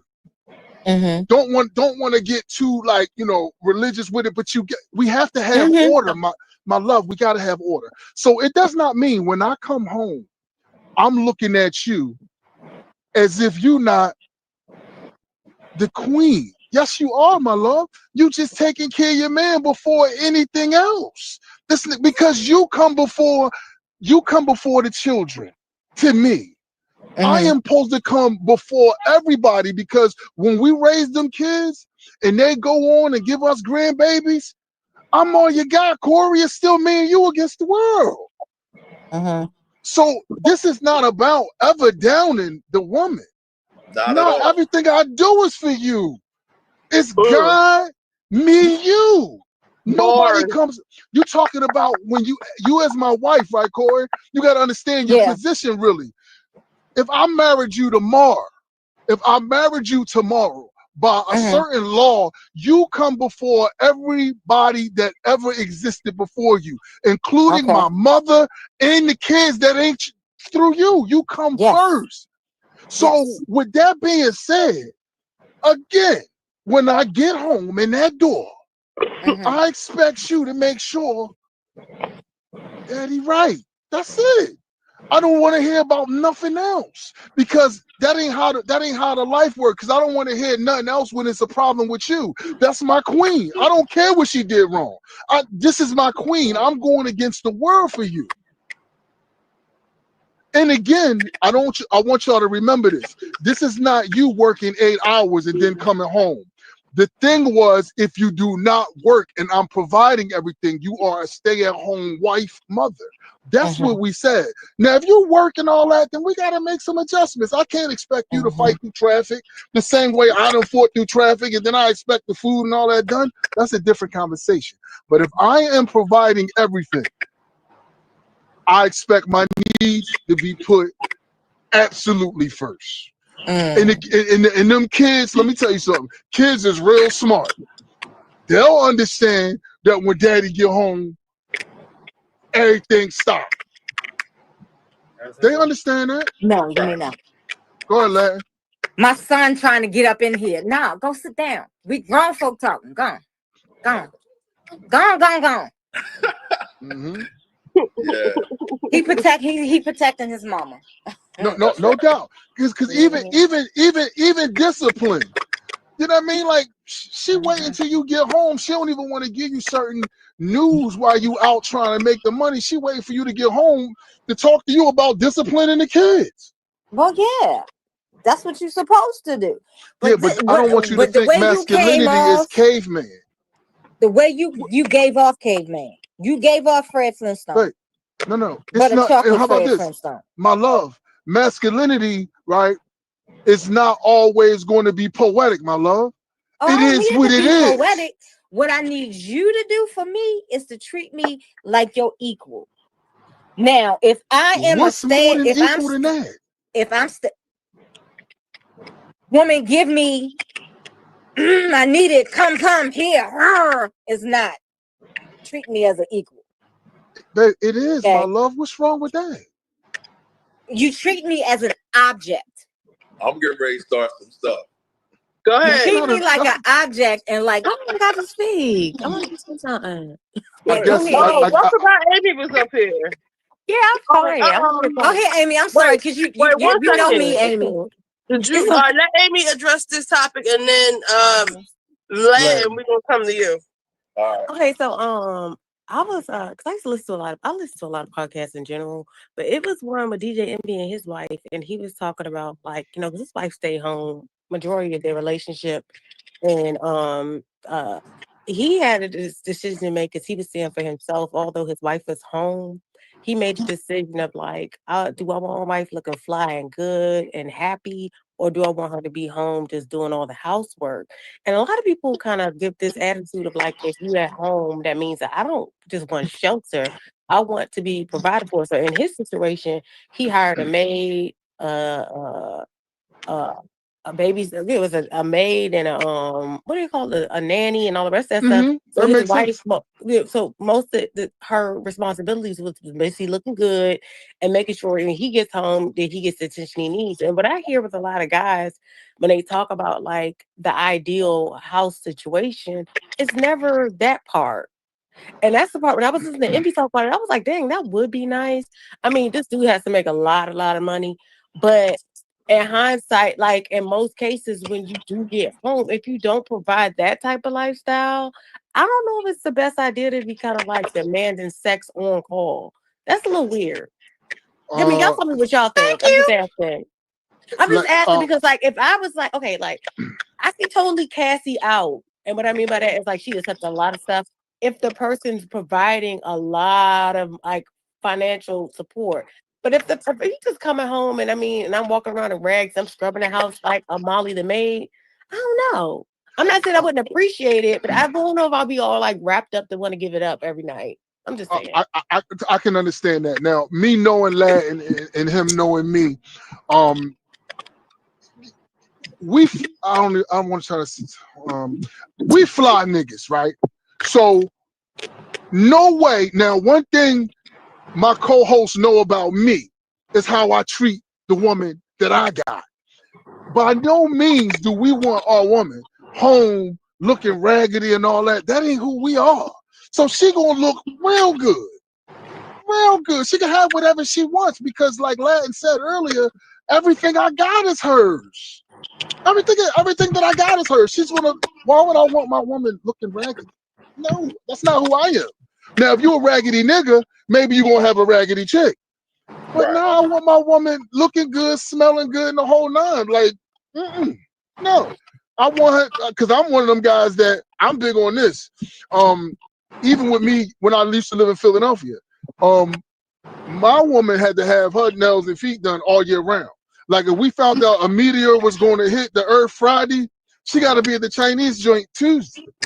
But I'm not saying. Here's the thing. I'm not saying that if you weren't able to provide that and you just are able to provide the shelter, I don't see nothing wrong with that either. But I feel like the demands and the level, and I know some people would say, "No, I'm providing for you to stay home," but I feel like the level of demand should go down a little bit. You don't think so? No, I don't. It's Okay. 24 hours a day. Latin, I'm at work 10, 12 hours, even if it's 8. That's a lot of time for her to get all the other stuff together. What's wrong with me? And some women is turned on by a man No, but we're demanding. not talking about you, okay, Manson. I'm talking about, let's say it's a guy that's making like a decent amount, but not a lot where his wife can literally like go to the nail shop every day. But like she's the best mother to his kids. Does that not count for something or no? My love, of course it counts, but that's why I'm taking care of all of everything so she don't have to focus No, but we're not on talking about anything you, else. Manson. I'm not talking about you, but I'm saying like for the guy that is making like a certain amount, but it's not enough to really provide for his wife to kind of have like a luxurious lifestyle. Is it not enough that she like make sure your kids are Hold on, good y'all, for a and second. make sure like Latin. Yeah. Latin. Can Yeah. you mute your mic until you start talking? Because we're coming to you next. But I can hear you pushing buttons. I ain't pushing up. Let me mute it. Hold on. Let me see how I do that. Okay. So somebody pushing buttons. All right. that might be my phone. I'm gonna have to go down, but I'm just saying like for that type of person, is it okay for him to understand that she's doing a lot for what he's providing? I guess, and I don't want to. Somebody is cracking. Who is that? All right, I just muted It's his not mic. me. So I'm on mute. it was him. I just Okay. muted his mic. Okay, so listen. We got to talk about the luxurious thing though, because stuff don't have to be luxurious. I think we put too much into that, right? Stuff don't have to be a luxurious lifestyle for us to be able to go out and get dinner and, you know, just live a really comfortable life. You don't have to be luxurious. it don't have to be. It doesn't have to be that. But we're talking about the girl who I was speaking to. She had 2 children. Now I don't know what it's like for a woman to have to juggle 7 children. But I'm speaking about the girl I was speaking to. She had 2 children, right? And I think that it's no excuse for the man not to be, his needs not to be met absolutely first. And I think the problem with the lack of true masculinity, when a woman hear a real man speak, it seems like he's being overly aggressive or even mean, and that's not what it is. It's just how a real man steps. That's just what it is. Lad, take him off. I know he can hear us. Is he there? Hold on. I took him Oh, off you by took him accident. off. Shit, hope he Hold come on. back in. Hold on. All right, here we got him. Okay, go ahead. All right, I'm gonna speak from. I'm gonna speak from an actual perspective. I'm gonna talk about. I'm gonna put y'all in my business. I own a restaurant, right? I'm not gonna say the name of the restaurant. I own a restaurant. We make a lot of money. I opened the restaurant as an idea for my wife. My wife wanted to pursue being a chef and whatnot, right? When I met her, she couldn't make a cup of coffee, right? We grew together. We built a strong relationship and bond on the dream of what could be. I motivated her. She motivated me. I played my part. She played hers. And then what I'm saying is, we got to the point where we had a business where we made money, so we were together all the time. Okay, together all the time. And the fact is, being together like that, running a business and then going home, we never had time apart, right? So what I'm saying is, I don't even understand the idea of not being supportive of my woman, not being there, not being, in pocket, the whole 9. Because the thing is, love don't cost money. Because I often hear that. I hear that from a lot of people where, you got to make this amount of money, that amount of money, da. And again, I'm going back to a point in time where we ain't had no money. You understand what I'm saying?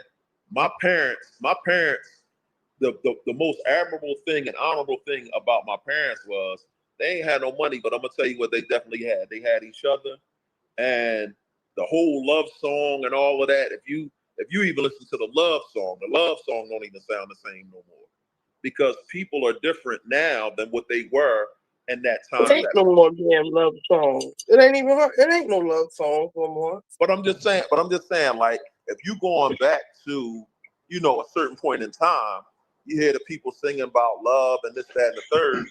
Now, the way they do it, it just sounds different because it don't even sound like love no more.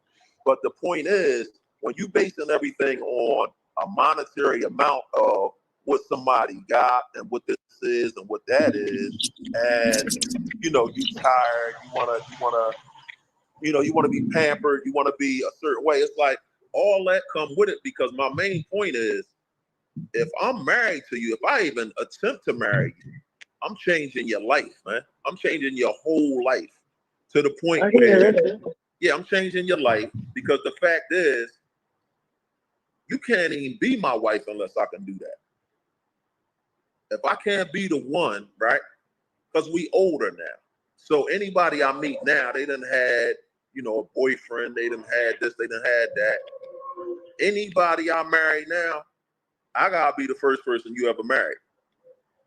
And what I put on the table is, I'm gonna offer a happiness that's like uncomparable to anything else that you ever had in your life.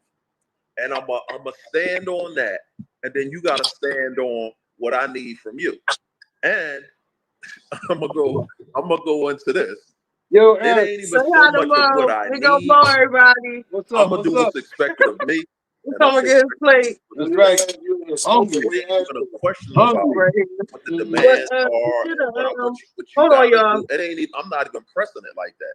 Because if you don't feel obligated or you don't feel the need to be like, let me make sure he cool. Have at it. I mean, you don't gotta do that. Because when you don't do it, you leave a space for somebody. I don't think that's what I was saying though. In Latin, are you listening? Like, I was saying like the expectation of this very available wife.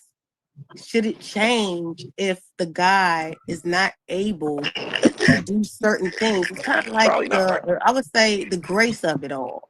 Like if he comes home, yeah, and his wife is not completely ready for him, like you all requesting, would it make sense if she spent the whole day? And I'm not saying the man has to be rich, but if she spent her whole day taking care of your kids, cleaning the house, making sure when you come home, you don't got to worry about the house things, right? Isn't that some level of grace for that woman versus you saying to yourself, I deserve this because I went out to work? When you know, in some cases, their man goes home, I go out to work, and he makes sure she don't have to touch anything. He's so rich that she don't have to do any of that stuff. She literally gets to live her life, and she's able to do all these fancy stuff when he comes home. I'm saying, where's the grace for the woman who the guy doesn't make that much, but she's still trying to make a house a home? No, there is grace though. There is grace. Yeah, I can't even, and I'm just telling you straight up, I can't even relate to that because the thing is, I've always been the provider, like full service provider. So, do you agree with the thing like the woman has to be ready for sex at the drop of the dime? Because Candy says sex on command is a huge issue for me, and I have a high sex drive. Straight across. Huh? You said what? Candy says sex on command is a huge issue for me because, and I have a high sex drive. So this seems to be She says sex on demand is I a can't huge. hear you guys. Did you mute I don't him? know. I he's can not hear y'all muted. now. She says sex on demand is a huge issue for me, and I have a high sex drive. Do you expect sex on demand from your wife? Hold on. Yes. That's my internet. Hold on. Let me walk. All right. Back Well, you this talk, way. Manson. Why? Yeah, Okay. So basically, you saying I can hear y'all because now. she doesn't have to work, that Y'all can hear that me? is her grace. Yes. Basically. We can hear you, Lat. I think that's presumptuous because you're assuming because she's at home, she's not working. Are we agreeing that this woman's raising your kids and taking care of your home life? He's saying he doesn't care. That's part of the job. Oh, okay, I get it now. Amy, Okay, I get it. that is a job. That Okay. is a job. It is a very important job. I'm not even saying that I'm more important than her. I'm not saying that my job is more important than what she has to do at the home. Taking care of the home is everything because I got to come back there. So I'm not downplaying her role. I'm not doing that at all. But part of her role, and the most important part of her role, is me. Right. That's all to that.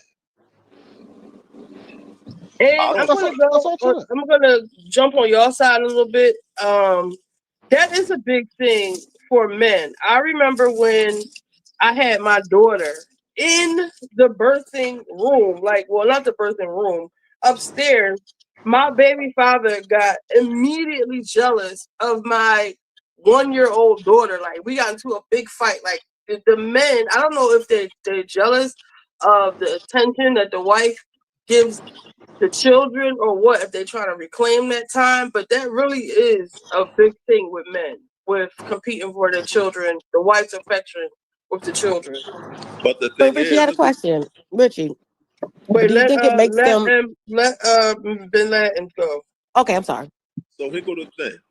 Wait. And Shelves said my slide wasn't done talking, Amy. Shelves done claim M Latin. Okay. So I thought he was married. We not everybody launching married. marriages. They both Okay. married. huh? Shelves is married and M Latin is married. But go ahead. Yeah. So what I'm saying is this: the way that the children even get here is through that same admiration that we talk about. Like the man, he bringing that to, you know. Because here's the thing: if I'm with you and you ain't got no kids, should I fast forward some? Or y'all still listening to this? No, I'm on the I'm talking to the my YouTube. Let me know if you want me to fast forward, because I am looking for that clip. and then you say, I want to have a baby. And I say, okay, I'm pushing P. I'm doing everything that I'm doing anyway. And I say, all right, yeah, let's do that. I bring that to the table. Start going that direction, other than us staying in the harmony that we were in prior to having the child. That's like, you know, it's almost like you reneging on our agreement. Because I'm still doing what I need to do, you know, per what we discussed and what we, you know, what was expected of our union. You understand what I'm saying? Yeah, I get it. I think sometimes men can overinflate their work or what they provide or contribute. But I'm not saying that all men do this, but I think sometimes people can inflate it. I'm gonna do this. Completely careless with how they deal and talk with their women. So that's kind of the thing that concerns me when I hear. And the thing is, that's the thing that concerns me when I hear men talking like, I better have my sex when I come home, and she better get with it. It's kind of like, where are we going with this? Because I've heard women I'll keep it for now. like when I mean when women talk like it, it's like that you better have my money, and I only deal with dudes that give me this and give me that, and it's kind of coming off self-centered and just very selfish. And I don't like to hear that, because I know that a large part of that is true. like I you do said, have two some people in men here. do get So, jealous and they need that attention. I get it. But I feel like when we're having this conversation, it's kind of like the vulnerability needs to still be in place for people to hear what men are really seeking in these relationships. But I feel like in general, we need to have more grace for each other altogether. Well, I want to interject 1 second, lad. Listen, right? Listen, I think we kind of downplaying something that's very important, and that is this is based upon husband and wife. Right. So we can't overlook that this ain't this ain't the baby mom and you know, no, husband and wife. This man is responsible for you. You're responsible for him. Nothing is more greater than our union. The kids, the kid tests. I don't care about none of that. Nothing is before a man's wife. Nothing is before a wife's husband. And that's it. So yeah, when I get home, I want to be taken care of. Now, if you had a rough day, we are human. Of course, I got to understand this happening, that, and that. Like, nobody's perfect, but for the most part, a woman has to take care of a man, like point blank. Understand what type of man you got, and if it's your husband, just like I have to understand when I come in the house and I see her, it might be like, damn, she had a rough day today. That's part of having, again, deeper connection. When you have a deep connection, you kind of understand. Deeper connection. Yeah. When you have a deeper connection with a person, you understand. My daughter got my last name. Says this is traditionalism. Corey, I didn't know you were off stage. My bad. Backstage. Oh, okay. Hey, Corey. Hey. Traditionalism. Trump says that hater. I don't know if you're talking about Amy J or what. Really is my dog. Honestly, my auntie's marriages is exactly like this, and they have the most beautiful relationship in 25 years. That's from Yaya. My family, the women and men in my family are like that as well. Let's see. It's beautiful to want me. It's beautiful to want me when you see me, but don't think of me as an object. From Candy. My restaurant. And Candy, I agree. Yeah, but that's what I was saying, and you was like, "No, my love." But All No, right, no, then. no. the thing is this. I don't see you as an object. You my wife. Do you know how big it is for a man to make somebody his wife? Oh, okay, so Yeah, I get That's a that. big thing. I understand that, but where I'm coming from, I've watched my mother. Right, girl. my mother came up in a time where women could not own anything, and they were objects. By what? Objects. But from who? Was that by society or was that from their man? By society. There you go. Whether it be black society, white society, in those times, a woman could not own anything. Fast forward this Talk shit. about 1965, 1970. I can't deal with 1940 talk. I'm lost. So y'all go because now we talking about the 40s. I can get that. This is where I'm coming from when I told you I'm Manson, that yes, you treat me like an object. When you walk in the door, you're treating me like an object. It's like the Handmaid's Tale syndrome thingy. Oh, You know, we've done a whole lot. We've tried to fit in this society. That's not what he's Playing saying. other people's rules for so long, and we as a people haven't had. We're going to be retroactive. We're going to be proactive. We're going to avoid the possibility of certain things even coming into the midst of messing up our house and any of that stuff. You know what I'm saying? If I say to you, yeah, your one girlfriend, the way she do her thing and the way she run her crib, I don't think that that's a good relationship for you to kind of engage full time. If you see her every now and then, and hey, how you doing? Whatever. Okay, yeah, we went to school together, all that. But y'all talking on the phone every day. You adopting the ways and the means of how she do stuff, and her stuff ain't working. That's not a good idea. I fast forward too far. Because I don't energy look is right. real. Yeah, I don't look right hanging with the homies that's like, oh, we going to Cartagena. Yeah, what's up? You going? I'm not going. You know what I'm saying? Because the thing is, if I'm married to you, all that's at home. Ain't no side there. You know what I'm saying? Anything I'm doing, I don't care if I'm at the strip club. Yeah, you can go with me. You know what I'm saying? If that's what we doing. Because the thing is, all it is entertainment. I'm not there to fulfill some need that I'm not getting at home, because the thing is, and when I get home, yeah, I need all that. I need you to understand me as a man, like the person in your life, your counterpart. Yeah, these are the things that I need. This is how I'm wired. Okay, is you with that or not? Because if you agree to marry me on those terms of who you know me to be, you just can't renege on your end when it's time to play ball. I'm gonna get the money. I'm gonna get the money. But money ain't, listen, money is not happiness, man. Money ain't love. And I keep hearing people talk like, well, if I had this, if I had that, Cassie, and like you said, we're not talking about that. She got $30 million overnight. That wasn't love. That was a check. But here's the thing: she would have did the same stuff for free. Bottom line. All that stuff that they talking about, she did that for free because that's what she wanted to do. Because when she was messing with all them other people, she still was messing with dudes. She had a choice. She chose to do that.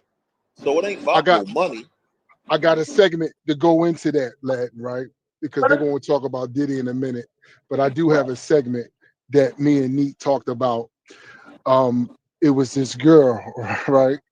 And this girl was very nice to me, lad, man. Like, she was an excellent girl, man. Beautiful girl, right? And the question is this something that a person can do, like, sexually, that's like a red flag to you, that you would like leave the girl alone or whatever like that? So me and her, right? We we slept with each other, right? And it's a certain thing she did that just kind of crushed me, you know. And when I talk to certain people, some guys said, man, Manson, you tripping, Manson. That ain't, you You left her alone because of that? Like, so this is what happened, man. We intimate, right? And you know, the oral sex jumps off. So, you know, she topped me off. And when I had came, right? Like she swallowed it, right? Which is, you know, okay, that's not a big deal. But it's something that she said when she did it, lad, that just really crushed my soul, man. When I came, right, she was like, it sounds crazy, man. And she was like, hold on, man, I gotta get myself together to even say it, because it's crazy. After I came, right, she was like,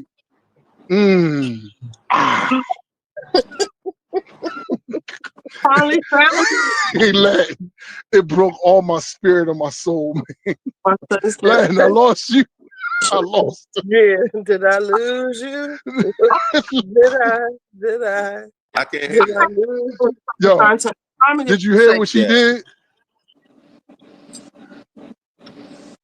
We lost them. She had like a refreshing, like the thing, like when you open a Coke or something. Oh wow, okay. Yeah, but it was two things. She was like, And this is yo, their first time. This is the first time. what was her first time? Like swallowing Y'all it. there? Lad, can you hear me? So Oh she my said, God, so she said, good. No, not good. That's what you She said? said, no, she said, Can you hear it's me? like when you open, like you know when you drink a soda or like a Coke or something, and then when you first get first sip, you yeah, go, Lad, can you hear us? like that, the satisfying She said, so Lad, she said, And you was off her? Lad, it crushed my soul, man. Did it? Yo, Lad, it's too much, man. So It's let me ask too you this. much. So let me ask you this. Was y'all this like the first bet? What was this? Yeah, it was the first bet. Yeah. If she did this after the 15th time, I could have adjusted it to it. But the first time, the part, the part I could deal with. I think it's the part. The gate, the after you play ball, drink the Gatorade joint. Like I can't.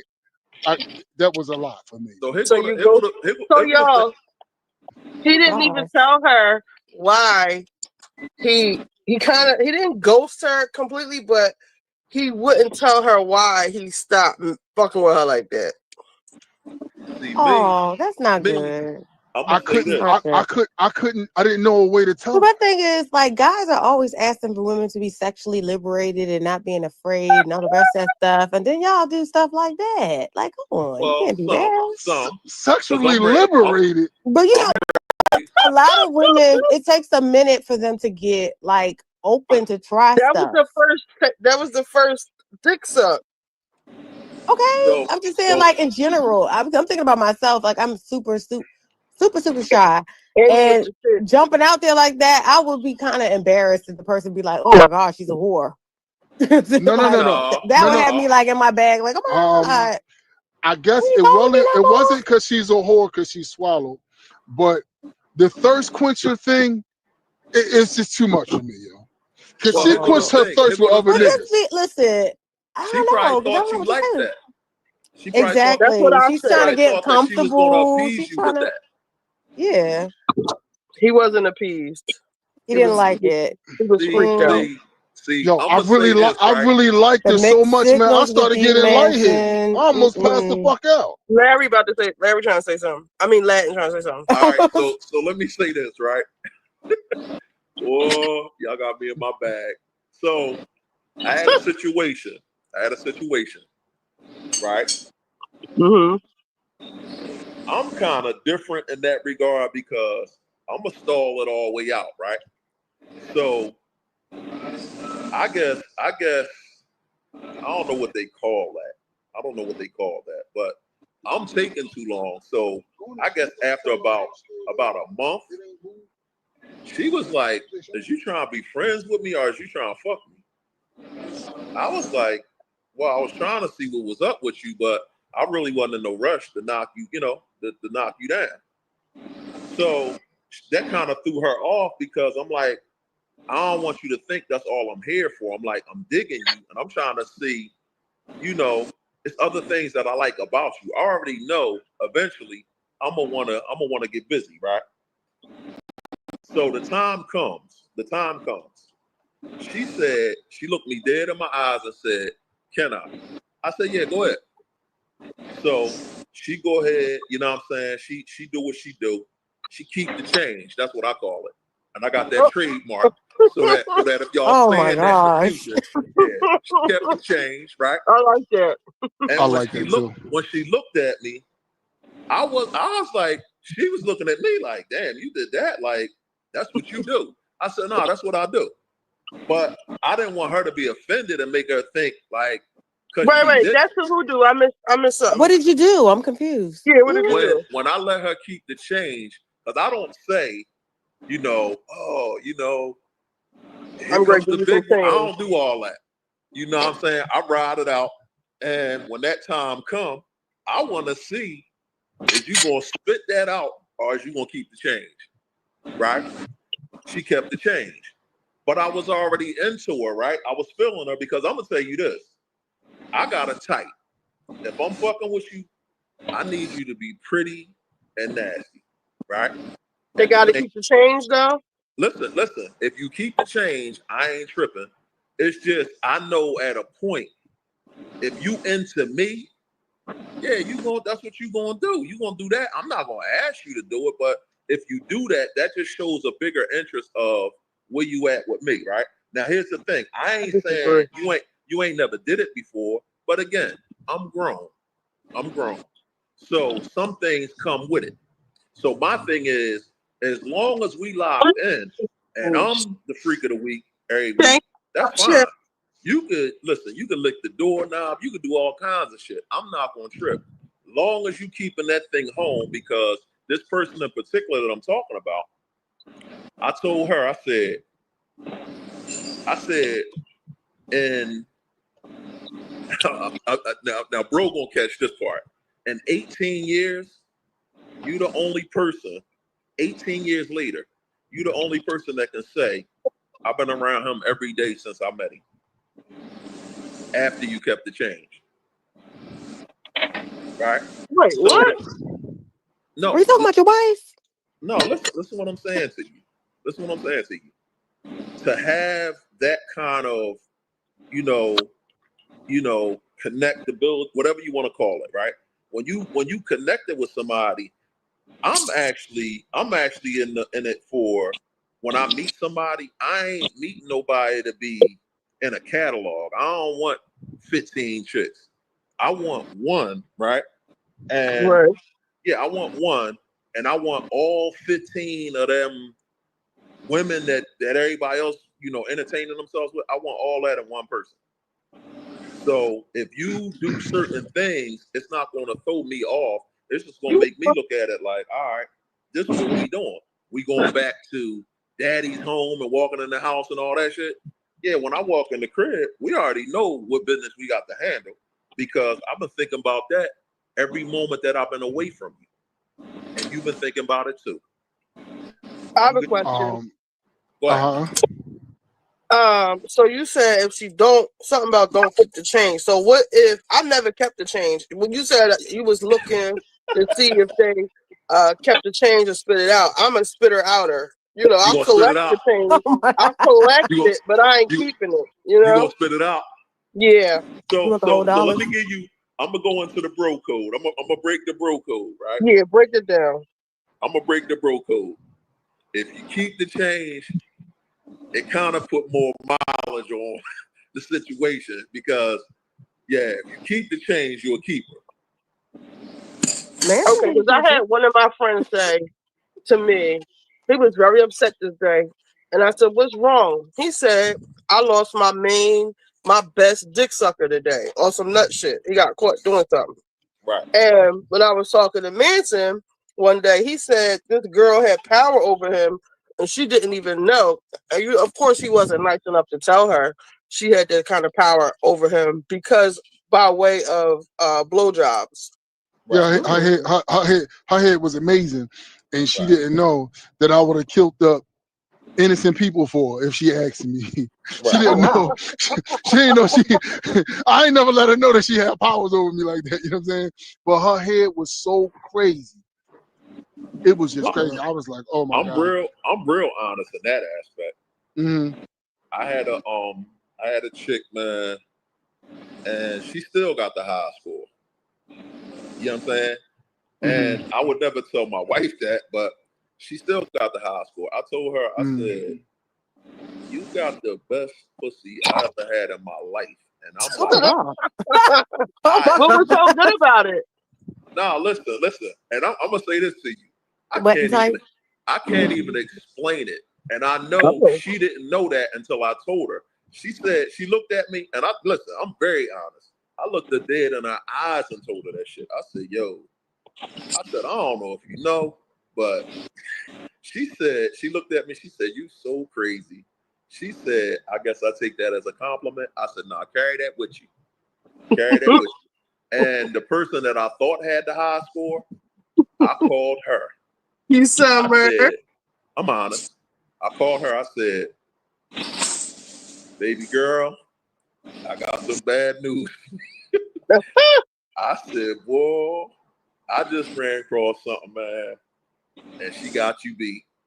I don't want to feel like I'm lying to you and leading you on and whatever. Yeah, she got you beat, man. And it ain't by a little bit. It's by my surprise. Yeah, she got you beat, man. And I thought you was the truth. This motherfucker got you beat. And the thing So is, you just told her that to tell her that, or you were breaking up with her? Yeah, because we homies like that. We cool like that. And she need to know that. No, she don't. Yeah, she do. I don't need You her guys to are be. too real in that regard. I don't want to hear about somebody's pussy better than mine. I'm sorry. Just go on Right. somewhere. I can't. You Go can't tell on me somewhere. somebody But got that's better pussy why- than me, but that's- and I'm ever fucking you again. Nah, but listen, she gonna pass, she gonna patty cake, because what she gonna do is try to redeem herself after I told her that. You understand what I'm saying? But I told her, I said, listen, I don't know how that shit happened. She beat that score by miles. And I said, I know she probably didn't even mean to do that, but she did that. And while we being honest, you know what I'm saying? I need to tell you that. She is like, wow. I said, dig this, man. Like, yeah, you might gotta go ahead, man. Because I'm Dr. Love on the low. I'm gonna just say that. Candy says Ladin says his woman has to be Brenda, Letitia, Linda, Felicia, Dawn, LaShawn, Inez, Alicia, Teresa, Monica, Sharon, Nikki, Veronica, Karen, Vicky, Cookie. Right. Neat. You know where she got that from, Neat?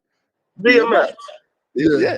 What you want? Because here go the thing. What you want? If I ain't everything, this is my point.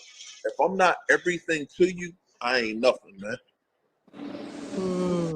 If I ain't everything, I ain't nothing. So I'm trying to think of a nigga telling me that another bitch got better pussy than me. Yeah, I don't want to hear that. Now I'll tell you this. That's one of those honest conversations I don't want to have. Listen, and I love the forum. I'm gonna say this to the ladies: if you come across a dude, right, you could be married and all that shit. If he do, they be greedy, right? If he do that, right, you'll leave a nigga about that. If he greedy, what you mean greedy? If the person likes to eat it. If he eat that pussy right, you gonna leave a nigga about that. Because another nigga, yeah. Because emotionally, you ain't gonna balance the two. You ain't gonna be like, all right, he all right, but he ain't got that shit. You gonna listen, you gonna burn the castle down about that. And that's just being honest. So if you be honest about it, yeah, it's better to just say it to the person than to have them assume like, nah, you the one, you got that. Nah, I'm gonna tell you, like, nah, listen, sis got you beat. You know what I'm saying? She got that thing together. And I'm talking about by circumstance, not because she was trying to outdo you. She just did that, and I need to let you know that. So were you telling her that in hopes that she would step her game up? I don't understand why you telling her that and she I'm can't. the homie. I'm the homie. Like, here's the Fuck thing. all that homie shit. Like, for No, real. listen, I'm the homie because I'm the one that she was like head over heels about me. But I told her, Oh, I that's said, even worse. Who no, but I'm just desperate? saying this. So Like, we I'm say telling you because I'm like, I don't want you to be wondering, like, damn, you ain't picking the phone up. and you Damn, I've to been yourself, trying to get with you. I Listen, get I'm shit out. busy. Like, yeah, I'm over here. Yeah, she got the rope on me, man. And the thing is, I'm gonna just be real with you. Like, if you want to carry that and go go to your baby father, whatever you want to do with that. Listen, I'm still gonna be your friend. I'm gonna still be, your advisor or whatever you want me to be. I'm gonna be cool. I'm gonna be all of that. I'm just cool on. I don't need to play to the. You know what I mean? So I want you to put into words, try to explain what made this other person so good. But before you do that, I want to tell a little, just a 2-second story. What? I kind of understand it a little bit because, like Maul said, how come you don't have no boyfriend? How come you don't have no boyfriend? I have my own main dick sucker. Like, I have my own female version of that I can call when I need to. And he taught me shit about me that I didn't know from way back when. So when it's time when I do feel like that, that's who I do call. And I don't think that he knows that he has that power over me either, actually. Oh, wow. And the thing is, he enjoyed the show. He ain't telling you no. And I call him right now. Y'all probably cool as whatever. Y'all probably got the best Yeah. relationship out of everybody that you deal with. We actually do. That's what I'm trying to tell you. Listen. You catch more flies with sugar than you do with salt. So the thing is, if the candy's sweet, I'm over here, man. You ain't got to be wondering where I'm at. Hell of an eater. And y'all know who it is too? New Year's Eve. That's who it was. Oh, wow. I remember that. Okay. Well, I don't know who that is, but yeah, kudos to him. inside joke. Inside joke. All right. Okay. Kudos. But that's the thing. Like, I had to let baby girl know because she, I'm just honest like that. Spit up. Spit up. Shut up. No, they talk about a story I told. He had spit up one day. Maul, you still here with us? Yeah, I'm here. Okay. Yeah, I'm here. It's just the thirst quencher thing just broke my spirit and my soul. Still thinking about it. Still there? Nah, He's listen, still see, thinking me, about the thirst question. And I'm gonna talk to the homie. Me, she might have booked me in with that. Yo, my best friend said the same thing. Giovanni said the same thing. Yeah, like, she yo, man, might have booked me with that. I'm gonna tell you, Giovanni's so disrespectful. He like, hey, Manson, well, do you mind if I'm like, nah, man, no. I'm not passing it on. Oh, wow. Yeah. This is how the guys talk, y'all. I know, and it sounds so. I don't know. I gotta keep myself quiet. This is light. This is low. This ain't nothing compared. Child, because I used to work the door at the gambling house. I would hear all kinds of stuff. Like, this ain't nothing. They being actually really very fucking nice and courteous right but now. the deal is this, right? I'm gonna tell you how I roll. And he was throwing up. What is happening on the right? I got the high score. That's like me telling you where my money at. That's how much of a secret that is. Like, somebody on Twitter asked me for the episode of the story that Jamal told, and I couldn't find it, so I said we're gonna watch an old episode so I could find it, and I found it. I'm gonna post it when I'm finished doing what I'm doing. This is why you cut your actors off. Exactly, because for somebody to be like, oh yeah, she got you beating me to try to be better. If you get the my nigga, what is happening here? Yes, he was drunk, and I don't drink, so that smell, he was throwing up and shit. So that didn't happen. But that normally is my main dick sucker. Clit sucker. Don't nobody want to come out? Y'all want to finish listening to this for a couple minutes? My company is about to leave. Hopefully.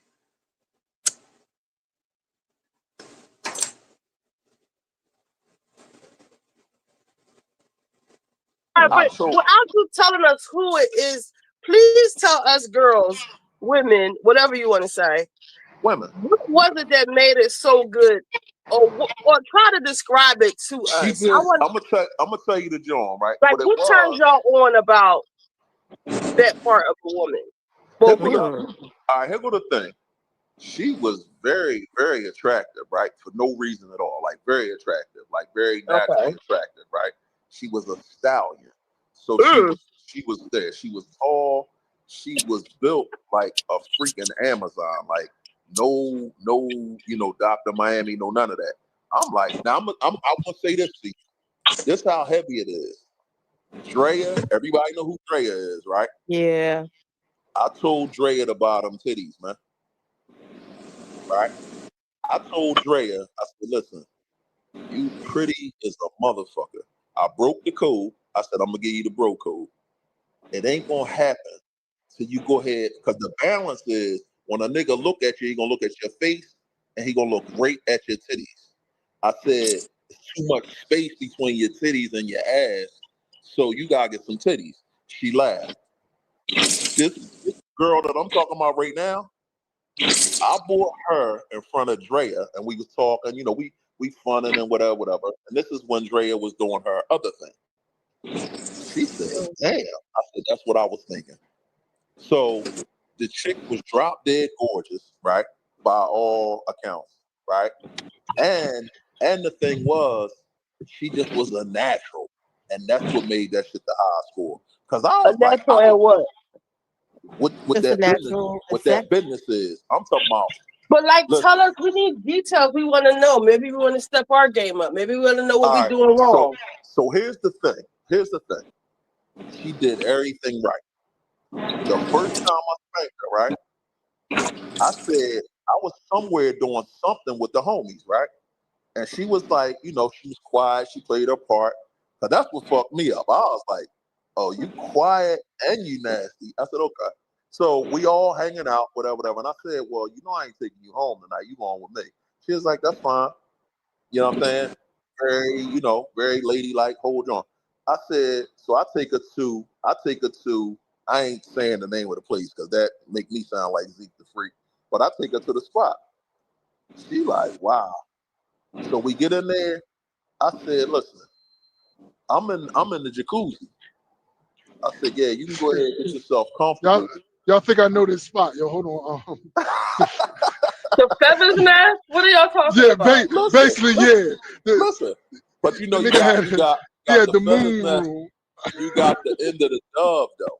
The end of the dove, yeah. End of the dove is the other joint. For y'all that's not here from Philly, I'm gonna pull up the pictures. Hold on, go ahead. I'm gonna pull up the pictures as he talks. So I go ahead. I'm doing. I'm in the bubbles, right? So I tell her, I said, yeah, you get comfortable, whatever. Because I'm telling you, my play is, I don't want it if you ain't trying to give it to me. Yeah, we ain't doing nothing that, gonna be controversial. And tomorrow you talking about I took advantage. Nah. I said, yeah, go ahead and get comfortable. Do whatever you need to do. She don't drink, she don't smoke, none of that. She go ahead and took her clothes off, right? I'm like, damn. So the shit looked better naked than it did with the clothes, right? Of course, right? So then I'm looking, I'm like, damn. So then I said, begin. Man, from start to finish. Man, listen. And I'm trying to put illustration to what I'm saying.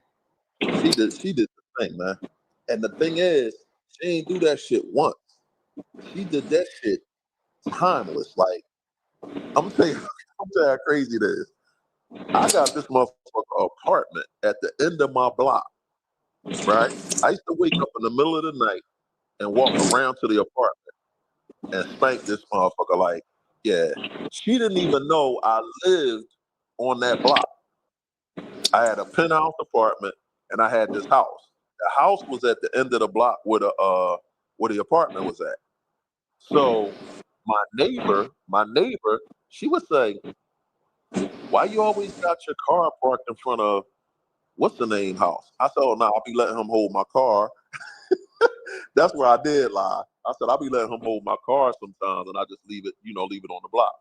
She's like, "Oh, That's okay." what I'm This went on for years. I'm talking about years and years and years, to the point saying. where it kind of Stallion. overshadowed a whole lot of things in my, in Say my that little block.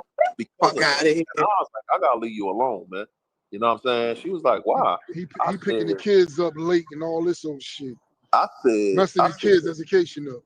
nah, listen, that shit. You're not even telling us what she was doing. What do you Yeah, want me like to What tell you? all What this you stuff want me to about the tell you? queen and the house and the You want kingdom? Are you you going want me home? to tell you? You want me this to tell ain't the you wife. what she did and what Yes, I did? specifically, what was she doing that made it so exquisite? Like Listen, what? now Tell us. I'm gonna say this because again, I can't explain it. I'm gonna say this. Linda Lovelace, right? We know who that is, right? No. You don't know who that is? No. Come on now, y'all talking about y'all grown and all this. Y'all don't know who that is? Is this a porn star? Linda Lovelace. Y'all know who that is? We said no.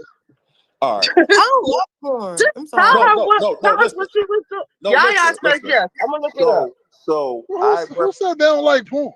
No, I said I don't watch Don't it. get personal, but don't get Nah, personal. but listen, I didn't say I didn't like it. I said I don't watch porn. But listen what I'm going to say. Listen what I'm going to say.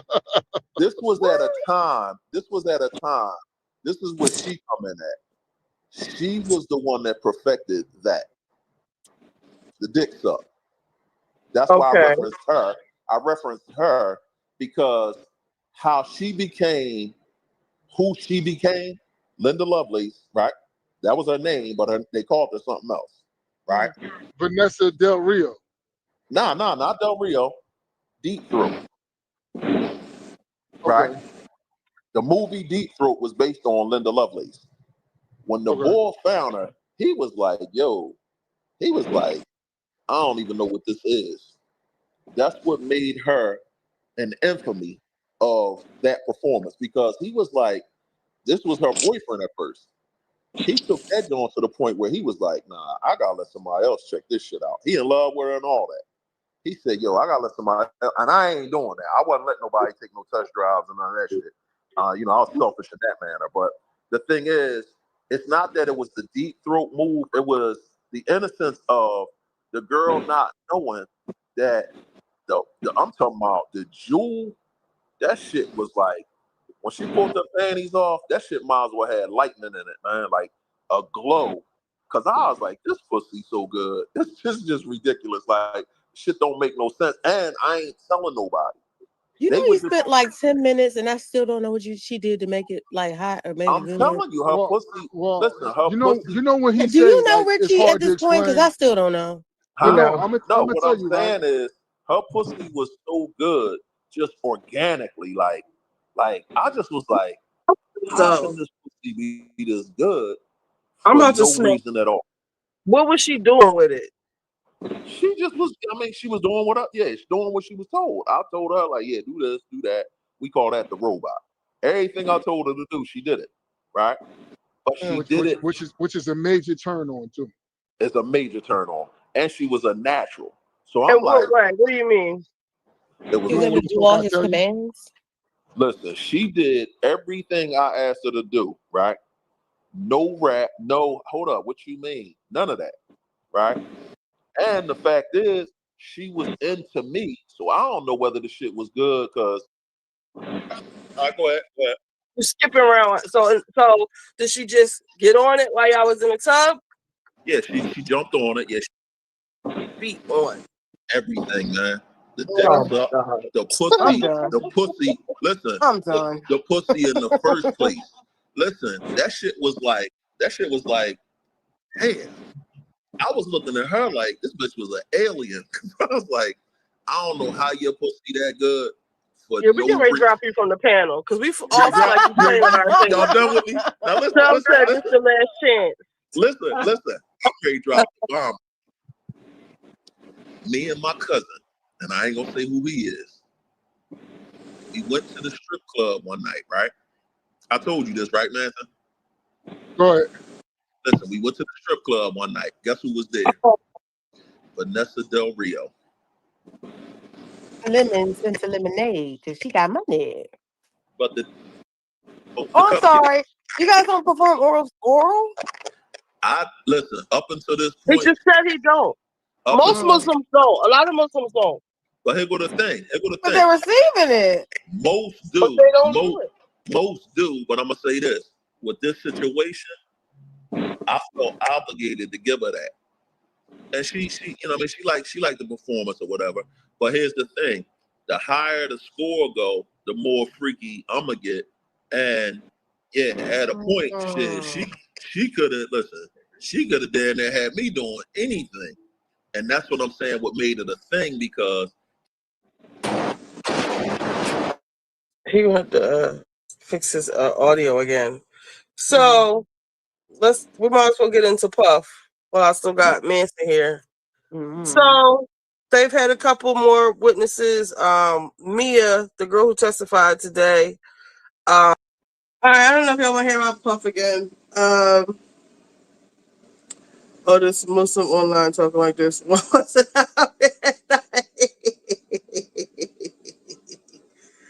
They played him 4 tapes in the 70s too. Well, he is old then. We did 2015. Sex Museum, is it still open?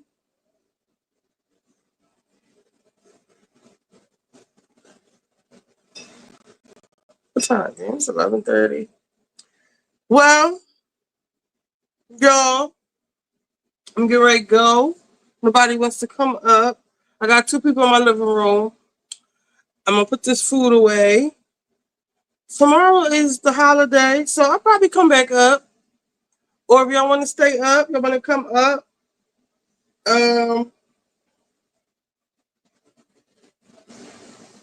I can let this play some more. I don't have to go, but I want to go check on them. Y'all want to hear the rest? Let me know what y'all want to do. Or something else y'all want to hear? What y'all want to do? Good evening, Q. I'm gonna play this for a little. I'm gonna play this for a couple more minutes. Let me go check on them. I haven't watched Armand yet, but even Tisa said that she had a bad day, and a lot of people I was listening because I was on the phone talking while Armand's thing was on. I was reading the comments, and they all saying that Mia is lying. And one thing that stuck out to me was that you said you were R-worded. Hold up, let me see. Let's see. I'm gonna let this play. You back? You can I'm wait back. because I'm back. I had to mute the thing. It was too much noise. Shells, I wish I would have in my told you pocket. so my Now we life. lost I told that Manson. story, they'd have kicked me out. Hold on, let's see what Manson is. And then he offered us drugs, and we said no. And then he said, "Get out." Let me ask a question. How often do y'all do these segments? So I can How be better often? prepared. Usually, like with the sex talk, we usually kind of have these on the weekends, but I go live throughout the week. We normally talk about housewives and hot topics, but the housewives aren't on, and there's really nothing else to talk about but Diddy. But we have these live a couple times a week. Did he do it or did he not? Oh, he He did. ain't do no Rico. We ain't do no Rico. Yeah, because the stuff they talking about, that's not what he charged with. So my He point, did do some domestic is, violence. if y'all do it on the weekends, yeah, I can tap in better on the weekends because I'm like when he called me and was like, you know, tap into the the code or whatever. When I tapped in, I had no idea that this is what we were going to be talking about. So I can be better prepared in the future because I had to step away from. I was in my office when I was talking to y'all, so I had to step away from everything that I was so doing. you couldn't even really talk. That's what I'm trying to say to y'all. Y'all like, nah, tell me how she's. Oh, we were making it worse, right? I already had my whole staff like, this guy, they don't think I'm Puff. Well, listen, I'm gonna be live all weekend. So I'll tap back in. I'll tap back in. All right. Okay. All right. Well, how did you enjoy it? It was a pleasure. It was a pleasure. It was good having you. Welcome. Always Right. welcome, right, Richie? We get ready to talk about Diddy a little bit. I don't know if you want to stay or you got to go. I We gotta lost. go. I gotta go. Okay. I gotta go. But Well, make sure I got your number. re-engage. All right. I got your number. I will be hitting you up. Let me All save right, it and thank you. lock it in right now. It was a pleasure. All right. Thank Yep. you. All right. Take care. All right. Bye-bye. Bye. Let me lock his number in. Remove him. Hold on. Amazing, I don't know. Hold on. Let me save his number. Your live was live tonight. I know, right? The playback gonna be good because we got right into it. I know, right? I was wondering why he was being so mum's the word. I'm like, what are you trying Right, to that makes say? all the sense now. He's like, I was just good. We were like, what? What is that? Give us the tea. I mean, it's just doing everything right. I'm just like, what? This? I just thought he just didn't want to tell us. Okay, makes sense. So I didn't get to see any thing about what happened today. Do y'all want to watch a little bit of Armand? Oh, y'all. I mean, I watched Did y'all it. see Armand on TMZ? Let me show y'all. I was so loved it. proud of my boy. He did so good. He messed it all up. Hold on. I got my MacBook back. My computer ain't crashing every 5 minutes. Crazy as hell. We did Miami. Put on but yeah, with Manson, I'm gonna start this segment with him. Venus versus Mars, I guess. Let me see. Watch the Kravitz.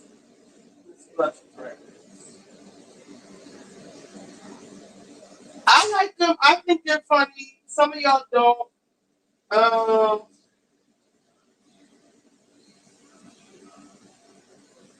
Orange County. Just my guests are about to leave in like 5 minutes. I'll be right with y'all. Just watch this for a second. Oh, tap in better on weekends. Hey, get the lottery. Shut up, Q. Oh, so Miami. Yes. All right. I'm gonna put this on for a second. Let me see. To see, I've never seen so many people get moved around a set as that reunion. I mean, people.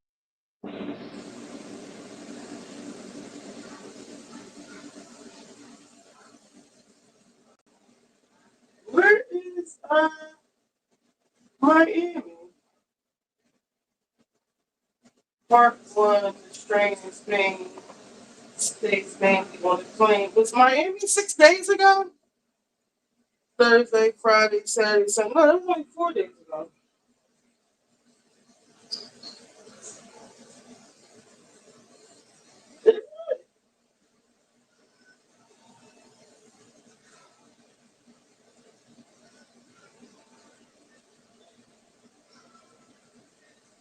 Let me see if this is it. Or something when I'm like, you know what? Here's everything that I love. I just wanted to take a moment to appreciate everything that I love. You doesn't enjoy a dribble door. One of the best shows of all time. You know, fall wear. Well, For anyone who's wondering. I'm heading over to Palm Springs today for the weekend, and I was going to take my friend crazy. And then even Stephanie whips out her plane again. Like, well, we're going to decide who's going to ride my plane. No one wants to fuck you and your old man balls.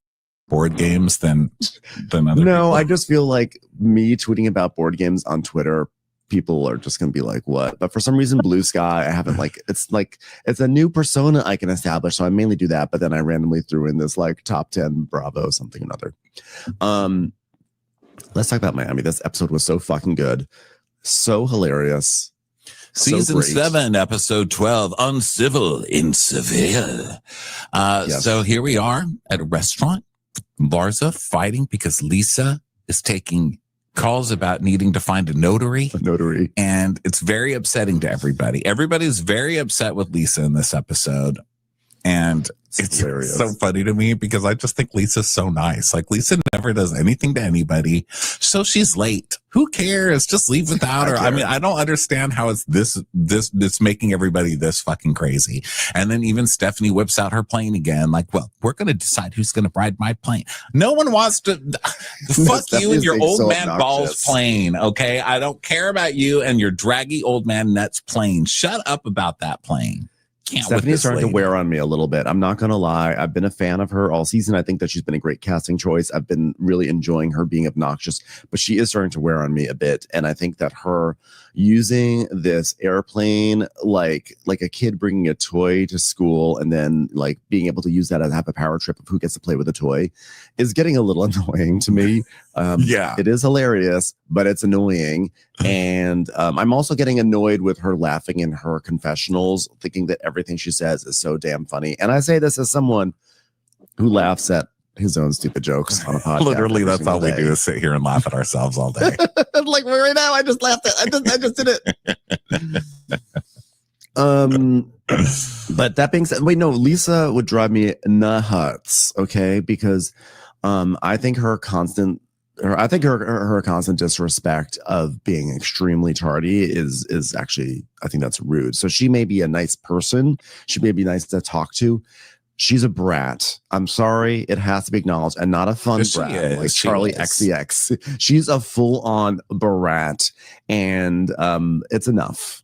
I mean, look, I get it. I'm not saying that being late is, cute or okay, or that I love it, because we all know I will leave your ass if you're late. But the amount of the punishment doesn't seem to fit the crime is all I'm saying. Like she gets in her own way. I mean, she was late to this trip. She had to take a train. She had to carry her own luggage. She had to do all this shit, and she's still late. Like she's never going to learn. It's just who she is. So you know what?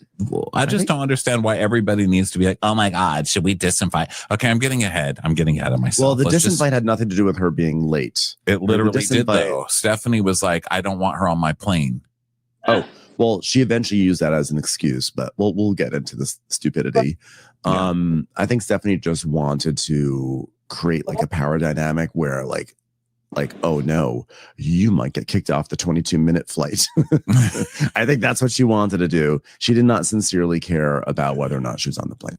Okay, so we're back at the restaurant where we left off last week, where Larsa was getting mad at Lisa because Jody was texting her, and Larsa's like, I don't need this shit in my life, and she tells us, so Jody texts me, he texts me, and like I'm trying to like let it go and like and all drop, and but you seem to like not want to. This is what he says. He says, I'm trying to let it all go and drop it all, but like you seem to not want to, and let this fight go like. And like, yeah, I just want to let this fight go. Like, but we've been trying to do so. And I said, I never in my life said anything rude to you, like ever, like. YouTube Premium is ad-free YouTube and the YouTube Music app all together. Uninterrupted videos and an app made just for music. YouTube Premium, 1 subscription, 2 apps. Try 1 month free. And then we get a flashback of Larsa. If you don't understand that, Jody, you're like a fucking like psycho like fucking like. So the editor is just so funny. And then Larsa, I love Larsa struggling to sound 15 at all times. Hold on. Yes. Sorry, I was sneezing. So she's like, this is like Delulu. This is like Delulu like. And she says it that 10 times. Yeah. Like she did, because it sounds like new slang to her. Yeah, I think that she like maybe it was either she learned that or she got confused about like La Boo Boo, and then she started saying Delulu or whatever it is. But she used it like, every scene. She was saying Delulu. Yeah, I love when she picks up new slang. So Marisol, it's like my sister still saying that is the bomb.com. So she told a bowl of rice recently that it had Riz. I was like, I don't think you're using that right. She's like, no, this rice has Riz. Yeah, my sister. I think she just heard the word Riz. And so she's like, wow, this rice is Riz. I said, I don't think that's. Kyle Richards is going to be saying Riz all of next season of Beverly Hills. She really will be. That's so funny. There's a lot of back and forth in this scene because there's like a group that's away from the table and there's a group at the table. So Maricel goes from the Larsa group, which that's away, and goes back to the table. Says, all right, there's a situation. The situation is that Jody has been sending her texts all afternoon, so she's upset and probably needs a khaki. And Adriana goes, Marisol, there's a legal motion going on, and we got to take care of that first, and then we'll deal with the Jody fight for tomorrow and tomorrow's episode. Like, all right, well, fine. One of the funniest things is all these ladies seeing text, because we all know how a wall of text looks to these ladies, and it's not good. It looks like a horror show. Everyone's horrified just seeing all the words. They're like, oh my God, someone made so many words. Like you see Alexa looking at it, she's just blinking like, no. I'm like, you guys aren't even reading it. I don't even think it said anything that bad, you know. From what we've heard, it didn't say anything bad. It's like, please stop fighting. Please stop fighting with me. You guys are really in the shower. So Stephanie's like, why is Jody texting Larsa? Nobody's significant other should be texting any lady. We are women. We don't text. Men cannot text women. This is insane.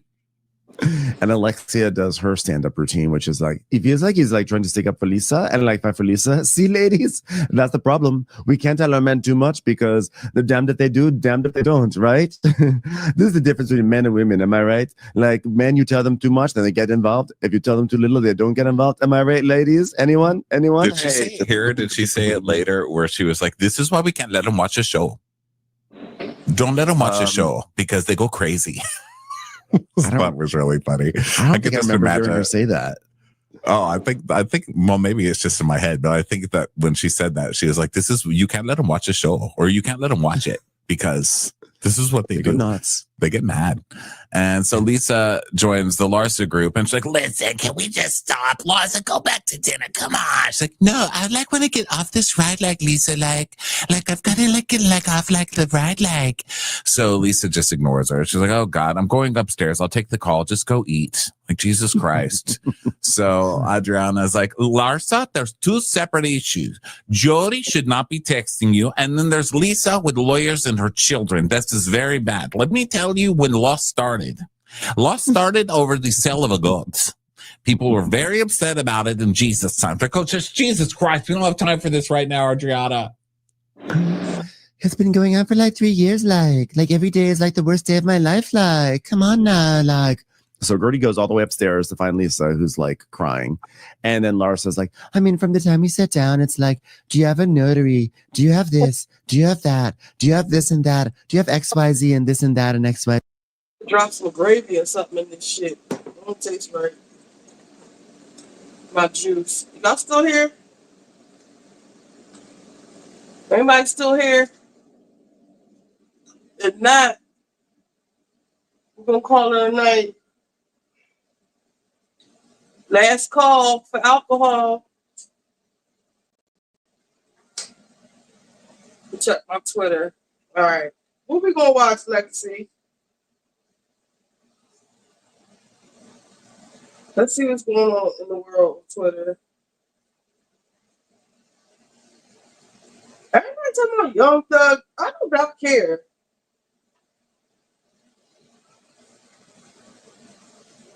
Did y'all see the boy walking on the monorail? Oh, Rihanna tweeted something. R20. Rihanna, what are you doing to it?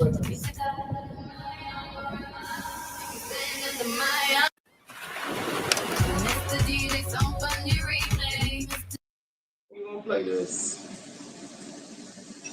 R20.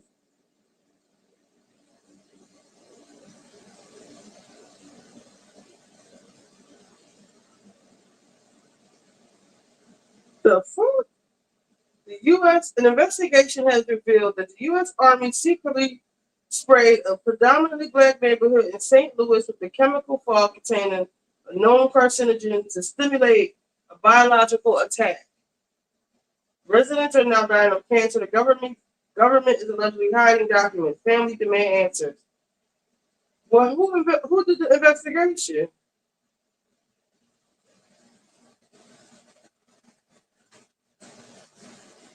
Oh no. Oh no. Oh no. Y'all see this? Boots from Flavor of Love is going to be in I thought this was Real Housewives of Miami, y'all. I'm sorry. Oh, I got scared. I got fucking scared. Sorry. False alarm. She gonna be on Love and Hip Hop Miami.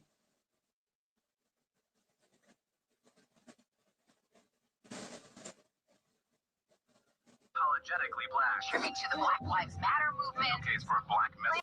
Beyonce released a new music video that embraces her black heritage. Beyonce video is unapologetically black. Tribute to the Black Lives Matter movement. Case for black men. Claims her blackness like never before. Honey, get in here! Video, yes. What is it? What's wrong? Black. Out of nowhere. I think Beyonce is black. The day Beyonce turned black. Guys, I don't understand this new song. Hot sauce in my bag swag? What does that mean? Maybe the song isn't for us. But usually everything is! It was the day that shook the whole white world. We have to go. We have to leave America. Beyonce is black. Amy, I'm black. What? No, you're not. You're like my girl. Yeah, but I can still be black. There's black people all over the world. That guy's black. Huh. I know he's black. Beyonce is black. What about single ladies? She was black in that. What about Jumper Jumper? People was tripping. What is this? Nelly Furtado. What is she doing?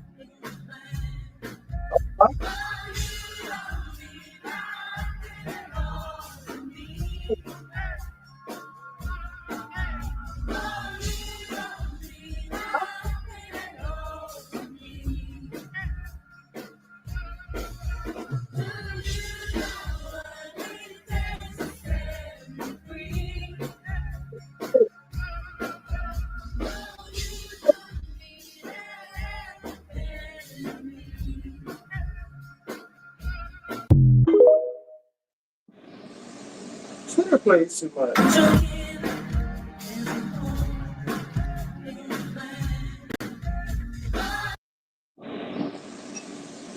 Okay, girl.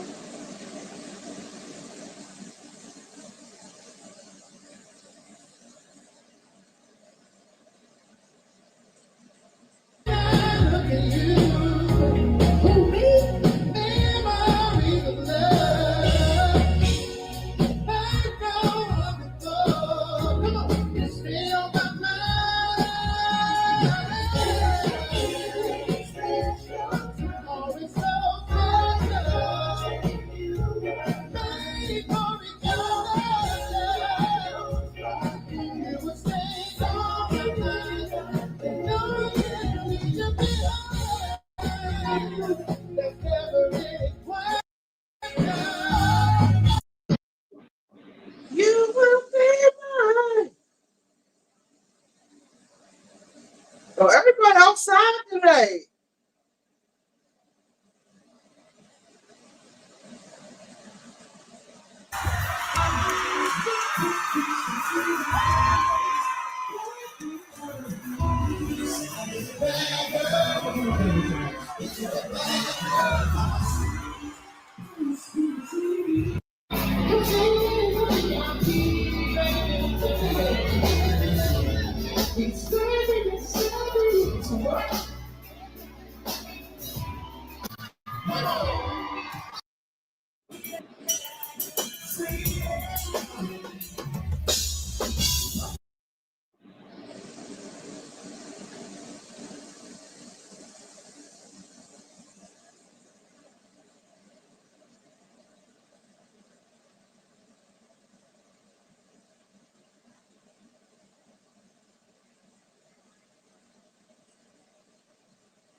Young Thug said he spent 50,000 on fake streams on Gunna for to debut at #1 over the weekend.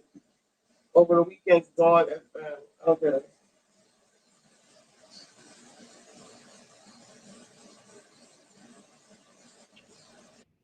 You're supposed to love me in mine, and I'm supposed to love you in your love language.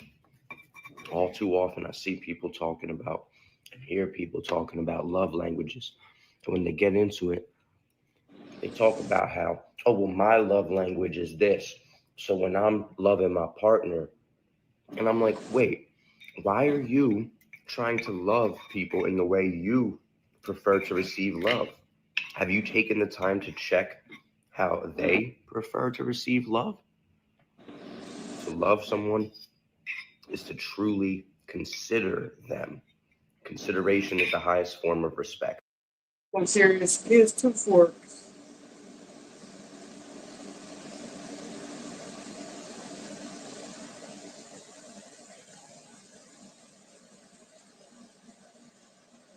I can't play it.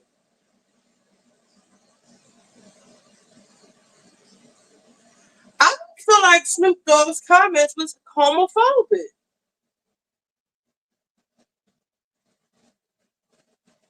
Oh, she had a baby. That was Ruben Studdard, Monique. I still love that song. I do not think Snoop Dogg comments was homophobic. He said he did not come to the movie to talk about all that. That's all he said. Uh-oh. Oh, I thought she was out, child. Snoop Dogg did not say all that. Oh, that tiny clip. That was tiny. Oh, this one. Let it go! Wait, so make it get up! Stop! Stop! Stop! Let it go!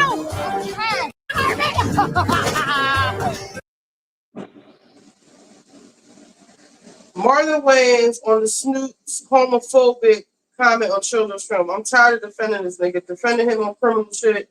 The Gayle King situation. I took heat for defending him online when he performed for Trump, but this crossed the line. Sooner or later, you just realize someone has issues. What did he say that was so wrong? All he said was, which I agree. You know, I never got to speak on this. Oh, let me find the clip.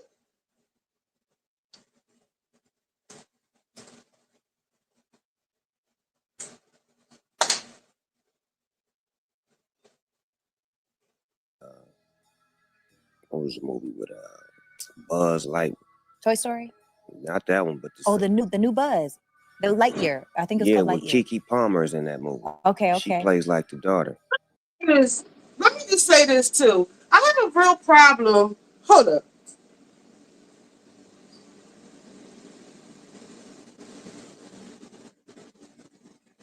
I have a real fucking problem in 2025 with people telling me what I can and cannot fucking say. Okay, that's number one. Number two, y'all want us to actively go against fucking science. 2 women cannot have a fucking baby. Period. You're not going to tell me anything different. You're not going to tell me that I'm wrong for saying, oh, well, all this other shit. Like, no. Y'all can have your beliefs and all of that. I don't have to believe that shit. And I'm not wrong and I'm not bad. And I don't give a fuck if you cancel me for that. I'm tired of this shit. Like, I feel like we getting bullied into going along with some shit that we might not necessarily fucking believe in. How about that? What if we don't even believe in this shit? Like, where are straight people's rights? Like, y'all not gonna do us the fuck like this. Like, no. When I'm not, and I don't even necessarily give a fuck about any of this, but I have a problem. I might have oppositional defiance disorder. That's what they might have told me. But I have a problem with people telling me what the fuck I can say and what the fuck I should believe in when all my life I've always been a top motherfucker, magna cum laude and shit like that. Top 10% of my class telling me that 2 women can have a baby. That a man in a fucking dress is not with a penis is a woman. Y'all not gonna tell me that shit. And I don't care what the fuck y'all say. Y'all not gonna make me believe that shit. I don't care how it sound to you. I don't care how you feel about it. I don't care about none of that shit. It sounds stupid to me. And we're not doing that. You're not gonna bully us This is why Trump is in office, because y'all taking shit too far. Now y'all want to cancel Snoop, because all he said was, there's two women in the thing talking about they had a baby, and the baby is talking about how the fuck that happened. I don't feel like explaining that shit right now. I ain't come here for all that. That's all that man said. And y'all want to do all this Marlon clown nut corny ass. You need to sit your nut ass down, Marlon, and shut the fuck up. We not canceling Snoop. Y'all don't like it, don't listen to it. Period. Like, we do not have to engage in this bullshit. I'm tired of it. I'm fucking tired of it. Like, y'all telling me I can't say retarded. I can't say slow. I can't say homeless. I can't. Get the fuck out of here. I'm so tired of this bullshit. Right. I identify as a dolphin. I don't know how true this was. They said a kid identified as a cat, and they had a cat litter at the fucking school. Like, come on, where does it stop? But this is the bigger point is this is why Trump is in office, because people, the silent majority, is fucking tired. They just don't want to be bullied by this bullshit that's going on. So in return, they voted for fucking Trump. Now we got a madman in office because y'all want us to participate in this bullshit. If that's what y'all believe, that's what y'all believe. If I don't want to believe in that shit, I don't have to. You're not gonna make me. And I don't give a fuck how anybody feel about it. Now, let's see what he said. So we watching it, and the lady, which is Kiki's mama, they move on into the space years. They move down the line. They're like, man, she had a baby with a woman. My grandson in the middle of the movie, like, Papa Snoop, how she have a baby with a woman? She a woman. Oh shit! I didn't come in for this shit. I just came to watch it. Exactly. How do two women have a fucking baby? They cannot. They gotta go see a fucking doctor, or they gotta go adopt one. Who feels like explaining all that? Hold up. Who feel like explaining all that in the middle of a movie? Number one. Number two, I remember when my little cousin told me she was bisexual. She was only like 13 years old. You are not no sexual. I don't give a fuck what you talking about. If my straight daughter was coming to me at 13 talking about some dick, we're not doing that. You cannot date till you 16, and you're not having sex until you go to college. That's how I was. That's how my parents was. It ain't no bisexual, none of that shit. So why y'all exposing kids to this shit? Everybody trying to sexualize kids. I'm not with that shit. I don't give a fuck what nobody say.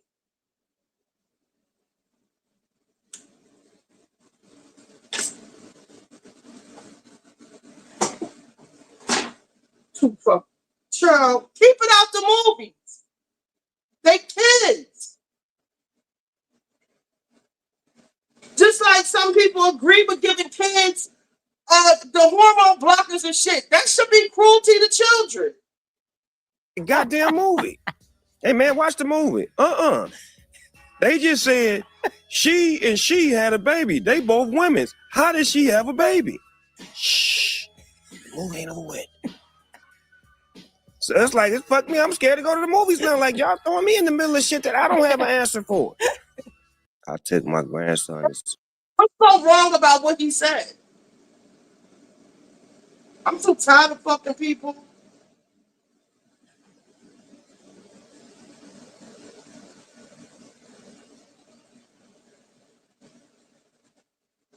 This is exactly why Trump is in office. And it will continue to be this way. I don't even want to like this, but I want to save this clip. He's not homophobic.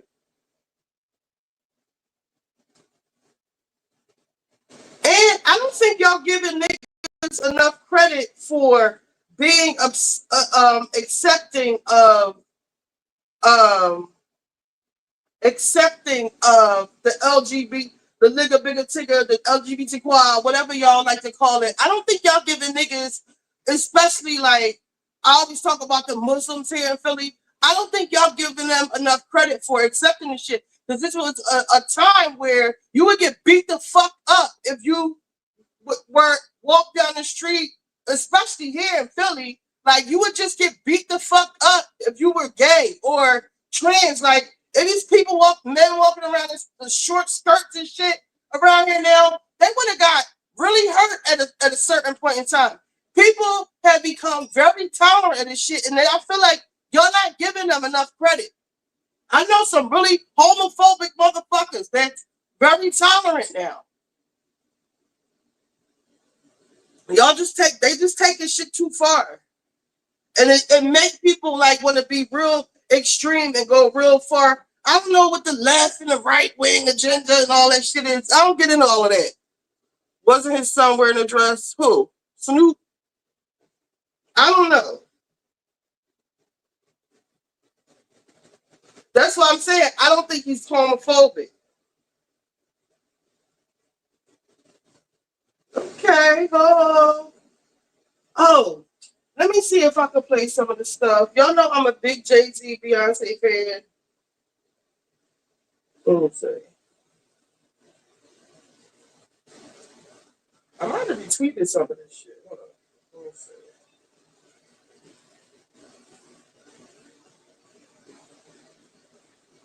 In the U.S. Capitol building? Hey, who's that on your computer? Oh, Rosa Parks. Hey, did you know they're going to build a statue of her and put it in the U.S. Capitol building? Oh, that's great. She deserves it. Mm-hmm. Hey, did I ever tell you my grandfather worked with her to start the civil rights movement? Really? Yeah, he was the guy who was like, "Get up, move it, lady, get to the back." Never would happen without him, you know. True. Hey, happy Black History Month. Fuck you. Hey, who's that on your computer? Oh, Rosa Parks. Hey, did you know they're going to build a statue of her and put it in the U.S. Capitol building? Oh, that's great. She deserves it. Mm-hmm. Hey, did I ever tell you my grandfather worked with her to start the civil rights movement? Really? Yeah, he was the guy who was like, "Get up, move it, lady, get to the back." I don't know if y'all did y'all hear this version of this? Shows how big we've been through since last August. Skating through the room was like, oh shit. Still came back, fucked up the red carpet. Shows how big your heart is. On the road, we took 100 together. More than the money was the fact that we got it together. Healing in real time. Song crowd of resentment. That was real crime. Bonnie and Clyde things, we hold it down. Right, we took it to bed. That be the real crime. We got through it, got blessed times two with it. You fell in states before losing it. I told my bro, you gotta go home over Vino. Good brother, don't gamble with your life, this ain't casino. Fuck 2 bills, fuck the child support. We get the money back, but not the child support. It's getting too late, we can't afford mistakes. Where the fuck me up, had you got away. When it broke my heart, we took the child away. I'm glad we found a way. I can't see it coming down my eyes. Gotta make a song cry. Been through since last August. Skating through the room was like, oh shit. Still came back, fucked up the red carpet. Shows how big your heart is. On the road, we took 100 together. More than the money was the fact that we got it together. Healing in real time. Song crowd of resentment. That was real crime. Why Don't You Love Me? 15 years ago. Why Don't You Love Me? Solange wrote that. Did y'all know that? Did y'all know Solange wrote this? Right? Ooh!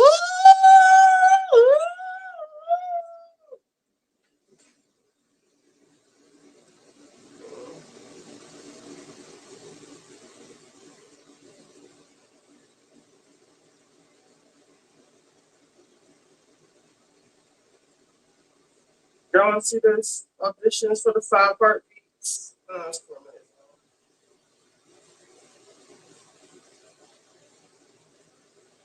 Oh, this little boy kicking murder right You need here. to get fact checked, and I'm about to do it to you. If you seriously believe the 13% of the population and 50% of the crime, you need to get fact checked, and I'm about to do it to you.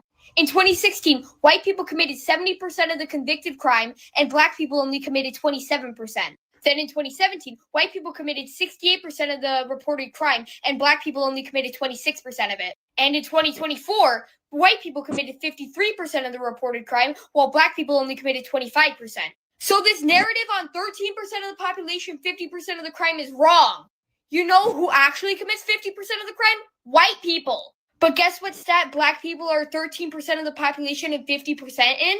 Exonerations. You know, when they're wrongly convicted, all you're doing by spreading this fake fact is allowing more people to profile and be racist towards black people. You know what's the highest percentage of people who are victims of white people? Black people. And if you look at all the shootings, guess who are the shooters? White dudes. So let's all think long and hard on who actually commits 50% of the crime. Yo, he killed that, didn't he? Before the elevator incident. That was before the. Oh, no. No, because his hair, that must have been. What was the last tour they was on? She was sitting down. He said when she. No. He said when she was singing Resentment, those was real tears. Because he came on right after her. That had to be. That wasn't on the Run tour. What too was it? No. What was before Cowboy Carter? No, it wasn't Renaissance. Let me see. Beyonce tours.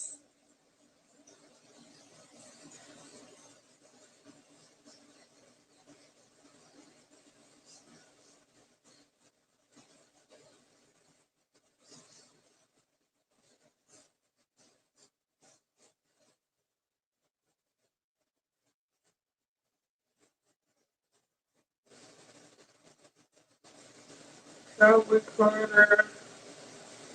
Then where is the list of tours? I was up there. This is Carter. Renaissance. These ain't in order. I need to ask ChatGPT. List Beyonce's tours in order.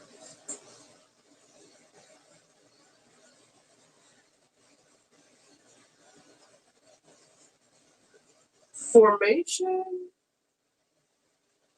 Or was it Renaissance? That wasn't no Renaissance. It had to be Formation. What about On the Run? I don't know about this. On the Run is not even on here. They don't even have On the Run Part 2 and 3, Part 1 and 2 listed. I hate Google. ChatGPT is like, let me just ask ChatGPT.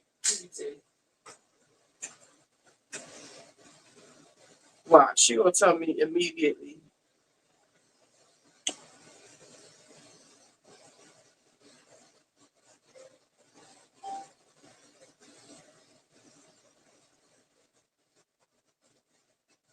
Hi there. I just wanted. Hi, glad to meet you. I think we're gonna do great work together. Hey, what's up? Hello. It's lovely to meet you. Hi there. Nice to meet you. Hey, how's it going? I'm looking forward to working together. Hey, it's great to meet you. How's your day going? Hey, I'm ready to hit the ground running. Hey there. I've got a really great feeling about us. How can I jump in and help? Hey, I'm ready to hit the ground running. Hey, it's great to meet you. How's your day going? Can you tell me which Beyonce performance where Jay-Z remixed the song Cry song?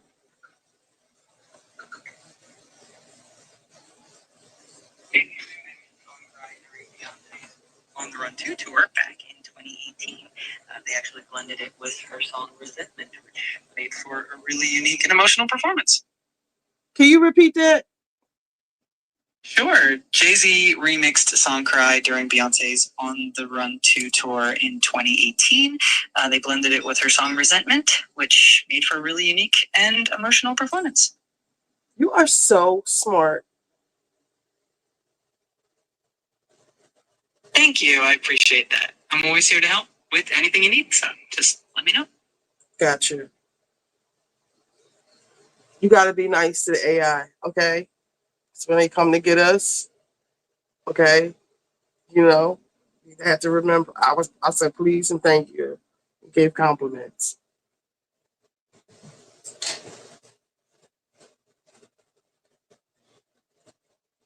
Um, I want to hear that again, actually. Connor, whatever your name is, I love you, bro.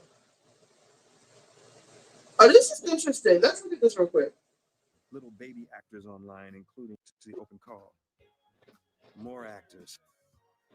And more actors. This is really good. Like, it's all the black actors. Some little I baby don't actors online, including Colette and her Journey. influenced brother. See, Wow, to see them now talk about determination. Bailey, Robert Townsend, Francis, Tank. And then this actor That shows was up, Chat open call, GPT. and Jackie and I It's way look better at than Google. and I lock in on him. And that was Actors. you don't have. And then this little girl catches my attention. I probably After the can't. audition, she asks if she can sing for me. I say yes, thinking to I don't myself, know about I'll this. listen to a few bars of her singing and politely say thank you. I want y'all to hear her sing. Why can't we? Courage just to ask if she can sing for me. I respect her hustle, and then she sings. She didn't get through just a few bars. She sang the entire song. After she finished singing, I felt truly inspired. I It's mean, so much. really inspired. A lot of black I people. got so excited, I went back to the hotel that night and I wrote a scene for her. My character Duck would have a problem trying to write a song. What is this?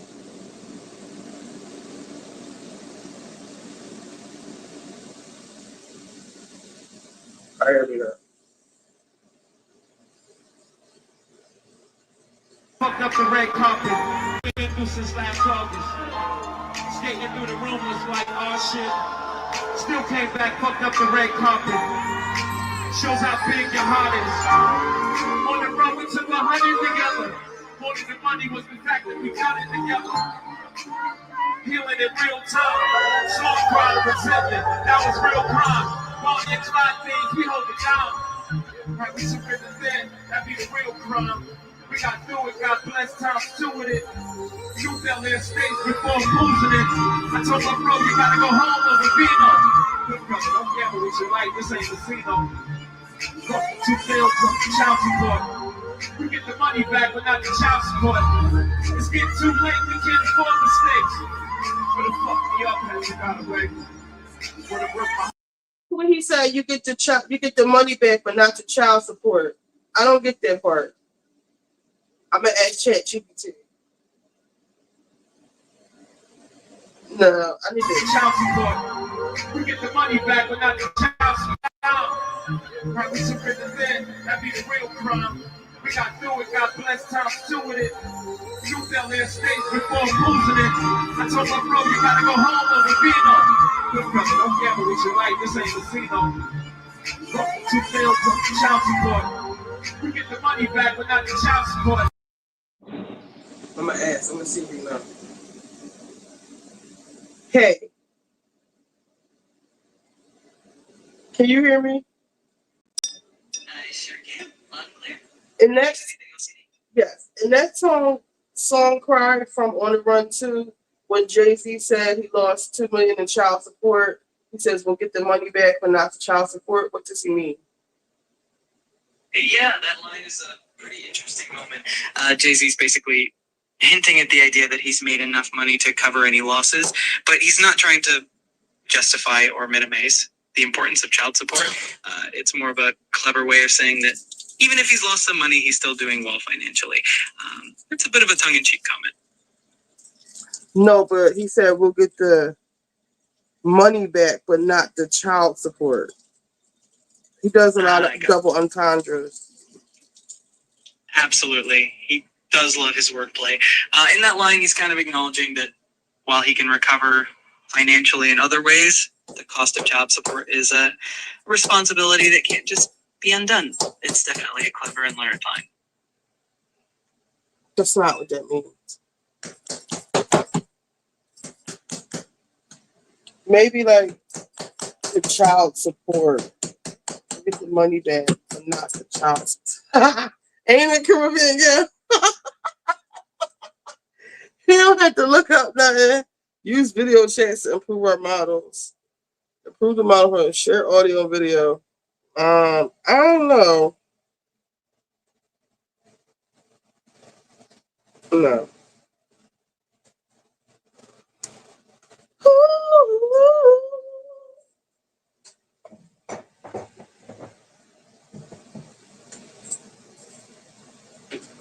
Niggas ate up all my rice.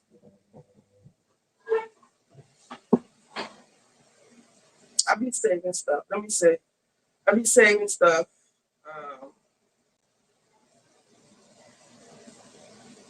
I don't think I tweeted. You tweeted anything too. Did I see the 50 Cent tweeted?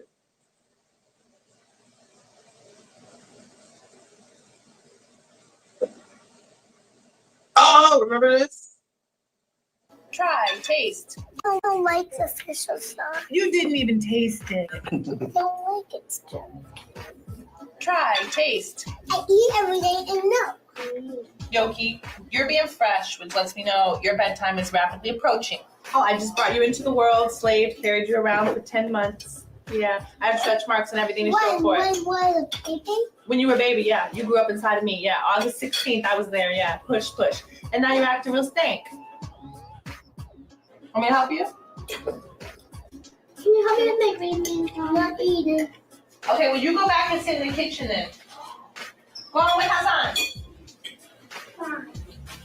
Take your plate in there too. Here. Bye, you don't love it. Girl, the tears ain't moving up. You drop this plate if you want to. You better get a grip on it, honey.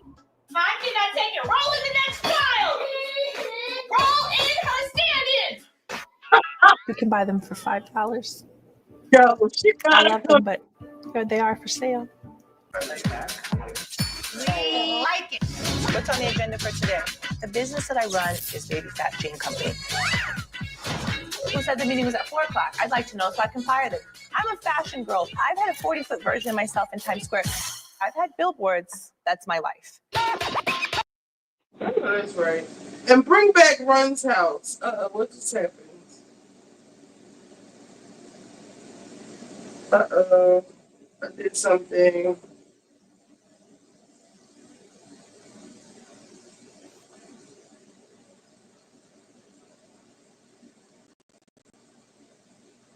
I can't see my screen, y'all.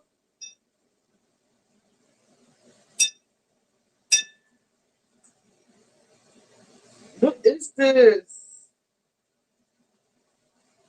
All right. What is this? What happened? Okay.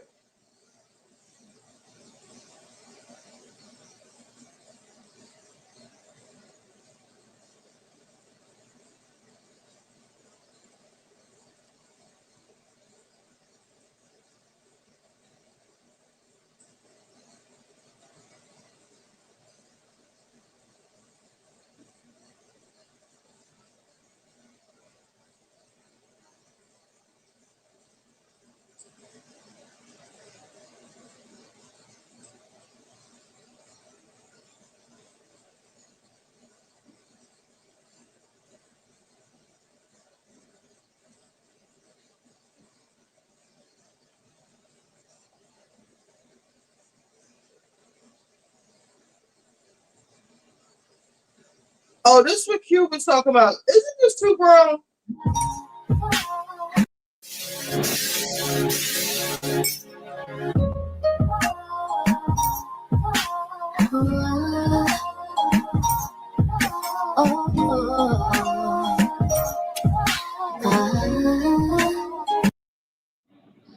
She's very adorable. It's very cute, but like, you cannot send your daughter to school with this. I'm sorry.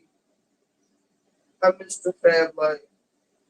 Comorable facing them black like this. Yeah, she was Caribbean gal. You could drop it if you want to.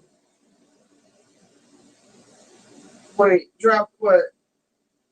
Oh, the plate. Oh, you could drop it if you want to. ChatGPT was another compliment.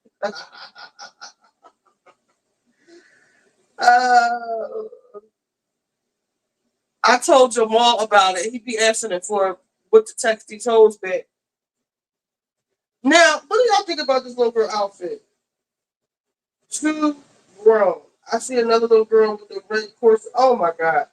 And it's not that I am afraid of the adults who are going to and the boys who are going to try and look at her. I'm not mad at her necessarily or whatever, but I am mad at her mother because how many reports have we seen in school where these kids listen with the schools now, the pay is so low and the kids are so terrible, there's a teacher shortage. So they are literally letting anybody teach these kids. All you gotta do is get like I don't even think it's 6 weeks. All you gotta do is get some type of certification. Make sure you don't got child abuse in your background. Listen, most of these pedophiles have not even been caught yet. So they're literally letting anybody teach these fucking kids. So you might have a man who turns him on. She got on damn near thigh highs, a mini skirt, and a bare midriff. Like, I went to like Catholic, kind of Catholic school. Like this, we couldn't do this. And she got a silk press. It's giving like Britney Spears hit me baby one more time. I say absolutely not. This might be worse than more. Why do y'all what do y'all hoes be thinking about? Sending your daughter to school like this? Fuck the little boys, they're grown ass men teaching touching these kids. It's giving prostitution.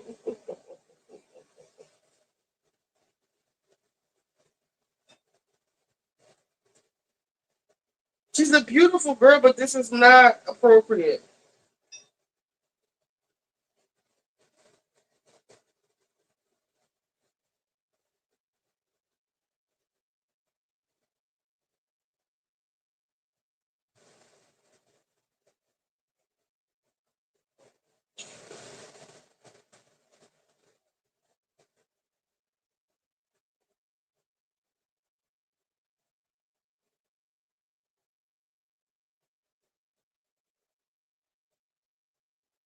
The real breaking news is that we know exactly why he's been missing for the last. The breaking news is not that Donald Trump was spotted after speculation went viral about his death yesterday. The real breaking news is that we know exactly why he's been missing for the last couple days. The story they want you to believe is that Donald Trump is officially seen leaving the White House with his granddaughter going to some golf course. But now there are questions swirling around whether this is him or not, whether he has a body double, whether this is a clone. And really, I'm not the one to wear a tinfoil hat or to say that anybody got cloned.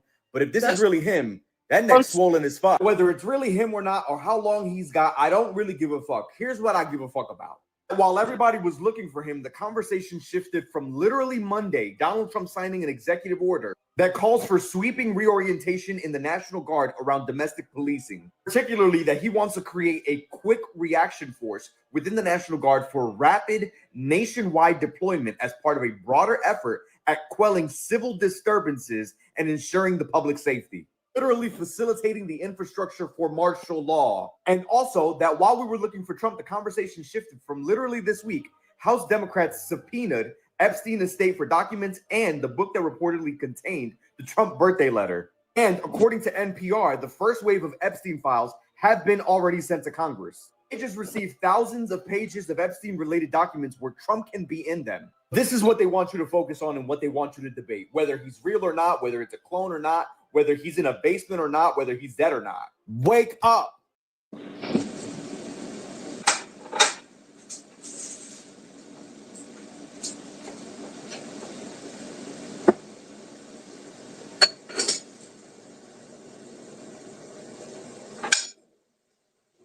Hold up, I'm making my plate. Let me eat. I always do that. Cook all this food now.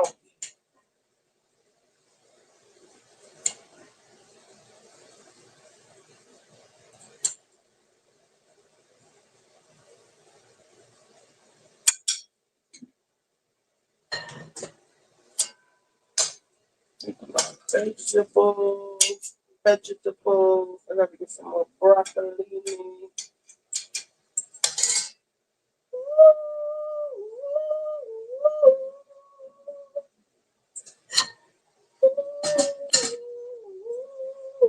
Baby, you changed.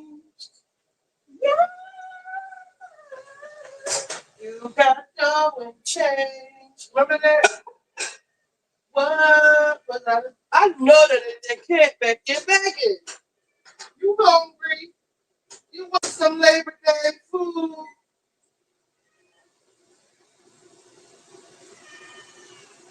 Yeah. You want Labor Day food? You want a hot dog?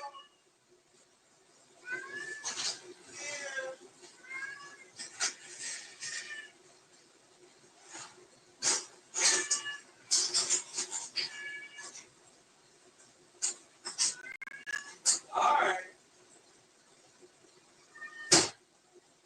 Well, you better eat it. You want the holiday too? You want some holiday? Here. Happy holiday.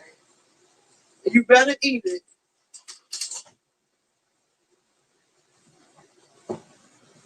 Yeah, Keisha Cole. You got dough and change. You got dough and you change. Baby, you change.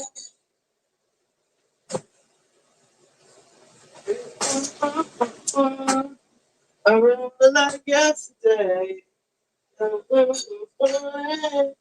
was looking fly, you was looking right. I know you. I want to see Keisha Cole. Remember like yesterday. Looking right. I was looking tight.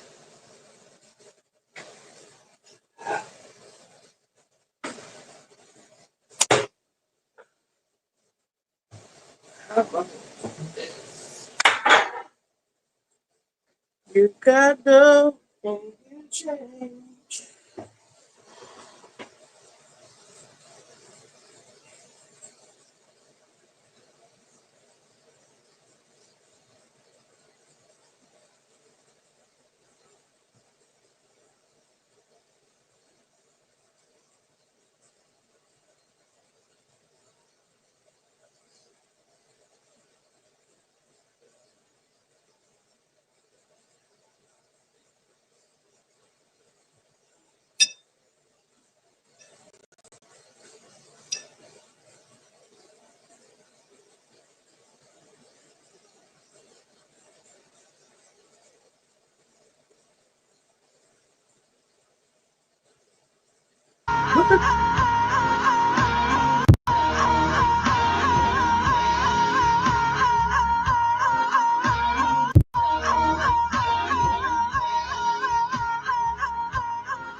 Release her out. But we already know you shouldn't even be dealing with him. And you around here going through by that lady husband? What? Girl, you a better woman than I ever been. But wait a minute, they are not together. Okay, Vince, I need advice. What do I do? Well, you gotta love yourself first. I didn't cheat. I got taken down. And you expect for him to get over that? I ain't know like to get real life in there, bitch. No, it's about to get real life in here. Either you cut it, I cut it. No, we're not cutting it. Okay, well, I'm cutting it. Just give me the goddamn shit. I'll do it. You guys were not equally yoked But there is a time where a man stops being a hoe, right? when they want to. Well, as long as they hang down in the front, they're gonna run. But they don't want you running. If he's the only thing I got, well then I must not have a lot. I gotta pee. I'm but I've grown, baby.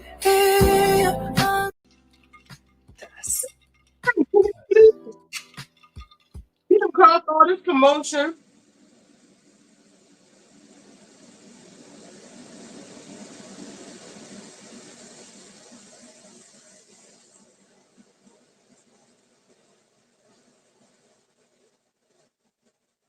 Fuck it. Let's watch it. Dear Karen, not a day goes by that I don't think about you. In a lot of ways, life has been moving on. I stand before you after 3 arduous years of my divorce. I'm committed to you, and I'm committed to our family. This bitch ain't even divorced. I know she ain't bring TJ around just to get back with her man. Oh my God. To new friends. Welcome, Angel. We've known each other since we were 18. Since we were young, high. Y'all dry roughing me into this group. No news. I have a friend. Her name is Tia. I was just knackered. Really knackered. Naked? Knackered?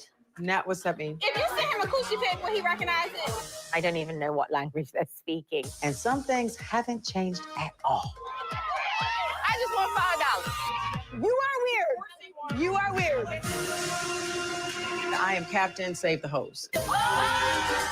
This is very White Lotus. Oh, I see fuzz. I had this to Stacy when she get here. What is it? Man, sometimes your breath can be a little on the hot side. Wow. In New York, I lied. What is your issue with me? You lied for a year, Stacy. Stacy's trying to start a cannabis line to be in competition with Happy Eddie. Are we still talking about your situation? Everyone knows that you have a boyfriend. Straight up your alley. Wait, you see chocolate? Glory to y'all. Hey, Giselle. How are you? Good to see you. Personally, I just don't think your relationship is good for you. Hey, listen, I know you're going through a lot with Greg. I have now realized that he doesn't love me. Wendy, I'm so sorry. There's a constant desire to have an issue with me. Get out of here with your size 11 shoes. Wait, you want to talk about what she told me you got chin check? Don't let this accent fool you. I'm not mother. You don't like her. Character is flawed, and I never trust you around my husband. You don't have one. Stacy's been trying to get with Chris Samuels. Say what? You were trying to date Chris Samuels? Yeah, my ex-husband. Like, no, we're not doing that. Last time I saw you, you had a binder. Yeah. You gonna say hello? I need some help with these hoes. Love you, Giselle. Catch the new season of The Real Housewives of Potomac, October 5th on Bravo. Wendy talk about their binder was messy. Messy, Wendy. But she did have a binder.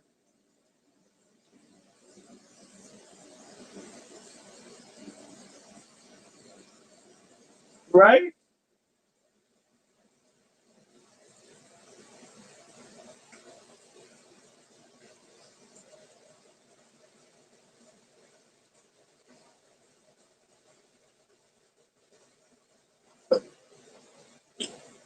Tamar, it does look interesting. And low budget, but still, the song sounded alright. Are you finally divorced Essie or no? So she's dropped? No. She said, y'all finally bullied me. Let me see if I can find it. Tamar album.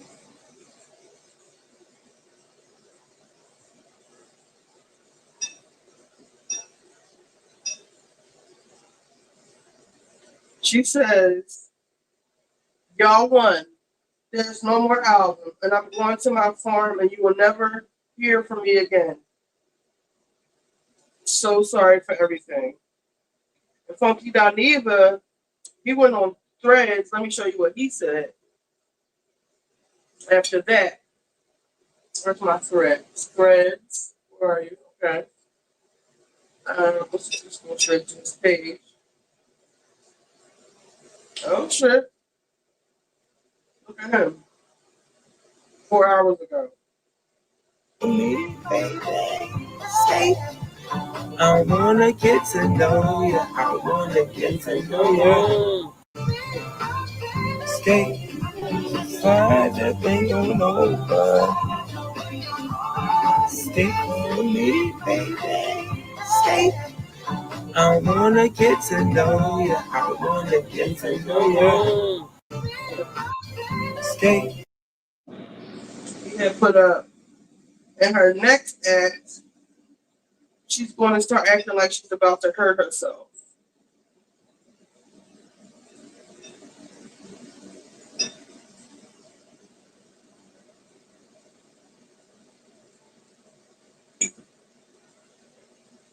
I'm sick of the both of them. I wish he would move on.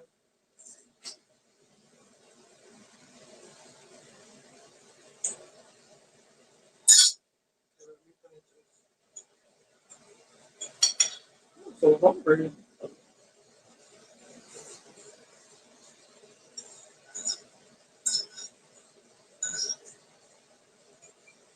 I remember like yesterday.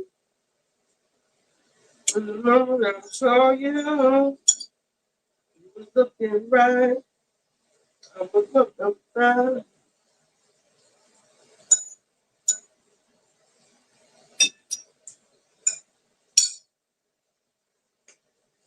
Hold on.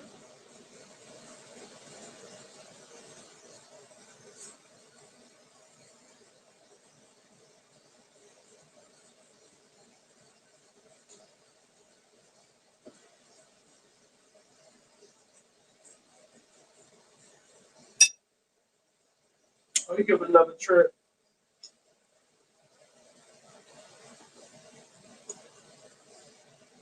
Every time, it's like every time you post something remotely that remotely feels like it pertains to me in this situation, I'm gonna make $5,000 off your ass. You're gonna pay me for my pain. All you had to do is stick to the deal that was made. But no, you prefer mess and chaos. Call me the cleaner woman because I'm about to be on your ass. Leave me alone. I think they should just both go their separate, and in separate corners. I gotta rack this food up. I'm going to bed after that. After I eat my peach cobbler.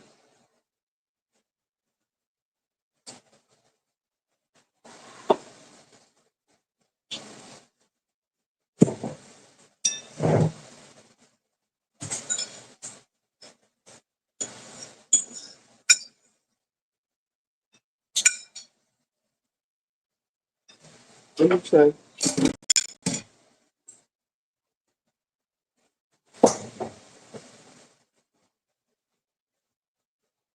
They're going hard in the paint on Brother Stacy. I think Stacy might be playing games. She definitely lied about the weed thing. Now she got her husband up there. I can tell the person that she's acting like that's not who she really is about from when her best friend came on there. Um, they just probably know more than we do about her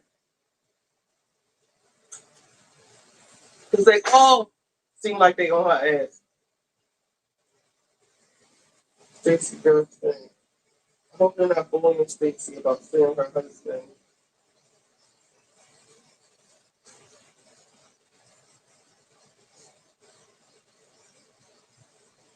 Tired as not being knackered means tired. Don't let the accent fool you. I'm ready for her. Well, you better talk about who else? She not talking about Eddie.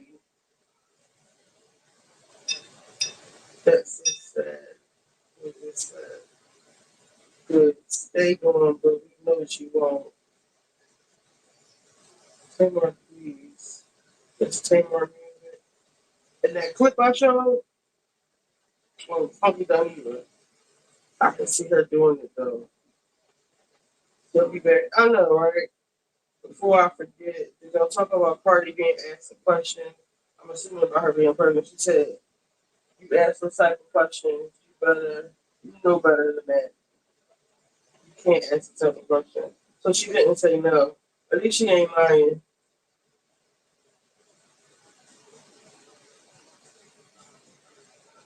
I smoke and my breath don't stink. I think Wendy talking about her dad too.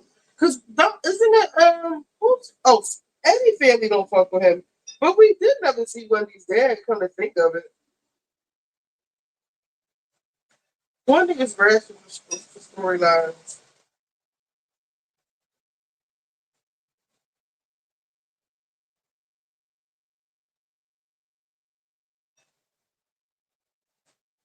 Somebody said Tamar ate this whole album.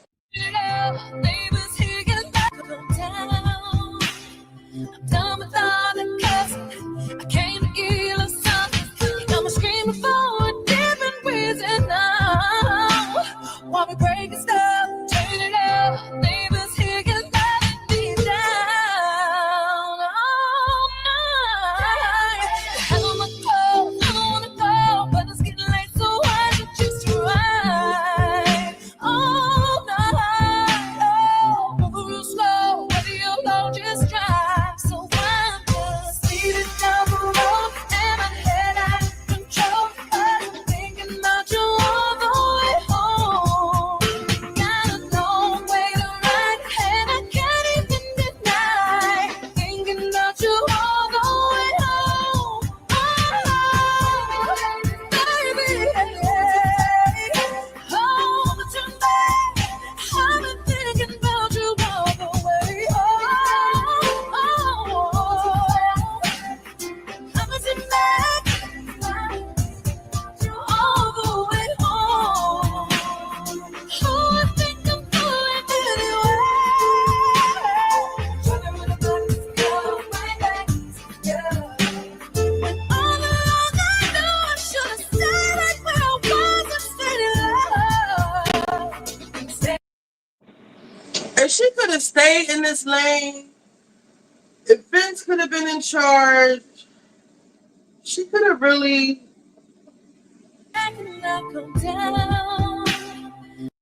shit as fucking hood brat. She could have got her Mariah Carey bag and just really like took it there. You want to be with men DCs and these people, Funky Dineva, this funny looking ass.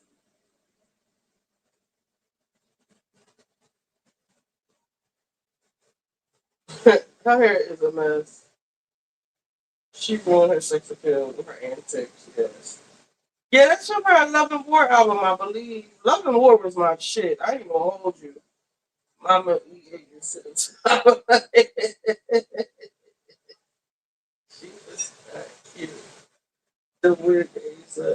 Taylor always popping all hard. You really got no songs. I guess I have to check because you need to be doing all that. What did I need a head? It's so funny shit. Let's see what's on the YouTube. Oh wait, let me tweet that video into that girl's question. That was um this episode. Wait, hold on. That was like oh my god, I forgot the fucking time.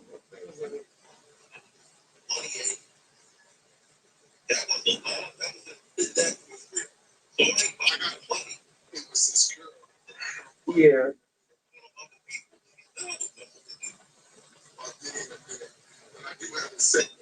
128. I'm gonna have to click that up later, but let me tweet this copy link. There's Twitter, mentions.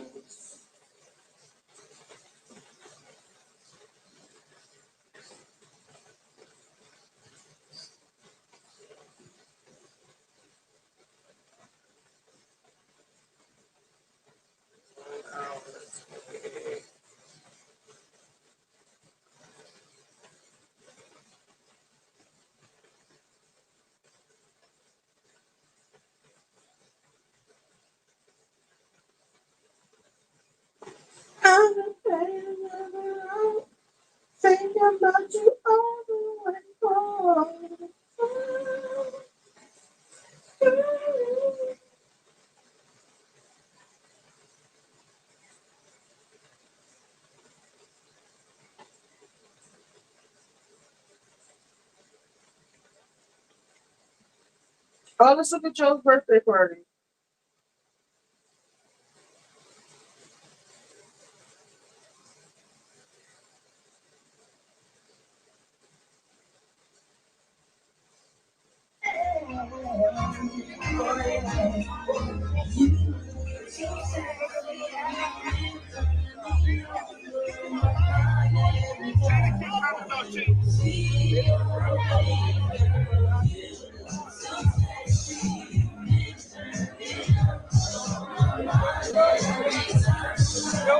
Yeah.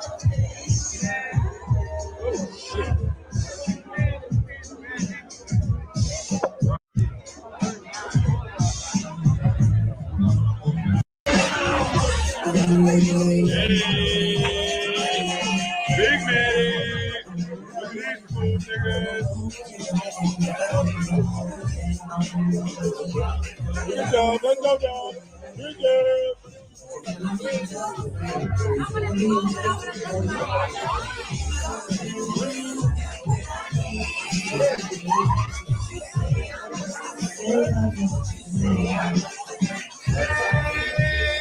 Big man. Hey, big man. Hey, big man.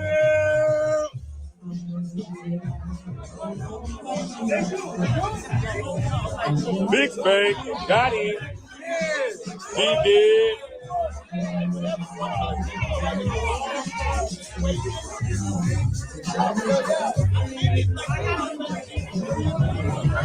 I got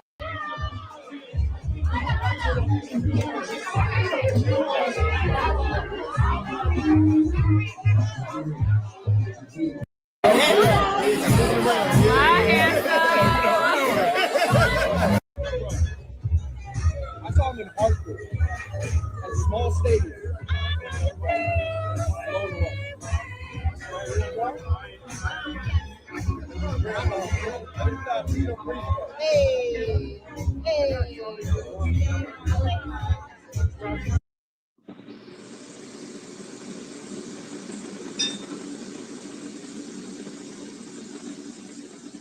We're in the world that y'all are here with us. I appreciate that. Look at the Brooklyn people clapping. Look at the Brooklyn table getting this shit off. And thanks to each and every one of y'all. My co-host / friends, I see y'all. My cheering. Look at my baby with a little suit on. That's right. That's right. Well, it was one of those days. Come on, old school crew. Happy birthday, my nigga. Mona Lisa, Mona Lisa. Let's go, let's go. Co-host / friends, I see y'all. My cheering. Look at my baby with a little suit on. That's right. That's right. My baby with a suit on. The Need to Know boys in here. The UIL boys in here. Yeah. Already Daniels in.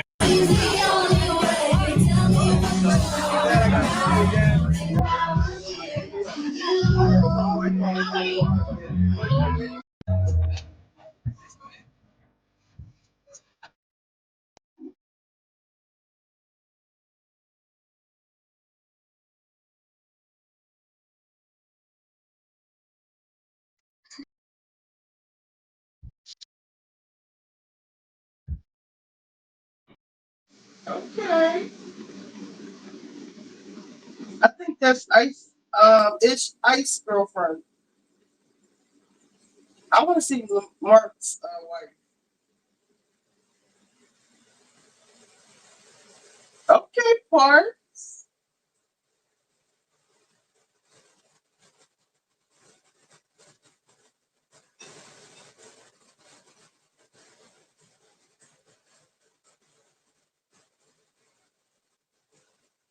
Ish, big ish.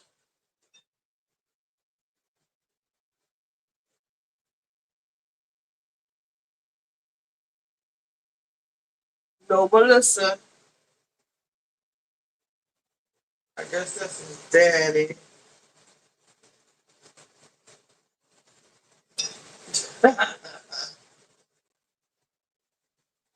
I love to see it. That he settled with a black woman.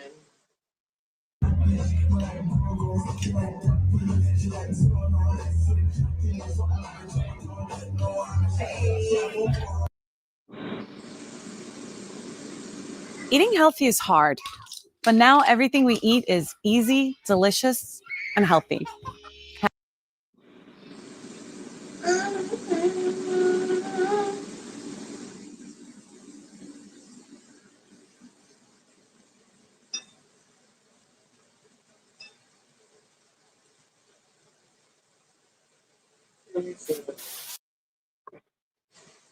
What's good, Elevators? It's your boy Elevation here with another episode of the JBP Elevated, where we speak on the Joe Budden podcast and all of his co-hosts on and off the pod. At this point, do we even care, guys? It's a serious question. Melissa clearly is going through things as a result of the JBP. She didn't wish Joe a happy birthday on any of her social media sites or platforms. She didn't attend the birthday party yesterday. It's a serious question. Melissa clearly is going through things as a result of the JBP. She didn't wish Joe a happy birthday on any of her social media sites or platforms. She didn't attend the birthday party yesterday. I went on her Instagram page. Of course, I saw the story, but I scoured her page and there's only like 2 videos pertaining to the JBP. Everything else, of course, is her, but she's on one of the most highly rated podcasts in the world, or at least the United States.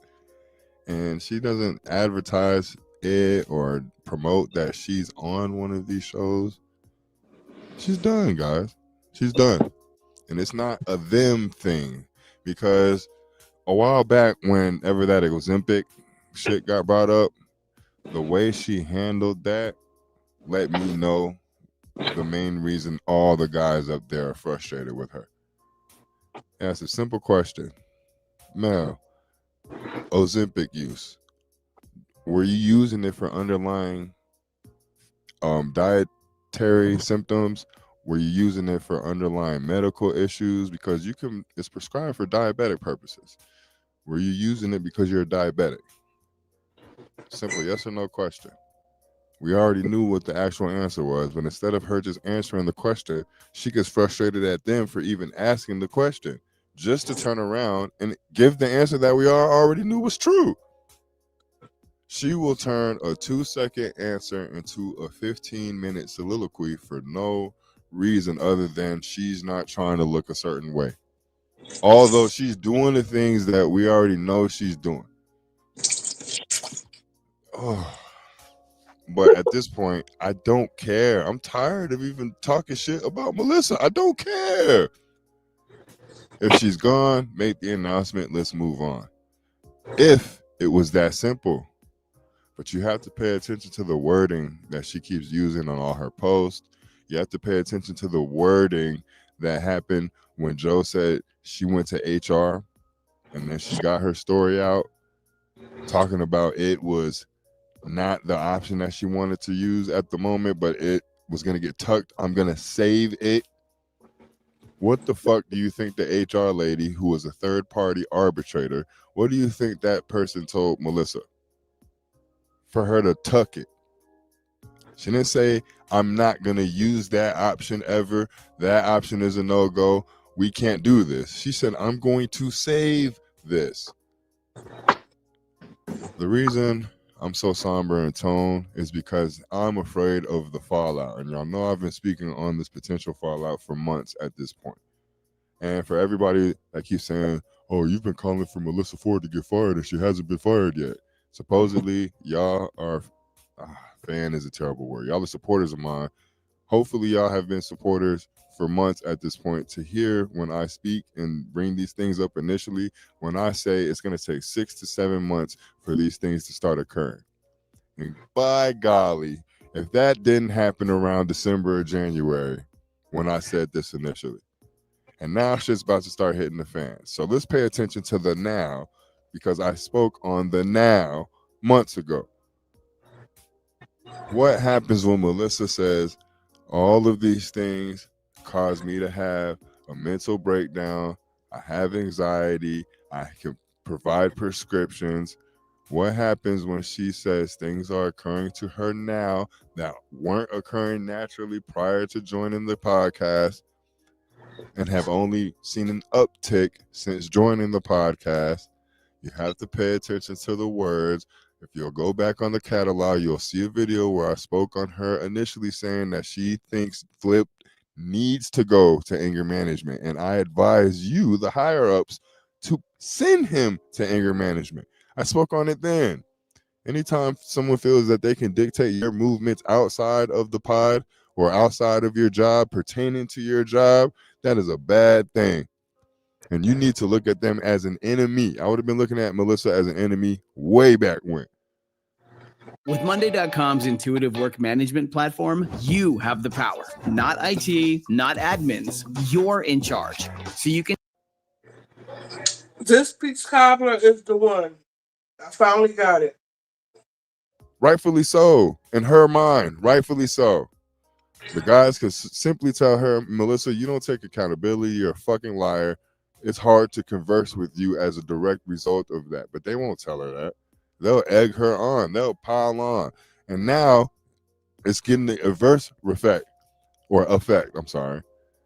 She's garnering empathy and sympathy because now it is egregious. And I've been saying this for a minute. This shit is egregious. The dog piling is egregious because each and every one of y'all up there can't take any of this shit. None of y'all. Except Melissa and Imani. Shout out to Imani. And then even he can't take it anymore. He didn't fucking toss the, I still think that was a damn CD case at Mark Lamont Hill's neck. None of them could take it. But Melissa's the only female up there, and I saw somebody leave a comment that made a whole bunch of sense. What happens when Melissa gets fired or she quits and gets replaced by another female and y'all do the exact same thing to her? What happens then? So at this point, I'm tired of pointing out the things that Melissa does to have placed her in the position she's been placed in. She should not have been placed in this position to begin with. Because whenever Joe picks at somebody, bullies them, not intellectually, but verbally, throws out assumptions and assertions about them that they deem to not be true, they get fucking frustrated. And there's always a talk that happens behind the scenes. You see a small altercation or blow up on the show, but then the next episode, you see Joe take a totally different tune with them. Melissa doesn't get that same respect. So it's easy to point out the things that she does because I'm a guy. The vast majority of the viewers are guys. But fuck no. Let's worry about the aftermath because even if she comes back, it will never be the same. Nope. But during all of this hoopla, I don't know how to say that word, we're not paying attention to the ones that we need to be paying attention to. Shout out to Ish. He was at the party. It even looks like he brought his lady to the party. He looked happy. I'm here to support my man. Pause, because y'all be thinking crazy. Imani was there. Erickson was there. Parks was there looking dapper than a motherfucker. I see you in the white blaze. Where the fuck is Flip? And I know. He had prior engagements. He told this, and he said he wasn't going to beat it. Guys, I don't give a fuck. Everybody was at this party last year. Everybody knew Joe had been speaking on this party for 2 months. And I know they know because we, the audience, know because we're making comments about it. Stop speaking about this party. And we're so uber focused on Melissa because it's obvious she's missed pods. But Flip is there and he's been checking Joe a whole lot more lately. I know the reasoning behind that. But sorry guys, this was a teaser. You got to go to Patreon to get that type of content. I like the video if you like the video. Subscribe to the page if you have it. If you have, you already know what it is. You already know how we rocking. Melissa, sorry for the months I spent kicking your back in. I didn't know the play. I didn't try to view it from the perspective of a woman. I always viewed it from my own perspective. But I salute you if you are trying to venture out. I salute you if you are done. Salute you if you come back, get a bag, and have a completely different attitude towards these niggas. Fuck these niggas. But anyway, I'll see y'all soon, man. Peace. Only through tonight, get up to 35% off on new sale items during Raymore and Flanagan's Labor Day Super Weekend Sale. Get no interest with equal monthly payments for 36 or 48 months. No fees, no minimum purchase. Super Weekend Sale. I'm gonna put this food away. This Journey Smollett thing. Okay. Have y'all been following this? No. Yes. No. Oh my God. So Journey Smollett, the actress and sister of one of the great thespians of our time. Sure. Jussie Smollett. Are you being sarcastic? Okay. Yes, he's being sarcastic. Very. Shout out to Jussie. She broke up with her husband, who's a musician, and he has She's been getting alimony. He's getting alimony. He's getting alimony, about $7,000 a month, maybe. Yes. Oh shit. And now he's coming Now back for he half wants- of her retirement. Mm-hmm. And I'm like, I don't see the problem, but a lot of people are. A lot of the most of the money that she earned was way before they even got into a relationship with each other. So, and she's like, why do you want a part of this woman's retirement who's been working since she was a fucking baby? Like, that's serious. That's like sick. I'm sorry. And you're already getting alimony. Are you good with the alimony? Hey, if that's what the court ordered, then that's what the court ordered. Follow the court's If it was rules. the other way around. But after, he's literally benefiting, and that's what I'm saying. If the court ordered it, then pay it. But No, I think Flip was saying if the other way was around, you might be less outraged about the retirement. well, let's stick- well, not let's her. stick- I'm let's just about stick to people this- in general. Yeah, well, let's just stick to this. I feel like Journey Smollett. Yeah. We kept the show going.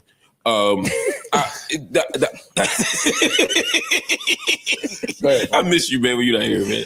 Listen, I'm happy to be here. Yeah, no, because the thing for me is I'm okay with anybody getting alimony. Like you said, if the court orders it, the court orders it. But beyond that, like who made the most money, whose lifestyle needs to be stable. There's debates about what enough is, but I'm okay with him getting the alimony. The retirement thing, I'm not okay with it if the money is, if most of it was made before they met. I think that's not okay.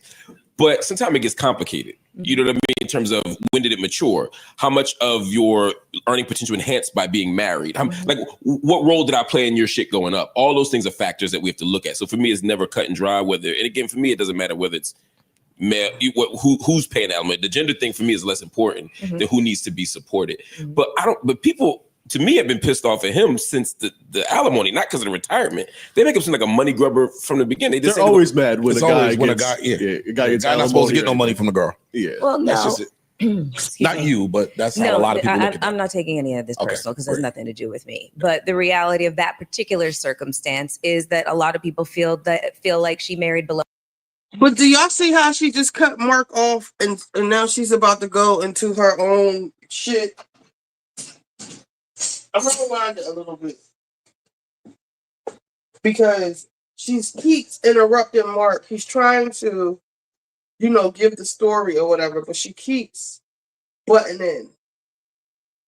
And y'all know that's a real big pet peeve of mine. Always when a gets- guy, a guy gets guy not supposed to get no alimony. money from the girl. Yeah. Well, no. That's just it. Not you, but that's how a lot of people look at it. I'm not taking any of this Okay, personal because it has nothing to do with me. Do you see her attitude too?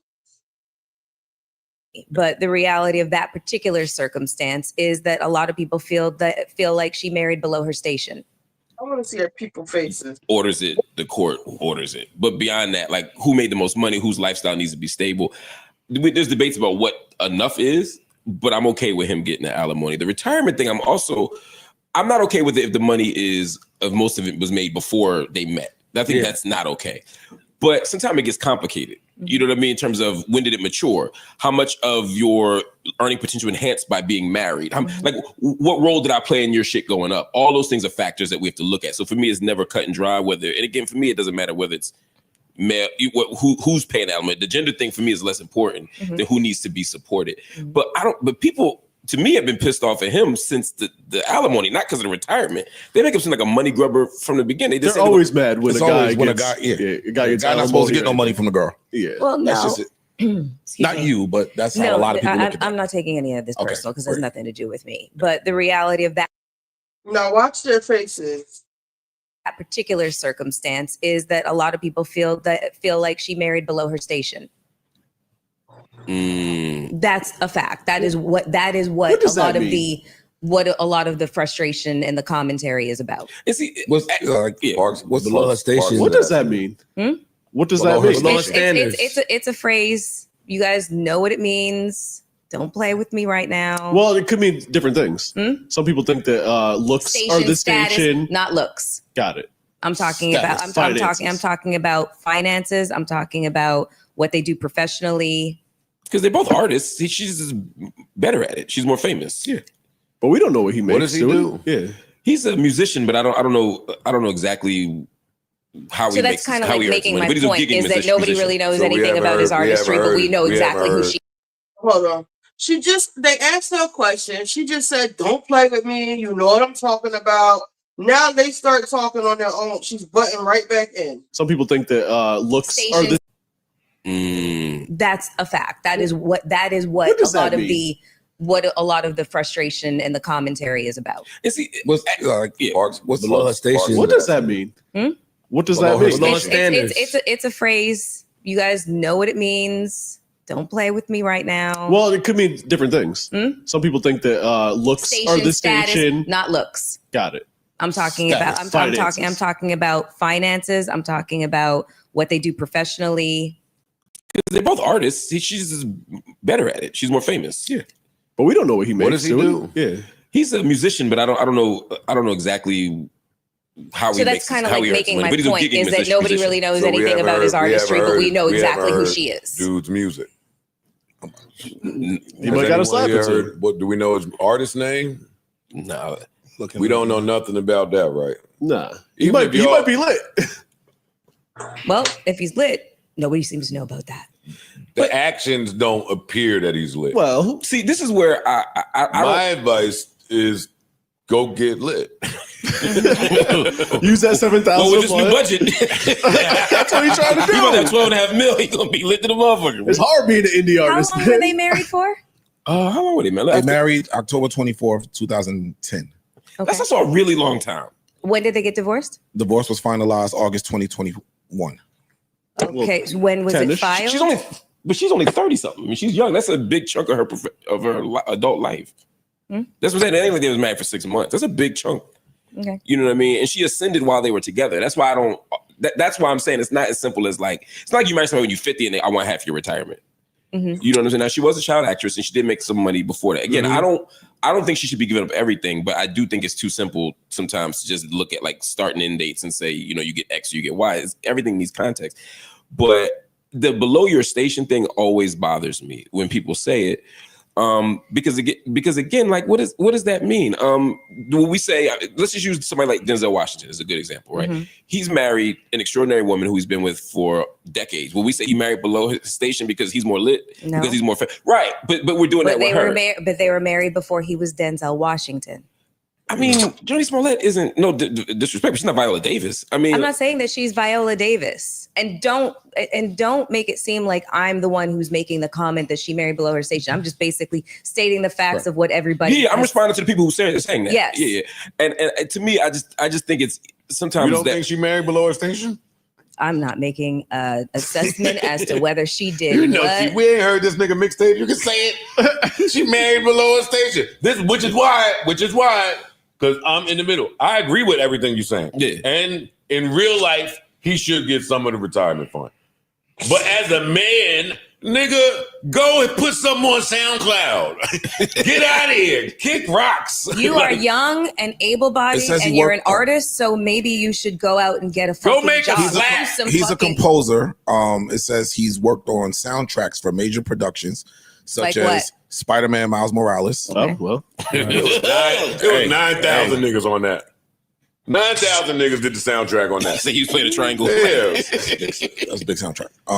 And it says Reasonable Doubt, showcasing his range as a composer and producer. He's a serious dude. He just doesn't make a lot of money. He got $1 million from her and continues to receive $7,000 per month in combined child support and alimony, and now he's seeking 50% of her. Mel's rolling her eyes. I love you. As soon as you heard child support, you rolled your eyes. No, that wasn't even it. It was like you got $1 million, you get $7,000 in an alimony and child support, and now you want 50% of her retirement, and you were married for how long? And not only that, we don't know when she filed. We don't know what the state of their marriage was the entire time that they were married. There could have been like a separation after 5-6 years. We don't know any of that. We also don't know. I'd really like to find out from her how much of a contributing factor to her professional life being married to him actually was. I'd really like to know that from her.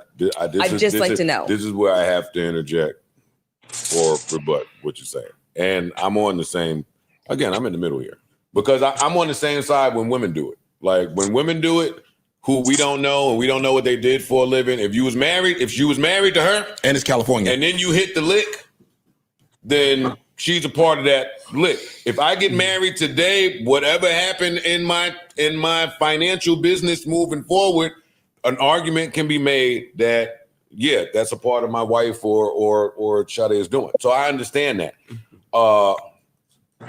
Damn, what's the last thing you just said? That was said I was responding to. I forgot that. Their marriage could have been in disarray. Wait. None of that matters. The whole whether we were off or on, whether you left, I came back.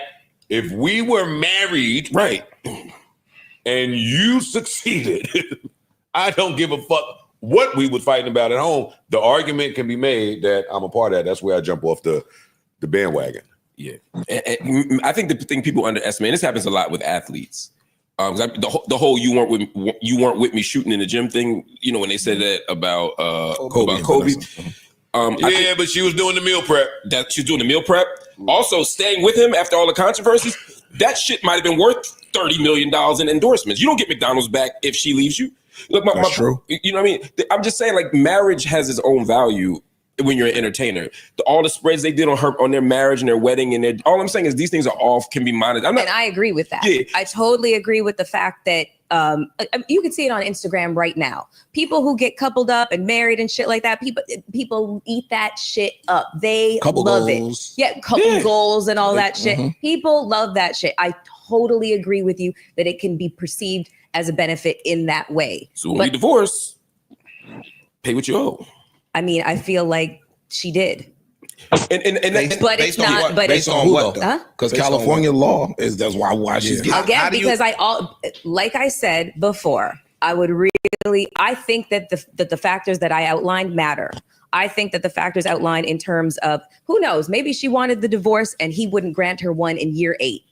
Because I know the rule in California, after 10 years of being married, then it's really like half of assets. And it gets real fucking expensive. I totally understand that. But if there might be factors that are not a part of this story that are relevant to the outcome of him demanding 50% of her retirement. To me, that is excessive by what I've heard. Just to tie it all up, I don't necessarily disagree with that. I think the issue for me is that when there's a divorce and the male is the rich person, our default position is you get half and what this. And nobody will fucking blink an eye to say, yo, I wonder what the dynamic was in their relationship. Was he happy? Was she happy? He might have wanted a divorce. Did she cheat on him? Did he cheat on her? Nobody says a fucking thing. That's what I'm saying. And then people also say, yo, you can't put a price tag on what somebody does in a relationship and in a marriage. So we're going to allow the same criteria to stand for this man. You don't know how supportive he was in her career. You don't know if he put his career on the sideline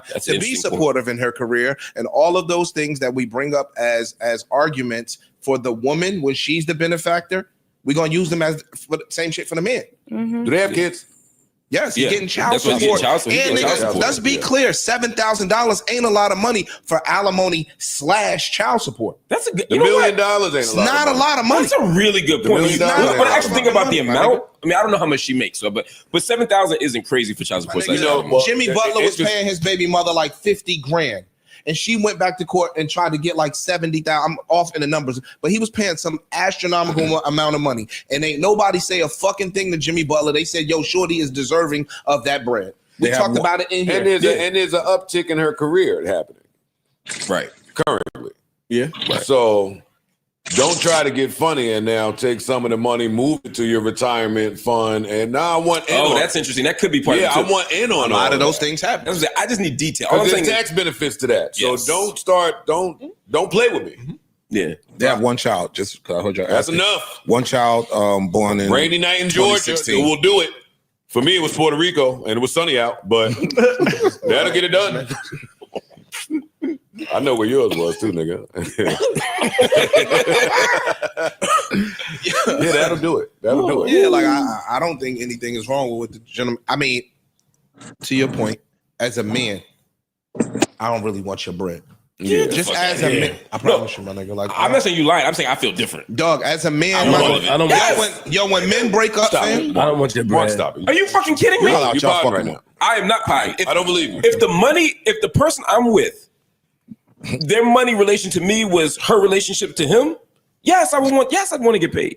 They were married for 11 years. Yes. So, dog, what happened to That's a long time and a I have little to bit of time. maintain this. Yes. She only 38. That's what I'm saying. She got married when she was 21. They got a divorce. They was in the military when they got married.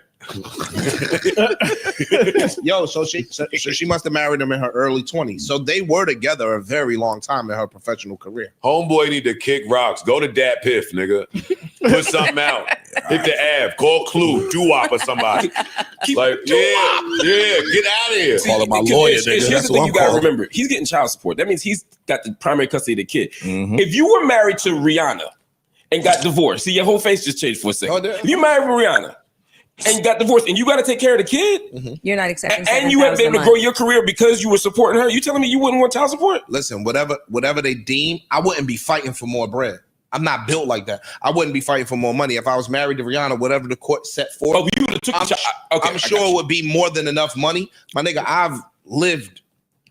So whatever I understand the court is going to allocate, it's going to be better than some. I'm sorry. I've Then we on the lived same in page. before. I wasn't saying I would fight for more. Yeah, I was I'm saying not I would fighting take for the more child support and the alimony. I'm not fighting. I'm not going to court to get half a retirement. So we saying the same thing? Yeah, that's all I was saying. Yeah, that would be fine. No, I ain't taking half. Okay. Well, I'm saying.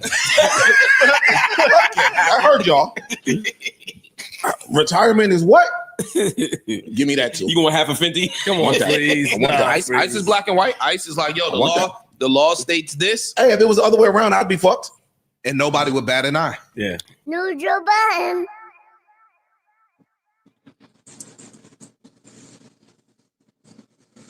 All right, gang. I am finished cleaning up for the most part.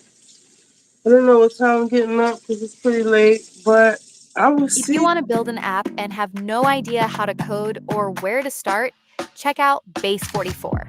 I built this daily habit tracker that helps users log. Anytime you loan somebody some bread, I just think it's proper shit that you got to do as a man or as a human being. I think it's just principle in the shit with regards to giving the nigga their money back. I had one of my homeboys. He borrowed some money. He was fucked up, and he called me. I'm on the phone. We just kicking it, shooting the shit. He ain't asking me for no money like off the rip. I'm like, yo, you good? You know, you need to hold something? So he like, nah, I'm good. I'm like, all right, well, you know, let me know.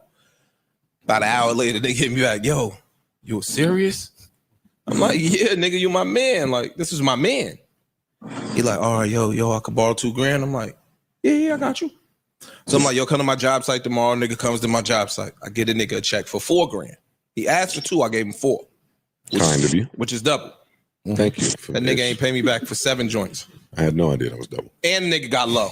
Like, he got low too. Like, he got low. Like, Was you calling him for it? No. I called him a couple times for the money. I ain't call him like immediately. I just mean like in the 7. Throughout the 7 years, yeah. You know when you be fucked up, you be down. You start, this nigga owe me $6,000. This nigga owe me $10,000. This nigga owe me $1,500. I need my money back because I'm fucked up now. Yeah. And nigga be hitting you with the yo, son. Sound like Wu-Tang tape. Like, yo, son. Niggas came through. So I'm like, yo, dog, I need.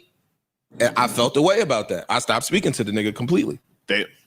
I don't think I'm wrong for doing that.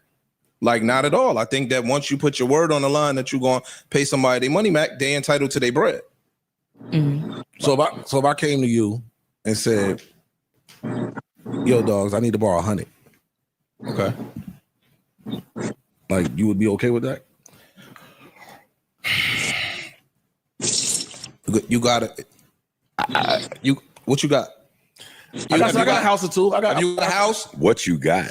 No, he's asking what. No, he said I what don't got 100. I need 100. I got some shit. So I'm asking you for. I'm asking you for 100, and you about to say, yo, what you got? Yes. Because if you asking to borrow $100,000, I need to know that you could give me. You have the capability to give me my money back. If you don't have the capability to get my money back, you can't get $100,000. So I got a house. No matter who it is. Yeah, very seldom. I mean, somebody like in my close relative, because then again, I'm not looking at it like a loan. If you want to borrow money and you want to borrow $100,000. I'm a That's a lot of businessman. money. That's like I you're run a saying. business. I That's got a lot of children. money. My nigga, I need to have a means of getting my money back. So if you own a house, you gotta put me down on your deed. Whoa. Wait, hold on. You got some property, you got some collateral, Wait. you gotta put me down on your You something. got Pump It Up royalties? Yeah. You're a songwriter now? It's jam. That's jam. Yes, sir. This nigga took the Monopoly game for real. And don't think he's an elitist. Bro, what the fuck do I gotta do it? Yo, you hear yourself? Yeah, you sound like the bank. Yo, dog. They be elitist too. You know how many days I come home dirty as hell? No, you iron everything. You look great. I know. Mad clean. You wear white a lot. That's today. And the days that I'm up under some furnaces or knocking down some chimneys and shit, nigga, I bust my ass for my money. So I'm giving somebody $100,000. I want my money back. So you want them to put your name I on want their some deed? assurances that And I'm I gonna hope- get my spanky back. I hope the deed you go on, they owe a lot of fucking money in the bank, and it goes into foreclosure, nigga. Why would you hope that? God, fuck damn. that. Why would That's you hope fucked that? up, nigga. Give the 100,000. You got it. Yeah, I think it's just fucked up. Get 100,000. You got it. I think you should. I'm with this. Yo. I ain't gonna Get hold it. 100,000. I'll give you 100,000. Yeah. Nigga. Let me get $2,000. I don't. Yeah, I got you. I got you. I don't believe any of I got y'all. you. I'm calling cap. I'm calling cap on it.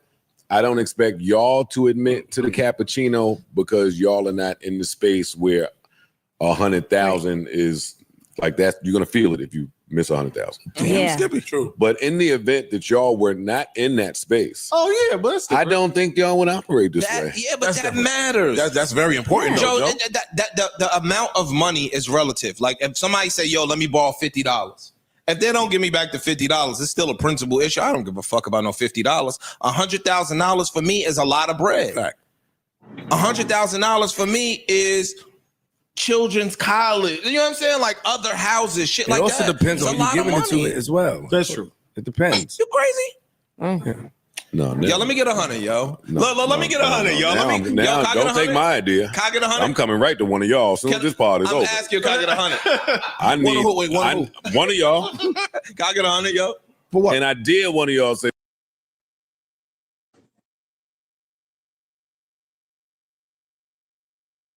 something stupid to me, like let me put the deed, let me put my name on the deed of your pod or some crazy shit. Fuck it. Hey, until you pay me back, it's my pod.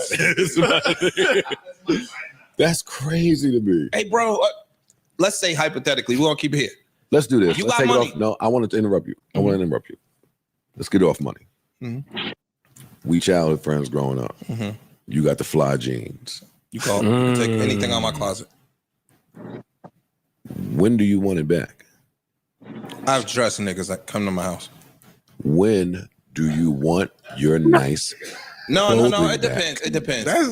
I'm asking. It matters. Like Answer it I'm then, about nigga. I'm about to answer you. Depends on the clothes, I guess. Yeah, yo, these might be my ones. Yo, though. y'all will Yo, snake dog, your way around yeah. some shit. These might All be your my clothes ones. is fly. All of your, it don't matter the clothes. Joe.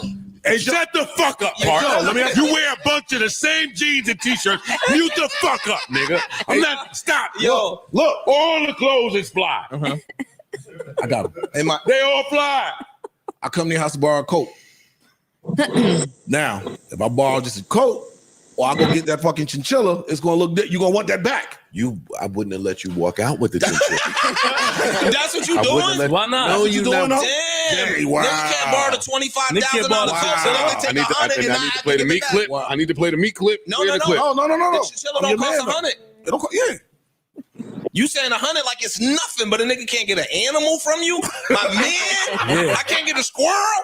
Yo, are you shitting me? If my man is calling me for a loan and needs some money, then he's in a jam. He's in a jam. If my man cold is out, calling nigga. me, then nigga go inside. Go inside. I got a nice little Why are you outside? I got a shorty flying in from London. No. I need to impress her. Funny shit, I ain't wore my chinchilla in years. Yeah, that's even I reason why just, you want, give I it just out. wanted it. Even That's better. even reason Even for better. you to You ain't give even, it out. you ain't even wearing it. Damn. You are shady. You shady. I The know we chinchilla pardon man. right now, Chinchilla but you man. shady. And I'm you still ain't chinchilla, answer bro. my question. What's what? When do you want your jeans back? Some jeans I might not even want back. Most of my shit. They all nice though. Yeah, you got it. You pardon. I promise you I'm not. I My feel nigga, like I promise you I'm not. okay. Niggas from my hood have gotten dressed in my closet. I swear to God. Oh, that's when you had to walk in. I still gotta walk in, nigga. Oh, I'm sorry. Yeah, don't play. Don't do that. Spicy.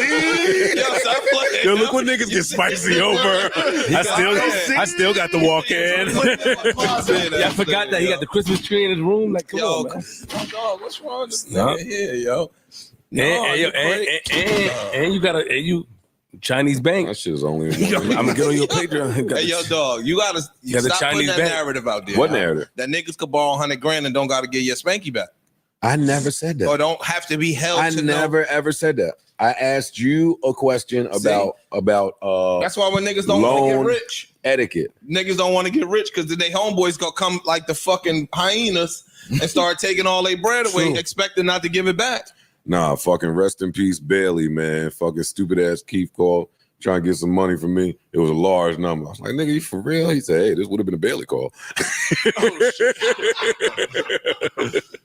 It's some bullshit. Oh, fuck Keith up. Rest in peace with Bailey, man. My man Keith, yo. Yeah. How you gonna tell a nigga? I ain't got no money, man. All right, that's part. Niggas think we rich If a because nigga it's know dumbass podcast. If a nigga know you, niggas think we rich. If a nigga know you got it, can you still? He know you got it. He see you all the time. You outside. You doing your thing. I mean, you got it. Are you? Hold on. Deceiving. Can you still tell him no if he know you got it? If they know you got it, like I know you got it. I know you can give it to me. It's variables in there. Can you still tell him no? Yeah. Yes. I can say no in all types of weather. I got an all-terrain no. Languages. You're not saying no like that. You're not saying no like that. Flip. If a nigga know you got it, I'm fucked up, my nigga. I'm about to lose my crib. And you just know nigga just always losing some shit. He lost his car, he loses his crib. I need you, son. That's my man's. You know what's gonna be next? He gonna lose. But you just number. know. You just, I ain't said that. Them two niggas are shady. I didn't say that. Them two are shady. Actually, the three of y'all. Some are shady. niggas will pay the bank directly though. I know some niggas will pay the bank directly. I know you gonna fuck up. Let me call the bank myself and do it. Yeah. But if a nigga don't want you to do that, y'all need that. I know you got it. I need it. You know who I hate too? Y'all need a couple dollars. Why? What's going on? Fuck you mean? Why? What's going on? I need a couple dollars. That's what you saying. I need a. Niggas do that. Yo, let me just get that. I'm fucked up. Yo, what's going on? That's enough for me. That's what I'm saying. I don't have a questionnaire to present to my friend who I love. If my man who is needs it and that's my man, then you got it. If I got it, you got it. I come from that school. Yeah. I come from my if it's me and my man and this is a $5 and we scraping and thugging it out, nigga, two of these is yours. No. Why you keep it 3? No, because I'm shady. Well, I'm not there on that one. We had the same conversation before, and Joe looked at us like we was fuck. How? Can't say that word.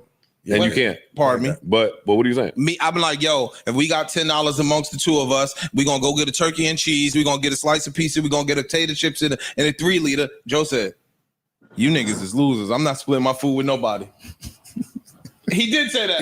He definitely said that on the pod. Was he pardoned? Look, go ahead. Give me your soft voice. Give me your soft. That's because what? That's because I was in a jam. I was up. In that situation, I was up. Yo, but if we both are grinding together. You hear your man. You hear your man. You What? hear your man. He was bothered. You hear your man? I hear him. He was bothered. It's me trying to take my pod and shit and twist it in the real. All right, y'all. Good night. See you tomorrow or later.